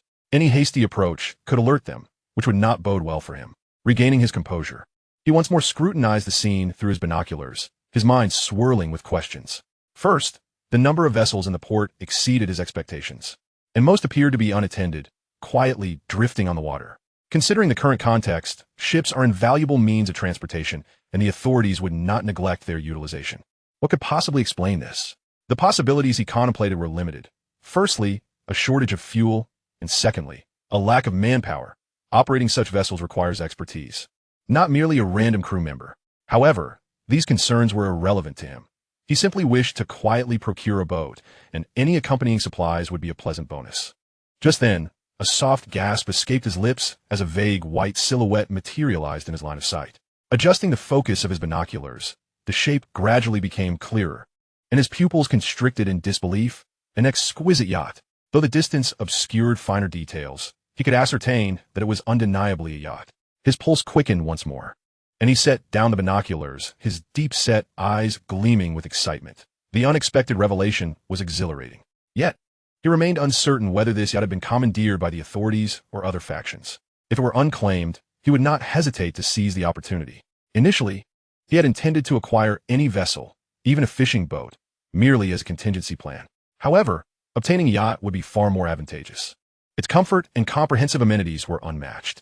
He had piloted yachts at parties abroad and found them quite enjoyable. With a target now in sight, he needed to devise a plan for acquisition. His spatial storage was considerably vast. A yacht could easily fit, though he harbored concerns about the feasibility of stowing a massive vessel like an aircraft carrier due to limitations on his mental capacity. Furthermore, he speculated that the more items he stored, the quicker his energy would deplete. Given the current scarcity of precious metals and gems, he must exercise caution to avoid missteps. Ultimately, he resolved to wait until nightfall to act. Safety must always come first. Positioned at the port's edge, shielded by a decrepit vessel, he retrieved 2 boxes of sushi and a chilled lemon drink from his space, quietly indulging a meal. After satisfying his hunger and thirst, he gazed at the setting sun, reclining in a comfortable position against the inflatable boat, and feigned sleep. Yet, he remained alert. Slumber was out of the question. Any unusual occurrence would trigger his immediate awareness, a habit cultivated over 5 years in the apocalypse. As the sun dipped below the horizon, the sky darkened, and when the stars began to twinkle, he slowly opened his eyes, his deep gaze sparkling like the night sky. Rising and stretching, he glanced at his wristwatch, noting it was now 7:10 p.m. Using his night vision binoculars, he scanned the area. Most vessels had departed, though a few remained operational. One large ship, presumably a salvage vessel, was employing a crane-like apparatus to hoist a container aboard. 2 other boats appeared to be engaged in nighttime fishing, though visibility was limited. Even with night vision, after waiting for an hour, all the vessels finally left, prompting Chu Hao to decisively activate the engine and steer the inflatable boat into the depths of the ocean. With numerous containers floating on the surface, he was cautious not to speed, as turning on the lights would be too conspicuous. Instead, he retrieved a military multifunction tactical helmet from his space. Purchased abroad, this expensive gear is utilized by elite international special forces, and one feature particularly piqued his interest: high-definition infrared thermal imaging technology. Essentially, activating this function would render night indistinguishable from day, a vital tool for his endeavors. With the aid of this advanced technology, Chu Hao's speed significantly increased, while ensuring safety as the surroundings became crystal clear. 10 minutes later, he drew closer to the yacht, and when he was about 10 meters away, he skillfully brought the inflatable boat to a gentle halt. Gazing upon the imposing white vessel before him, he was both astonished and somewhat bewildered. The yacht was far larger than he had anticipated. The earlier distance, coupled with viewing it through binoculars, had led him to underestimate its size. In reality, the yacht was exceptionally grand, measuring no less than 50 meters in length, with a strikingly sleek and futuristic design. This yacht undoubtedly belonged to a high-profile individual, its value substantial. Given his previous financial capabilities, he would have struggled to acquire and maintain such a luxury. As Chu Hao circled the yacht, an unsettling feeling washed over him, for he had spotted foreign characters inscribed on the vessel's exterior, specifically the words Togano. Goodness, this yacht belonged to refugees? To be honest, Chu Hao felt somewhat bewildered at first, but then he quickly rationalized the situation. It was quite plausible that this yacht had been in Huaxia long before the extreme heat set in, and that its owner had never had the chance to return. Therefore, this yacht was certainly worth claiming. Previously, he had contemplated how to handle the yacht's owner if they were aboard. A forceful seizure was out of the question. Despite not being a paragon of virtue, he could not bring himself to steal from others, barring exceptional circumstances. Now, however, he found himself relieved, for this was indeed an exceptional circumstance. Why bother being polite with a refugee? He could simply take what he needed. Chapter 55. The legendary figure of an island nation. With this thought, Chu Hao propelled himself across the water, gradually approaching the imposing vessel until he could reach out and touch it. Upon making contact, he closed his eyes and silently uttered a command to absorb it. To his astonishment, the yacht remained utterly still. Indeed, there were living souls aboard, and he was certain of it. His conviction stemmed from the uniqueness of his spatial abilities, which could only accommodate inanimate objects. He had conducted numerous experiments, all of which confirmed this fact. While he had tried to absorb various living creatures, including insects and small animals, they invariably perished upon entry. Moreover, attempting to absorb living beings had significant side effects, namely, severe headaches and nosebleeds. It felt as though an invisible force governed the process, preventing the absorption of primates altogether. Thus, he was convinced that there were indeed living individuals on the yacht, though the exact number remained uncertain. Without hesitation, Chu Hao retrieved a bulletproof vest and a complete combat suit from his spatial storage, donning them for protection. The nighttime temperature lingered at a balmy 30 degrees Celsius, making the heat bearable, but safety was paramount. Clad in full tactical gear, including a helmet, he extracted an M41 rifle from his storage and maneuvered his speedboat to the rear of the yacht. The vessel was eerily silent, devoid of power and shrouded in darkness, resembling a ghost ship. After securely tying the speedboat, he cautiously climbed aboard the yacht from the rear.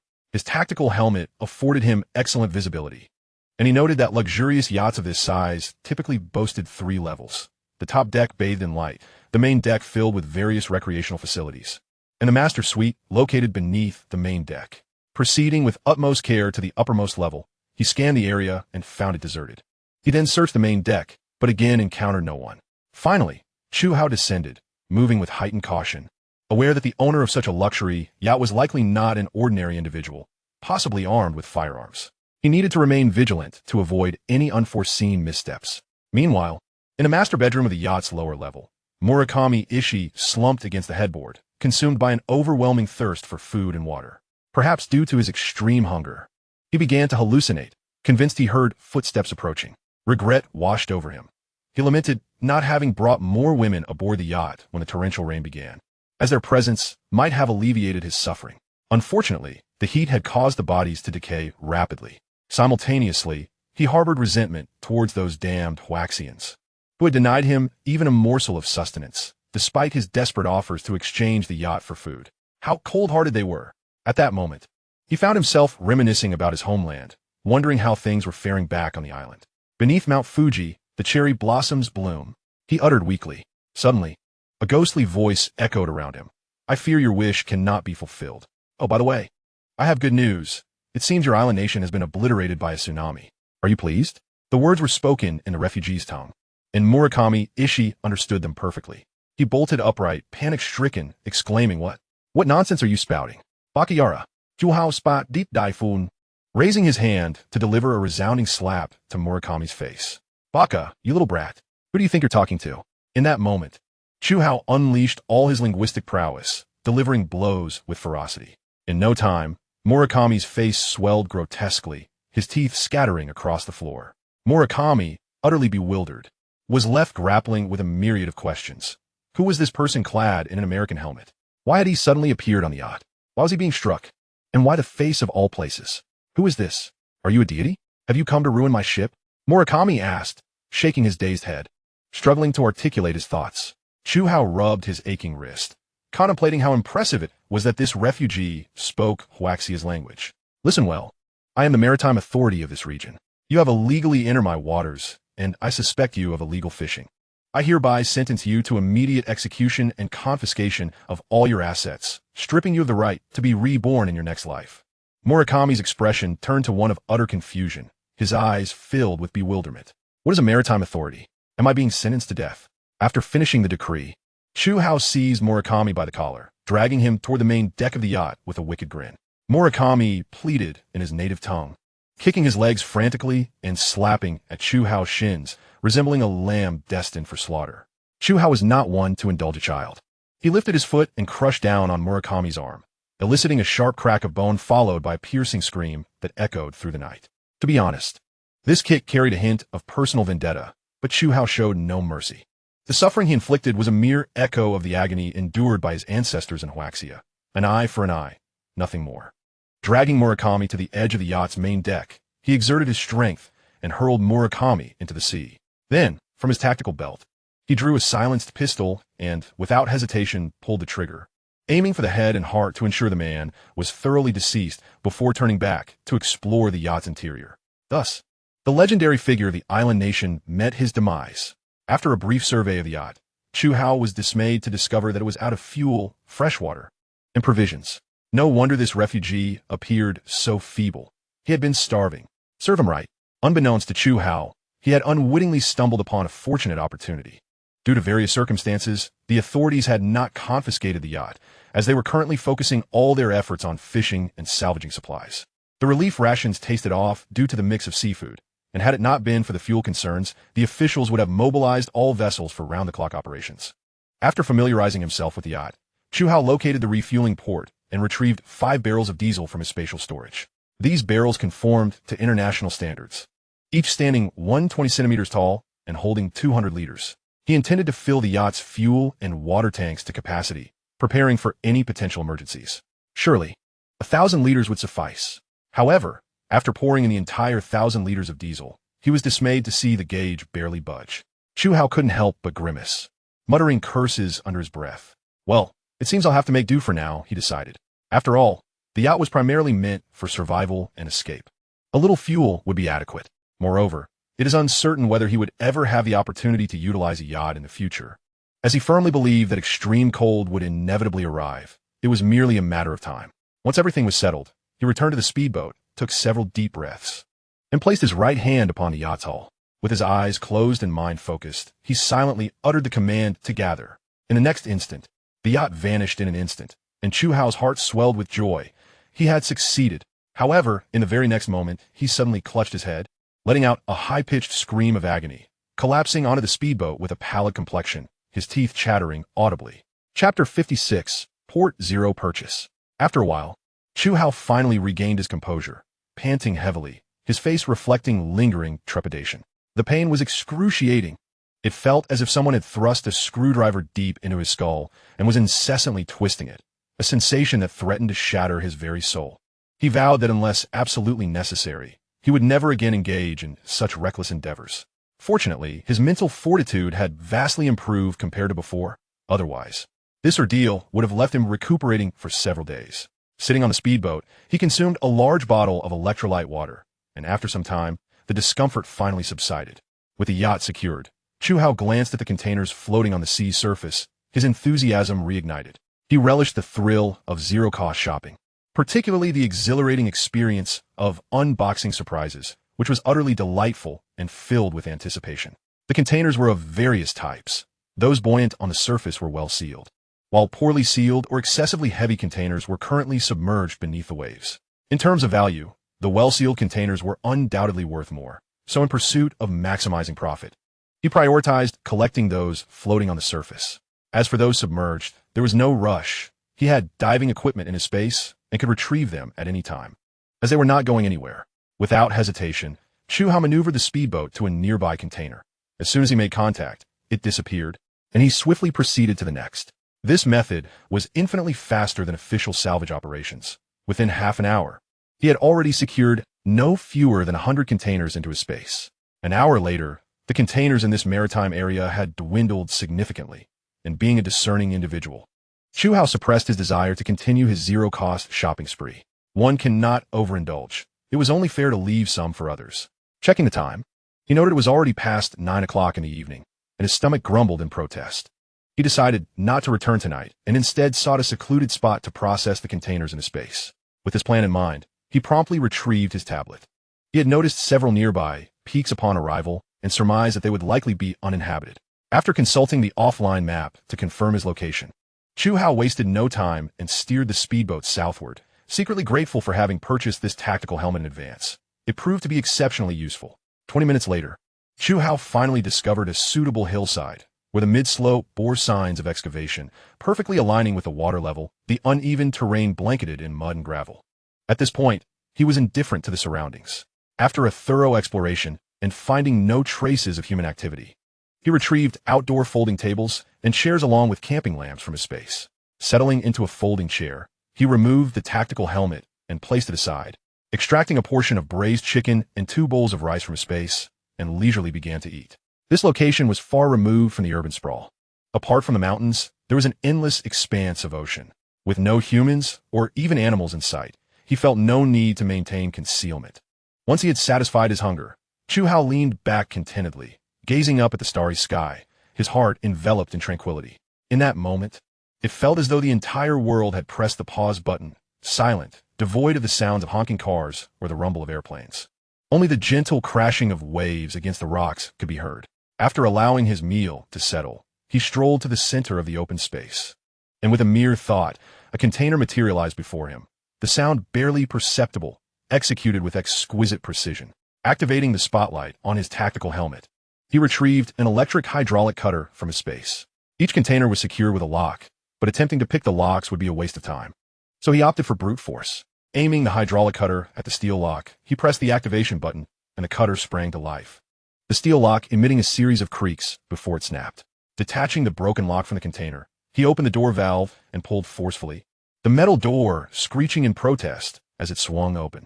Illuminated by the light, he peered inside to find it filled with square wooden boxes, each wrapped thickly in white tape, presumably for moisture protection. Using a utility knife, he methodically opened each wooden box, discovering they were all filled with pharmaceuticals.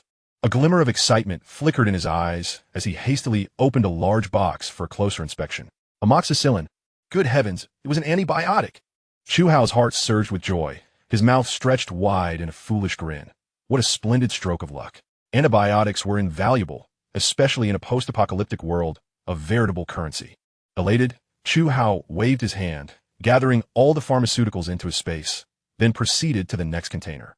The second container was packed entirely with electronic devices, smartphones of a particular brand, which he disregarded, tossing them aside. The third container held nothing but crafts, which he also discarded. In the subsequent 10 or more containers, the contents varied widely. Cosmetics, high-heeled shoes, all useless items, while one container contained remarkably lifelike silicone dolls. Their origin uncertain, whether for export or domestic distribution. Nonetheless, the craftsmanship was astonishingly realistic, featuring the faces of various celebrities. Chu Hao smirked and collected them all into his space without hesitation. One should not underestimate these items. They would be highly sought after in a post-apocalyptic scenario, for reasons well understood. Following this, Chu Hao experienced a tumultuous mix of pleasure and pain as he feverishly opened container after container, his emotions oscillating like a roller coaster. At 3 o'clock in the morning, after opening the last container, Chu Hao furrowed his brow, quickly shutting it again and exhaling deeply. What lay inside was no longer of consequence, as the putrid stench had revealed everything. He plopped back down into his folding chair and drained half a bottle of lime-flavored sports drink, feeling utterly spent. According to rough estimates, he had opened over 500 containers, nearly overwhelming himself. However, the rewards were indeed substantial. The variety was astonishing. In terms of food, there were gum, honey, oatmeal, instant coffee, red and white wines, biscuits, tea, canned goods, calcium tablets, butter, cheese, and a plethora of vitamins. In the realm of pharmaceuticals, there were antibiotics, antihypertensives, cancer medications, health supplements, and several medical devices he was unfamiliar with. As for daily necessities, there were high-end goose-down quilts, down jackets, various garments for men and women, toothpaste, toothbrushes, Facial cleansers, body wash, toilet paper, wet wipes, and silicone dolls. Beyond these, there were also wood, children's toys, and electrical appliances. Everything he deemed potentially useful. Chu Hao gathered into his space. The only regret was that the contents of the dozen or so refrigerated containers had all spoiled. Having tasted the sweetness of success, Chu Hao stroked his chin, silently resolving not to return just yet. After all, the round trip of over 200 kilometers was far too time-consuming. And this hillside location was quite advantageous, desolate, and unlikely to attract visitors. Finding a relatively flat area, he retrieved a folding bed and a pillow from his space. Casually placing the dog-legged knife beneath his pillow and setting aside his discarded shoes, he finally reclined comfortably on his bed, supporting his head with both hands, gazing up at the vast expanse of stars. This scene inevitably evoked memories of his former self, a time marked by relentless hardship, despair, solitude, and confusion. After lying there for a while, just as he was about to close his eyes, a faint buzzing sound caught his attention. Was that a mosquito? A sudden chill ran through Chu Hao. He had overlooked a crucial detail. After a flood, a plague invariably follows. Realizing this, he hastily rose, retrieved a camping tent from his space, and, after setting it up, liberally sprayed mosquito repellent over himself. Following the deluge, the oppressive heat lingered, and the waters were still rife with decomposing bodies. Despite the government's efforts to clear them, the task was overwhelming. It would not be long before a plague began to spread, particularly malaria, as mosquitoes were the prime vectors of this disease. Thus, he needed to exercise utmost caution. Chapter 57. Unpacking until his hands ached. After a slumber that lasted until midday, Chu Hao awoke languidly. Although the tent was well ventilated, it still felt stifling. Stepping outside, he stretched, inhaling the crisp air tinged with a hint of brine. The glaring sunlight made it difficult for him to open his eyes fully, shielding them with a hand. He gazed into the distance. There, on the horizon, he spotted numerous small black dots moving across the sea. Using his binoculars, he discerned that these were variously sized vessels, trailing enormous fishing nets as they harvested the ocean's bounty. He knew he would have no opportunity to venture out during the day, so he resolved to wait until nightfall to take action. After a light lunch, he retreated back into the tent, extracted a small power bank and a portable cooling device. And soon, the temperature within the tent plummeted to a comfortable 20 degrees Celsius. Initially intending to take a quick nap, he found himself too invigorated to feel drowsy. With nothing to occupy his time, he retrieved a fully charged tablet and a sleek black 64 gigabytes USB drive, a gift from the owner of a digital store, filled with countless educational resources from both domestic and international sources. Recognizing a recent deficiency in his knowledge, he deemed it essential to recharge his intellect. As the sun dipped below the horizon and darkness enveloped the world, ships departed one after another. Once satiated and fully prepared, Chu Hao wasted no time and piloted his speedboat towards the harbor. Arriving at the crane machinery, he activated the offline map to confirm his location before retrieving his diving equipment from his space. The offline satellite map indicated that directly beneath his current position lay a vast array of shipping containers at the port, numbering in the hundreds and submerged at a depth of approximately 30 meters. After marking the location, he donned his wetsuit, secured his oxygen mask, strapped on his oxygen tank, and gathered his various tools, illuminating his path with a specialized diving flashlight. After ensuring everything was in order, he leaned back and plunged into the water with a graceful splash, executing the dive with remarkable professionalism. Perhaps due to the flooding's aftermath, visibility underwater was subpar. He controlled his descent swiftly while scanning the surroundings with his flashlight. As he sank deeper, he felt a mild pressure on his chest from the water's density. At last, illuminated by his flashlight, the outline of a container appeared before him. Without a moment's hesitation, he swam towards it, gently touched its surface, and then stored the container in his space. Overjoyed, Chu Hao reveled in the success of his method. Instantly, he transformed into an underwater scavenger, continuously collecting containers at an astonishing rate of one every 10 seconds. 20 minutes later, his oxygen tank began to sound an alarm, prompting him to ascend without delay. Breaking the surface, he yanked off his oxygen mask and inhaled several deep breaths of fresh air, a radiant smile spreading across his face. Back aboard the speedboat, he sipped some water and munched on a few pieces of chocolate to replenish his energy before maneuvering the boat to a different location. After replacing his oxygen tank, he plunged back into the depths. Truth be told, this zero-cost acquisition was utterly addictive, and the sheer number of containers on the seabed was staggering, much to Chu Hao's delight.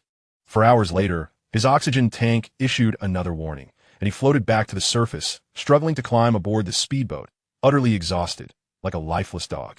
He had previously thought his space was sufficient, but reality proved him mistaken, as it was nearing capacity. However, he had yet to dispose of the empty containers he had collected earlier, which occupied considerable space. Chu Hao promptly decided to take a brief break before clearing out the unnecessary items from his storage. After 10 minutes, he piloted the speedboat to a new location, systematically discarding all the empty containers into the sea. Sitting on the boat, he quickly consumed a savory pancake before resuming his quest for zero-cost treasures. 2 hours later, he reluctantly chose to cease his endeavors, as the oxygen tanks in his space were dwindling. He needed to reserve the last 6 or 7 tanks for backup. Otherwise, he would find himself in a predicament when he next required them. Returning to the hillside, it was now past 1 in the morning. He could not afford to rest, for he still had numerous containers to open. He was well aware that this batch far exceeded the previous days, and it would be impossible to finish them all tonight. However, if he accelerated his pace, he might complete the task by the following evening. One by one, the containers were opened, and Chu Hao's smile gradually faded. Although he had mentally prepared for this, the sight of the contents ignited a flicker of disappointment within him. These containers were filled with large industrial equipment, the purpose of which was inscrutable to him. Additionally, there were several high-performance sports cars, which held no value for him. He barely acknowledged them. Nevertheless, this was inconsequential. He had an abundance of containers, and he was bound to uncover something of merit, albeit the odds were lower, yet the sheer volume offered hope. As dawn broke, illuminating the sky, Chu Hao finally paused, dragging his weary body to hastily consume a bite before diving back into the tent for sleep. The following evening, rejuvenated, he resumed his work, systematically opening container after container, amassing an ever-growing wealth of supplies. However, he noted a peculiar occurrence. Several containers held wooden boxes, yet upon opening them, they were utterly empty. This baffled him. Logically, these containers should have been sealed tightly, showing no signs of water intrusion, which suggested they should have remained afloat on the surface. It wasn't until he entered his space to organize the materials that he discovered the truth. To his astonishment, he realized the area of his space had significantly expanded. In his previous haste to open containers, he had failed to notice this change, leading to his oversight. This revelation filled Chu Hao with both surprise and elation. He surmised that the empty boxes likely contained treasures such as gold, silver, or perhaps even gold bars. Regardless of the specifics, the result was an expansion of his space, albeit modest, yet every little bit counted. After 2 nights of tireless effort, Chu Hao finally organized all the containers in his space, yielding a bountiful harvest. He also retrieved supplies that had been marred by seawater, drying them in the sun before returning them to his storage. During his underwater excursions, he had observed an astonishing abundance of marine life, so dense it was almost overwhelming. He even managed to catch several sizable seafood specimens, tossing them into his space. Had it not been for the limited oxygen tanks, he would have gladly gathered even more. It is perhaps this very reason that the seas are teeming with fishing vessels of all sizes, for these resources are indeed rare treasures. In this era of food scarcity, although the Northeast boasts numerous granaries with a surplus of grain compared to other provinces, the authorities are acutely aware that no matter how plentiful the grain may be, there will inevitably come a day when it runs out. Thus, the imperative of resource management has never been more pressing. Consequently, the creatures of the ocean have become the victims, as the only sustenance readily available to humanity now lies within the depths of the sea. Truth be told, at this moment, Chu Hao is contemplating whether he should acquire a fishing boat and venture out to sea.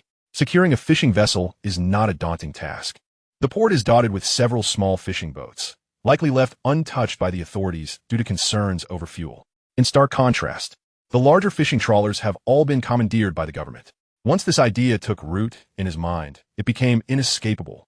Chu Hao lowered his gaze and surveyed the expanse of land around him, a mysterious glimmer illuminating his deep-set eyes. Chapter 58, Prosperity Through Diligence, Venturing into the Sea. Perhaps due to the butterfly effect stemming from his reincarnation, the trajectory of the post-apocalyptic world has diverged significantly from that of his previous life. To be candid, this is something that Chu Hao is most reluctant to accept, as it signifies the loss of his prophetic advantage, rendering him incapable of navigating the future events as he once did. This realization fills him with an inexplicable sense of dread. He does not naively believe that the calamity has truly ended. It is highly likely that this is merely the calm before the storm. Therefore, the acquisition of resources is of utmost importance. At present, His spatial domain is expansive, equivalent to over 10 football fields, and the supplies he has gathered thus far, combined with the recent bounty from the shipping container, occupy only 2/3 of this space. While this may sound like a considerable amount, if Chu Hao were to indulge himself, he could sustain his needs for 100 lifetimes. However, his space demands energy crystals. Even if he wishes to recline and rest, the spatial constraints do not permit it. The enigmatic energy crystal hovering above his space looms like a suspended blade, incessantly warning him. Once the energy within the crystal is depleted, no one can predict what may transpire, whether his space will shatter and vanish, or he will perish alongside it. Either outcome is far from desirable. Were it not for this pressing concern, he would have long since secluded himself at home, indulging in food, gaming, and studying at leisure, only to retire to sleep when weary. Alas, such idyllic thoughts are met with the harsh realities of life. His spatial realm has granted him the courage and resources to survive in this apocalyptic world. Yet conversely, he must also provide sustenance for it. Moreover, to be completely honest, Chu Hao is loath to relinquish this spatial advantage. Without it, while he could rely on his own strength to survive in this desolate world, the quality of that survival would be markedly different. Do not inquire why, for he has lived through it. Thus, for his own sake, acquiring energy crystals is imperative. He must strike down any obstacles in his path. In this post-apocalyptic landscape, the swiftest means of obtaining energy crystals is through the exchange of resources. With sufficient rewards, brave souls will undoubtedly seek out energy crystals in their quest for sustenance. Consequently, the more resources he amasses, the more advantageous his position becomes. He has long since devised a plan. When abundant energy crystals rain down upon Blue Star, he intends to seize the opportunity to procure them en masse before hastily moving on to the next city. His modified RV and the exorbitantly purchased polar vehicle, along with numerous tons of diesel fuel, are all intended for traversing long distances in extreme cold. Additionally, his training of by way and by fan is aimed at cultivating trusted allies to assist him in acquiring energy crystals. After all, one person's energy is finite, and he aspires to gather as many energy crystals as possible within a year. In his previous life, 1 year after the Eternal Night, energy crystals fell upon Blue Star, and rumors soon circulated that these crystals could unlock the genetic codes of humanity, enabling superevolution. Instantly, the value of energy crystals skyrocketed, becoming the most coveted commodity in the apocalypse, with a single crystal capable of trading for hundreds of pounds of resources. Thus, in order to mitigate future uncertainties, Chu Hao must strategize early, maximizing his benefits. As for why he does not establish a faction, the reason is quite simple. He simply does not wish to. In this grim world, human hearts are shrouded in darkness, and betrayal is all too common. Hence, he trusts no one, not even by way and by fan. Of course, as long as no immense interests are at stake, some individuals may still be deemed trustworthy, but vigilance must be maintained, especially in dealings with women. When a woman becomes ruthless, she can be truly terrifying. The phrase "the most venomous is a woman's heart" is not to be taken lightly. That evening, he took action once more, returning to Yingqiao port to procure a fishing vessel and gather additional fishing nets from other boats. Under the cover of night, he dredged up a variety of seafood from the nearby waters, while during the day, he concealed himself halfway up the mountainside, crafting numerous makeshift wooden racks from timber to dry the meticulously sorted seafood. 3 days later, he returned home aboard a speedboat. By way and by fan, clearly concerned by Chu Hao's prolonged absence, wasted no time in seeking him out upon his arrival. With a cheerful demeanor, Chu Hao deflected their inquiries, casually stating he had been occupied with some matters, omitting any further details while offering them a portion of the seafood he had prepared. By way, gazing down at the bucket of live seafood, then looking back up at the somewhat sun-kissed Chu Hao, felt a warm surge of emotion, deeply touched. Clearly, she believed he had spent all this time procuring these seafood delicacies. Noticing the subtle shift in her demeanor, a smile flickered at the corners of Chu Hao's mouth, though he refrained from elaborating. By way and by fan, observing his weary countenance and the lingering scent of fish, chose not to press further, offering a few words of concern before tactfully retreating to their quarters. Once home, Chu Hao indulged in a refreshing shower, changed into a clean outfit, and even took the opportunity to wash his previous clothes in the bathwater. After tidying up, he retrieved a portion of fish-flavored shredded pork, a serving of traditional pot-wrapped meat, 2 generous bowls of rice, and a bowl of winter melon soup from his spatial realm. In the flurry of these busy days, he had scarcely found the time to relish a proper meal. After satisfying his hunger, Chu Hao seized the moment to rest, aware that he needed to return before sunset. He fell into a deep slumber, only to awaken just past 5 o'clock in the evening, hastily throwing himself out of bed, dressing swiftly, and dragging his inflatable boat outside. As he closed the door, he spotted Yi Changsheng descending the stairs. "Where have you been these past few days, has he?" Yi Changsheng inquired anxiously, concern lacing his tone. Chu Hao chuckled lightly, offering a vague response. "Oh, just taking care of some matters," and turned to head downstairs. Yi Changsheng opened his mouth, intending to call him back.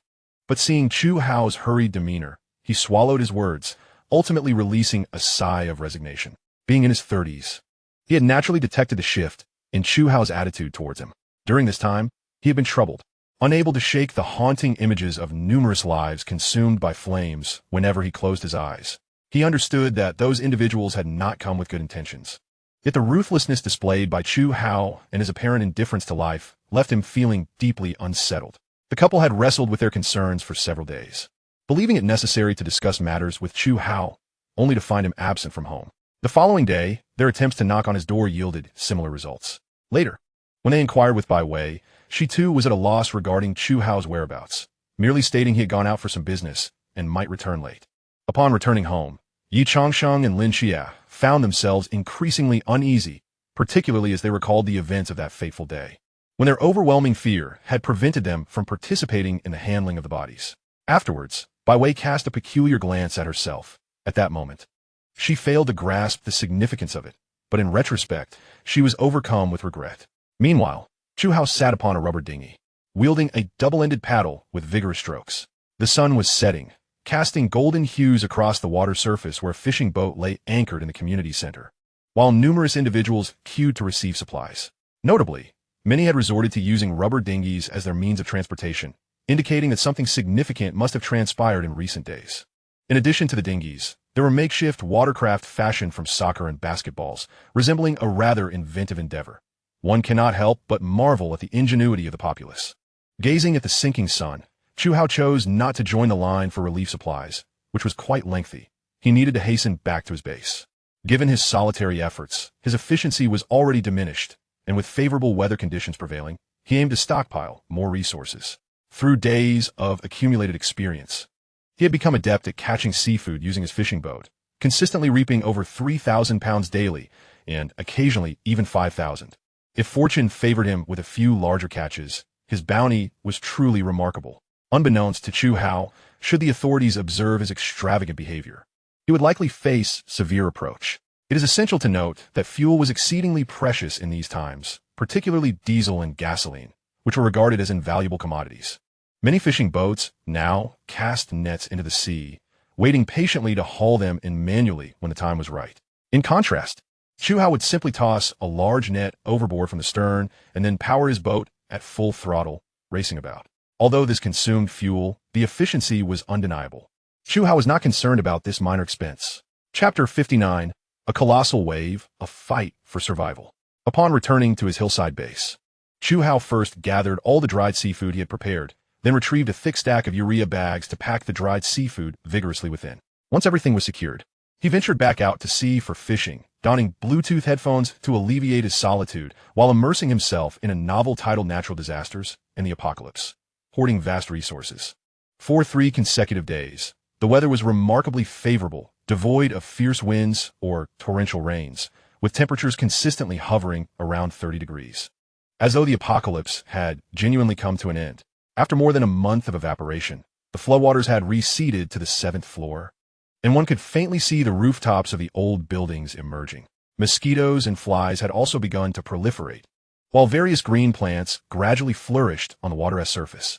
Some individuals recognized these as water hyacinths and began to harvest them, as the leaves were edible and could provide essential vitamins. Recently, many had been experiencing frequent bouts of diarrhea, leading some to become alarmed, as everyone was consuming rainwater, which, despite being boiled, still harbor bacteria that could not be eradicated. This situation caught the attention of the authorities, and the following day, officials arrived at the New World Huafa community, with 2 individuals paddling a kayak, one of whom shouted through a megaphone, "Attention everyone, to prevent epidemics." In essence, they urged the community to refrain from disposing of waste into the water and to boil it longer, recommending distilled water for consumption. On the other side, Chu Hao was nearly overwhelmed with busyness. he was uncertain why the seafood in the ocean had surged in abundance over the past few days. Each catch yielded a bountiful harvest, even allowing for the capture of considerable deep-sea fish such as bass, grouper, yellow croaker, black sea bream, octopus, and shrimp. Due to the sheer volume, he lacked the time to dry them, instead choosing to stow everything away in his space for later organization. That afternoon, while Chu Hao was busy arranging the dried fish, a joyful smile illuminated his face, reminiscent of a seasoned farmer reveling in a fruitful harvest. As he hummed an unusual tune, suddenly, a series of urgent, blaring horns echoed from the distance. Chu Hao, ever cautious by nature, was taken aback. It was the first time he had heard the fishing boats sound their horns in such a manner over many days. Immediately, he retrieved his binoculars to survey the scene, only to find his confusion deepening. There were two fleets in this maritime expanse, one comprised of official vessels from Fengsheng operating in the southern waters, while the other was likely a fishing team from a different city navigating the northern area. As the urgent honking continued, both fleets hastily retreated, moving with great speed as if in a state of alarm. Setting down his binoculars, a disquieting premonition crept into Chu Hao's mind. It was still afternoon, with plenty of daylight remaining. Why were these boats hastening to depart? He concluded that lingering here was unwise, and he needed to evacuate promptly. Without further hesitation, he swiftly stowed all his belongings into his space and made his way to the shore to retrieve his speedboat. Just as he had launched the speedboat, having barely traveled 100 meters from the peak, he chanced to glance back and was instantly jolted into a state of panic. What a world! Suddenly, it all became clear. Chu Hao's complexion turned ashen, his pupils constricted violently as he beheld a wall-like shadow on the distant horizon. Those living by the sea could easily recognize it as an immense wave, towering several dozen meters high. Such colossal waves could only signal one thing: a tsunami was imminent. Typically, tsunamis were rare in northern waters, occurring only due to seismic shifts in the ocean floor or volcanic eruptions beneath the sea. The thought sent a chill coursing through Chu Hao, causing his hands, gripping the speedboat's steering wheel, to tremble uncontrollably. He repeatedly urged himself to hurry. His speedboat, though compact, was designed for swift escape, yet it was woefully inadequate to withstand the force of a tsunami. While a larger yacht in his space would have been faster, he knew there was no time to launch it. By the time he did, the wave would have already crashed upon him. Such towering waves, even a cruise ship would struggle to endure, let alone a mere yacht. Chu Hao dared not even breathe, his heart racing wildly as he fixed his gaze ahead, the sound of the wind howling in his ears. Fortunately, with the city submerged under floodwaters, the speedboat could cut through the waves in a straight line. Had he been driving a car to escape, he would have surely been too late.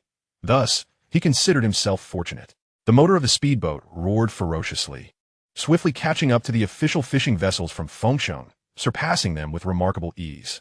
It was a harrowing chase between life and death. In mere moments, all the fishing boats were left in his wake, their distance from him increasing rapidly. Just then, every vessel behind him sounded their horns, their mournful notes echoing as though bidding a final farewell. Chu Hao grasped the meaning behind the honking. Given their speed, it was unlikely they would escape this calamity. With no time for lamentation, he could not concern himself with the fate of others. He had to survive. Time ticked away. Gradually, the silhouette of the distant city began to emerge in his line of sight. Yet he felt no joy, for the colossal wave loomed ever closer behind him. Casting a glance back, he fortuitously beheld several fishing vessels being violently lifted by monstrous waves, only to be subsequently overwhelmed by the surging tide. The spectacle was profoundly staggering, rivaling the visual effects of a Hollywood blockbuster. Chu Hao's heart skipped a beat, his complexion instantly transforming into a ghastly pallor. In that moment, he fervently wished for the ability to soar through the skies. Moments later, the speedboat finally burst into the city district of Fengsheng, allowing Chu Hao to exhale a slight breath of relief. After all, the towering edifices on the outskirts of the city could somewhat mitigate the tsunami's velocity and lessen its ferocity. Simultaneously, the colossal waves at last reached the city's edge, revealing a rapid tidal pull that caused the floodwaters to recede, allowing various submerged vehicles to once again surface. In the next instant, the awe-inspiring waves grew ever higher, barreling towards the city with relentless force. Several high-rise residential buildings stood directly in their path, while a fishing boat was lofted high into the air, crashing violently against one of the skyscrapers. A thunderous boom reverberated through the sky as every pane of glass in the building shattered instantaneously, the structure swaying violently as seawater surged in. The survivors within the building cried out in despair, their bewilderment swiftly engulfed by the encroaching water. their fates hanging precariously in the balance, with only those residing on the top floors managing to evade disaster. Chu Hao heard the deafening roar behind him with crystal clarity. Yet he dared not turn around. His gaze remained fixed ahead, his focus sharpened to its utmost as he deftly maneuvered the speedboat through the labyrinth of towering structures. At last, a cluster of high-rise apartments came into view. This was the Xintiandi Huafa community. At this juncture, the tsunami had already swept over the outskirts of the city, its immense force propelling vehicles on land with brutal intensity, a scene both terrifying and chaotic. Chapter 60. A moment of life and a stroke of fortune. At this moment, the relentless waves continued to consume the city, now less than half a kilometer from Chu Hao. The water level was rapidly falling as the speedboat raced forward. Chu Hao's nerves were taut, his concentration unwavering. Although his expression was grim, his deep-set eyes gleamed with determination. 1,000 meters, 500 meters, 100 meters. As he navigated through the buildings, the A1 high-rise loomed just ahead. He slowed the speedboat, the sound of the roaring wave behind him growing ever louder. Droplets of spray from the tumultuous surf soaking his back. He knew there was no time to lose. In that pivotal moment, Chu Hao abruptly twisted the steering wheel, adjusting the angle of the speedboat as he charged towards the window of the sixth-floor corridor. When he was merely 20 meters from the window, he swiftly stood up, assuming a diving posture, his gaze locked ahead, his demeanor astonishingly calm. At that moment, a colossal wave surged behind him, propelling a sedan directly toward Chu Hao. Now only a few hundred meters away, in a life-or-death instant, Chu Hao's right foot pressed down with tremendous force, propelling his body like a cannonball towards the seventh-floor window.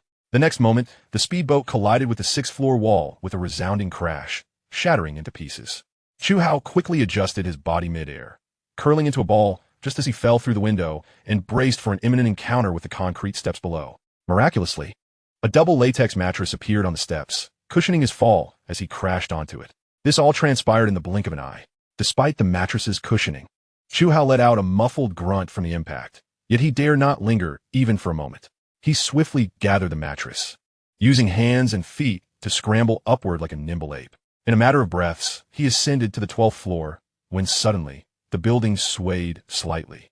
A sense of foreboding washed over Chu Hao, compelling him to exert every ounce of strength he had, climbing the stairs at a lightning pace, 1 floor per second.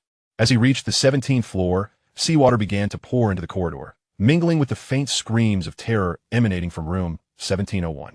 Drenched by the encroaching tide, Chu Hao quickened his pace, making it to the 20th floor in mere moments, finally allowing himself to slow down, panting heavily. The 20th floor, approximately 60 meters above ground, stood just above the towering waves of the tsunami, which measured around 30 to 40 meters. Thus, anything above this height was assuredly safe. Upon returning home, as he opened the door, Chu Hao collapsed onto the floor, his face a portrait of relief from narrowly escaping his fate. That was a hair's breadth away from being consumed by the sea. Unbeknownst to everyone, a nearby island nation had been completely submerged by the tsunami, with all surviving inhabitants huddled together on an aircraft carrier, trembling in fear. Due to geographical reasons, by the time the tsunami reached the domestic waters, its force had diminished significantly, a stroke of fortune amidst the calamity. Undoubtedly, this tsunami claimed countless lives once more, leaving devastation in its wake. Following the relentless heat, torrential rain, and unyielding tsunami, the population of Fengsheng had dwindled by nearly 1/3, with approximately 200,000 fatalities.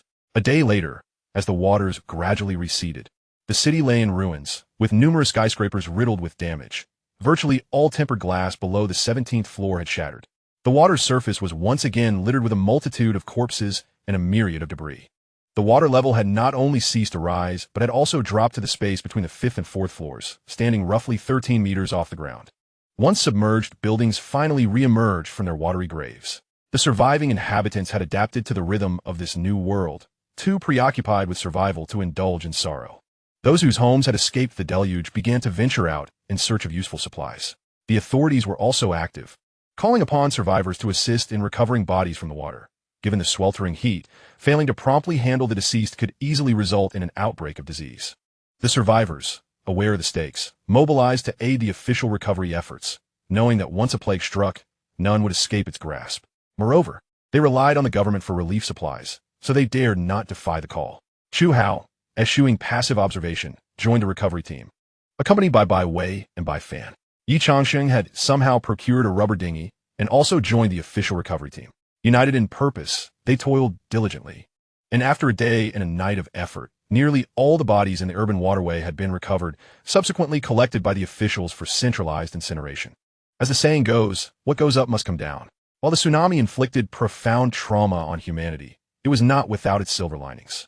To their astonishment, many survivors discovered a plethora of nearly lifeless seafood in the waters, an abundance so vast it ignited excitement among them.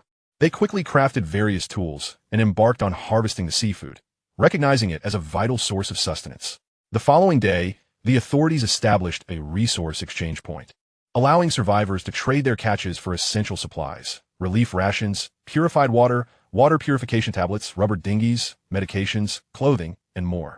Upon hearing this news, the survivors erupted with enthusiasm.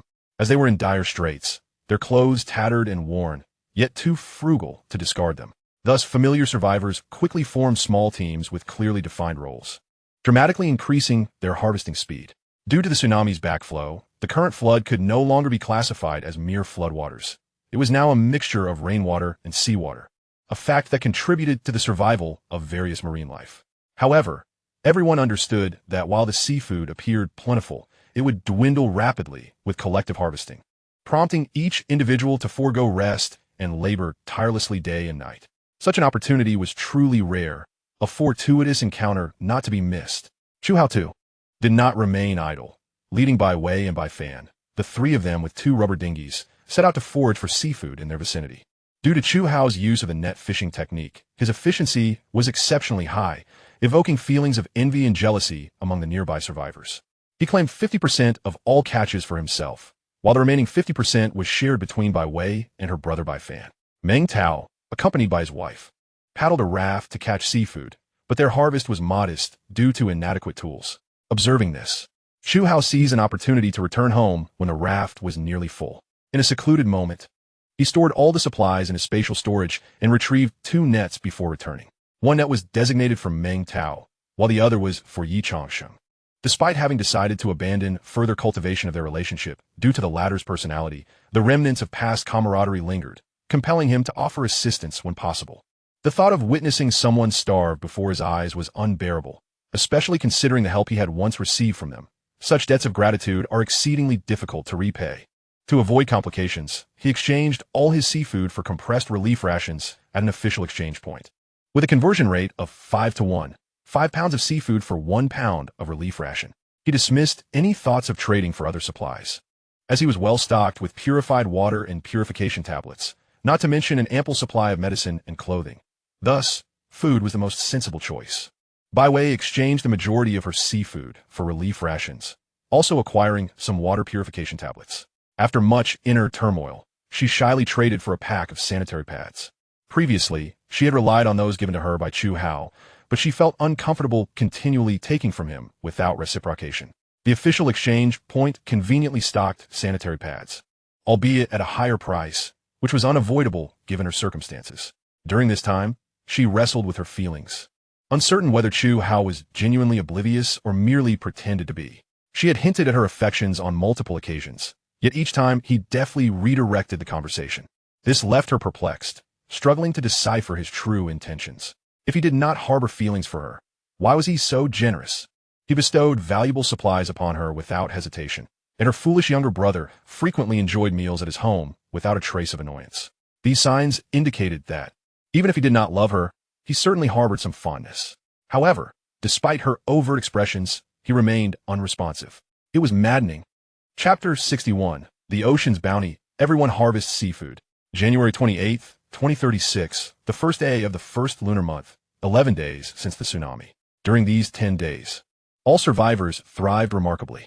Relying on their seafood catches, everyone amassed substantial supplies, indulging daily in a variety of dishes that satisfied their cravings for seafood. The urban area had nearly exhausted its seafood resources, prompting groups to venture further afield. Strikingly, the closer they drew to the shoreline, the greater the abundance and size of the seafood. The authorities even captured numerous sharks and whales, disregarding any marine conservation laws. Everything that could be caught was slaughtered, processed into chunks, and either transformed into relief rations or sun-dried. The oil extracted from the whales was repurposed as fuel for lighting. Additionally, a plethora of marine plants such as kelp, nori, sea cabbage, and dragon beard vegetables flourished, rich in nutrients and fervently sought after by the masses. The nutritional content of the relief rations largely stemmed from these marine plants. Gradually, as they enjoyed sufficient food and drink, the survivors began to display smiles, their previously malnourished appearances improving significantly. Each day brought a wave of surprises. The following day, as the fishing grounds expanded, some survivors stumbled upon a trove of treasures on the ocean surface. Most were pieces of wood and some sealed wooden boxes. This discovery thrilled everyone, and without a second thought, they loaded anything movable onto their rafts, grumbling about the limited space. A particularly fortunate group stumbled upon a large cardboard box, which upon opening revealed an entire cache of medical supplies, igniting exuberant celebrations among them. They exchanged these for a wealth of various resources at the official exchange point, inciting envy among onlookers who lamented their own lack of luck. Upon hearing this news, Chu Hao's eyes glimmered with insight before he fell into deep contemplation. It was evident that the authorities placed great importance on medical supplies, and his spatial storage was brimming with a plethora of medications. Setting aside the vast stock he had accumulated, even the supplies retrieved from containers could easily fill a 3-bedroom apartment, perhaps even exceeding capacity. While the value of medicines would undoubtedly rise in the post-apocalyptic world, the specific types mattered. Antibiotics would undoubtedly rank first in demand, followed by various anti-inflammatory, analgesic, anesthetic, cold, diarrhea, and frostbite treatments, as well as iodine, bandages, and a selection of traditional Chinese medicines. These were all essential medications, and the value of other types, such as antihypertensives, lipid-lowering drugs, and cancer-targeted therapies, remained uncertain. Should he encounter individuals in need, those would be worth their weight in gold. Recognizing the authorities' focus on medical supplies, he decided to part with some less useful medications in exchange for relief rations or other necessities. This transaction seemed promising, particularly as the impending ice age was merely a matter of time. Thus, stockpiling food became increasingly advantageous, rendering less useful medications a burden, unpalatable yet too valuable to discard. Resolute in his decision, Chu Hao bid farewell to Bai Fan and Bai Wei, then set off alone in his raft towards a discreet location. Once he found a secluded spot, he retrieved some unimportant medications from his spatial storage and soaked the cardboard boxes in water until thoroughly saturated. Before placing them back on the raft, he had 6 boxes in total, all of which contained what appeared to be specialized leukemia treatments. The specifics eluded him, especially without internet access to verify. After completing this task, he did not rush back. Instead, he sat on the raft for a moment to rest, and when he felt ready, he began paddling back. Upon his return, keen observers immediately recognized the possibility that these boxes contained medical supplies, their eyes gleaming with greed. Some less astute individuals even shamelessly approached Chu Hao, inquiring about the source of his goods. Chu Hao rolled his eyes at their naivete. It was absurd to think he would divulge such information. Many gazed at the medications on his raft with fervent desire, yet the presence of officials restrained them from acting on their impulses. Nonetheless, Chu Hao's face had been etched into their memories, each harboring their own schemes. Oblivious to their intrigue, Chu Hao feigned exuberance, wearing an expression of sheer delight and excitement that suggested he had struck an extraordinary fortune. His demeanor resembled that of a fortunate youth, occasionally betraying a hint of smugness. "Damn, this kid has hit the jackpot, finding so many medicines," they murmured. "Hey, which direction did he come from? Did anyone see?" They clucked in envy, recognizing his apparent misfortune. Youngsters these days really lack discretion. Mark my words. This kid is bound to find trouble. Others scoffed, suggesting that instead of gossiping, they should focus on gathering more supplies. Amidst the throng of onlookers, whispers of envy and jealousy filled the air, each individual radiating palpable discontent. Upon arriving at the official exchange point, the staff cast a fleeting glance at the box atop the inflatable raft, a glimmer of envy flickering in their eyes, before handing Chu Hao a materials exchange list. It was important to note that this was a privilege not afforded to everyone. Many were taken aback to discover the extensive array of items available for exchange, all meticulously cataloged on the materials list. Crafted from acrylic, the list resembled a menu from a fine dining establishment, detailing dozens of items eligible for redemption. A quick scan left him somewhat disheartened. He had harbored hopes of acquiring gold or similar treasures, only to realize his aspirations were in vain. "I will exchange it all for relief rations. Thank you," Chu Hao declared, returning the list to the attendant. The staff took a bottle of medicine from Chu Hao, uttered a brief request for patience, and then proceeded into the ship's cabin. The official exchange point was a 30-meter-long transport vessel, classified as a small cargo ship, with two armed officials patrolling the deck. Shortly thereafter, the attendant returned to Chu Hao, stating, "Following our assessment, your medicines can be exchanged for 1,000 pounds of relief rations. Would you like to proceed with the exchange?" Chu Hao furrowed his brow slightly, but ultimately nodded in agreement. "Let us proceed with the exchange." In no time, two staff members transported the box from the inflatable raft back onto the transport ship, while others began to unload the relief rations, stacking them on the deck. Due to the sheer volume of supplies, Chu Hao opted to pay for 10 pounds of relief rations, requesting the staff to assist in delivering the items to the corridor of his apartment building. This delighted the workers, as it represented an unexpected windfall.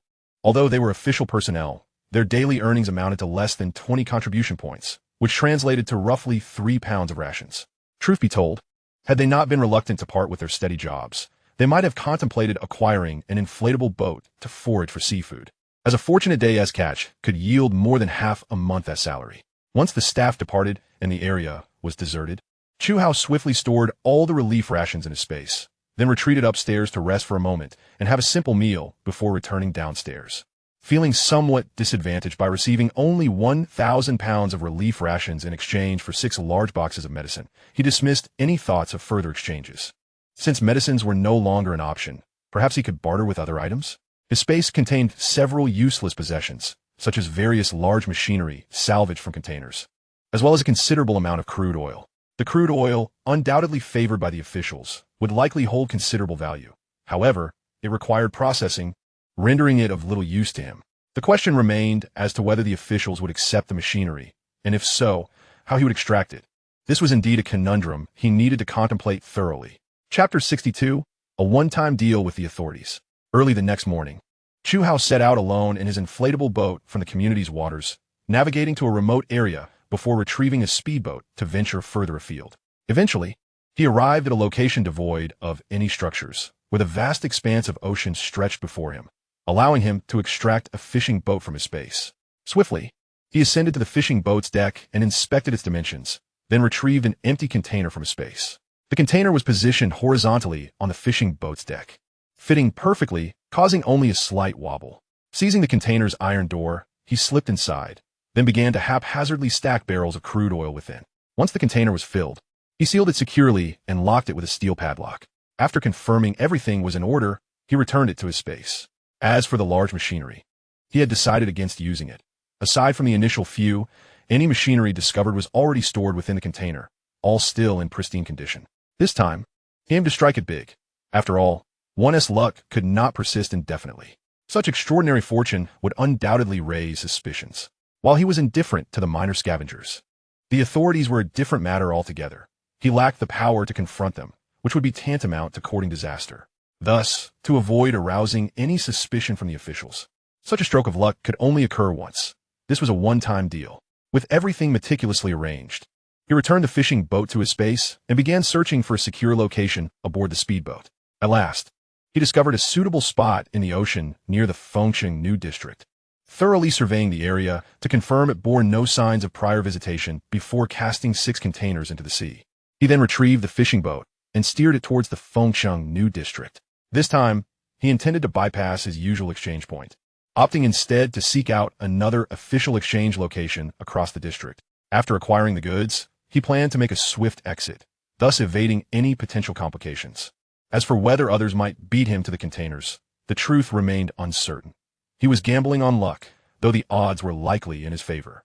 At the official exchange point in the new district, Chu Hao's arrival incited a stir, with all survivors gazing at the slowly gliding fishing boat, mistakenly believing it to be an official vessel. However, the staff at the exchange point recognized that the fishing boat was likely not affiliated with the authorities. Following the tsunami, few fishing boats remained, and those that did were primarily out at sea. Such a wasteful use of fuel, if discovered by the officials, would likely incur severe repercussions.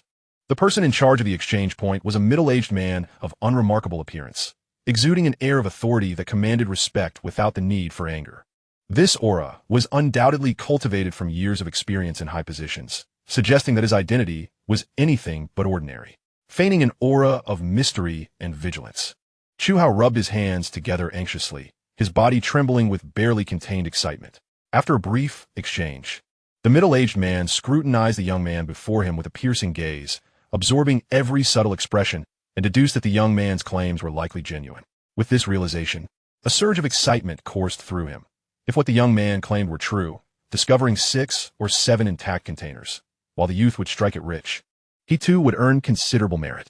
It was essential to note that each exchange point was evaluated based on performance contribution, and if the containers contained valuable items, such as medicines, his own contributions would be significant. Without delay, the middle-aged man decisively instructed, "Young man, lead the way." After addressing Chu Hao, he turned towards the transport ship's control room.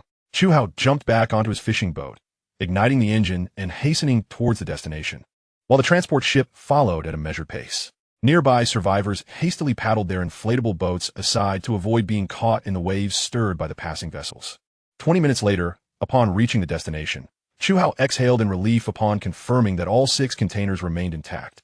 He then gradually reduced the speed of the fishing boat and came to a steady halt at the side. The middle-aged man stood on the deck, hands behind his back, gazing at the array of containers bobbing on the surface of the ocean, a faint smile beginning to grace his features, his eyes glinting with anticipation. Once the transport vessel anchored, the middle-aged man directed a team of workers to prepare for the salvage of the containers. In a matter of moments, the containers were hoisted aboard the transport ship one by the crane. Chu Hao mirrored the excitement, his hands reddening from the fervent rubbing, his eyes sparkling with eagerness and hope. The staff brought forth their tools, methodically opening each container and dismantling the massive wooden crates, finally revealing the true nature of their contents. One bespectacled middle-aged man hurriedly dashed forward, his excitement palpable. "Heavens, it's a high-precision machine tool," he exclaimed, his eyes alight with fervor. He swiftly approached his superior, whispering fervently in his ear. Though Chu Hao stood at a distance, he caught the mention of the machine tool, an area that truly eluded his understanding. He merely knew that such tools were employed for the machining of metal components, with little else to inform him. As the last of the containers were opened, particularly those filled with chemical barrels of crude oil, the atmosphere erupted with astonishment, gasps of disbelief filling the air. The middle-aged leader was especially animated, his eyes sparkling with a fervent glow. It was essential to note that they were desperately in need of fuel, and high-precision machine tools were indispensable industrial equipment. "Little Lu, have everyone assess the value of these resources," the leader commanded his subordinate, then turned his gaze towards Chu Hao, who stood on a nearby fishing boat, his expression now more amicable, tinged with a hint of envy. Undoubtedly, this young man had struck a veritable fortune. As an official, although the leader felt a pang of desire, he refrained from any actions contrary to principle. Moreover, through these resources, he could accrue significant contribution points, potentially elevating his own status.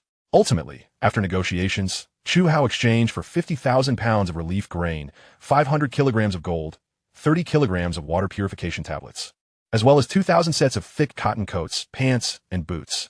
Although the middle-aged leader was perplexed by the young man's request for warm clothing, he said nothing, instead welcoming the outcome. It was worth noting that their resource depot was already stocked with ample warm supplies, prepared for the harshness of winter. 2 months prior, the extreme heat had subsided, and meteorological experts had proposed a new hypothesis. Blue Star might be entering a brief mini-ice age, during which temperatures would plummet. In a bid to ensure thorough preparedness, the authorities had stockpiled substantial warm supplies, and although a small portion was lost to flooding, the majority had been relocated. In truth, Chu Hao had no shortage of warm supplies. He had amassed quite a collection before the extreme heat, and had subsequently procured many more from the containers. The reason he opted for these cotton garments was simply due to the exceptional value. It felt akin to receiving them for free. Chapter 63. A sudden drop in temperature. Ominous signs of severe cold. 2 hours later, through the concerted efforts of a dozen workers, all resources were successfully transported onto Chu Hao's fishing boat. He waved goodbye, and with the sound of the boat's horn, the vessel, laden with bounty, slowly made its way into the distance. After navigating a considerable circuit, he finally found a safe sea area, promptly transferring all the materials into his spatial storage. The moment the 500 kilograms of gold entered the space, it was absorbed in a surreal spectacle, though he had long since grown accustomed to such occurrences. Surprisingly, the spatial area did not expand significantly. The energy crystal hovering above only exhibited a slight intensification in its energy fluctuations. Chu Hao amused himself, as expected. The larger the space, the more items it could contain, which in turn accelerated energy consumption. Thus, the notion of resting idly was utterly unattainable. Nonetheless, this development was promising. The growth of his space filled him with anticipation for the future, eager to see what it would become. February 3rd, 2036, the 7th day of the first lunar month. A day marked by ominous portents. The temperature plummeted abruptly. The scorching heat of the previous day, which had reached 40 degrees Celsius, suddenly dropped by approximately 20 degrees. Following the exhaustive fishing efforts, seafood in the urban area of Feng City and its surrounding waters had nearly vanished. However, most survivors remained content.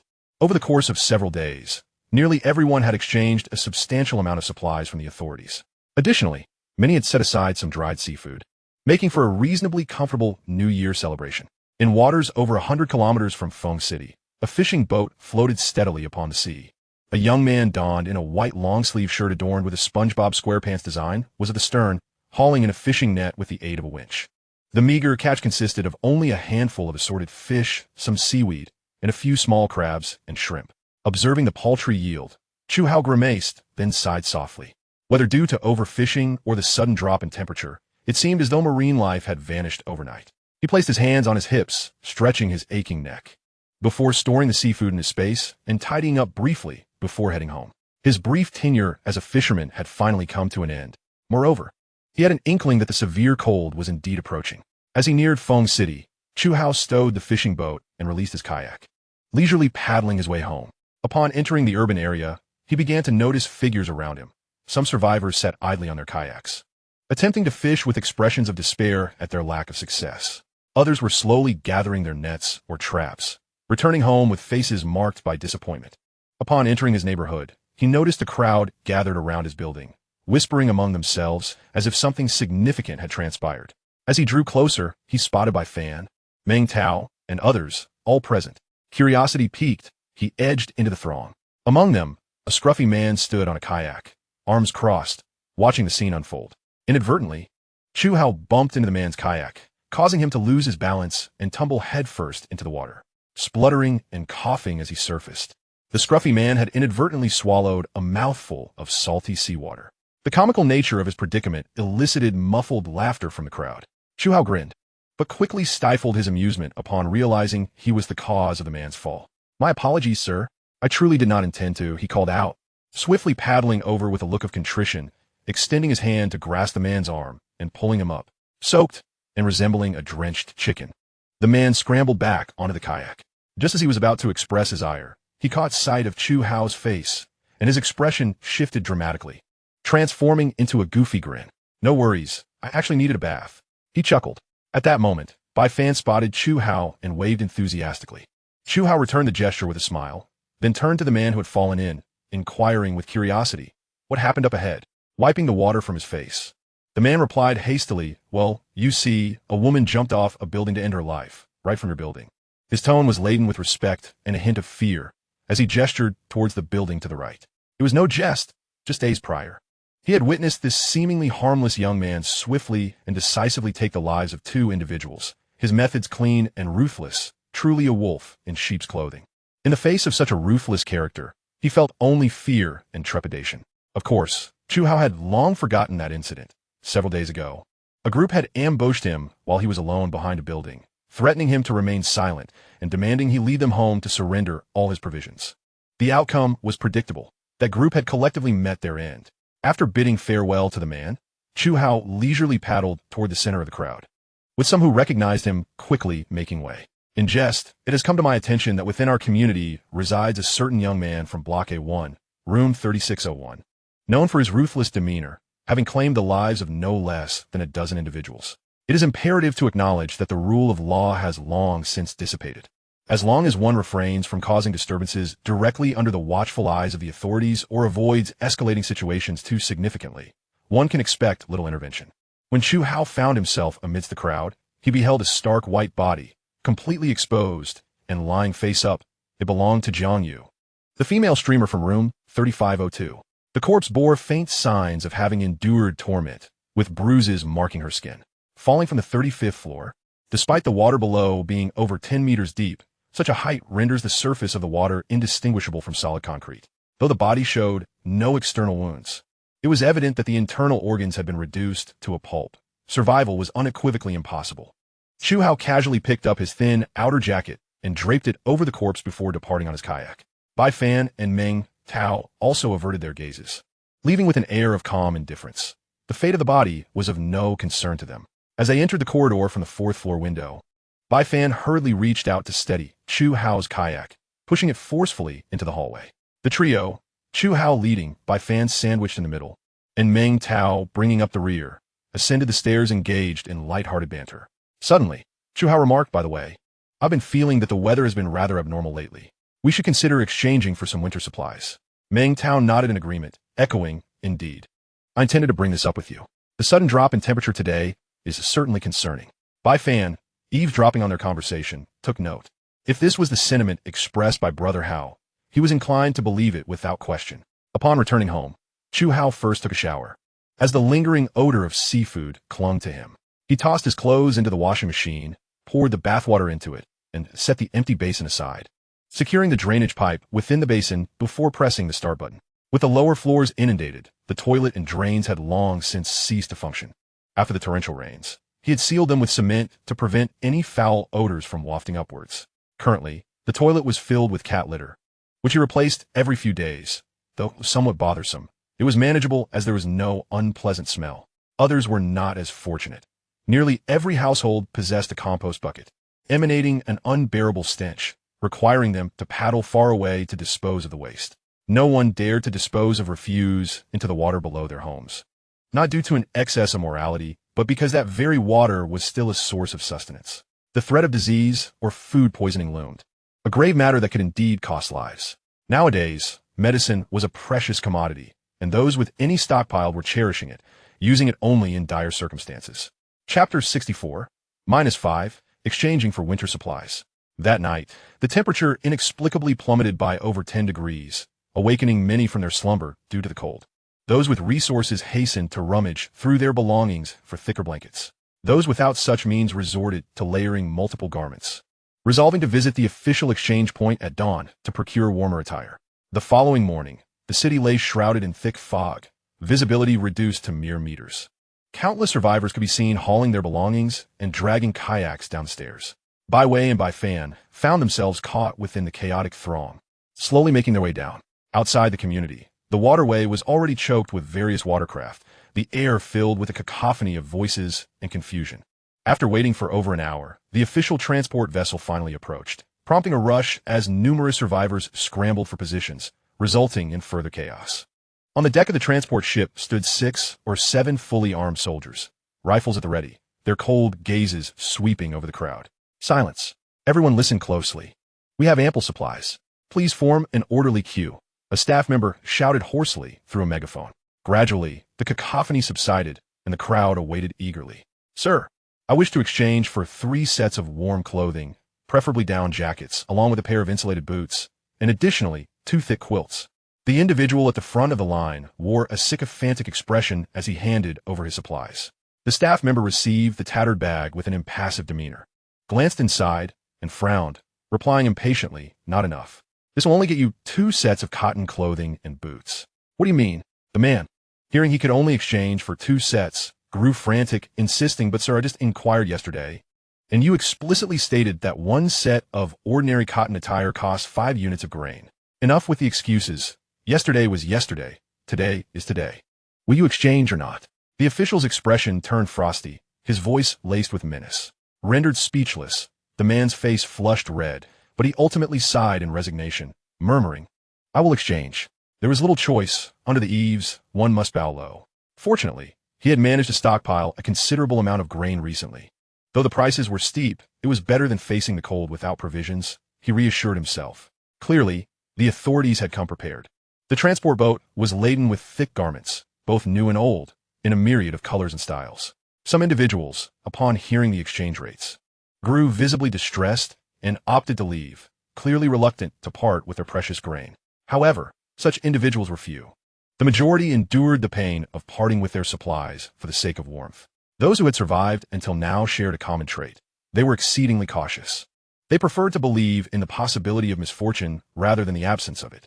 In these times of frequent natural disasters and calamities, who could have anticipated that the weather would turn increasingly warm, culminating in sweltering temperatures of 80 degrees? Continuous torrential rains had persisted for over a month.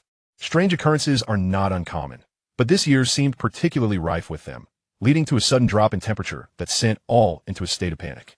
The extreme heat was still fresh in their memories, and with the temperature now plummeting, the onset of severe cold weather was no longer improbable. While food supplies were undeniably vital, the absence of winter provisions would be equally catastrophic. The official exchange point buzzed with activity from morning until night, with lines stretching endlessly.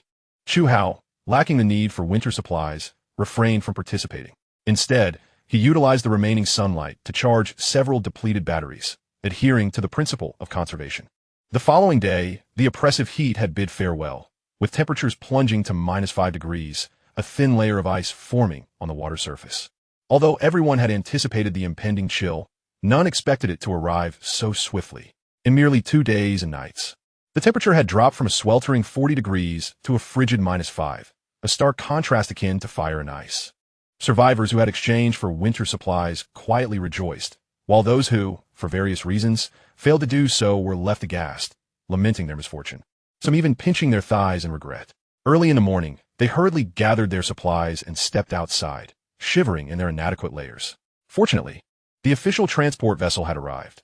Unfortunately, the prices for winter provisions had surged, nearly doubling from the previous day.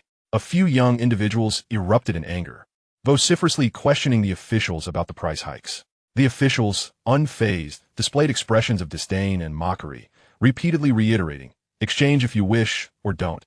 It's your choice." 2 young individuals initially attempted to persuade their friend, but upon hearing certain words, their expressions darkened in an instant, and their tempers flared, ready to confront the other party. Several fully armed soldiers wasted no time, charging forward with their rifles, delivering a merciless barrage of blows to the heads of the young men, while simultaneously delivering fierce kicks with their size 42 boots to their backsides. It was no jest. To dare cause trouble in their presence was tantamount to courting death. There were regulations in place, prioritizing official supplies above all else. If they detected any threat to the official transport vessels, they had the authority to act on their own accord, with the right to act first and report later. In other words, if the conditions were met, they could shoot to kill without hesitation. Since the young men were unarmed, they were simply left battered and bruised, limping away in disgrace. Observing this, the remaining individuals quickly complied, each dutifully presenting their supplies with respect, before swiftly returning home with the exchanged warm goods.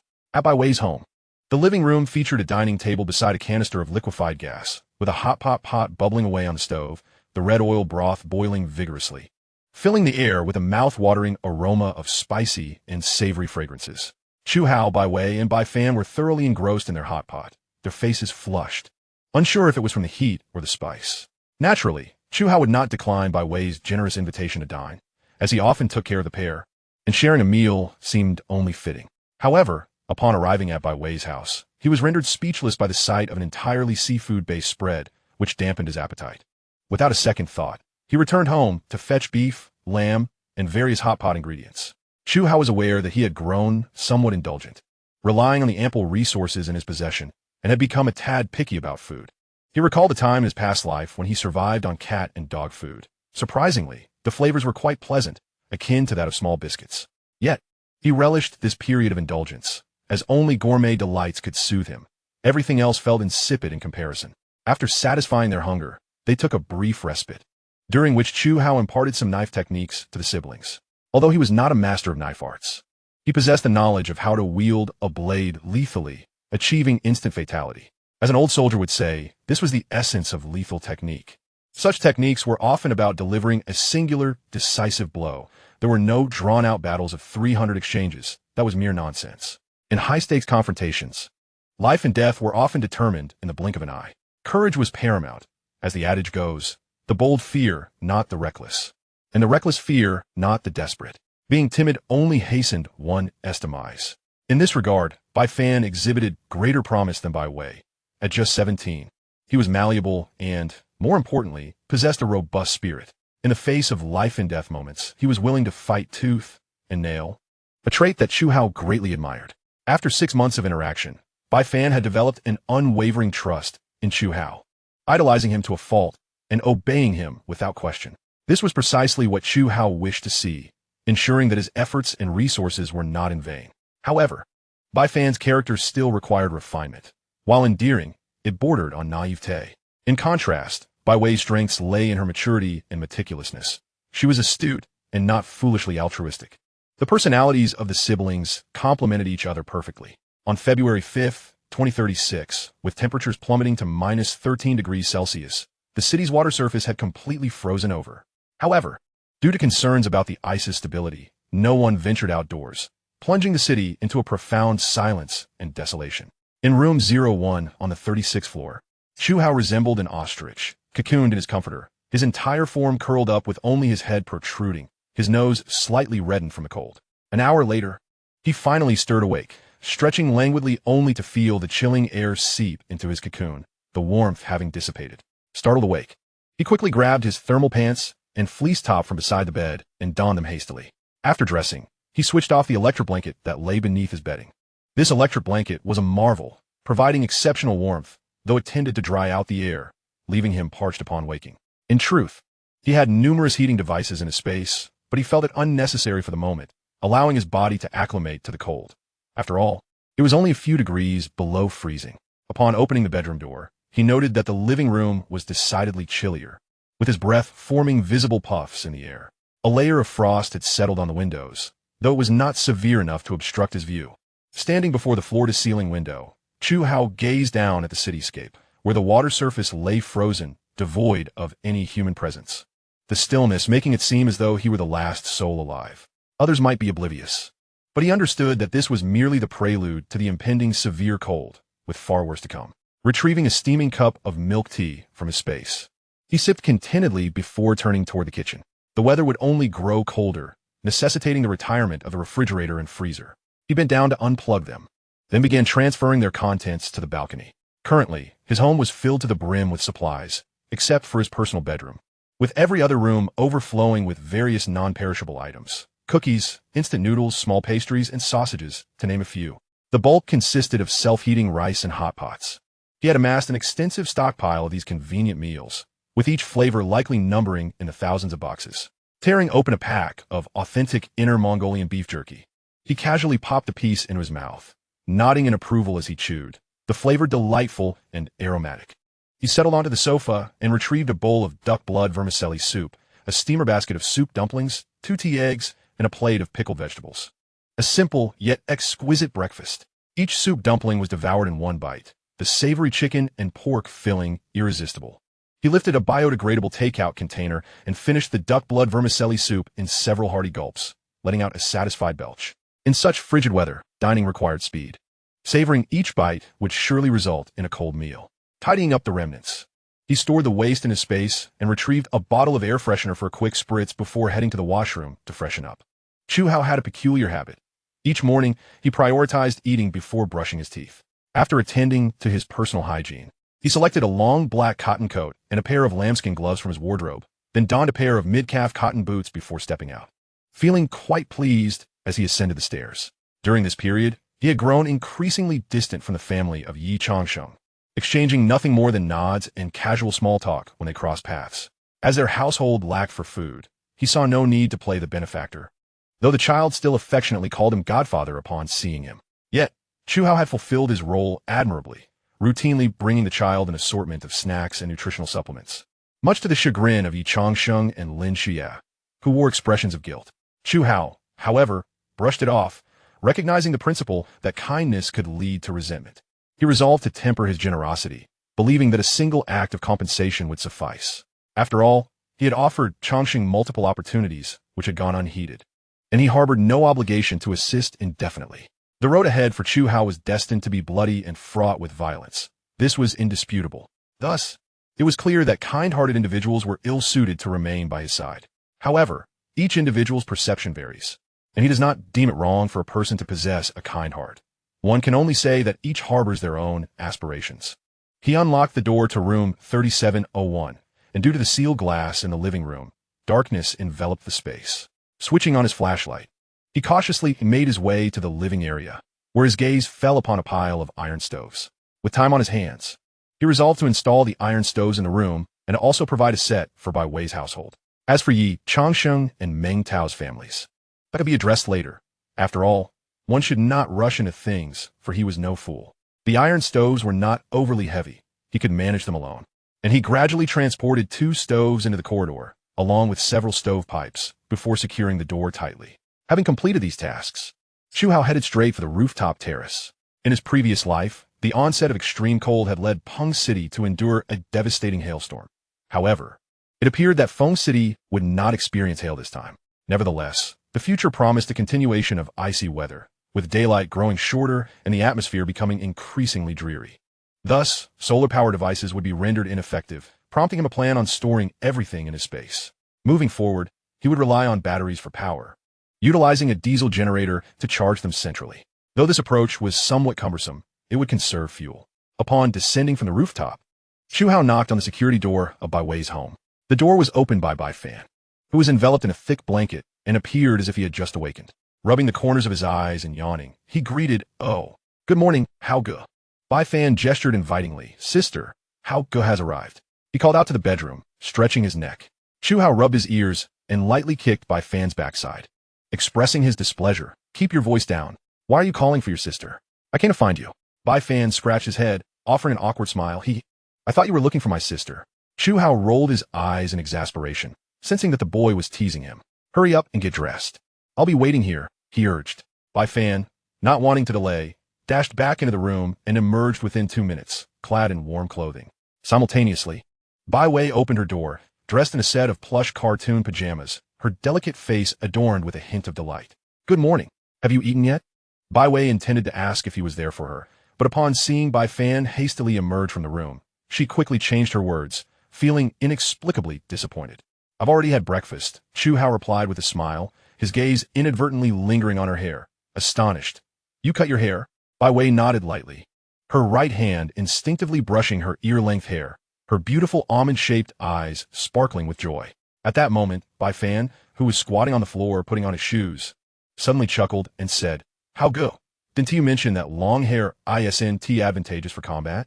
That very night, my sister cut her hair, and it looks like a dog chewed it." The glances Bai Wei cast at her brother grew increasingly dangerous, her small hand concealed within her pajama sleeve already clenched into a fist. If not for Chu Hao's presence and her desire to maintain her ladylike demeanor, she would have rushed over to deliver a couple of punches to her brother. "Bah, this traitorous little rascal. Just wait until Chu Hao leaves to see how I deal with you," Bai Wei silently vowed, determined to give her brother a proper lesson today. Chu Hao, stifling his laughter, quickly turned and exited the door, silently mourning for Bai Fan for 3 seconds. He would bet that today the boy was bound to face consequences, an absolute certainty. Chapter 66, 30 Below, Installing the Iron Stoves. Chu Hao led Bai Fan as they gradually moved the iron stoves and pipes into his home. Bai Fan, displaying remarkable understanding, asked no questions and simply got to work. The two spent a good half of the day before everything was finally completed. The iron stove was positioned in the center of the living room, and the pipes surrounded the ceiling in a complete circle, with the end connected to the kitchen's exhaust vent. This way, once the iron stove was ignited, the living room would quickly warm up, and the smoke would be vented outside through the pipes. In his previous life, during the extreme cold, most survivors sought refuge in smaller, secure shelters and constructed a ground fire stove, somewhat akin to the heated Kong beds found in some rural areas of northeast China. Although it was still quite frigid, as long as there was a fire and one wore sufficient warm clothing, survival was attainable. However, one crucial aspect was that the fire must never be extinguished while sleeping. Should the source of heat vanish, the temperature in the room would plummet rapidly. Thus, in the extreme cold apocalypse, most survivors would form small groups to huddle together for warmth, taking turns to sleep at night. This not only enhanced safety, but also alleviated individual burdens, as managing food and sourcing firewood alone would be impossible. If Chu Hao did not possess the space as his golden finger, he would undoubtedly form his own faction. After all, in an extreme cold apocalypse, being a lone wolf was far from easy. Fortunately, in this life, he did not need to rely on anyone, as long as he remained cautious and humble.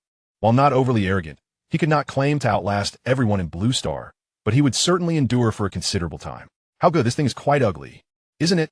Why not install a water boiler instead?" Bai Fan inquired, munching on beef jerky. His family's old house had a water boiler installed, which kept them warm during winter. "You'll understand in due course," Chu Hao replied, his smile enigmatic. He could not disclose that soon the temperature would plummet to over 70 degrees below zero, or even lower. A water boiler would be rendered useless unless one could ensure it was constantly burning. Otherwise, in such extreme cold, even a few hours of inactivity would cause the water in the pipes to freeze rapidly. The iron stove, however, was simple and convenient. As for the geothermal heating systems in high-rise buildings, they were no better than the boiler heating, entirely ineffective. After securing his own home, Chu Hao proceeded to install a set of iron stoves at Bai Fan's residence. With their previous installation experience, the two completed the task in a little over 2 hours. Of course, Bai Wei's assistance greatly contributed to their efficiency. Deeply touched by Chu Hao's considered actions, Bai Wei felt overwhelmed with gratitude, almost wishing to repay him with her affections. As for Bai Wei's subtle advances, Chu Hao feigned ignorance and ultimately made a hasty escape. Sister, I won't point it out, but do you perhaps have feelings for Hao Ge? Bai Fan remarked, noticing his sister's unusual behavior, a teasing grin on his face.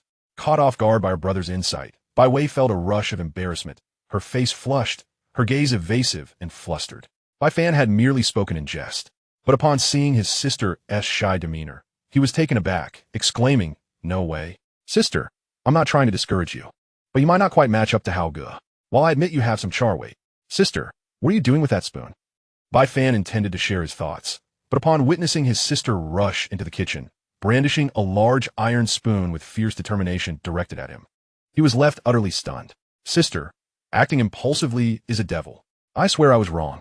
Outside, as Chu Hao opened his alloy security door, he was met with the heart-wrenching wails emanating from Bai Wei's home. He couldn't help but shiver, pondering how frightening women could be. If he were to marry one, would he not end up as a victim of domestic violence? No, he must resolutely avoid this irreversible path. He was determined to uphold the principles of a single nobleman, unwavering in his commitment. Women? They would merely hinder his swiftness in drawing his blade. February 8th, 2036. Outdoors at a temperature of 30 below zero. The entire city below the 4th floor had been encased in ice. Blue Star had since entered an ice age. The frigid weather compelled all survivors to seek refuge in the corners of various rooms within the city's buildings, trembling with cold. Fortunately, in the aftermath of the tsunami, during the span of over 10 days, the marine life had surged, allowing everyone to stockpile some provisions. Otherwise, they would have faced the dire predicament of enduring both frostbite and hunger, potentially leading to their demise. In a desperate bid for warmth, many survivors dismantled their superfluous furniture to fuel fires. However, this led to another quandary. The smoke generated indoors was excessive, and opening the windows allowed all the warmth to escape. Yet, keeping the windows shut was equally unfeasible, as the wood they burned consisted of industrial synthetic boards, which emitted a particularly foul odor and even black smoke, causing coughs and discomfort. As the temperatures continued to plummet, the available firewood would inevitably dwindle. This concern was not lost on anyone, as it was clear to all that action was necessary, prompting many to venture out in search of firewood. Thankfully, the ice on the water surface was thick enough to support human weight, and although only 3 days had passed, it was safe for walking.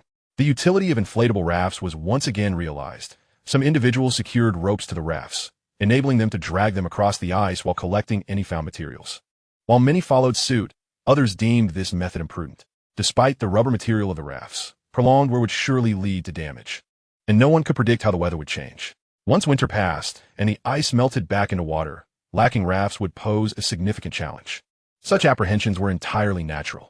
Even Chu Hao had entertained similar thoughts in the past. However, no one could have anticipated that humanity would bid farewell to the sweltering summer, ushering in a protracted period of winter. The following day, Meng Tao sought out Chu Hao to discuss their next steps, informing him that many had already ventured out in search of materials for warmth. Considering safety, Meng Tao believed it best for them to act collectively. After contemplating, Chu Hao agreed, recognizing that while he had ample fuel, idleness was not beneficial. He understood that the extreme cold would persist for an indeterminate duration. To conserve fuel, it was wise to gather firewood, viewing it as a form of physical exercise. Delighted by Chu Hao's affirmation, Meng Tao felt a wave of relief. With Chu Hao's involvement, their safety was significantly bolstered. Who would have imagined that this seemingly harmless and charming young man could be so ruthless, capable of killing without a flicker of emotion? After leaving Chu Hao's residence, Meng Tao visited Bai Wei's home. Upon learning of Chu Hao's agreement, the siblings readily concurred without hesitation. Observant Bai Fan's brisé de visage, Meng Tao inquired, "Little Fan, what happened?" Bai Fan discreetly glanced at her sister, who wore a sly smile, causing her heart to race. She hurriedly fabricated a story. "Oh, it's nothing. I just trip while moving things, huh? As long as you're fine." "Let us gather downstairs shortly," Meng Tao replied before departing. Just as he was about to descend, he paused, reconsidering, and returned upstairs. Though he was not well acquainted with the newly arrived Yi Changsheng, given his connection to Chu Hao and their proximity in the same building, he felt it courteous to extend an invitation, leaving the decision to Yi Changsheng. To his surprise, Yi Changsheng readily accepted, having been pondering how to approach Chu Hao. 20 minutes later, Chu Hao, Meng Tao, Bai Wei, Bai Fan, and Yi Changsheng gathered outside the community. Despite the frigid temperature of minus 30-something degrees, the absence of biting winds and their thick clothing made it bearable. After all, they were all natives of the north, and Chu Hao was practically one of them, so such temperatures were not particularly daunting. Meng Tao suggested, "I know of a nearby lumber factory. Shall we chance it?" He tugged on a modified inflatable raft while glancing at Chu Hao. The others mirrored this expectation, clearly waiting for Chu Hao's decision. Noticing this, Chu Hao shrugged nonchalantly. "I have no objections." "Great," Meng Tao exclaimed, seizing the opportunity. He surveyed the area before pointing northwest, estimating it to be about 4 to 5 kilometers away. "We need to move quickly and return before dark." With that, Meng Tao turned and began striding forward, donning the hood of his down jacket and tightening his scarf. The rest followed suit, while Chu Hao leisurely trailed behind, adorned in a vintage dog fur hat, one hand gripping the raft and the other wielding a hunting knife. As they journeyed, they encountered numerous survivors, some squatted on the ice, attempting to chip away at the frozen wood.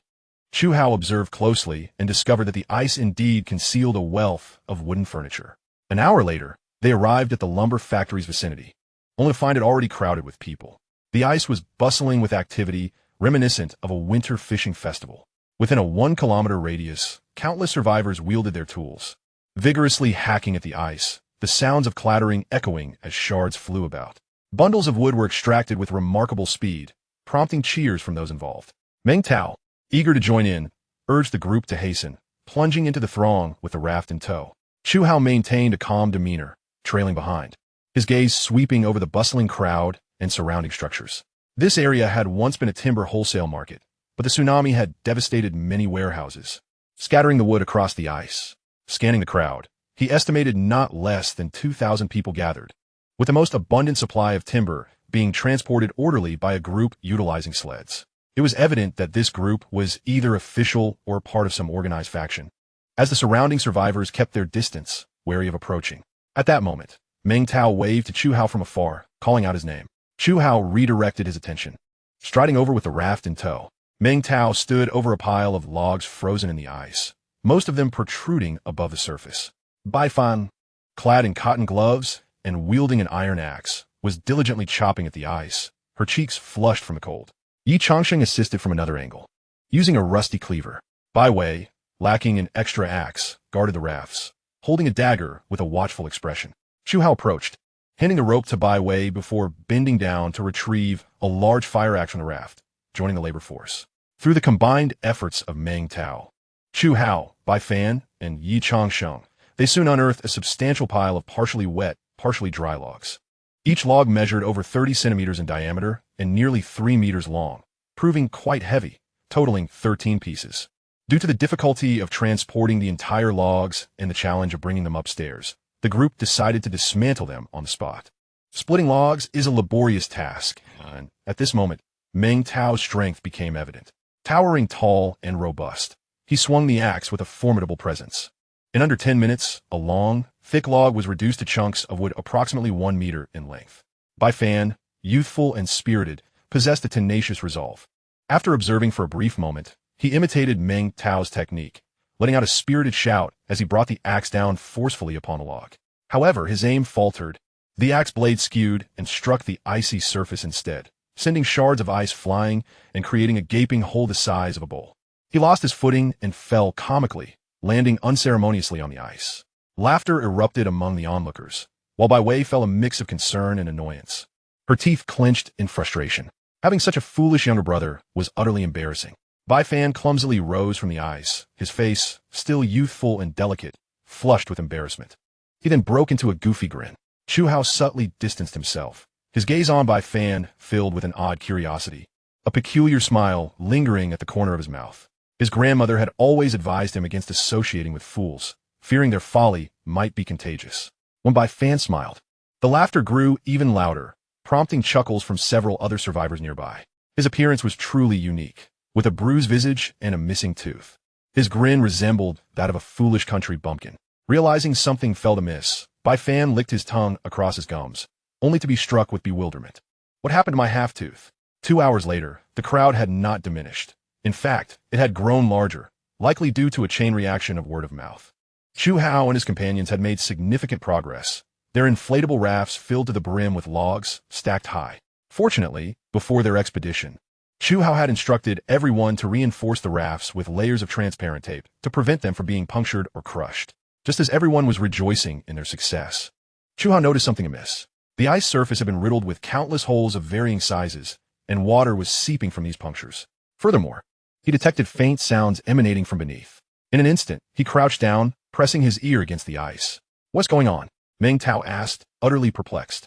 Bai Wei furrowed her brows and swiftly gestured for silence, her gaze fixed intently on the unusually reactive Chu Hao.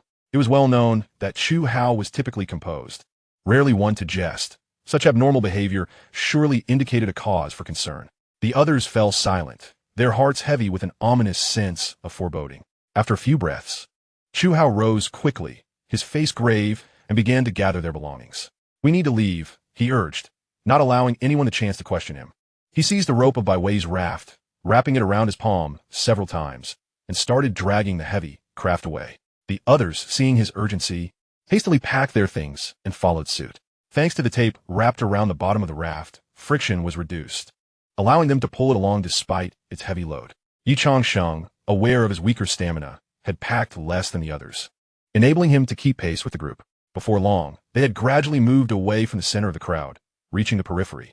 Chu Hao let out a quiet sigh of relief, but to be safe, he continued forward for over 100 meters before finally stopping. Meng Tao's curiosity was evidently piqued. Upon seeing Chu Hao halt, he followed suit, slightly out of breath, and asked anxiously, "What's the matter, Chu? You got me all confused." Chu Hao stretched his sore wrist and smiled faintly. "Oh, it's nothing, just a false alarm." Before he could finish his sentence, a sudden scream erupted from the center of the crowd. In an instant, chaos ensued, as if a ferocious wolf had entered a pen of sheep, sending countless survivors into a frenzied retreat. Chapter 68, 47 below, The Greed of Humanity. In the center of the crowd, throngs of survivors were vigorously working with the timber, utterly oblivious to the fact that the ice could no longer bear the weight.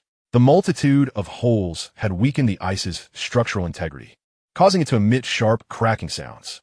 The din of the scene and the incessant hammering on the ice masked any signs of distress.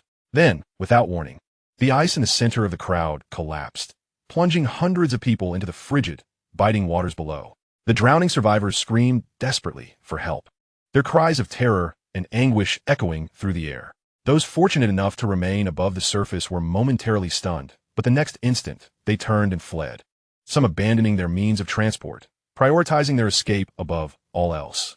However, a few brave souls, seeing that the ice had not further caved in, gathered their courage to salvage the floating timber. As for the submerged survivors, no one came to their aid. There was no need to.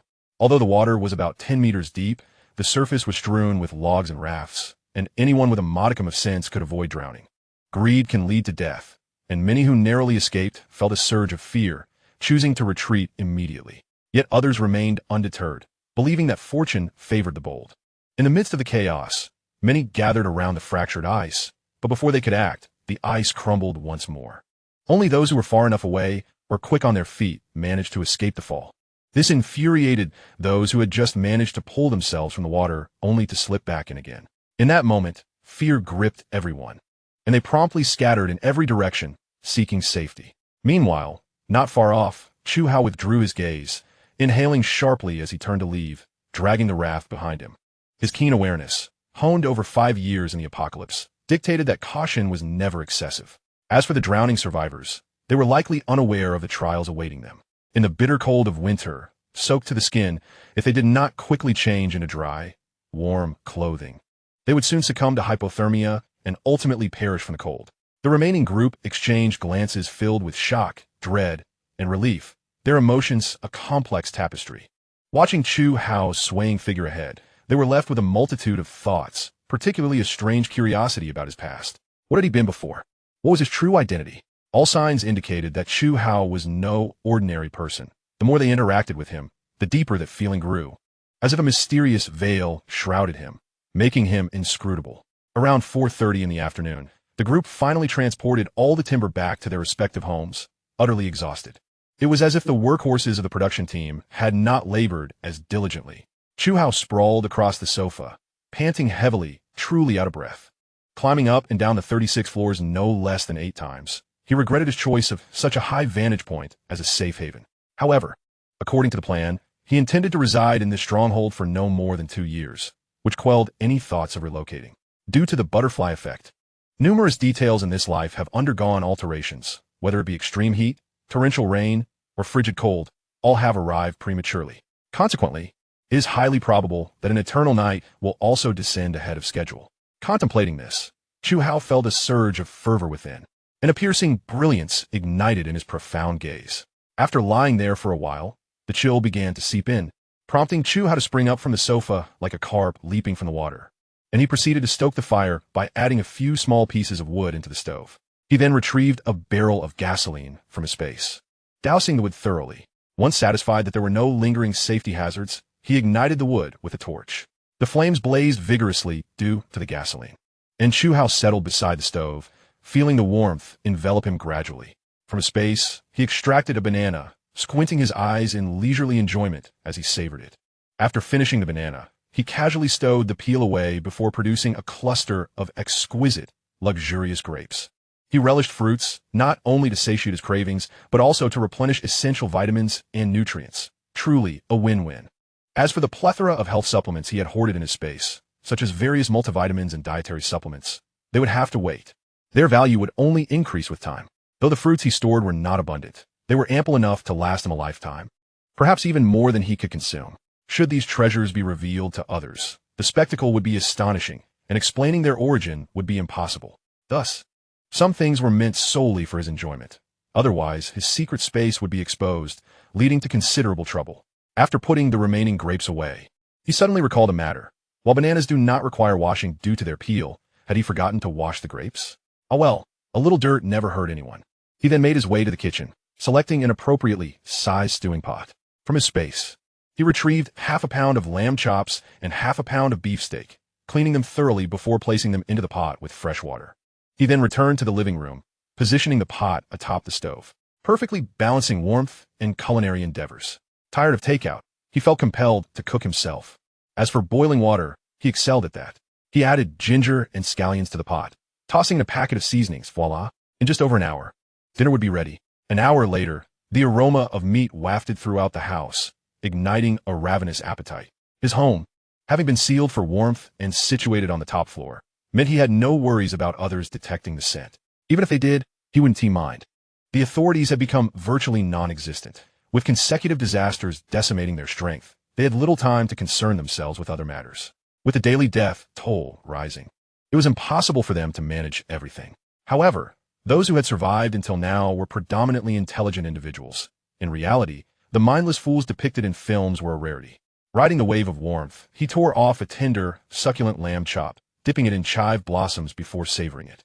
The perfectly tender lamb exuded a unique meaty fragrance, harmonizing with the refreshing taste of chive blossoms, exploding in his mouth and delivering immense satisfaction, a balm for the soul. What is happiness? Many wander in confusion, unsure of what true happiness entails. In the past, people believed that possessions such as cars, houses, money, and social status constituted happiness. This, however, is a grave misunderstanding. Human desires are insatiable, perpetually yearning for more. Instead, it is those aspects of life that one often overlooks or dismisses that are truly worthy of pursuit. In a life where reaching 70 is a rarity, excluding the years of youth and frailty, and subtracting a third of our time spent sleeping, how much time genuinely belongs to oneself? To share a dinner with parents, engaging in casual conversation, to lead one's family on a day trip outdoors, to spend an all-nighter at an internet cafe with friends, or to gather with companions, sharing skewers and drinks. These are the true essences of happiness. Genuine happiness is pure.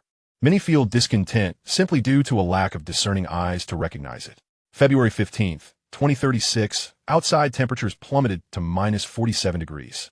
This temperature is undoubtedly catastrophic for all survivors, with daily casualties for frostbite. Humans are social creatures, instinctively banding together for warmth. Gradually, some survivors began to congregate.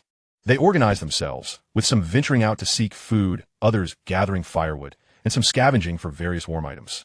The foundation of a base and small factions began to take shape. Chapter 69, Crisis at minus 50, Meng Tao and his companions.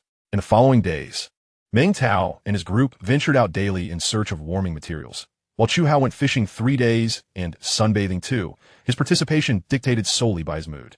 The lumber mill was temporarily inaccessible due to severe ice collapses, posing a danger of falling into the frigid waters. Thus, Meng Tao and his companions remained active near their residential area, where some old apartment buildings became treasure troves for warming materials. These 7-story buildings, long abandoned after being submerged by torrential rains and then ravaged by tsunamis, held much promise. Within the 4th to 7th floors, they found tables, chairs, wooden beds, doors. Everything combustible was chopped into manageable pieces with axes and bound together with rope, then transported home.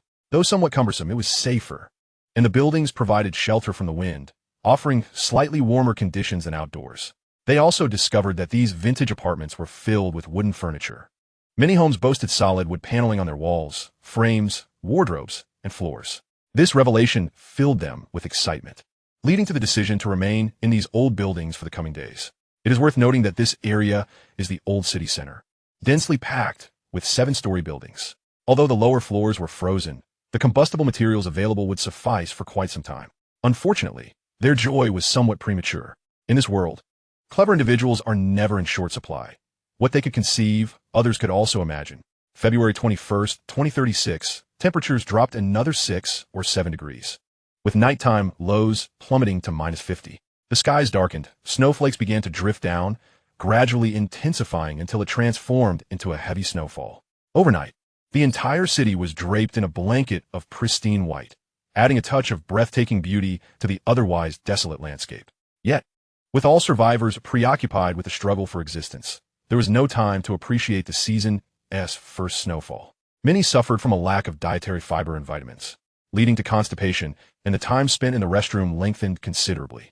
In the past, this would have been a trivial matter, merely a potential case of hemorrhoids, but now, many survivors found themselves frostbitten from prolonged sitting. Some unfortunate souls, lacking medication, saw their wounds fester, leaving them in a dire state. Without timely treatment, death was inevitable. The next day, Meng Tao sought out Chu Hao early in the morning, inquiring whether he would join them on their excursion. Wrapped in a thick down jacket, Chu Hao yawned and politely declined. Having studied late into the night, he needed ample rest, and besides, with the biting cold outside, he had no need for fuel. What was the point of enduring such hardship? Meng Tao understood that Chu Hao was a wealthy individual and refrained from pressing further. After a brief chat, he took his leave. Unlike Chu Hao, they consumed at least 200 pounds of wood daily for warmth, and given their rudimentary heating equipment, they dared not burn plastics or trash, fearing toxicity. Taking advantage of the current abundance of timber resources, he resolved to stockpile as much as possible to avoid future hardships. Moreover, he had received a whisper of information that in a few days, the authorities might be seeking a considerable number of laborers. It was rumored that they would be sent to the suburban mountains for logging, providing 1 meal a day and an allocation of 5 pounds of relief grain. Hence, he was even more determined to diligently gather materials for warmth in the coming days. When the official recruitment began, he intended to enlist to earn some food rations. At the residence of Yi Changsheng on the 37th floor, Lin Xia, ever so considerate, packed a thermos filled with hot water into Yi Changsheng's backpack, along with 2 pieces of relief grain, her lips constantly uttering words of caution. Yi Changsheng, dressed in layers to ward off the cold, felt a pang in his heart as he gazed upon his wife, whose face was weary and whose nose was red from the chill. Do not worry, Xiaoa. Brother Meng downstairs mentioned that the authorities will be hiring in a few days, and they will provide at least 5 pounds of relief grain each day. I will also sign up then, Yi Changsheng said with deep affection. Around 1 o'clock in the afternoon, at an old residential building 3 kilometers from the Xintiandi Huafu community, Meng Tao and Yi Changsheng were busy transporting the bundled timber outside, while Bai Wei and Bai Fan were inside, the building sorting and dismantling various wood pieces. Through practice, the group's cooperation had become remarkably seamless, allowing them to transport at least 2 loads of timber home each day. Although exhausting, every effort was worthwhile. After several minutes, 3 inflatable rafts were piled high with various types of wood salvaged from furniture, and some pieces that could not fit were hidden away. With plans to make another trip in the afternoon, the thick layer of snow covering the icy surface made pulling the rafts considerably easier, though the biting cold wind stung their faces.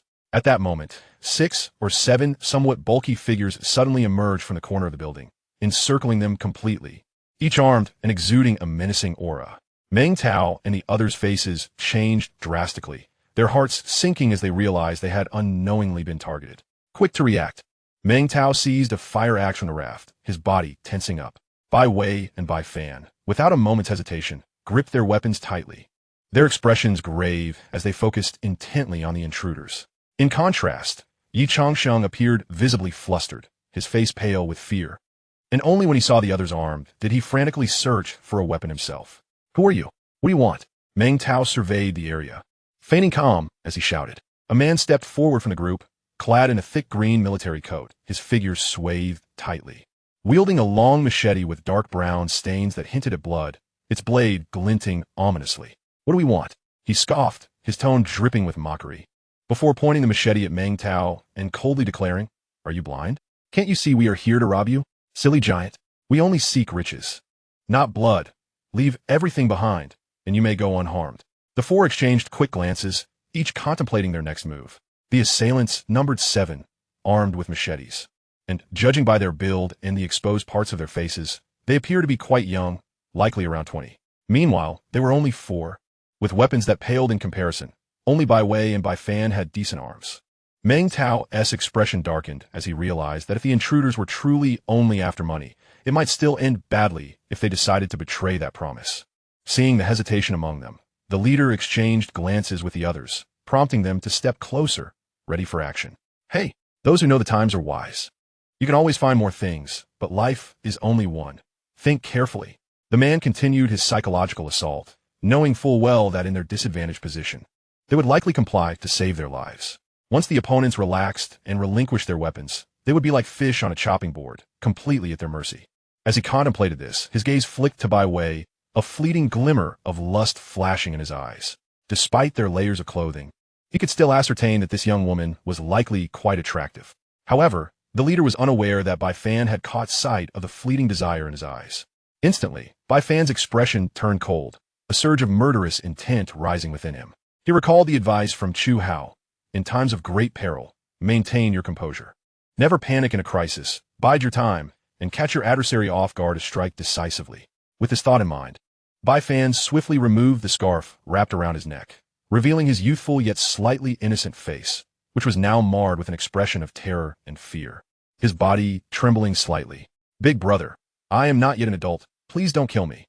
I'll give you everything," he stammered, tears nearly spilling over as he clumsily removed his backpack, trembling as he handed it to the leader, pleading, "Please, as long as you let me and my sister go, I will give you half of our food. Just leave us with enough to live on." Bai Fan's performance, though somewhat exaggerated, was nevertheless compelling due to his delicate features. Meng Tao and Yi Changsheng looked on, stunned, their hearts racing with urgency and frustration. Yet, upon realizing that Bai Fan was merely 17, they felt a sense of understanding. After all, Bai Fan was still a child, and such fear was not unexpected. As Bai Wei, Bai Fan's elder sister, was keenly aware of her brother's character, she trusted him despite not knowing his exact intentions. While she maintained a seemingly calm demeanor, she subtly adjusted her posture, preparing to launch an attack at any moment. Bai Fan's act was somewhat theatrical, yet his youthful visage compensated for the performance. Initially, the leader remained wary, but as he observed the terrified boy, his apprehension gradually diminished. He noted several key points. First, the boy and girl were siblings, both orphaned, living alone. Second, they likely possessed a significant amount of food, at least 200 pounds, which appeared to be no exaggeration. While materials for warmth were essential, nothing was more crucial than sustenance. It seemed fortune was smiling on them today, as 200 pounds of grain would allow them to live quite comfortably for a time. Upon hearing that the boy's family had such a substantial supply of food, the other 6 men's eyes lit up with hunger, resembling ravenous wolves. "Ha ha ha! You're quite astute, kid. Not bad, not bad." The leader laughed uproariously, his initial wariness dissipating as he instinctively stepped forward, reaching for the backpack in Bai Fan's hands.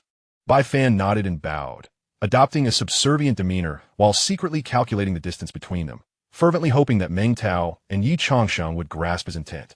Just as the leader was a mere 2 meters away, his left hand reaching out, Bai Fan's expression shifted to one of fierce determination. He suddenly delivered a powerful kick to the man's groin. The leader let out a pained scream, but before he could react, Bai Fan swiftly maneuvered behind him, positioning the blade of his knife at the man's throat. The leader of the group wore a look of sheer terror and confusion, exclaiming in disbelief, "Is this kid playing me? Don't move, or I'll kill him." Bai Fan bellowed, swiftly snatching the cleaver from the opponent's grasp before hurling it towards Meng Tao. The other 6 men visibly faltered, their steps hesitating. Bai Wei had been anticipating this moment, and without a second thought, she darted towards the nearest man like a wraith. However, she evidently underestimated their reaction speed. The man quickly recovered from his momentary panic, retreating several steps while shouting, "Kill them." The remaining 5 men, seeing this, hardened their expressions and swung their cleavers at Meng Tao and the others. Bai Fan's face paled. He could hardly believe that they would disregard their leader's life and attack directly. The leader's face turned ashen, and he begged for mercy. But the frantic movement of his eyes betrayed him. Bai Fan acted.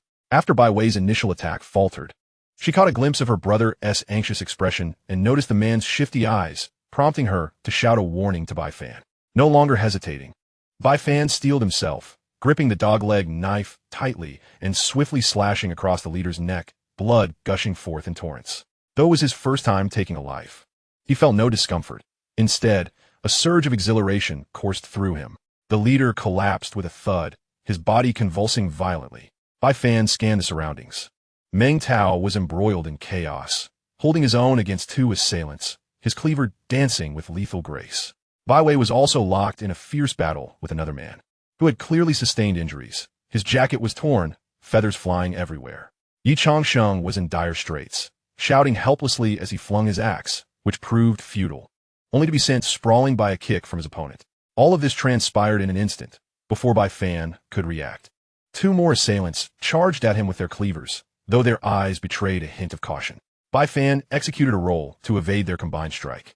Noticing the inflatable raft nearby, he swiftly severed the ropes binding the wooden planks, which scattered across the ground, and seized a piece of wood, hurling it at one of the attackers. One man was caught off guard, the wood crashing against his head, eliciting a pained cry as he staggered back, stepping on a jagged piece of wood and falling flat on his back. Bai Fan's heart leaped. He couldn't let such a golden opportunity slip away. He quickly grabbed another piece of wood and smashed it down on the second assailant, while sprinting towards the fallen man.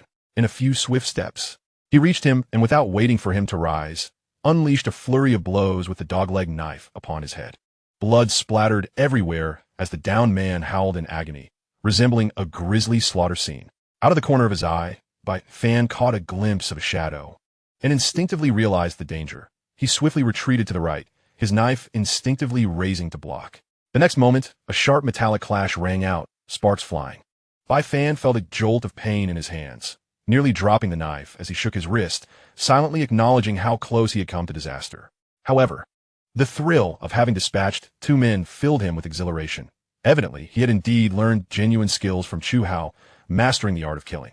At that moment, his admiration for Chu Hao surged, along with a profound gratitude, had it not been for the meticulous guidance over the past 6 months and the gift of this Nepalese army knife. His fate today would have been grim. Just then, a heart-wrenching scream echoed nearby, drawing everyone's attention. The man battling Bai Wei was now sprawled on the ground, howling in agony with a tang sword embedded deep in his back. Bai Wei panted heavily, gripping the hilt of her knife, forcefully yanking it from his body. The blade, nearly a meter long, was stained crimson, droplets of blood cascading from the tip onto the pristine ice. Bai Wei dared not linger, fearing for her brother's safety, and hurriedly rushed towards him. In the brief span of time, the 7 opponents had dwindled to 4, technically speaking, 3.5. As one of the 2 men confronting Meng Tao was injured, blood oozing from his thigh as he desperately fled. The remaining 3 were already reconsidering their choices. What a farce, 7 against 4. Moreover, they had a woman among them. With 3 of their companions dead, their spirits plummeted. Exchanging glances, they bolted, kicking up a flurry of snow in their haste. Chapter 71, The Actor's Self-Cultivation. Yi Changsheng was in dire straits. Meng Tao, Bai Wei, and the others understood the wisdom of not pursuing a retreating enemy, especially since they likely wouldn't catch up, allowing the remaining 3 to escape. As for the unfortunate soul with the injured thigh, Meng Tao did not show mercy, quickly closing the distance and dispatching him with a flurry of strikes.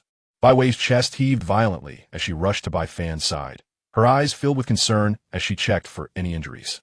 Bai Fan gasped for breath, grinning broadly. Carefree as he declared, "I'm fine, sis. I'm super brave, okay." Relieved to see her brother unharmed, Bai Wei finally exhaled.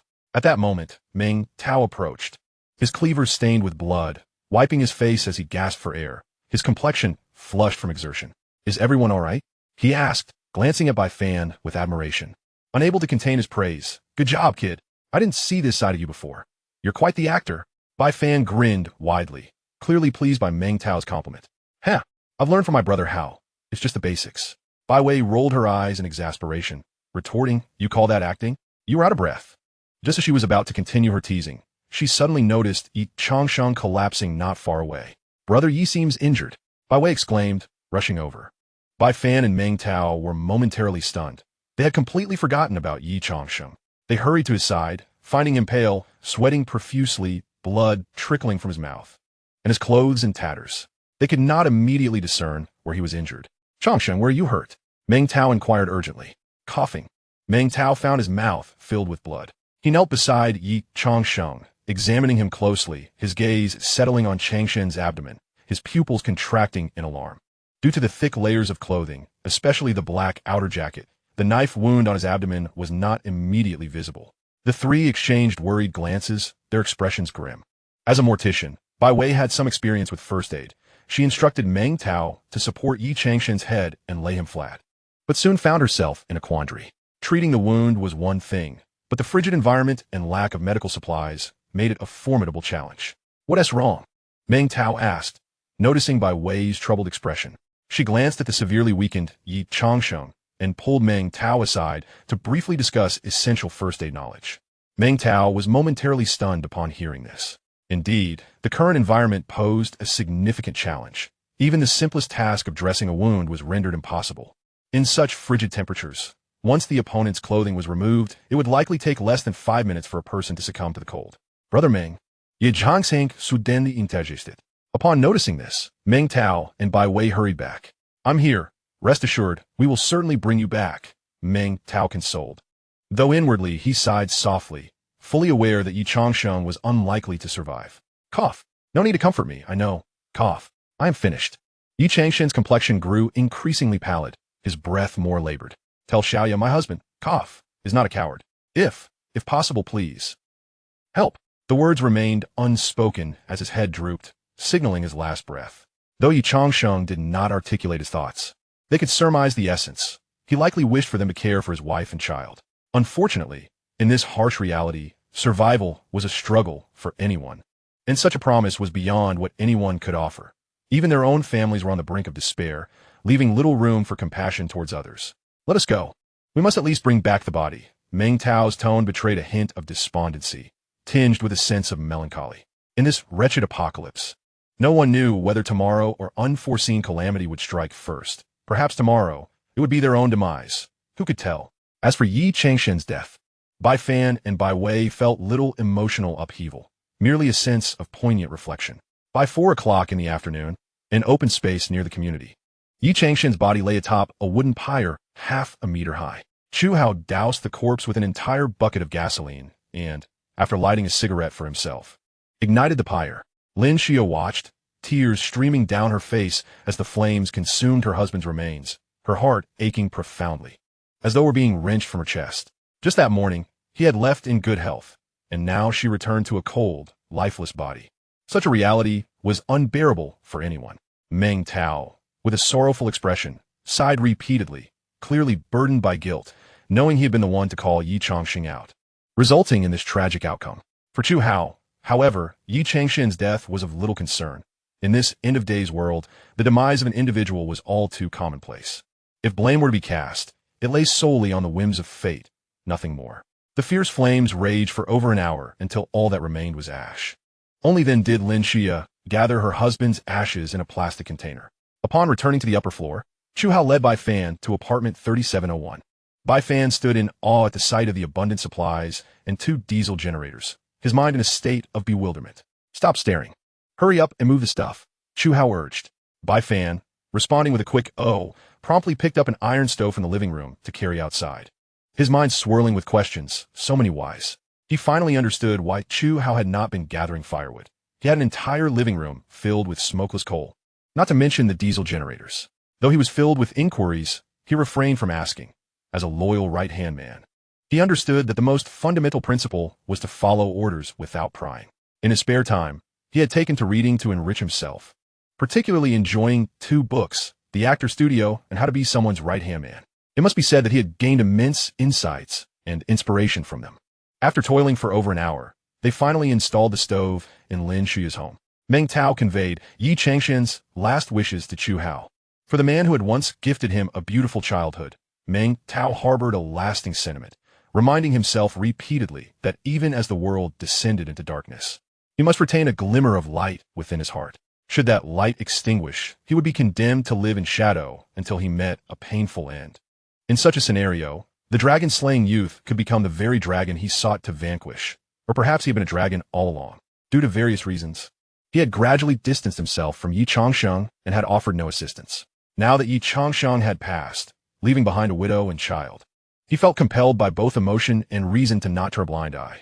Within his capacity, he would certainly lend a hand, but help must have its limits. Otherwise, he would merely become a fool. Thus, before departing, he could only ensure that this widow and her child would not freeze or starve. Chapter 72. The Thief's Heart Remains. Concealing Malice. March 1st, 2036. After more than a month of silence, the authorities finally stirred. Official personnel descended upon every survivor gathering point, recruiting workers in droves. There were no restrictions on numbers or gender. The primary tasks divided into 2 categories. One involved logging in the mountains near Fengsheng and transporting the wood back, while the other required drilling holes in the ice by the seaside to catch fish. Lunchtime meals were provided by the authorities, and each worker received a daily wage of 5 pounds of relief grain. As this news spread, all survivors clamored to sign up, driven by desperation. 5 pounds of relief grain, if rationed carefully, could sustain an individual for 4 to 5 days, enough even to sustain a family of 3. The next morning, the majority of survivors from the community set out. Lin Xia approached Meng Tao, requesting that he look after her child, as she wished to work for food. Without hesitation, Meng Tao agreed. After all, it was just him, his wife, and their son at home. He knew the little girl, the child of Lin Xia, to be well-behaved and sensible, and it would be beneficial for the 2 children to have each other as company. Accompanying them were Bai Wei and Bai Fan, providing mutual support among the 4. Meng Tao no longer underestimated Bai Fan. The young man was surprisingly formidable, exhibiting a fierceness that rivaled even Chu Hao. He understood clearly that only such individuals could endure in this harsh world, prompting him to strive to adapt and evolve in this brutal survival of the fittest. While everyone toiled for survival, Chu Hao awoke blissfully, enjoying a leisurely sleep until he naturally roused. He had no intention of working for anyone. In this lifetime, no one would compel him to toil away for their benefit. His life was his to govern. Throwing off the thick goose-down comforter and leaving his warm haven, he shivered at the biting cold, quickly donning thermal undergarments and thick cashmere trousers. After unplugging the electric heater, he noted the battery was low, indicated by a red light. His bedroom housed 3 electric heaters, and beneath the blankets lay an electric blanket. Even so, the room remained uncomfortably chilly. Stepping into the living room, Chu Hao instinctively hunched his shoulders, his breath forming white mist in the frigid air, revealing just how low the temperature was. He opened the blackout blinds on the balcony, illuminating the room significantly. The charcoal in the stove had long since extinguished, so he grabbed a poker to lift the iron lid and began to stuff it with wood. He then retrieved a half-full bucket of gasoline from the corner and doused the wood before igniting it with a lighter. He had stockpiled a considerable amount of gasoline in his space, primarily for heating. It was incredibly convenient. From his space, he extracted over 1,000 thermos bottles, several boxes of instant noodles in various flavors, and more than 100 barrels of purified water. He then retrieved a clean stainless steel pot from the kitchen, placing it on the stove and filling it with water. While the water heated, he swiftly opened each bucket of noodles, preparing the seasoning packets. During his days confined at home, aside from eating, sleeping, and watching movies, he had dedicated most of his time to planning for the future. As the saying goes, before the army moves, provisions should be prepared. As the eternal night descends and the energy crystal clusters fall upon the blue star. He shall embark on a solitary journey across the nation, where he can indulge in the luxury of hot water and savor a steaming bowl of instant noodles at any moment. What a delightful prospect. Meanwhile, in the coastal waters of Huaxia, a fully equipped fleet of 3 aircraft carriers is sailing at full speed, led by 3 colossal icebreakers, with over 20 destroyers trailing behind. At the rear, a multitude of large transport vessels is mixed with sizable fishing boats and extravagant cruise liners. Within the command room of one of the aircraft carriers, a dozen sailors clad in black uniforms are diligently focused on the table strewn with a chaotic assortment of data and schematics. At that moment, the hatch swings open, and a man in a black military uniform strides in. He scans the room briefly before hastily making his way towards the corner, his demeanor respectful. "Greetings, Commander. The fleet has now entered the Huaxia Bohai Sea area and will reach the Liaodong Peninsula in 2 days," he reports, bowing deeply. The 2 gold stars on his epaulets signify a status of considerable importance. Yamamoto Jiro, his expression inscrutable, leans back with one leg crossed, his gaze fixed intently on a map of Huaxia not far away. After a prolonged silence, he finally shifts his focus, pinching the bridge of his nose in contemplation, and speaks in a low voice. "Relay the orders. Prepare the Marine Corps for landing operations. You may leave." "Yes, sir." The man bows deeply once more, takes 2 steps back, and then exits the operations room. Yamamoto Jiro comes from a lineage of military men. His grandfather fought in that holy war, and from a young age. He was steeped in tales of valor recounted by his grandfather. His son, influenced by this legacy, graduated and promptly joined the military in Huaxia. However, calamity struck. International flights were suspended, and his son found himself stranded in Fengcheng. The relentless natural disasters wrought havoc upon their island nation, with tsunamis submerging the entire territory. As one of the highest-ranking officials, he resolved to relocate the nation eastward. This decision sparked heated debate among the upper echelons, with some in favor and others opposed. Many believe that rebuilding the homeland post-tsunami was the prudent course of action, deeming it too reckless to initiate war at this juncture. Others suggested relocating to North Korea, which seemed a more viable option.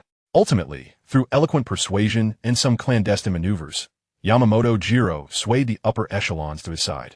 A collective agreement was reached, and preparations for resource transport commenced. As they set forth, the onset of extreme cold weather further solidified everyone's resolve to migrate eastward. After extensive discussions, it was decided to make Fengcheng the landing site, primarily due to its proximity, which would save both time and resources. Additionally, the surrounding Yellow Sea provided a strategic harbor for the fleet, and being an agricultural province, Fengcheng boasted impressive food reserves. Moreover, Yamamoto Jiro harbored the personal motive of searching for his son, although he kept this to himself. Considering all factors, Fengcheng emerged as the prime choice. Given the current frigid conditions, it was likely that Huaxia suffered significant losses as well. Even if there remained organized military units, their combat capabilities would be severely compromised, and munitions would be in short supply. They intended to be modest, aiming only to seize Fengcheng and its surrounding areas. On March 6, 2036, the average outdoor temperature plummeted to 55 degrees below zero. Since the official recruitment began, the previously desolate streets of the city buzzed with activity once more. Chu Hao stood contentedly by the floor-to-ceiling window, gazing down at the bustling figures outside, resembling ants in their diminutive size. In his right hand, he held a thermos, from which steam wafted gently, revealing a layer of goji berries floating atop. Sipping the hot water, he chewed on the plump berries, relishing their sweetness, a testament to their Ningxia origin. In recent days, nearly all survivors had ventured out to labor, toiling ardently in the cold. As a robust young man, he found it quite disheartening to be lounging at home. Yet, he couldn't help but feel a sense of guilty pleasure in his lethargy. To his astonishment, the officials had somehow procured a large number of sled dogs, tirelessly pulling sleds, a rare sight in these times.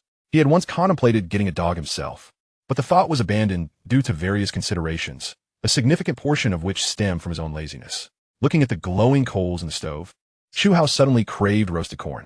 Just as he turned to leave, he halted mid-step, his gaze drawn through the glass at the mass of moving figures in the distance. A sense of unease washed over him. These survivors appeared to be in a panic, fleeing desperately towards the city center, as if something terrifying pursued them. Yet, from Chu Hao's vantage point, the expanse behind them was a blank, white void. What could be causing such chaos? The carefree look on his face gradually faded, replaced by a serious expression. The sheer number of people fleeing in terror indicated that something was amiss, a threat to their very lives. However, considering the frigid temperatures outside, even if wild wolves or northeastern tigers were to appear, the security personnel's firearms were no trifles. Chu Hao pondered deeply, his mind racing, overwhelmed by thoughts. Ultimately, he resolved to stop overthinking. He would face whatever came his way. Preparedness was key. He gathered Molotov cocktails, grenades, an AK-47, a Glock pistol, and a new ultra-thin bulletproof vest, along with ample ammunition. Little did he know that the adversaries he was about to confront were remnants of the island nation, and they were well prepared. History has a way of repeating itself in astonishingly similar patterns. The despicable islanders lurked like serpents in the shadows, always ready to strike when least expected. 3 hours prior, 200 kilometers from the Liaodong Peninsula, a national-level forest park was bustling with over 10,000 survivors organized by the Fengsheng authorities, busily felling timber in the nearby Qianshan mountain range. The Qianshan mountain range, a remnant of the Qinbei Mountains, once thrived with lush forests and towering trees, but now stood barren, providing ample firewood for warmth. On the day of the torrential rain, the military of Liaoning province had discreetly established a hidden military base in the area, successfully relocating various weapons and supplies to safeguard a significant portion of their military equipment and survival resources. The large-scale recruitment of laborers by the Fengsheng authorities was, in fact, a directive from the Liaoning government, with many survival supplies being funded by them. The radar systems in the Qianshan Mountains remained operational due to the preservation of equipment.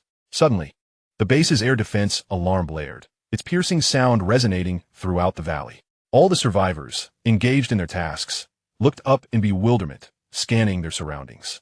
What is happening? Is that an air raid alert? One exclaimed in confusion. Damn it, old Wong. I told you there was definitely a military base here.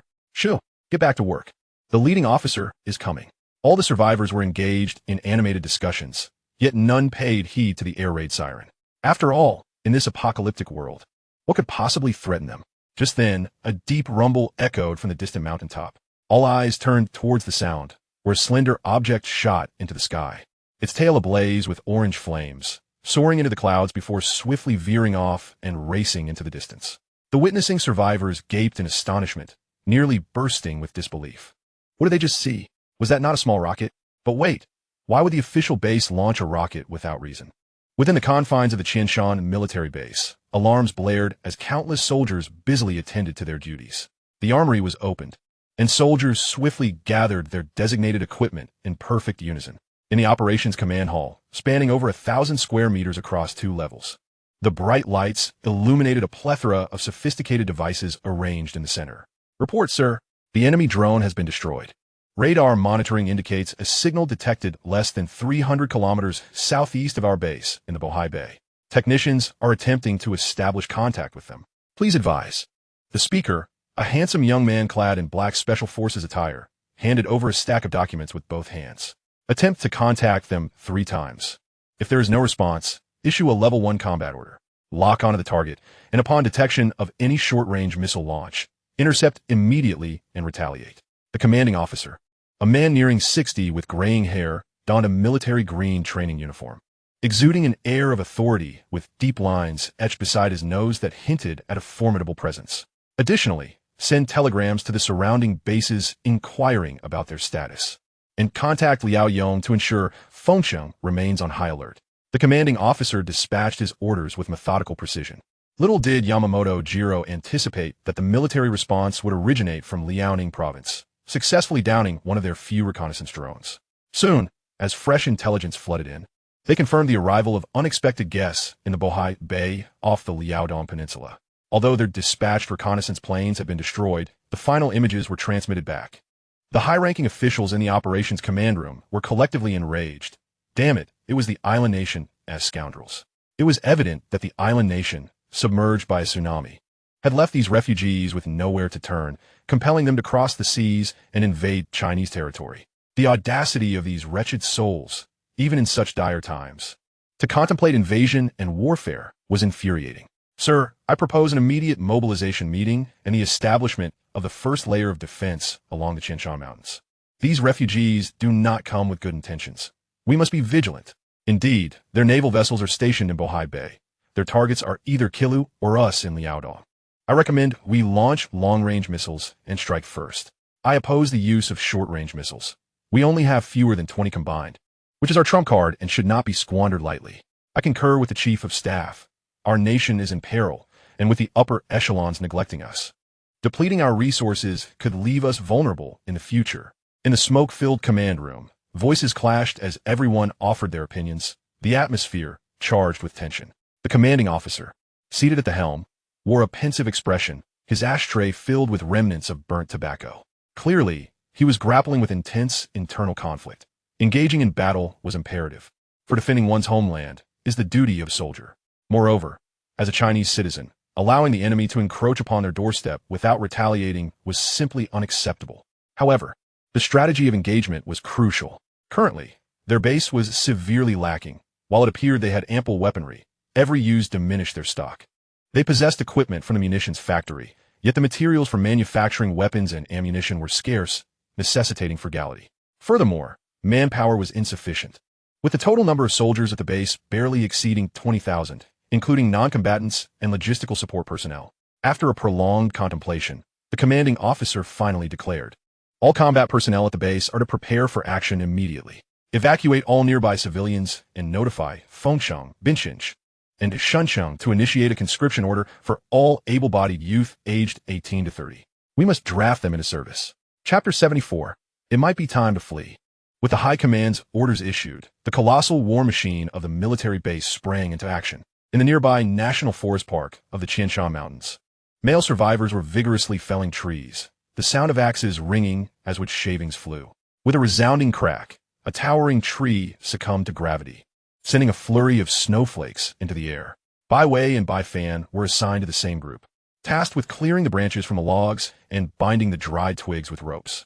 Today marked the 4th day of their labor, with payments dispensed promptly at the end of each workday, a commendable practice by the authorities, ensuring no delays. Just then, an official in charge rushed over, calling out urgently, "Stop working! Hurry back home! The little refugees are coming!" Everyone paused momentarily, exchanging bewildered glances, their expressions morphing into confusion as they scrutinized the official's demeanor.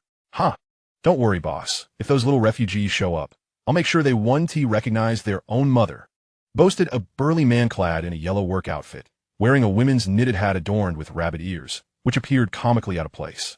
As the others ceased their activities, seizing the rare opportunity to indulge in idleness, the official grew increasingly anxious, forgetting to heed the earlier advice against inciting panic.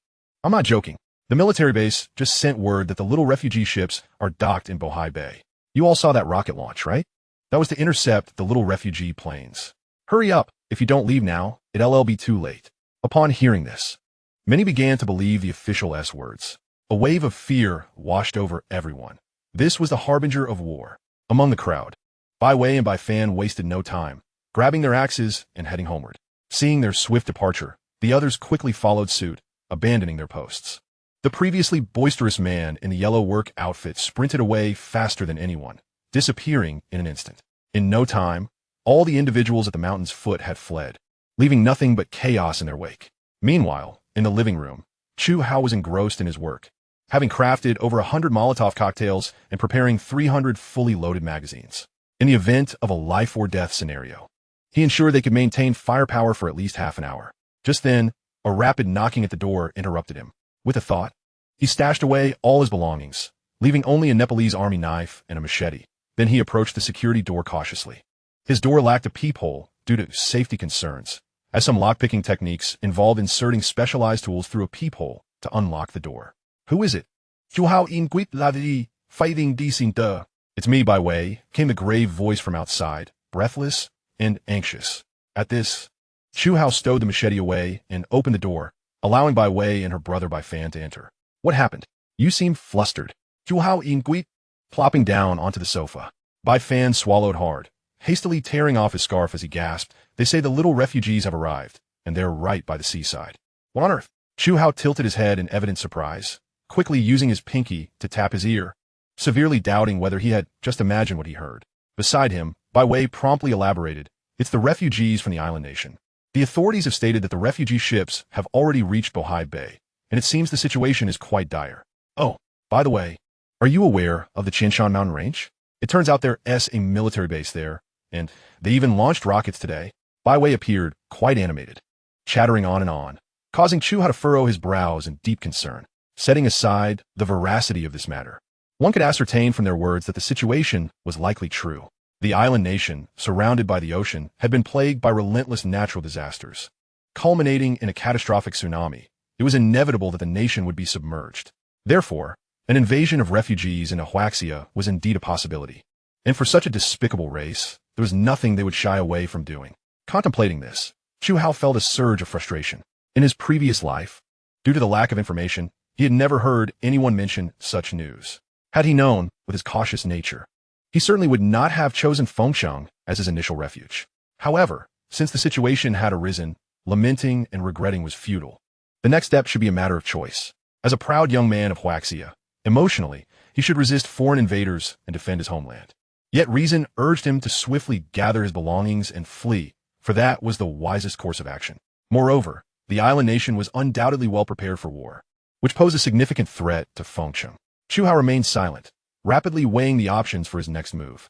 Staying had its advantages and disadvantages.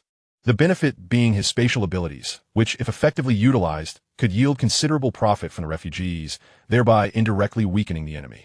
The disadvantages were glaringly apparent. Should any misstep occur, he would be left in dire straits. After careful consideration, Chu Hao resolved firmly in his heart, as long as the Green Mountains remain, I need not worry about firewood. He would gather his belongings and make his escape. After all, he was not a soldier, merely an ordinary citizen, and remaining would only add to the burdens of the authorities. He had never been one to cause trouble for others. As for the brother and sister duo, Chu Hao cast a discreet glance at them, leaving only the most sincere blessings in his heart, wishing them safety. If he fled with them, his spatial secret would be utterly exposed, a scenario he could not allow to transpire. While he could provide some assistance without crossing his boundaries, once his secret was revealed, the nature of the situation would change drastically. Human hearts were too enigmatic. He trusted no one but his own parents. It's fine if the sky falls. There are tall ones to hold it up. He suddenly smiled, his demeanor lightening. All right, you all have had a long day, so hurry back and rest. Bai Wei and Bai Fan felt a sense of reassurance from Chu Hao's comforting words, and they wearily made their way home. Once they departed, the relaxed expression on Chu Hao's face instantly turned grave and serious. Since he had decided on a strategic retreat, it was best to act promptly to avoid any unforeseen complications. The targets during the day were too conspicuous, so he resolved to leave that very night. After all, he lacked nothing in his spatial realm. After tonight, come what may, even if the floods raged, it was regrettable to part with this safe haven. But he reasoned that he would likely never return, rather than letting it fall into the hands of others. It would be better to gift it to Bai Wei and Bai Fan. Glancing at his watch, he noted the time, 2:45 p.m. Since the onset of the extreme cold, daylight had been growing increasingly brief. The sun only rose at 7 in the morning and set shortly after 4. By 5, it was completely dark. This situation would only worsen until the arrival of eternal night. Eternal night was not a pitch-black void, but rather a time when sunlight vanished, replaced by the glow of a gigantic full moon. It was scientifically implausible, or perhaps extraordinarily fantastical. Yet that was the essence of eternal night. Arriving at room 3701, Chu Hao stored all his supplies within his spatial realm, leaving behind a few items for Bai Wei and Bai Fan. These remnants were inconsequential to him, but could sustain them, along with Lin Shuai and the little one, for a few years if used sparingly. Consider this a silent farewell gift. Chapter 75, Man Proposes, but Heaven Disposes, Forced Conscription. While Chu Hao busily prepared to flee, the Fengsheng authorities had already dispatched all personnel to rapidly recruit at various survivor gathering points throughout the city. The officials were not foolish. Amidst the extreme panic, some survivors would undoubtedly attempt to escape Fengsheng, compelling them to act swiftly and execute the orders issued from above without fail. Around 3:10 p.m., a group of over 30 officials hurried to the Xintiandi Huafa community, among whom were a dozen clad in thick green military coats, marching in perfect unison, clearly well-trained soldiers. The remaining individuals, both male and female, included a few who carried black cases, led by a stunning woman in her 40s with short hair. Old Zhang, you take Xiaoxiu and the others to assemble the equipment. The rest of you, form pairs and start from the outer buildings. If anyone tries to flee or resists, shoot to kill. Understood? The short-haired woman paused, swiftly surveying her surroundings, and immediately issued orders with an icy tone. Understood? Yes, leader. All present straightened, then dispersed, leaving only a middle-aged man and 3 women behind. The group adeptly opened the cases, revealing devices reminiscent of loudspeakers. In no time, they had set up a 1-meter-high external broadcasting device in the community square, while the middle-aged man held a device akin to a walkie-talkie. Hey, hey, hey. Attention all residents of the community. We are officials from Fengsheng. The middle-aged man's voice boomed through the loudspeaker, resonating powerfully across the area, causing the other 3 female staff members to hastily cover their ears. All male survivors promptly and orderly descend to the community square for assembly. Failure to comply will result in consequences. His message was brief and to the point. The deafening announcement reached nearly every survivor in the community. Although they were uncertain of the official's intentions, all male survivors hurriedly donned warm clothing and descended the stairs in succession. At that moment, Chu Hao was seated on the sofa, contemplating a strategic retreat route while holding a paper map of Huaxia. Upon hearing the official's announcement, he froze momentarily, a sense of foreboding rising within him. However, he dared not resist the official's directive, hastily gathering his belongings, donning his warm-down jacket, and reluctantly making his way downstairs. The hallway was abuzz, with nearly all male survivors streaming down the staircase. Chu Hao followed the crowd, making his way from the 4th floor through the windows and outside. The community square was already teeming with people, some familiar faces whispering to one another, discussing in hushed tones. Survivors from the distant high-rise buildings were also descending, heading straight for the square.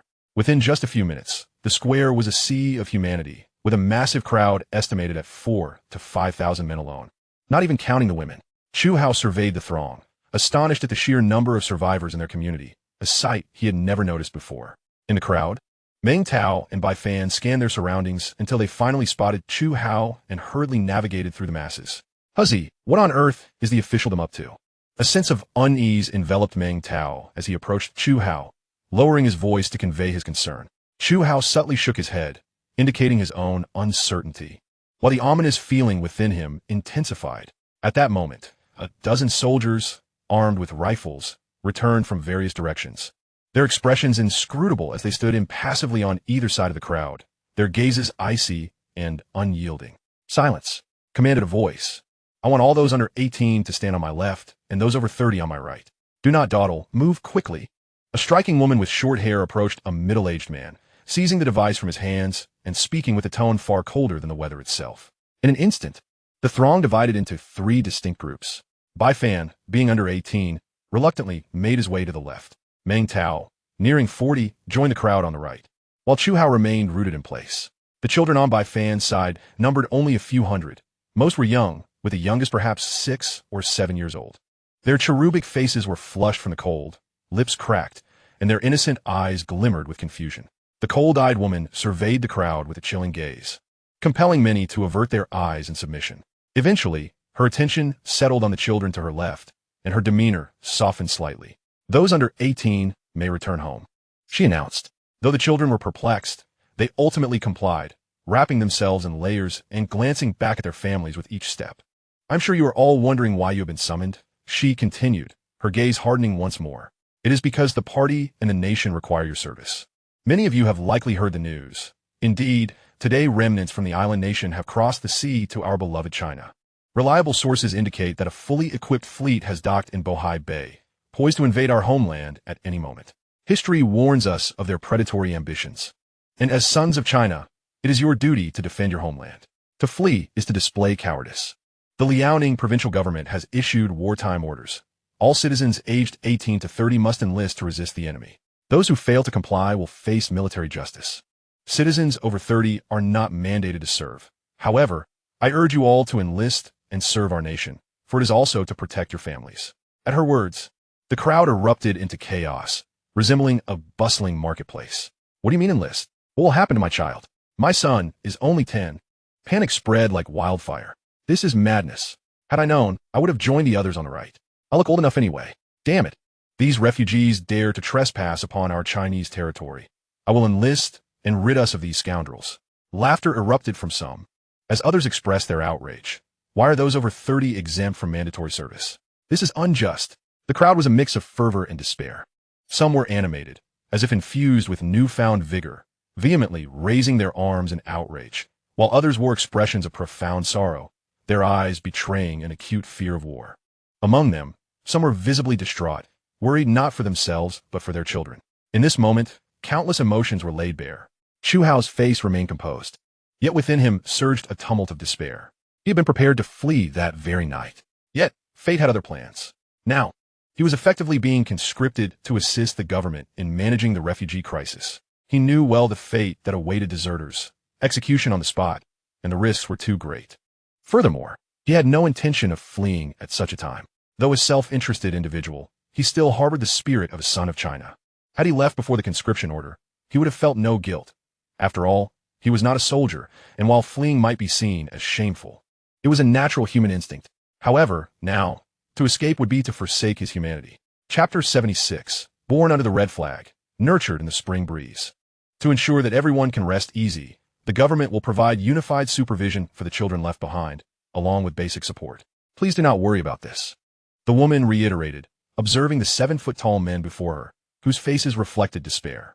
A hint of derision flickered in her eyes as she noted that most had lost the valor and dignity befitting a man. Even if they were to reluctantly take to the battlefield, they would be a disunited front devoid of combat efficacy. Yet, there was no alternative. War was imminent. Continuous natural disasters had rendered many advanced weapons inoperable, necessitating a return to traditional combat methods. Thus, personnel had become exceedingly vital.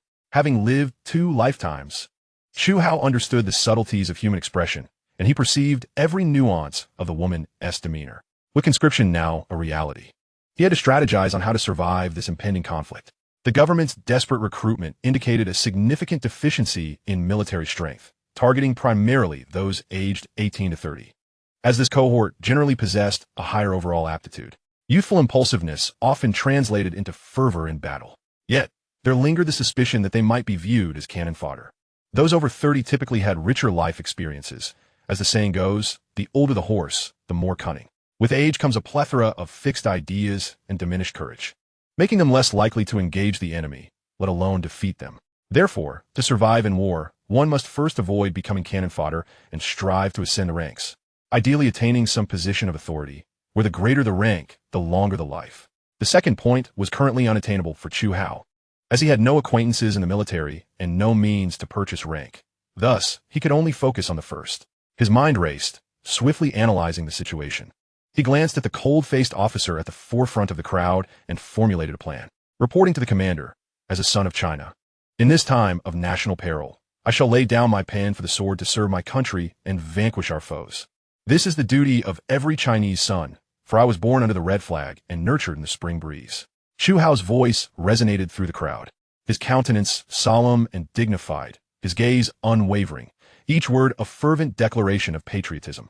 The short-haired woman was instantly captivated, her eyes cutting through the throng until they settled on him, scrutinizing him with a newfound appreciation. Well spoken. A man ought to embody such resolve. What is your name? With an erect posture and eyes aflame with determination, Chu Hao declared, I am Chu Hao, 23 years old, a graduate of Stanford University, and I possess a modest understanding of firearms. The survivors nearest to him instinctively parted, casting sidelong glances at this young man, radiating righteousness, their faces flushed with embarrassment. It was not just him. Many in the crowd lowered their heads in shame, feeling inadequate in comparison. A satisfied smile finally graced the woman's lips, and she quietly committed the name of this promising young man to memory, appreciating his spirited patriotism. Indeed, you are a fine prospect. I shall remember you. The short-haired, coldly elegant woman nodded in approval, only to retract her smile and revert to her previous icy demeanor. Chu Hao stepped forward to complete his enlistment registration. With swift strides, he approached the official personnel, exuding an imposing presence and an aura of righteousness, complemented by his handsome visage, instantly garnering the goodwill of all present. He took the pen, removed his cotton gloves, and inscribed his name, Chu Hao, in bold, flowing characters on the enlistment documents. In that fleeting moment, as he lowered his head, a subtle smile curled at the corners of his mouth. The first step was accomplished. He had distinguished himself, established a persona of justice, and won the favor of others. Next, he was determined to demonstrate his worth, which was undoubtedly his forte. Inspired by Chu Hao, several young men in the crowd stepped forward, displaying their fervent patriotism. Alas, it is often the first to take the plunge who leaves a lasting impression.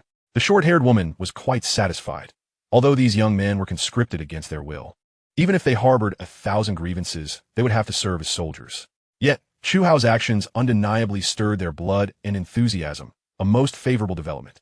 When the enlistment list was finalized, it revealed a total of 313 registrants, of whom 136 had volunteered, primarily older individuals, many of whom were veterans. As twilight descended, the short-haired woman, mindful of the time, promptly led the throng of over 1,000 towards the military base in the Tian Shan Mountains, 100 kilometers away. At the port of the Liaodong Peninsula in Bohai Bay, the fully manned warships of the island nation lay anchored deep within the harbor, surrounded by a myriad of vessels. A remarkable spectacle unfolded along the coastline. To one side, the vast and shimmering sea reflected the golden hues of dusk, while on the landward side, the ice rose and fell, presenting a scene reminiscent of the Antarctic. The shoreline was abuzz with activity, teeming with a dense crowd. The cacophony of voices intertwined with the thunderous roar of engines reverberating through the air. From an aerial perspective, one would witness a breathtaking tableau, evoking memories of an old film, D-Day at Normandy. Numerous amphibious hovercraft and armored vehicles tirelessly shuttled supplies back and forth. After several days of frigid weather, the ice had thickened sufficiently to support some amphibious infantry, fighting vehicles, and troop carriers, though tanks remained immobilized. Refugees had first-hand experience of this, with two Type 17 tanks still submerged beneath the ice. It is worth noting that due to torrential rains and tsunamis, a significant portion of the island nation's military equipment had been destroyed, leaving fewer than 20 tanks remaining. 30 kilometers from the shoreline, on the outskirts of the Tian Shan Mountains, over 10,000 refugee soldiers and construction workers were erecting a camp. In just 3 days, a considerable number of trees in the nearby mountains had been felled, with thousands mobilized in a frenzy to transport the lumber to the site. The refugee camps sprawled over thousands of acres, deliberately scattered to mitigate the risks of bombardment. Amphibious transport vehicles continuously delivered various food supplies and crates of weapons and ammunition to the camp. Surrounding the encampment, 12 towering lookout posts had been erected, each manned by 4 refugee soldiers, who periodically scanned the horizon with binoculars for any signs of danger. In the center of the camp, a refugee officer huddled by a fire for warmth, despite being clad in a thick military coat, shivering uncontrollably. Damn it, this weather is bound to freeze us to death. How can we possibly fight? He muttered under his breath, evidently venting his frustrations. Truth be told, he harbored grave doubts about the reckless decision to invade China. Having spent 2 years there, he knew all too well that contemporary China was not a nation the island could easily bully. An invasion of China seemed far less feasible than one against South Korea, where the odds of victory would be significantly higher. Tian, the commander requests your presence. A colleague hurriedly informed him. The refugee officer wasted no time, promptly ordering a soldier to bring an amphibious infantry fighting vehicle, swiftly heading towards the coastline. In the command room of the aircraft carrier, Yamamoto Jiro sat alone in a leather chair, feigning sleep. Soon, an officer knocked and respectfully entered. Commander, you summon me? Yamamoto Jiro slowly opened his eyes, retrieving an envelope from his drawer. Tian, I need you to deliver this envelope to the officials in Fengsheng, China. Remember, this matter is for your ears alone. Understood? Yes. I assure you I will fulfill this task. The officer bowed respectfully before carefully tucking the envelope into his coat. Chapter 77. Fierce Combat and Enemy Airstrikes. By 8 in the evening, the survivors conscripted into service began arriving at the foot of the Tian Shan Mountains. The sky was adorned with countless stars, and the bright full moon hung high above, illuminating the surroundings despite the night. After nearly 5 hours of arduous walking, the survivors were utterly exhausted, collapsing onto the ground, panting like weary dogs. They could hardly fathom that amidst the apocalypse, they were to enlist and fight against refugees. What a cruel twist of fate. Among the survivors, Chu Hao stood out, maintaining a commendable condition, merely slightly out of breath, as he mingled enthusiastically with the military personnel. At the foot of the Tian Shan Mountains, a sea of humanity gathered, with estimates exceeding 30,000. After a brief half-hour respite, everyone anxiously awaited the officials to provide dinner and arrange accommodations for a good night's rest. Alas, their hopes were dashed. Under the organization of the officials and military, the throng of over 30,000 was systematically divided into several groups. A small contingent of survivors was escorted away by a group of soldiers, while the majority received sharp axes and, under the guidance of officials, were sent to fell trees on the mountain. Many survivors grumbled, not fearing hard work, but lamenting their lack of food or even a sip of water after such a long trek. In response to the discontent, an official stepped forward to clarify. Raising his voice, I understand everyone is tired and hungry, but time is of the essence. The most pressing task is to construct the camp. Please bear with us. Once the camp is established, Food and drink will be plentiful. Upon hearing the directive to build the camp, the survivors ceased their complaints, picking up their axes and diligently getting to work. They thought to themselves, if we must labor, let it be for our own benefit. We cannot sleep outside in this bitter cold. Due to his commendable performance, the officials assigned Chu Hao a supervisory role, a special privilege that elicited envy from many. However, Chu Hao did not harbor resentment. While supervising, he also joined the logging team, mindful that detachment from the group could undermine his righteous persona. On the following day, several more batches of survivors arrived, totaling over 10,000. After 2 days of relentless toil by tens of thousands, a camp capable of accommodating 50,000 was successfully constructed. Meanwhile, just yesterday afternoon, the island nation's refugee army launched its first assault, only to be intercepted 5 kilometers from the Qianshan Mountains by the military of Liaoning province. In the span of 2 days, the Liaoning military had established a robust 3-tiered defensive system along the outskirts of the Qianshan Mountains. The sounds of gunfire echoed throughout the valley as the island nation's forces mounted 3 successive attacks, but due to the towering and treacherous terrain, the Liaoning military repelled them with ease. The battlefield was shrouded in smoke, the snow-covered ground littered with the lifeless bodies of refugee soldiers. The thick ice had been rendered unrecognizable by the blasts, with several refugee armored vehicles overturned in the icy craters, their steel frames perforated by artillery shells, and scattered debris lay strewn across the snow. It was evident that the island nation's refugee forces had suffered a catastrophic defeat. Chu Hao and his companion were left in the dark regarding the frontline situation, as the distance rendered them unable to discern much beyond the faint sounds of cannon fire. Within the vast military camp constructed from solid logs, a male officer stood atop a wooden dais, a standard-issue rifle in hand, relentlessly imparting knowledge about firearms. Below him stood a dense throng of survivors, all listening intently, with Chu Hao among them. For the moment, the situation on the front lines was not dire, allowing the military to divide the survivors into numerous teams for rapid training. The 3 major disciplines and 8 points of attention, along with military decorum, were entirely overlooked. In essence, these survivors were mere temporary recruits.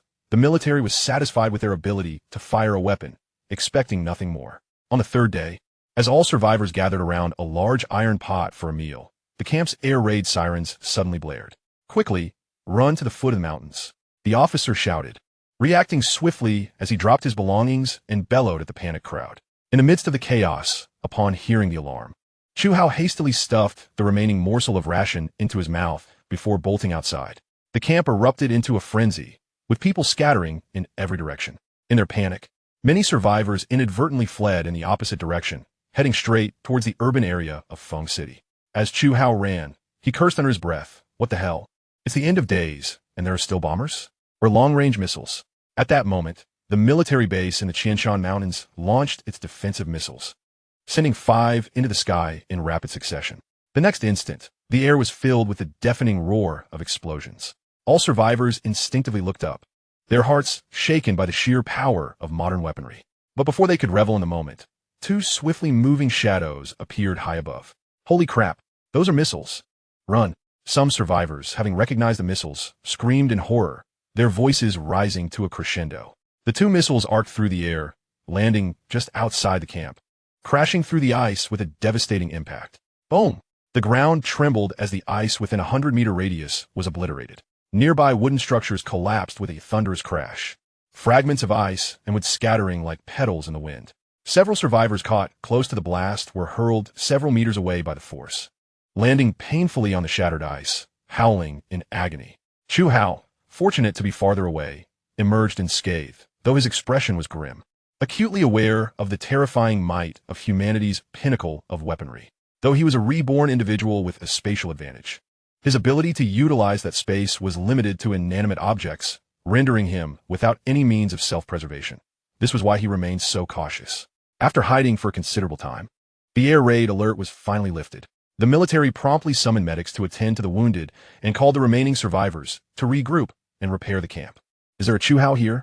At that moment, an officer approached, calling out loudly. Chu Hao hesitated briefly, thinking he was likely the only one with that name. Reporting, "Sir, I am Chu Hao." The officer's gaze quickly settled on him, appraising him for a moment before gesturing, "Follow me." Without further ado, he turned and strode away, leaving Chu Hao puzzled yet eager to comply. Following the officer, they ascended to a mid-mountain area, where a massive iron gate entrance appeared, partially concealed, flanked by 4 armed soldiers on either side. The officer produced identification from his pocket for inspection, and upon verification, they were granted entry. This marked Chu Hao's first experience within a military base, and he was increasingly astonished. He suspected the military might have hollowed out the entire mountain, as the interior was vast, teeming with military equipment, armored vehicles, infantry fighting vehicles, tanks, howitzers, drones, and armed helicopters, though not in abundance, were of varied types. The place was brightly lit, reminiscent of daylight, indicating a substantial power supply. Having previously visited the official base in Peng City, he found this facility far superior. Chu Hao's eyes darted around in wonder, akin to Lu Lao Lao entering the Grand View Garden, drawing the attention of many observers.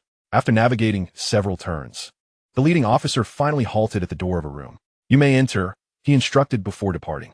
Chapter 78, The Cat's Paw and the Prince, each harboring secrets. Chu Hao knocked on the door, and a familiar cold voice responded, "Come in." His heart eased slightly upon recognizing the voice belonged to the strikingly cool officer who had shown him favor. As he entered, his gaze swept the small, independent office, which was cramped at no more than a dozen square meters.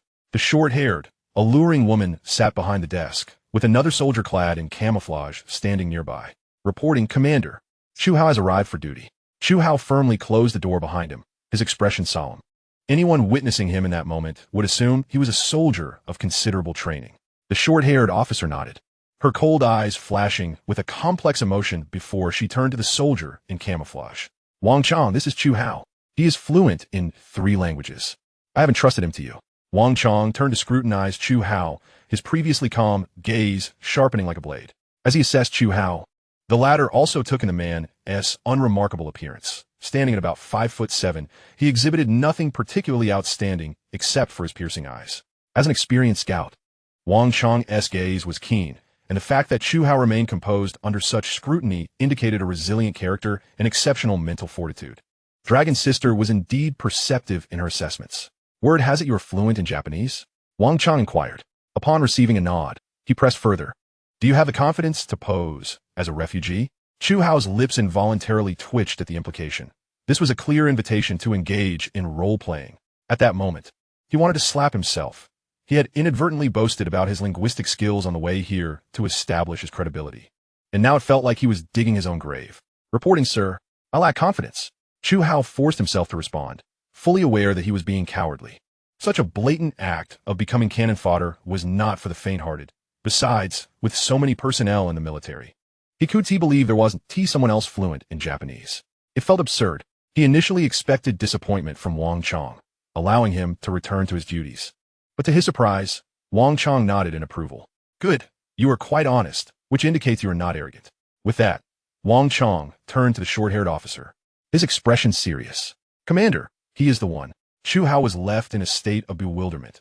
"What do you mean he is the one? Why didn't he agree to this?" "All right, time is of the essence. Prepare yourself.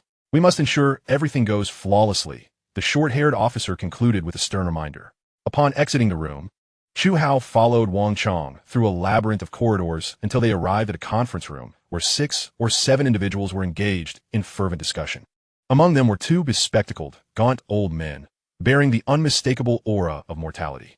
To Chu Hao's astonishment, the moment he stepped inside, every pair of eyes turned toward him with an uncanny intensity, a truly bizarre spectacle. The room instantly fell into an eerie silence, as if time itself had come to a standstill. After what felt like an eternity, one of the elderly men, his hair sparse and skin withered, suddenly slammed his hand on the table, his face alight with excitement. "This is the one. He resembles him so much." In his fervor, the old man's dentures clattered to the floor, prompting a nearby young man to hurriedly bend down to retrieve them, only to have the old man snatch them back, unwashed, and shove them back into his mouth. Chu Hao found himself utterly bewildered. Resemble whom? What was happening? He speculated that the military must be intent on orchestrating a ruse involving him impersonating a refugee soldier or feigning defection, thereby misleading the enemy with erroneous intelligence to deliver a decisive blow. Such cliched plots were often seen on television. He couldn't fathom the mind of the moronic screenwriter who conceived them. If deceiving refugees were that simple, liberation would have occurred long ago. The reason they refer to each other as refugees was precisely because they were astute and cunning, akin to specters. However, he was now like a fish on the chopping block, devoid of any agency. Wang Chong gestured for Chu Hao to take a seat and handed him a dossier, stating, "Once you've perused this, everything will become clear." Bewildered, Chu Hao opened the thick folder and began to read intently. Half an hour later, Chu Hao finally grasped the situation and understood the peculiar utterances of the old man. It all revolved around a refugee from an island nation, Yamamoto Yuna. Astonishingly, this refugee bore an uncanny resemblance to him. In truth, Yamamoto Yuna was hardly noteworthy, merely a wayward son, but he had an exceptionally influential father, Yamamoto Jiro. So, did this mean Yamamoto Yuna was indeed deceased? Chu Hao inquired, raising his gaze. Wang Chong chuckled. It is highly likely he has perished. After all, the official authorities have yet to locate him. Chu Hao fell silent, sitting quietly in his chair, his right index finger rhythmically tapping on the table, producing a steady sound. After a prolonged pause, he finally asked, "How many days do I have?" "No more than 3, Wang Chong replied without hesitation. "Everyone who has had contact with Yamamoto Yuna has been detained, including one of his followers who knows him intimately and will be very cooperative. You need not worry about that." Once Chu Hao was secured, Wang Chong proceeded to another room where 6 or 7 individuals, both male and female, were either seated or standing. "You are all elite spies," he stated, "and I shall dispense with any further pleasantries. Your mission is to assist the Raccoon Cat. Should you confirm the possession of nuclear weapons or highly destructive long-range intercontinental missiles by the opposing party. Over the course of the next 3 days, the island nation's refugees sporadically launched assaults, and the first batch of survivors was sent to the battlefield. Following a standoff, over 4,000 survivors suffered casualties, while the enemy sustained only a few hundred fatalities. This was not due to the refugees' prowess, but rather the survivors' utter lack of combat experience. Most critically, an average of 3 survivors shared a single firearm, not due to the military stinginess, but because there was simply none available. Unbeknownst to all, as the two sides clashed vehemently, a clandestine negotiation transpired that night between the military of the island nation and that of Liaoning province. Liaoning's military would return Yamamoto Yuna, while the island nation's refugee military would sign a ceasefire agreement and surrender 50 tons of food, 3,000 standard rifles, and 150,000 rounds of ammunition. Thus, Chu Hao realized, Yamamoto Yuna had been sold out by the Liaoning military. The thought of having to address a refugee as father sent a wave of discomfort through him, yet for the sake of resisting Japanese aggression, he steeled himself. Moreover, he was concocting an audacious plan. If successful, he would emerge as a man of immense wealth and power. After several twists and turns, Chu Hao, as Yamamoto Yuna, finally arrived at the refugee military base, escorted by dozens of refugee soldiers. Throughout the journey, Yamamoto Yuna maintained a haughty demeanor, often grumbling in impeccable Japanese. The accompanying refugee soldiers dared not utter a word, their gazes fixed ahead, fully aware that this was the son of their esteemed commander, whose life was precious. In the barracks, an officer hurriedly approached Chu Hao, addressing him with a hint of reverence, clearly having met Yamamoto Yuna before. Although Chu Hao had mastered much of Yamamoto Yuna's background, including his character, tone, and subtle mannerisms, he adhered to the adage that too much talk leads to mistakes. Thus, he merely snorted disdainfully through his nostrils, refusing to meet the officer's gaze. Unperturbed, the officer led Chu Hao onto an amphibious hovercraft, which promptly roared toward a distant aircraft carrier. With a facade of nonchalance, Chu Hao secretly committed every detail of the refugee camp to memory. As he gazed out over the multitude of vessels on the sea, he swallowed hard. To claim he felt no anxiety would be disingenuous. He had truly entered a den of wolves. One misstep could lead to a permanent farewell to the world. Soon, the amphibious hovercraft docked before the aircraft carrier, where the refugees hastily lowered a soft ladder. Accompanied by his protectors, Chu Hao ascended aboard the massive vessel. Standing on the carrier's deck, the biting wind compelled him to tighten his down jacket as he squinted to survey his surroundings. Surely, this must encompass the entirety of the island nation's military assets. He pondered, observing the array of battleships and dozens of colossal transport vessels anchored in the sea. Simultaneously, his ambitious thoughts grew increasingly fervent. As the highest commander of the island nation's fleet, Yamamoto Jiro naturally enjoyed certain privileges he was currently anxiously awaiting in his opulent office. His relationship with his son had become strained due to his infidelity, and as a result, his son was growing increasingly rebellious. Their infrequent meetings over the past few years had only exacerbated their estrangement. Throughout the past year, following the natural disasters, he had been consumed with thoughts of his son, his hair turning gray with worry. However, he was grateful to the gods for his son's survival. Yet, the Chinese had proven to be insatiably greedy, leveraging the situation to extort substantial resources from him. A ceasefire? Huh. The naive and foolish Chinese. Yamamoto Jiro's eyes glinted with malice. If only his son could return safely. He would have no further reservations. Otherwise, he would unleash a torrent of firepower upon them. The depths of a nation's resources are beyond what the average person can fathom. The island nation publicly declared the absence of nuclear weapons, yet in secret, they had long since begun manufacturing them. This was the very confidence that emboldened their brazen invasions. Knock, knock, knock.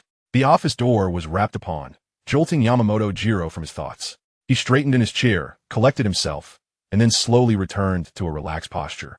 Commanding, enter. The door swung open, and Chu Hao, as Yamamoto Yuna, rushed in, his expression animated, tears welling in his eyes. Father, I thought I would never see you again.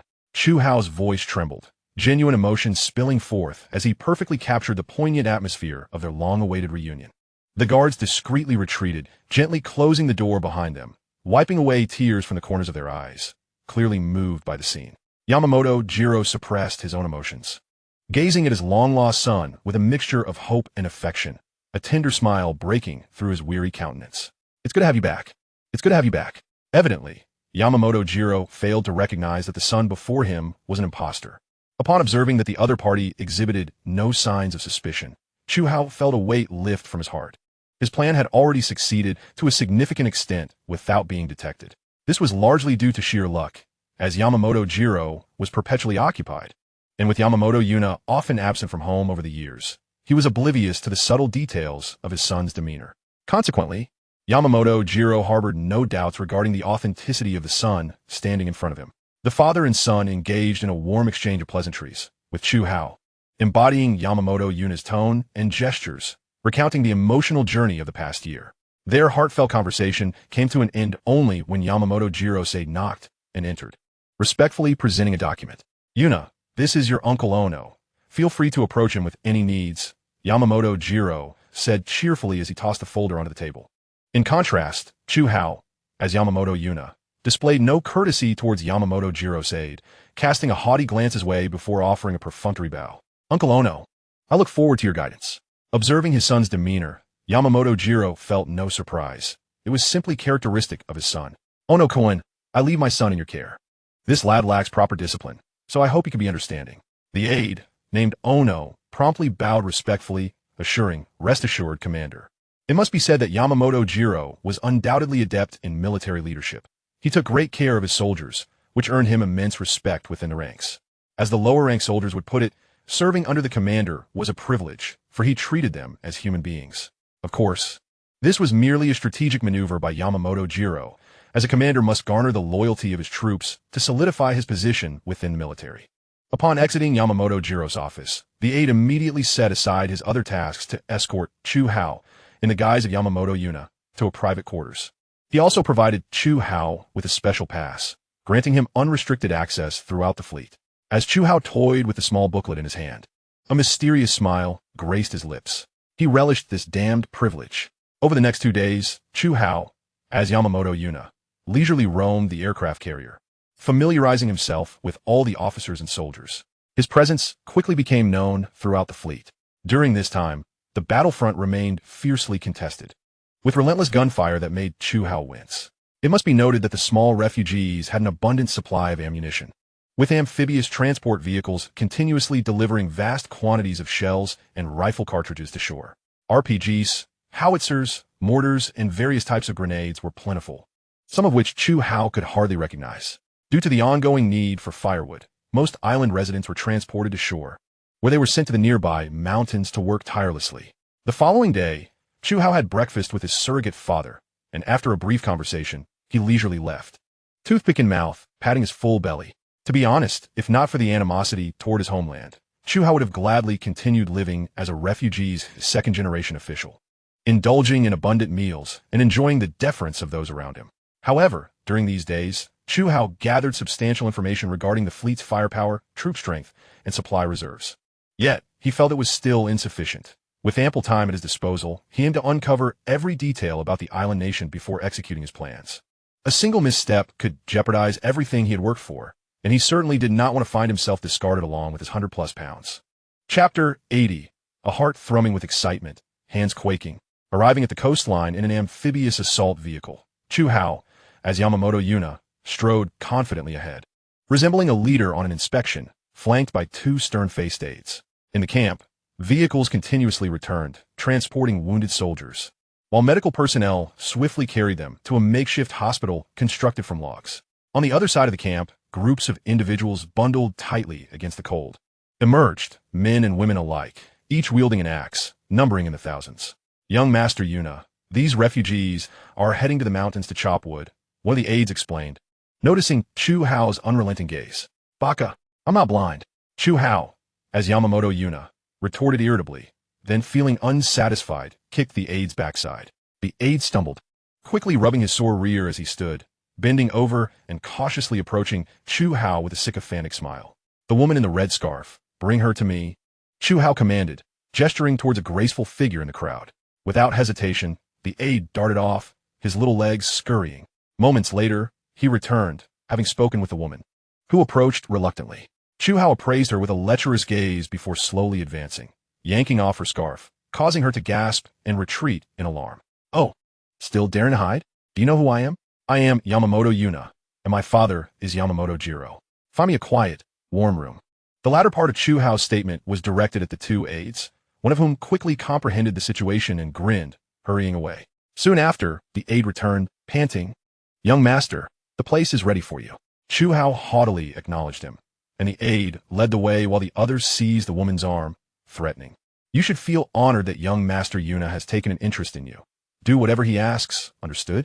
The woman, pale with fear and trembling, nodded vigorously. They arrived at a wooden structure containing 4 army cots, with a burning iron bucket in the center, providing just enough warmth to stave off the chill. You too. Stay back, Chu Hao ordered brusquely. The aides nodded eagerly, understanding his intent, and closed the door behind them, retreating to a distance. Inside the wooden cabin, Chu Hao sat on one of the cots, warming his hands by the fire, stealing a glance at the woman before suddenly speaking. I love you standing alone in the dark alley. The woman's panic instantly vanished, and she rolled her eyes dramatically, retorting, I love your cheap appearance. Ah, comrade, Chu Hao exclaimed, slapping his thigh with glee. Come, warm yourself by the fire. The woman, showing no reluctance, sat directly opposite him on the cot, her expression serious. What do you need me to do? A smirk curled at the corners of Chu Hao's mouth. For now, I need you to call out, in a rather provocative manner. You are truly despicable. The woman shot him a disdainful glance. Nevertheless, as a seasoned spy, she complied. Ah, no, pressure, mama. Chu Hao could not help but shiver with excitement, exclaiming, oh my, this little commotion is quite exhilarating. Pass this on to the higher-ups. Create chaos at 8 o'clock in 5 days, and I'll take care of the rest. Chu Hao said, producing an envelope from his pocket and handing it over. The woman hummed as she solemnly accepted the envelope, folding it before tucking it directly into her bra. Chu Hao could not help but grin, giving her a thumbs up. Professional. Simply too professional. No way. I cannot be trampled by a woman. Chu Hao suddenly rose to his feet and began performing push-ups.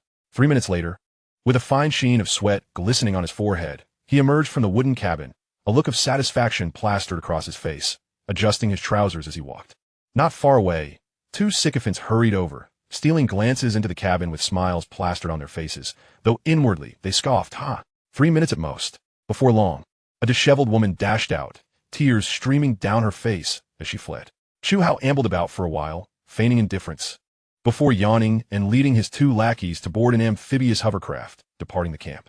Many islanders watched the departing trio with a mixture of envy and resentment, lamenting the fact that such privilege stemmed from having a father who was a high-ranking commander. In the following 2 days, Chu Hao, Yamamoto Yuna casually wandered onto other transport ships, including several battleships, under the pretense of searching for former friends or classmates. Yamamoto Jiro thought little of it, acknowledging that his son indeed had a fair share of rascally friends and, like himself, was a charming young man. He did not find this objectionable, as it was quite normal for men. On March 14th, 2036, at 4 in the afternoon, Chu Hao, as usual, brought along a follower who carried a substantial amount of sake and some snacks. The duo arrived at a colossal cargo ship. This particular ship was extraordinary, with its compartments entirely sealed, guarded by merely a handful of soldiers, among whom was a second lieutenant, a senior of Yamamoto Yuna from their high school days. Upon seeing Chu Hao, Makino Soichi was immensely delighted. A reunion with a classmate was one thing, but the esteem it brought was another. Who wouldn't envy the son of the illustrious Yamamoto Yuna seeking him out for a drink? His colleagues treated him with newfound courtesy, rekindling a sense of pride he had not felt in quite some time. In the lounge of the ship's cabin, a dozen individuals engaged in lively conversation while indulging in their drinks. Although military regulations prohibited alcohol consumption during wartime, their situation was unique, tasked with guarding supplies. They enjoyed an exceedingly leisurely existence. All present were well-connected individuals within the military, truly fortunate to be in such a position. Who in this maritime domain could pose a threat to them? As the drinks flowed, the gathering grew increasingly inebriated, with murmurs about the potency of the day's liquor. Chu Hao feigned drunkenness, persistently encouraging his companions to indulge further. They obliged, as the limited rations made such indulgences rare, seizing the opportunity to partake without reservation. Makino Soichi lamented that were it not for this cataclysmic disaster, he would still be the wealthy scion of a financial mogul, with endless funds and an abundance of beautiful women at his disposal. In the next moment, with a resounding thud, Makino collapsed to the ground, completely unconscious. The others followed suit, including Chu Hao's lackey. Suddenly, the lounge was filled with the cacophony of snoring, oblivious to the fact that this slumber would be eternal. Chu Hao rose, a mysterious smile gracing his lips, his demeanor betraying no hint of inebriation. He crouched beside Makino, swiftly searching him and extracting a unique set of keys from his pocket. Exiting the lounge, Chu Hao proceeded directly to the cargo ship's hatch. He unlocked the hatch with the keys and entered, standing before a second sealed door, inserting the key and turning the valve. With a forceful pull, he opened the heavy door, revealing a pitch-black interior. After surveying the surroundings, he located the switch for the cargo lights. As he pressed the button, the cargo hold illuminated like daylight, revealing neatly stacked wooden crates. Chu Hao's pupils dilated in shock, his heart racing uncontrollably, his body trembling with excitement. Chapter 81. Absorbing 500 tons of gold. The transformation of space. I've hit the jackpot. Ha ha ha. I've struck it rich. The exuberance was palpable. It felt akin to a beggar suddenly winning the grand prize. With a mere thought, a crowbar materialized in his palm as he approached the first wooden crate. In a matter of moments, he pried it open. The dazzling gold bars within gleamed brilliantly, each inscribed with gibberish and weight. It was worth noting that this enormous cargo ship, measuring over 200 meters in length, had an astonishing capacity. Although the gold was densely packed, its sheer weight meant it was not tightly stacked. Nonetheless, the entire hold was filled with gold, amounting to at least 500 tons. What does 500 tons signify? Many nations' gold reserves do not even reach that amount. Chu Hao suppressed his exhilaration, striving to calm his racing heart. He felt his blood pressure spike, leaving him slightly dizzy. After a brief moment, Chu Hao transformed into a jubilant bee, darting around the cargo hold. One by one, the gold-laden crates vanished. And once all had been absorbed into his space, he retrieved a stash of timed explosives he had prepared in advance. He had a total of 20, and fearing they might lack potency, he had procured a bit of TNT from the refugee supplies, setting the countdown on 4-time bombs to 1.5 hours. He nonchalantly placed the TNT-wrapped explosives in the 4 corners of the cargo hold. Once the task was complete, he exited, casually retrieving a bottle of Mutai liquor and an authentic Kailan sausage from his space, forcing himself to sip it while dousing his body with some. Upon returning to the lounge, he stored the remaining half bottle of Mutai in his space, devouring the sausage in large bites before nudging his slumbering lackey. The refugee, groggy and disoriented, wiped drool from his mouth with the back of his hand, still appearing quite intoxicated. Hey, we're leaving, time to go. Chu Hao patted the man's face, prompting him to awaken slightly. The two staggered out of the lounge. Outside, the biting cold wind jolted the refugee awake. And seeing Chu Hao meandering in circles, he rushed to assist him. Descending from the soft ladder onto the hovercraft, the refugee piloted it towards the aircraft carrier. After several minutes, Chu Hao finally lay down on a single bed, glancing at his watch. The countdown showed 1 hour and 8 minutes remaining. Everything had been meticulously orchestrated by Chu Hao. The explosion of the cargo ship and the sinking of the gold would have no bearing on him. Meanwhile, the inhabitants of the islands remained oblivious, unaware that their nightmare was only just beginning. As night fell around 6 o'clock, the sky was adorned with countless twinkling stars, resembling a myriad of dazzling diamonds. In the distance, faint sounds of gunfire echoed from the Qianshan mountain range. The camp was alive with a multitude of campfires, under which large iron pots simmered, surrounded by refugees queuing for food. At that moment, a resounding explosion erupted from the distant sea, flames shooting skyward and thick smoke billowing. Those eating or resting momentarily froze in shock before the crowd erupted into chaos. Instinctively, everyone sought shelter, mistakenly attributing the explosion to an offensive by the military of Huaxia Liaoning province. On the aircraft carrier, all the refugees sprang into action, rushing onto the deck, their gazes fixed on the billowing smoke. In Yamamoto Jiro's office, the aide was reporting, and with each passing moment, Yamamoto Jiro's frown deepened, to the point where he could have squashed a fly. By the way, young Master Yuna visited the wind god 2 hours ago. He must have had quite a bit to drink, accompanied by a soldier named Kawashita Funi. The aide hesitated before finally deciding to relay this information. Nanny? Yamamoto Jiro's eyes flashed with intensity, his voice rising sharply, and a flicker of rage crossed his face. Originally perplexed by the sudden explosion of the Fengshin, he soon realized that the adversary's target was none other than his own son. Observing their blatant disregard for the ceasefire agreement, which led to the ire of the military in Liaoning province, it became evident that they had resorted to underhanded tactics. In an instant, Yamamoto Jiro grasped the entirety of the situation, and his simmering anger began to dissipate. After all, he had been the one to breach the agreement first. It was only natural for the other party to respond with indignation. Yet, the thought of his beloved son nearly falling victim to harm reignited the flames of his fury. Conduct a thorough investigation into the cause of the Fengshin's destruction, Yamamoto Jiro commanded in a grave tone. Once his aide departed, he hastily exited his office and soon arrived at the room of Chu Hao, Yamamoto Kanao. Upon gently pushing the door ajar, he was greeted by the soft sound of snoring. Chu Hao Yamamoto Kanao was ensconced in a thick quilt, oblivious to the chaos around him. Yamamoto Jiro sighed softly, closing the door behind him as he left. His son truly had a remarkable ability to remain unfazed, even amid such tumult. As long as his child was safe, he cared little for the loss of a cargo ship and several hundred tons of gold. In this day and age, the value of gold paled in comparison to that of sustenance. It was of no use to him. Let it sink beneath the waves. In the dark confines of a small room, shortly after 3 in the morning, Chu Hao finally stirred awake, only to be met with a parched throat. He turned on the light, shook his heavy head, and reached for a bottle of purified water nearby, gulping it down eagerly. Refreshing, he exclaimed, finishing the entire bottle in one go, letting out a belch as the lingering scent of alcohol dissipated. Glancing at his watch, he noted it was merely 3 in the morning and decided to lie back down. How much had the space expanded? He mused to himself, eagerly closing his eyes to control his consciousness as he entered the space. What is going on? How did my body get here? He exclaimed in disbelief, his eyes wide with astonishment. The space, as he had envisioned, had indeed grown larger, but that was of little consequence compared to the bewilderment of his own physical presence within it. Previously, he had only accessed this realm through his consciousness, enjoying a divine perspective, but now it felt as though he had stepped into a hidden paradise. The periphery of the space was shrouded in a white mist, as if encased by an invisible barrier, while the ground beneath him felt solid, reminiscent of sand or gravel. The ethereal quality that had characterized the previous space had vanished entirely. Most perplexing of all was the bizarre, one-eyed, plump creature flitting about before him. Suddenly, an energy crystal suspended in the air flickered, casting a gentle, multi-hued glow that enveloped Chu Hao. Before he could react, his consciousness was drawn uncontrollably into darkness.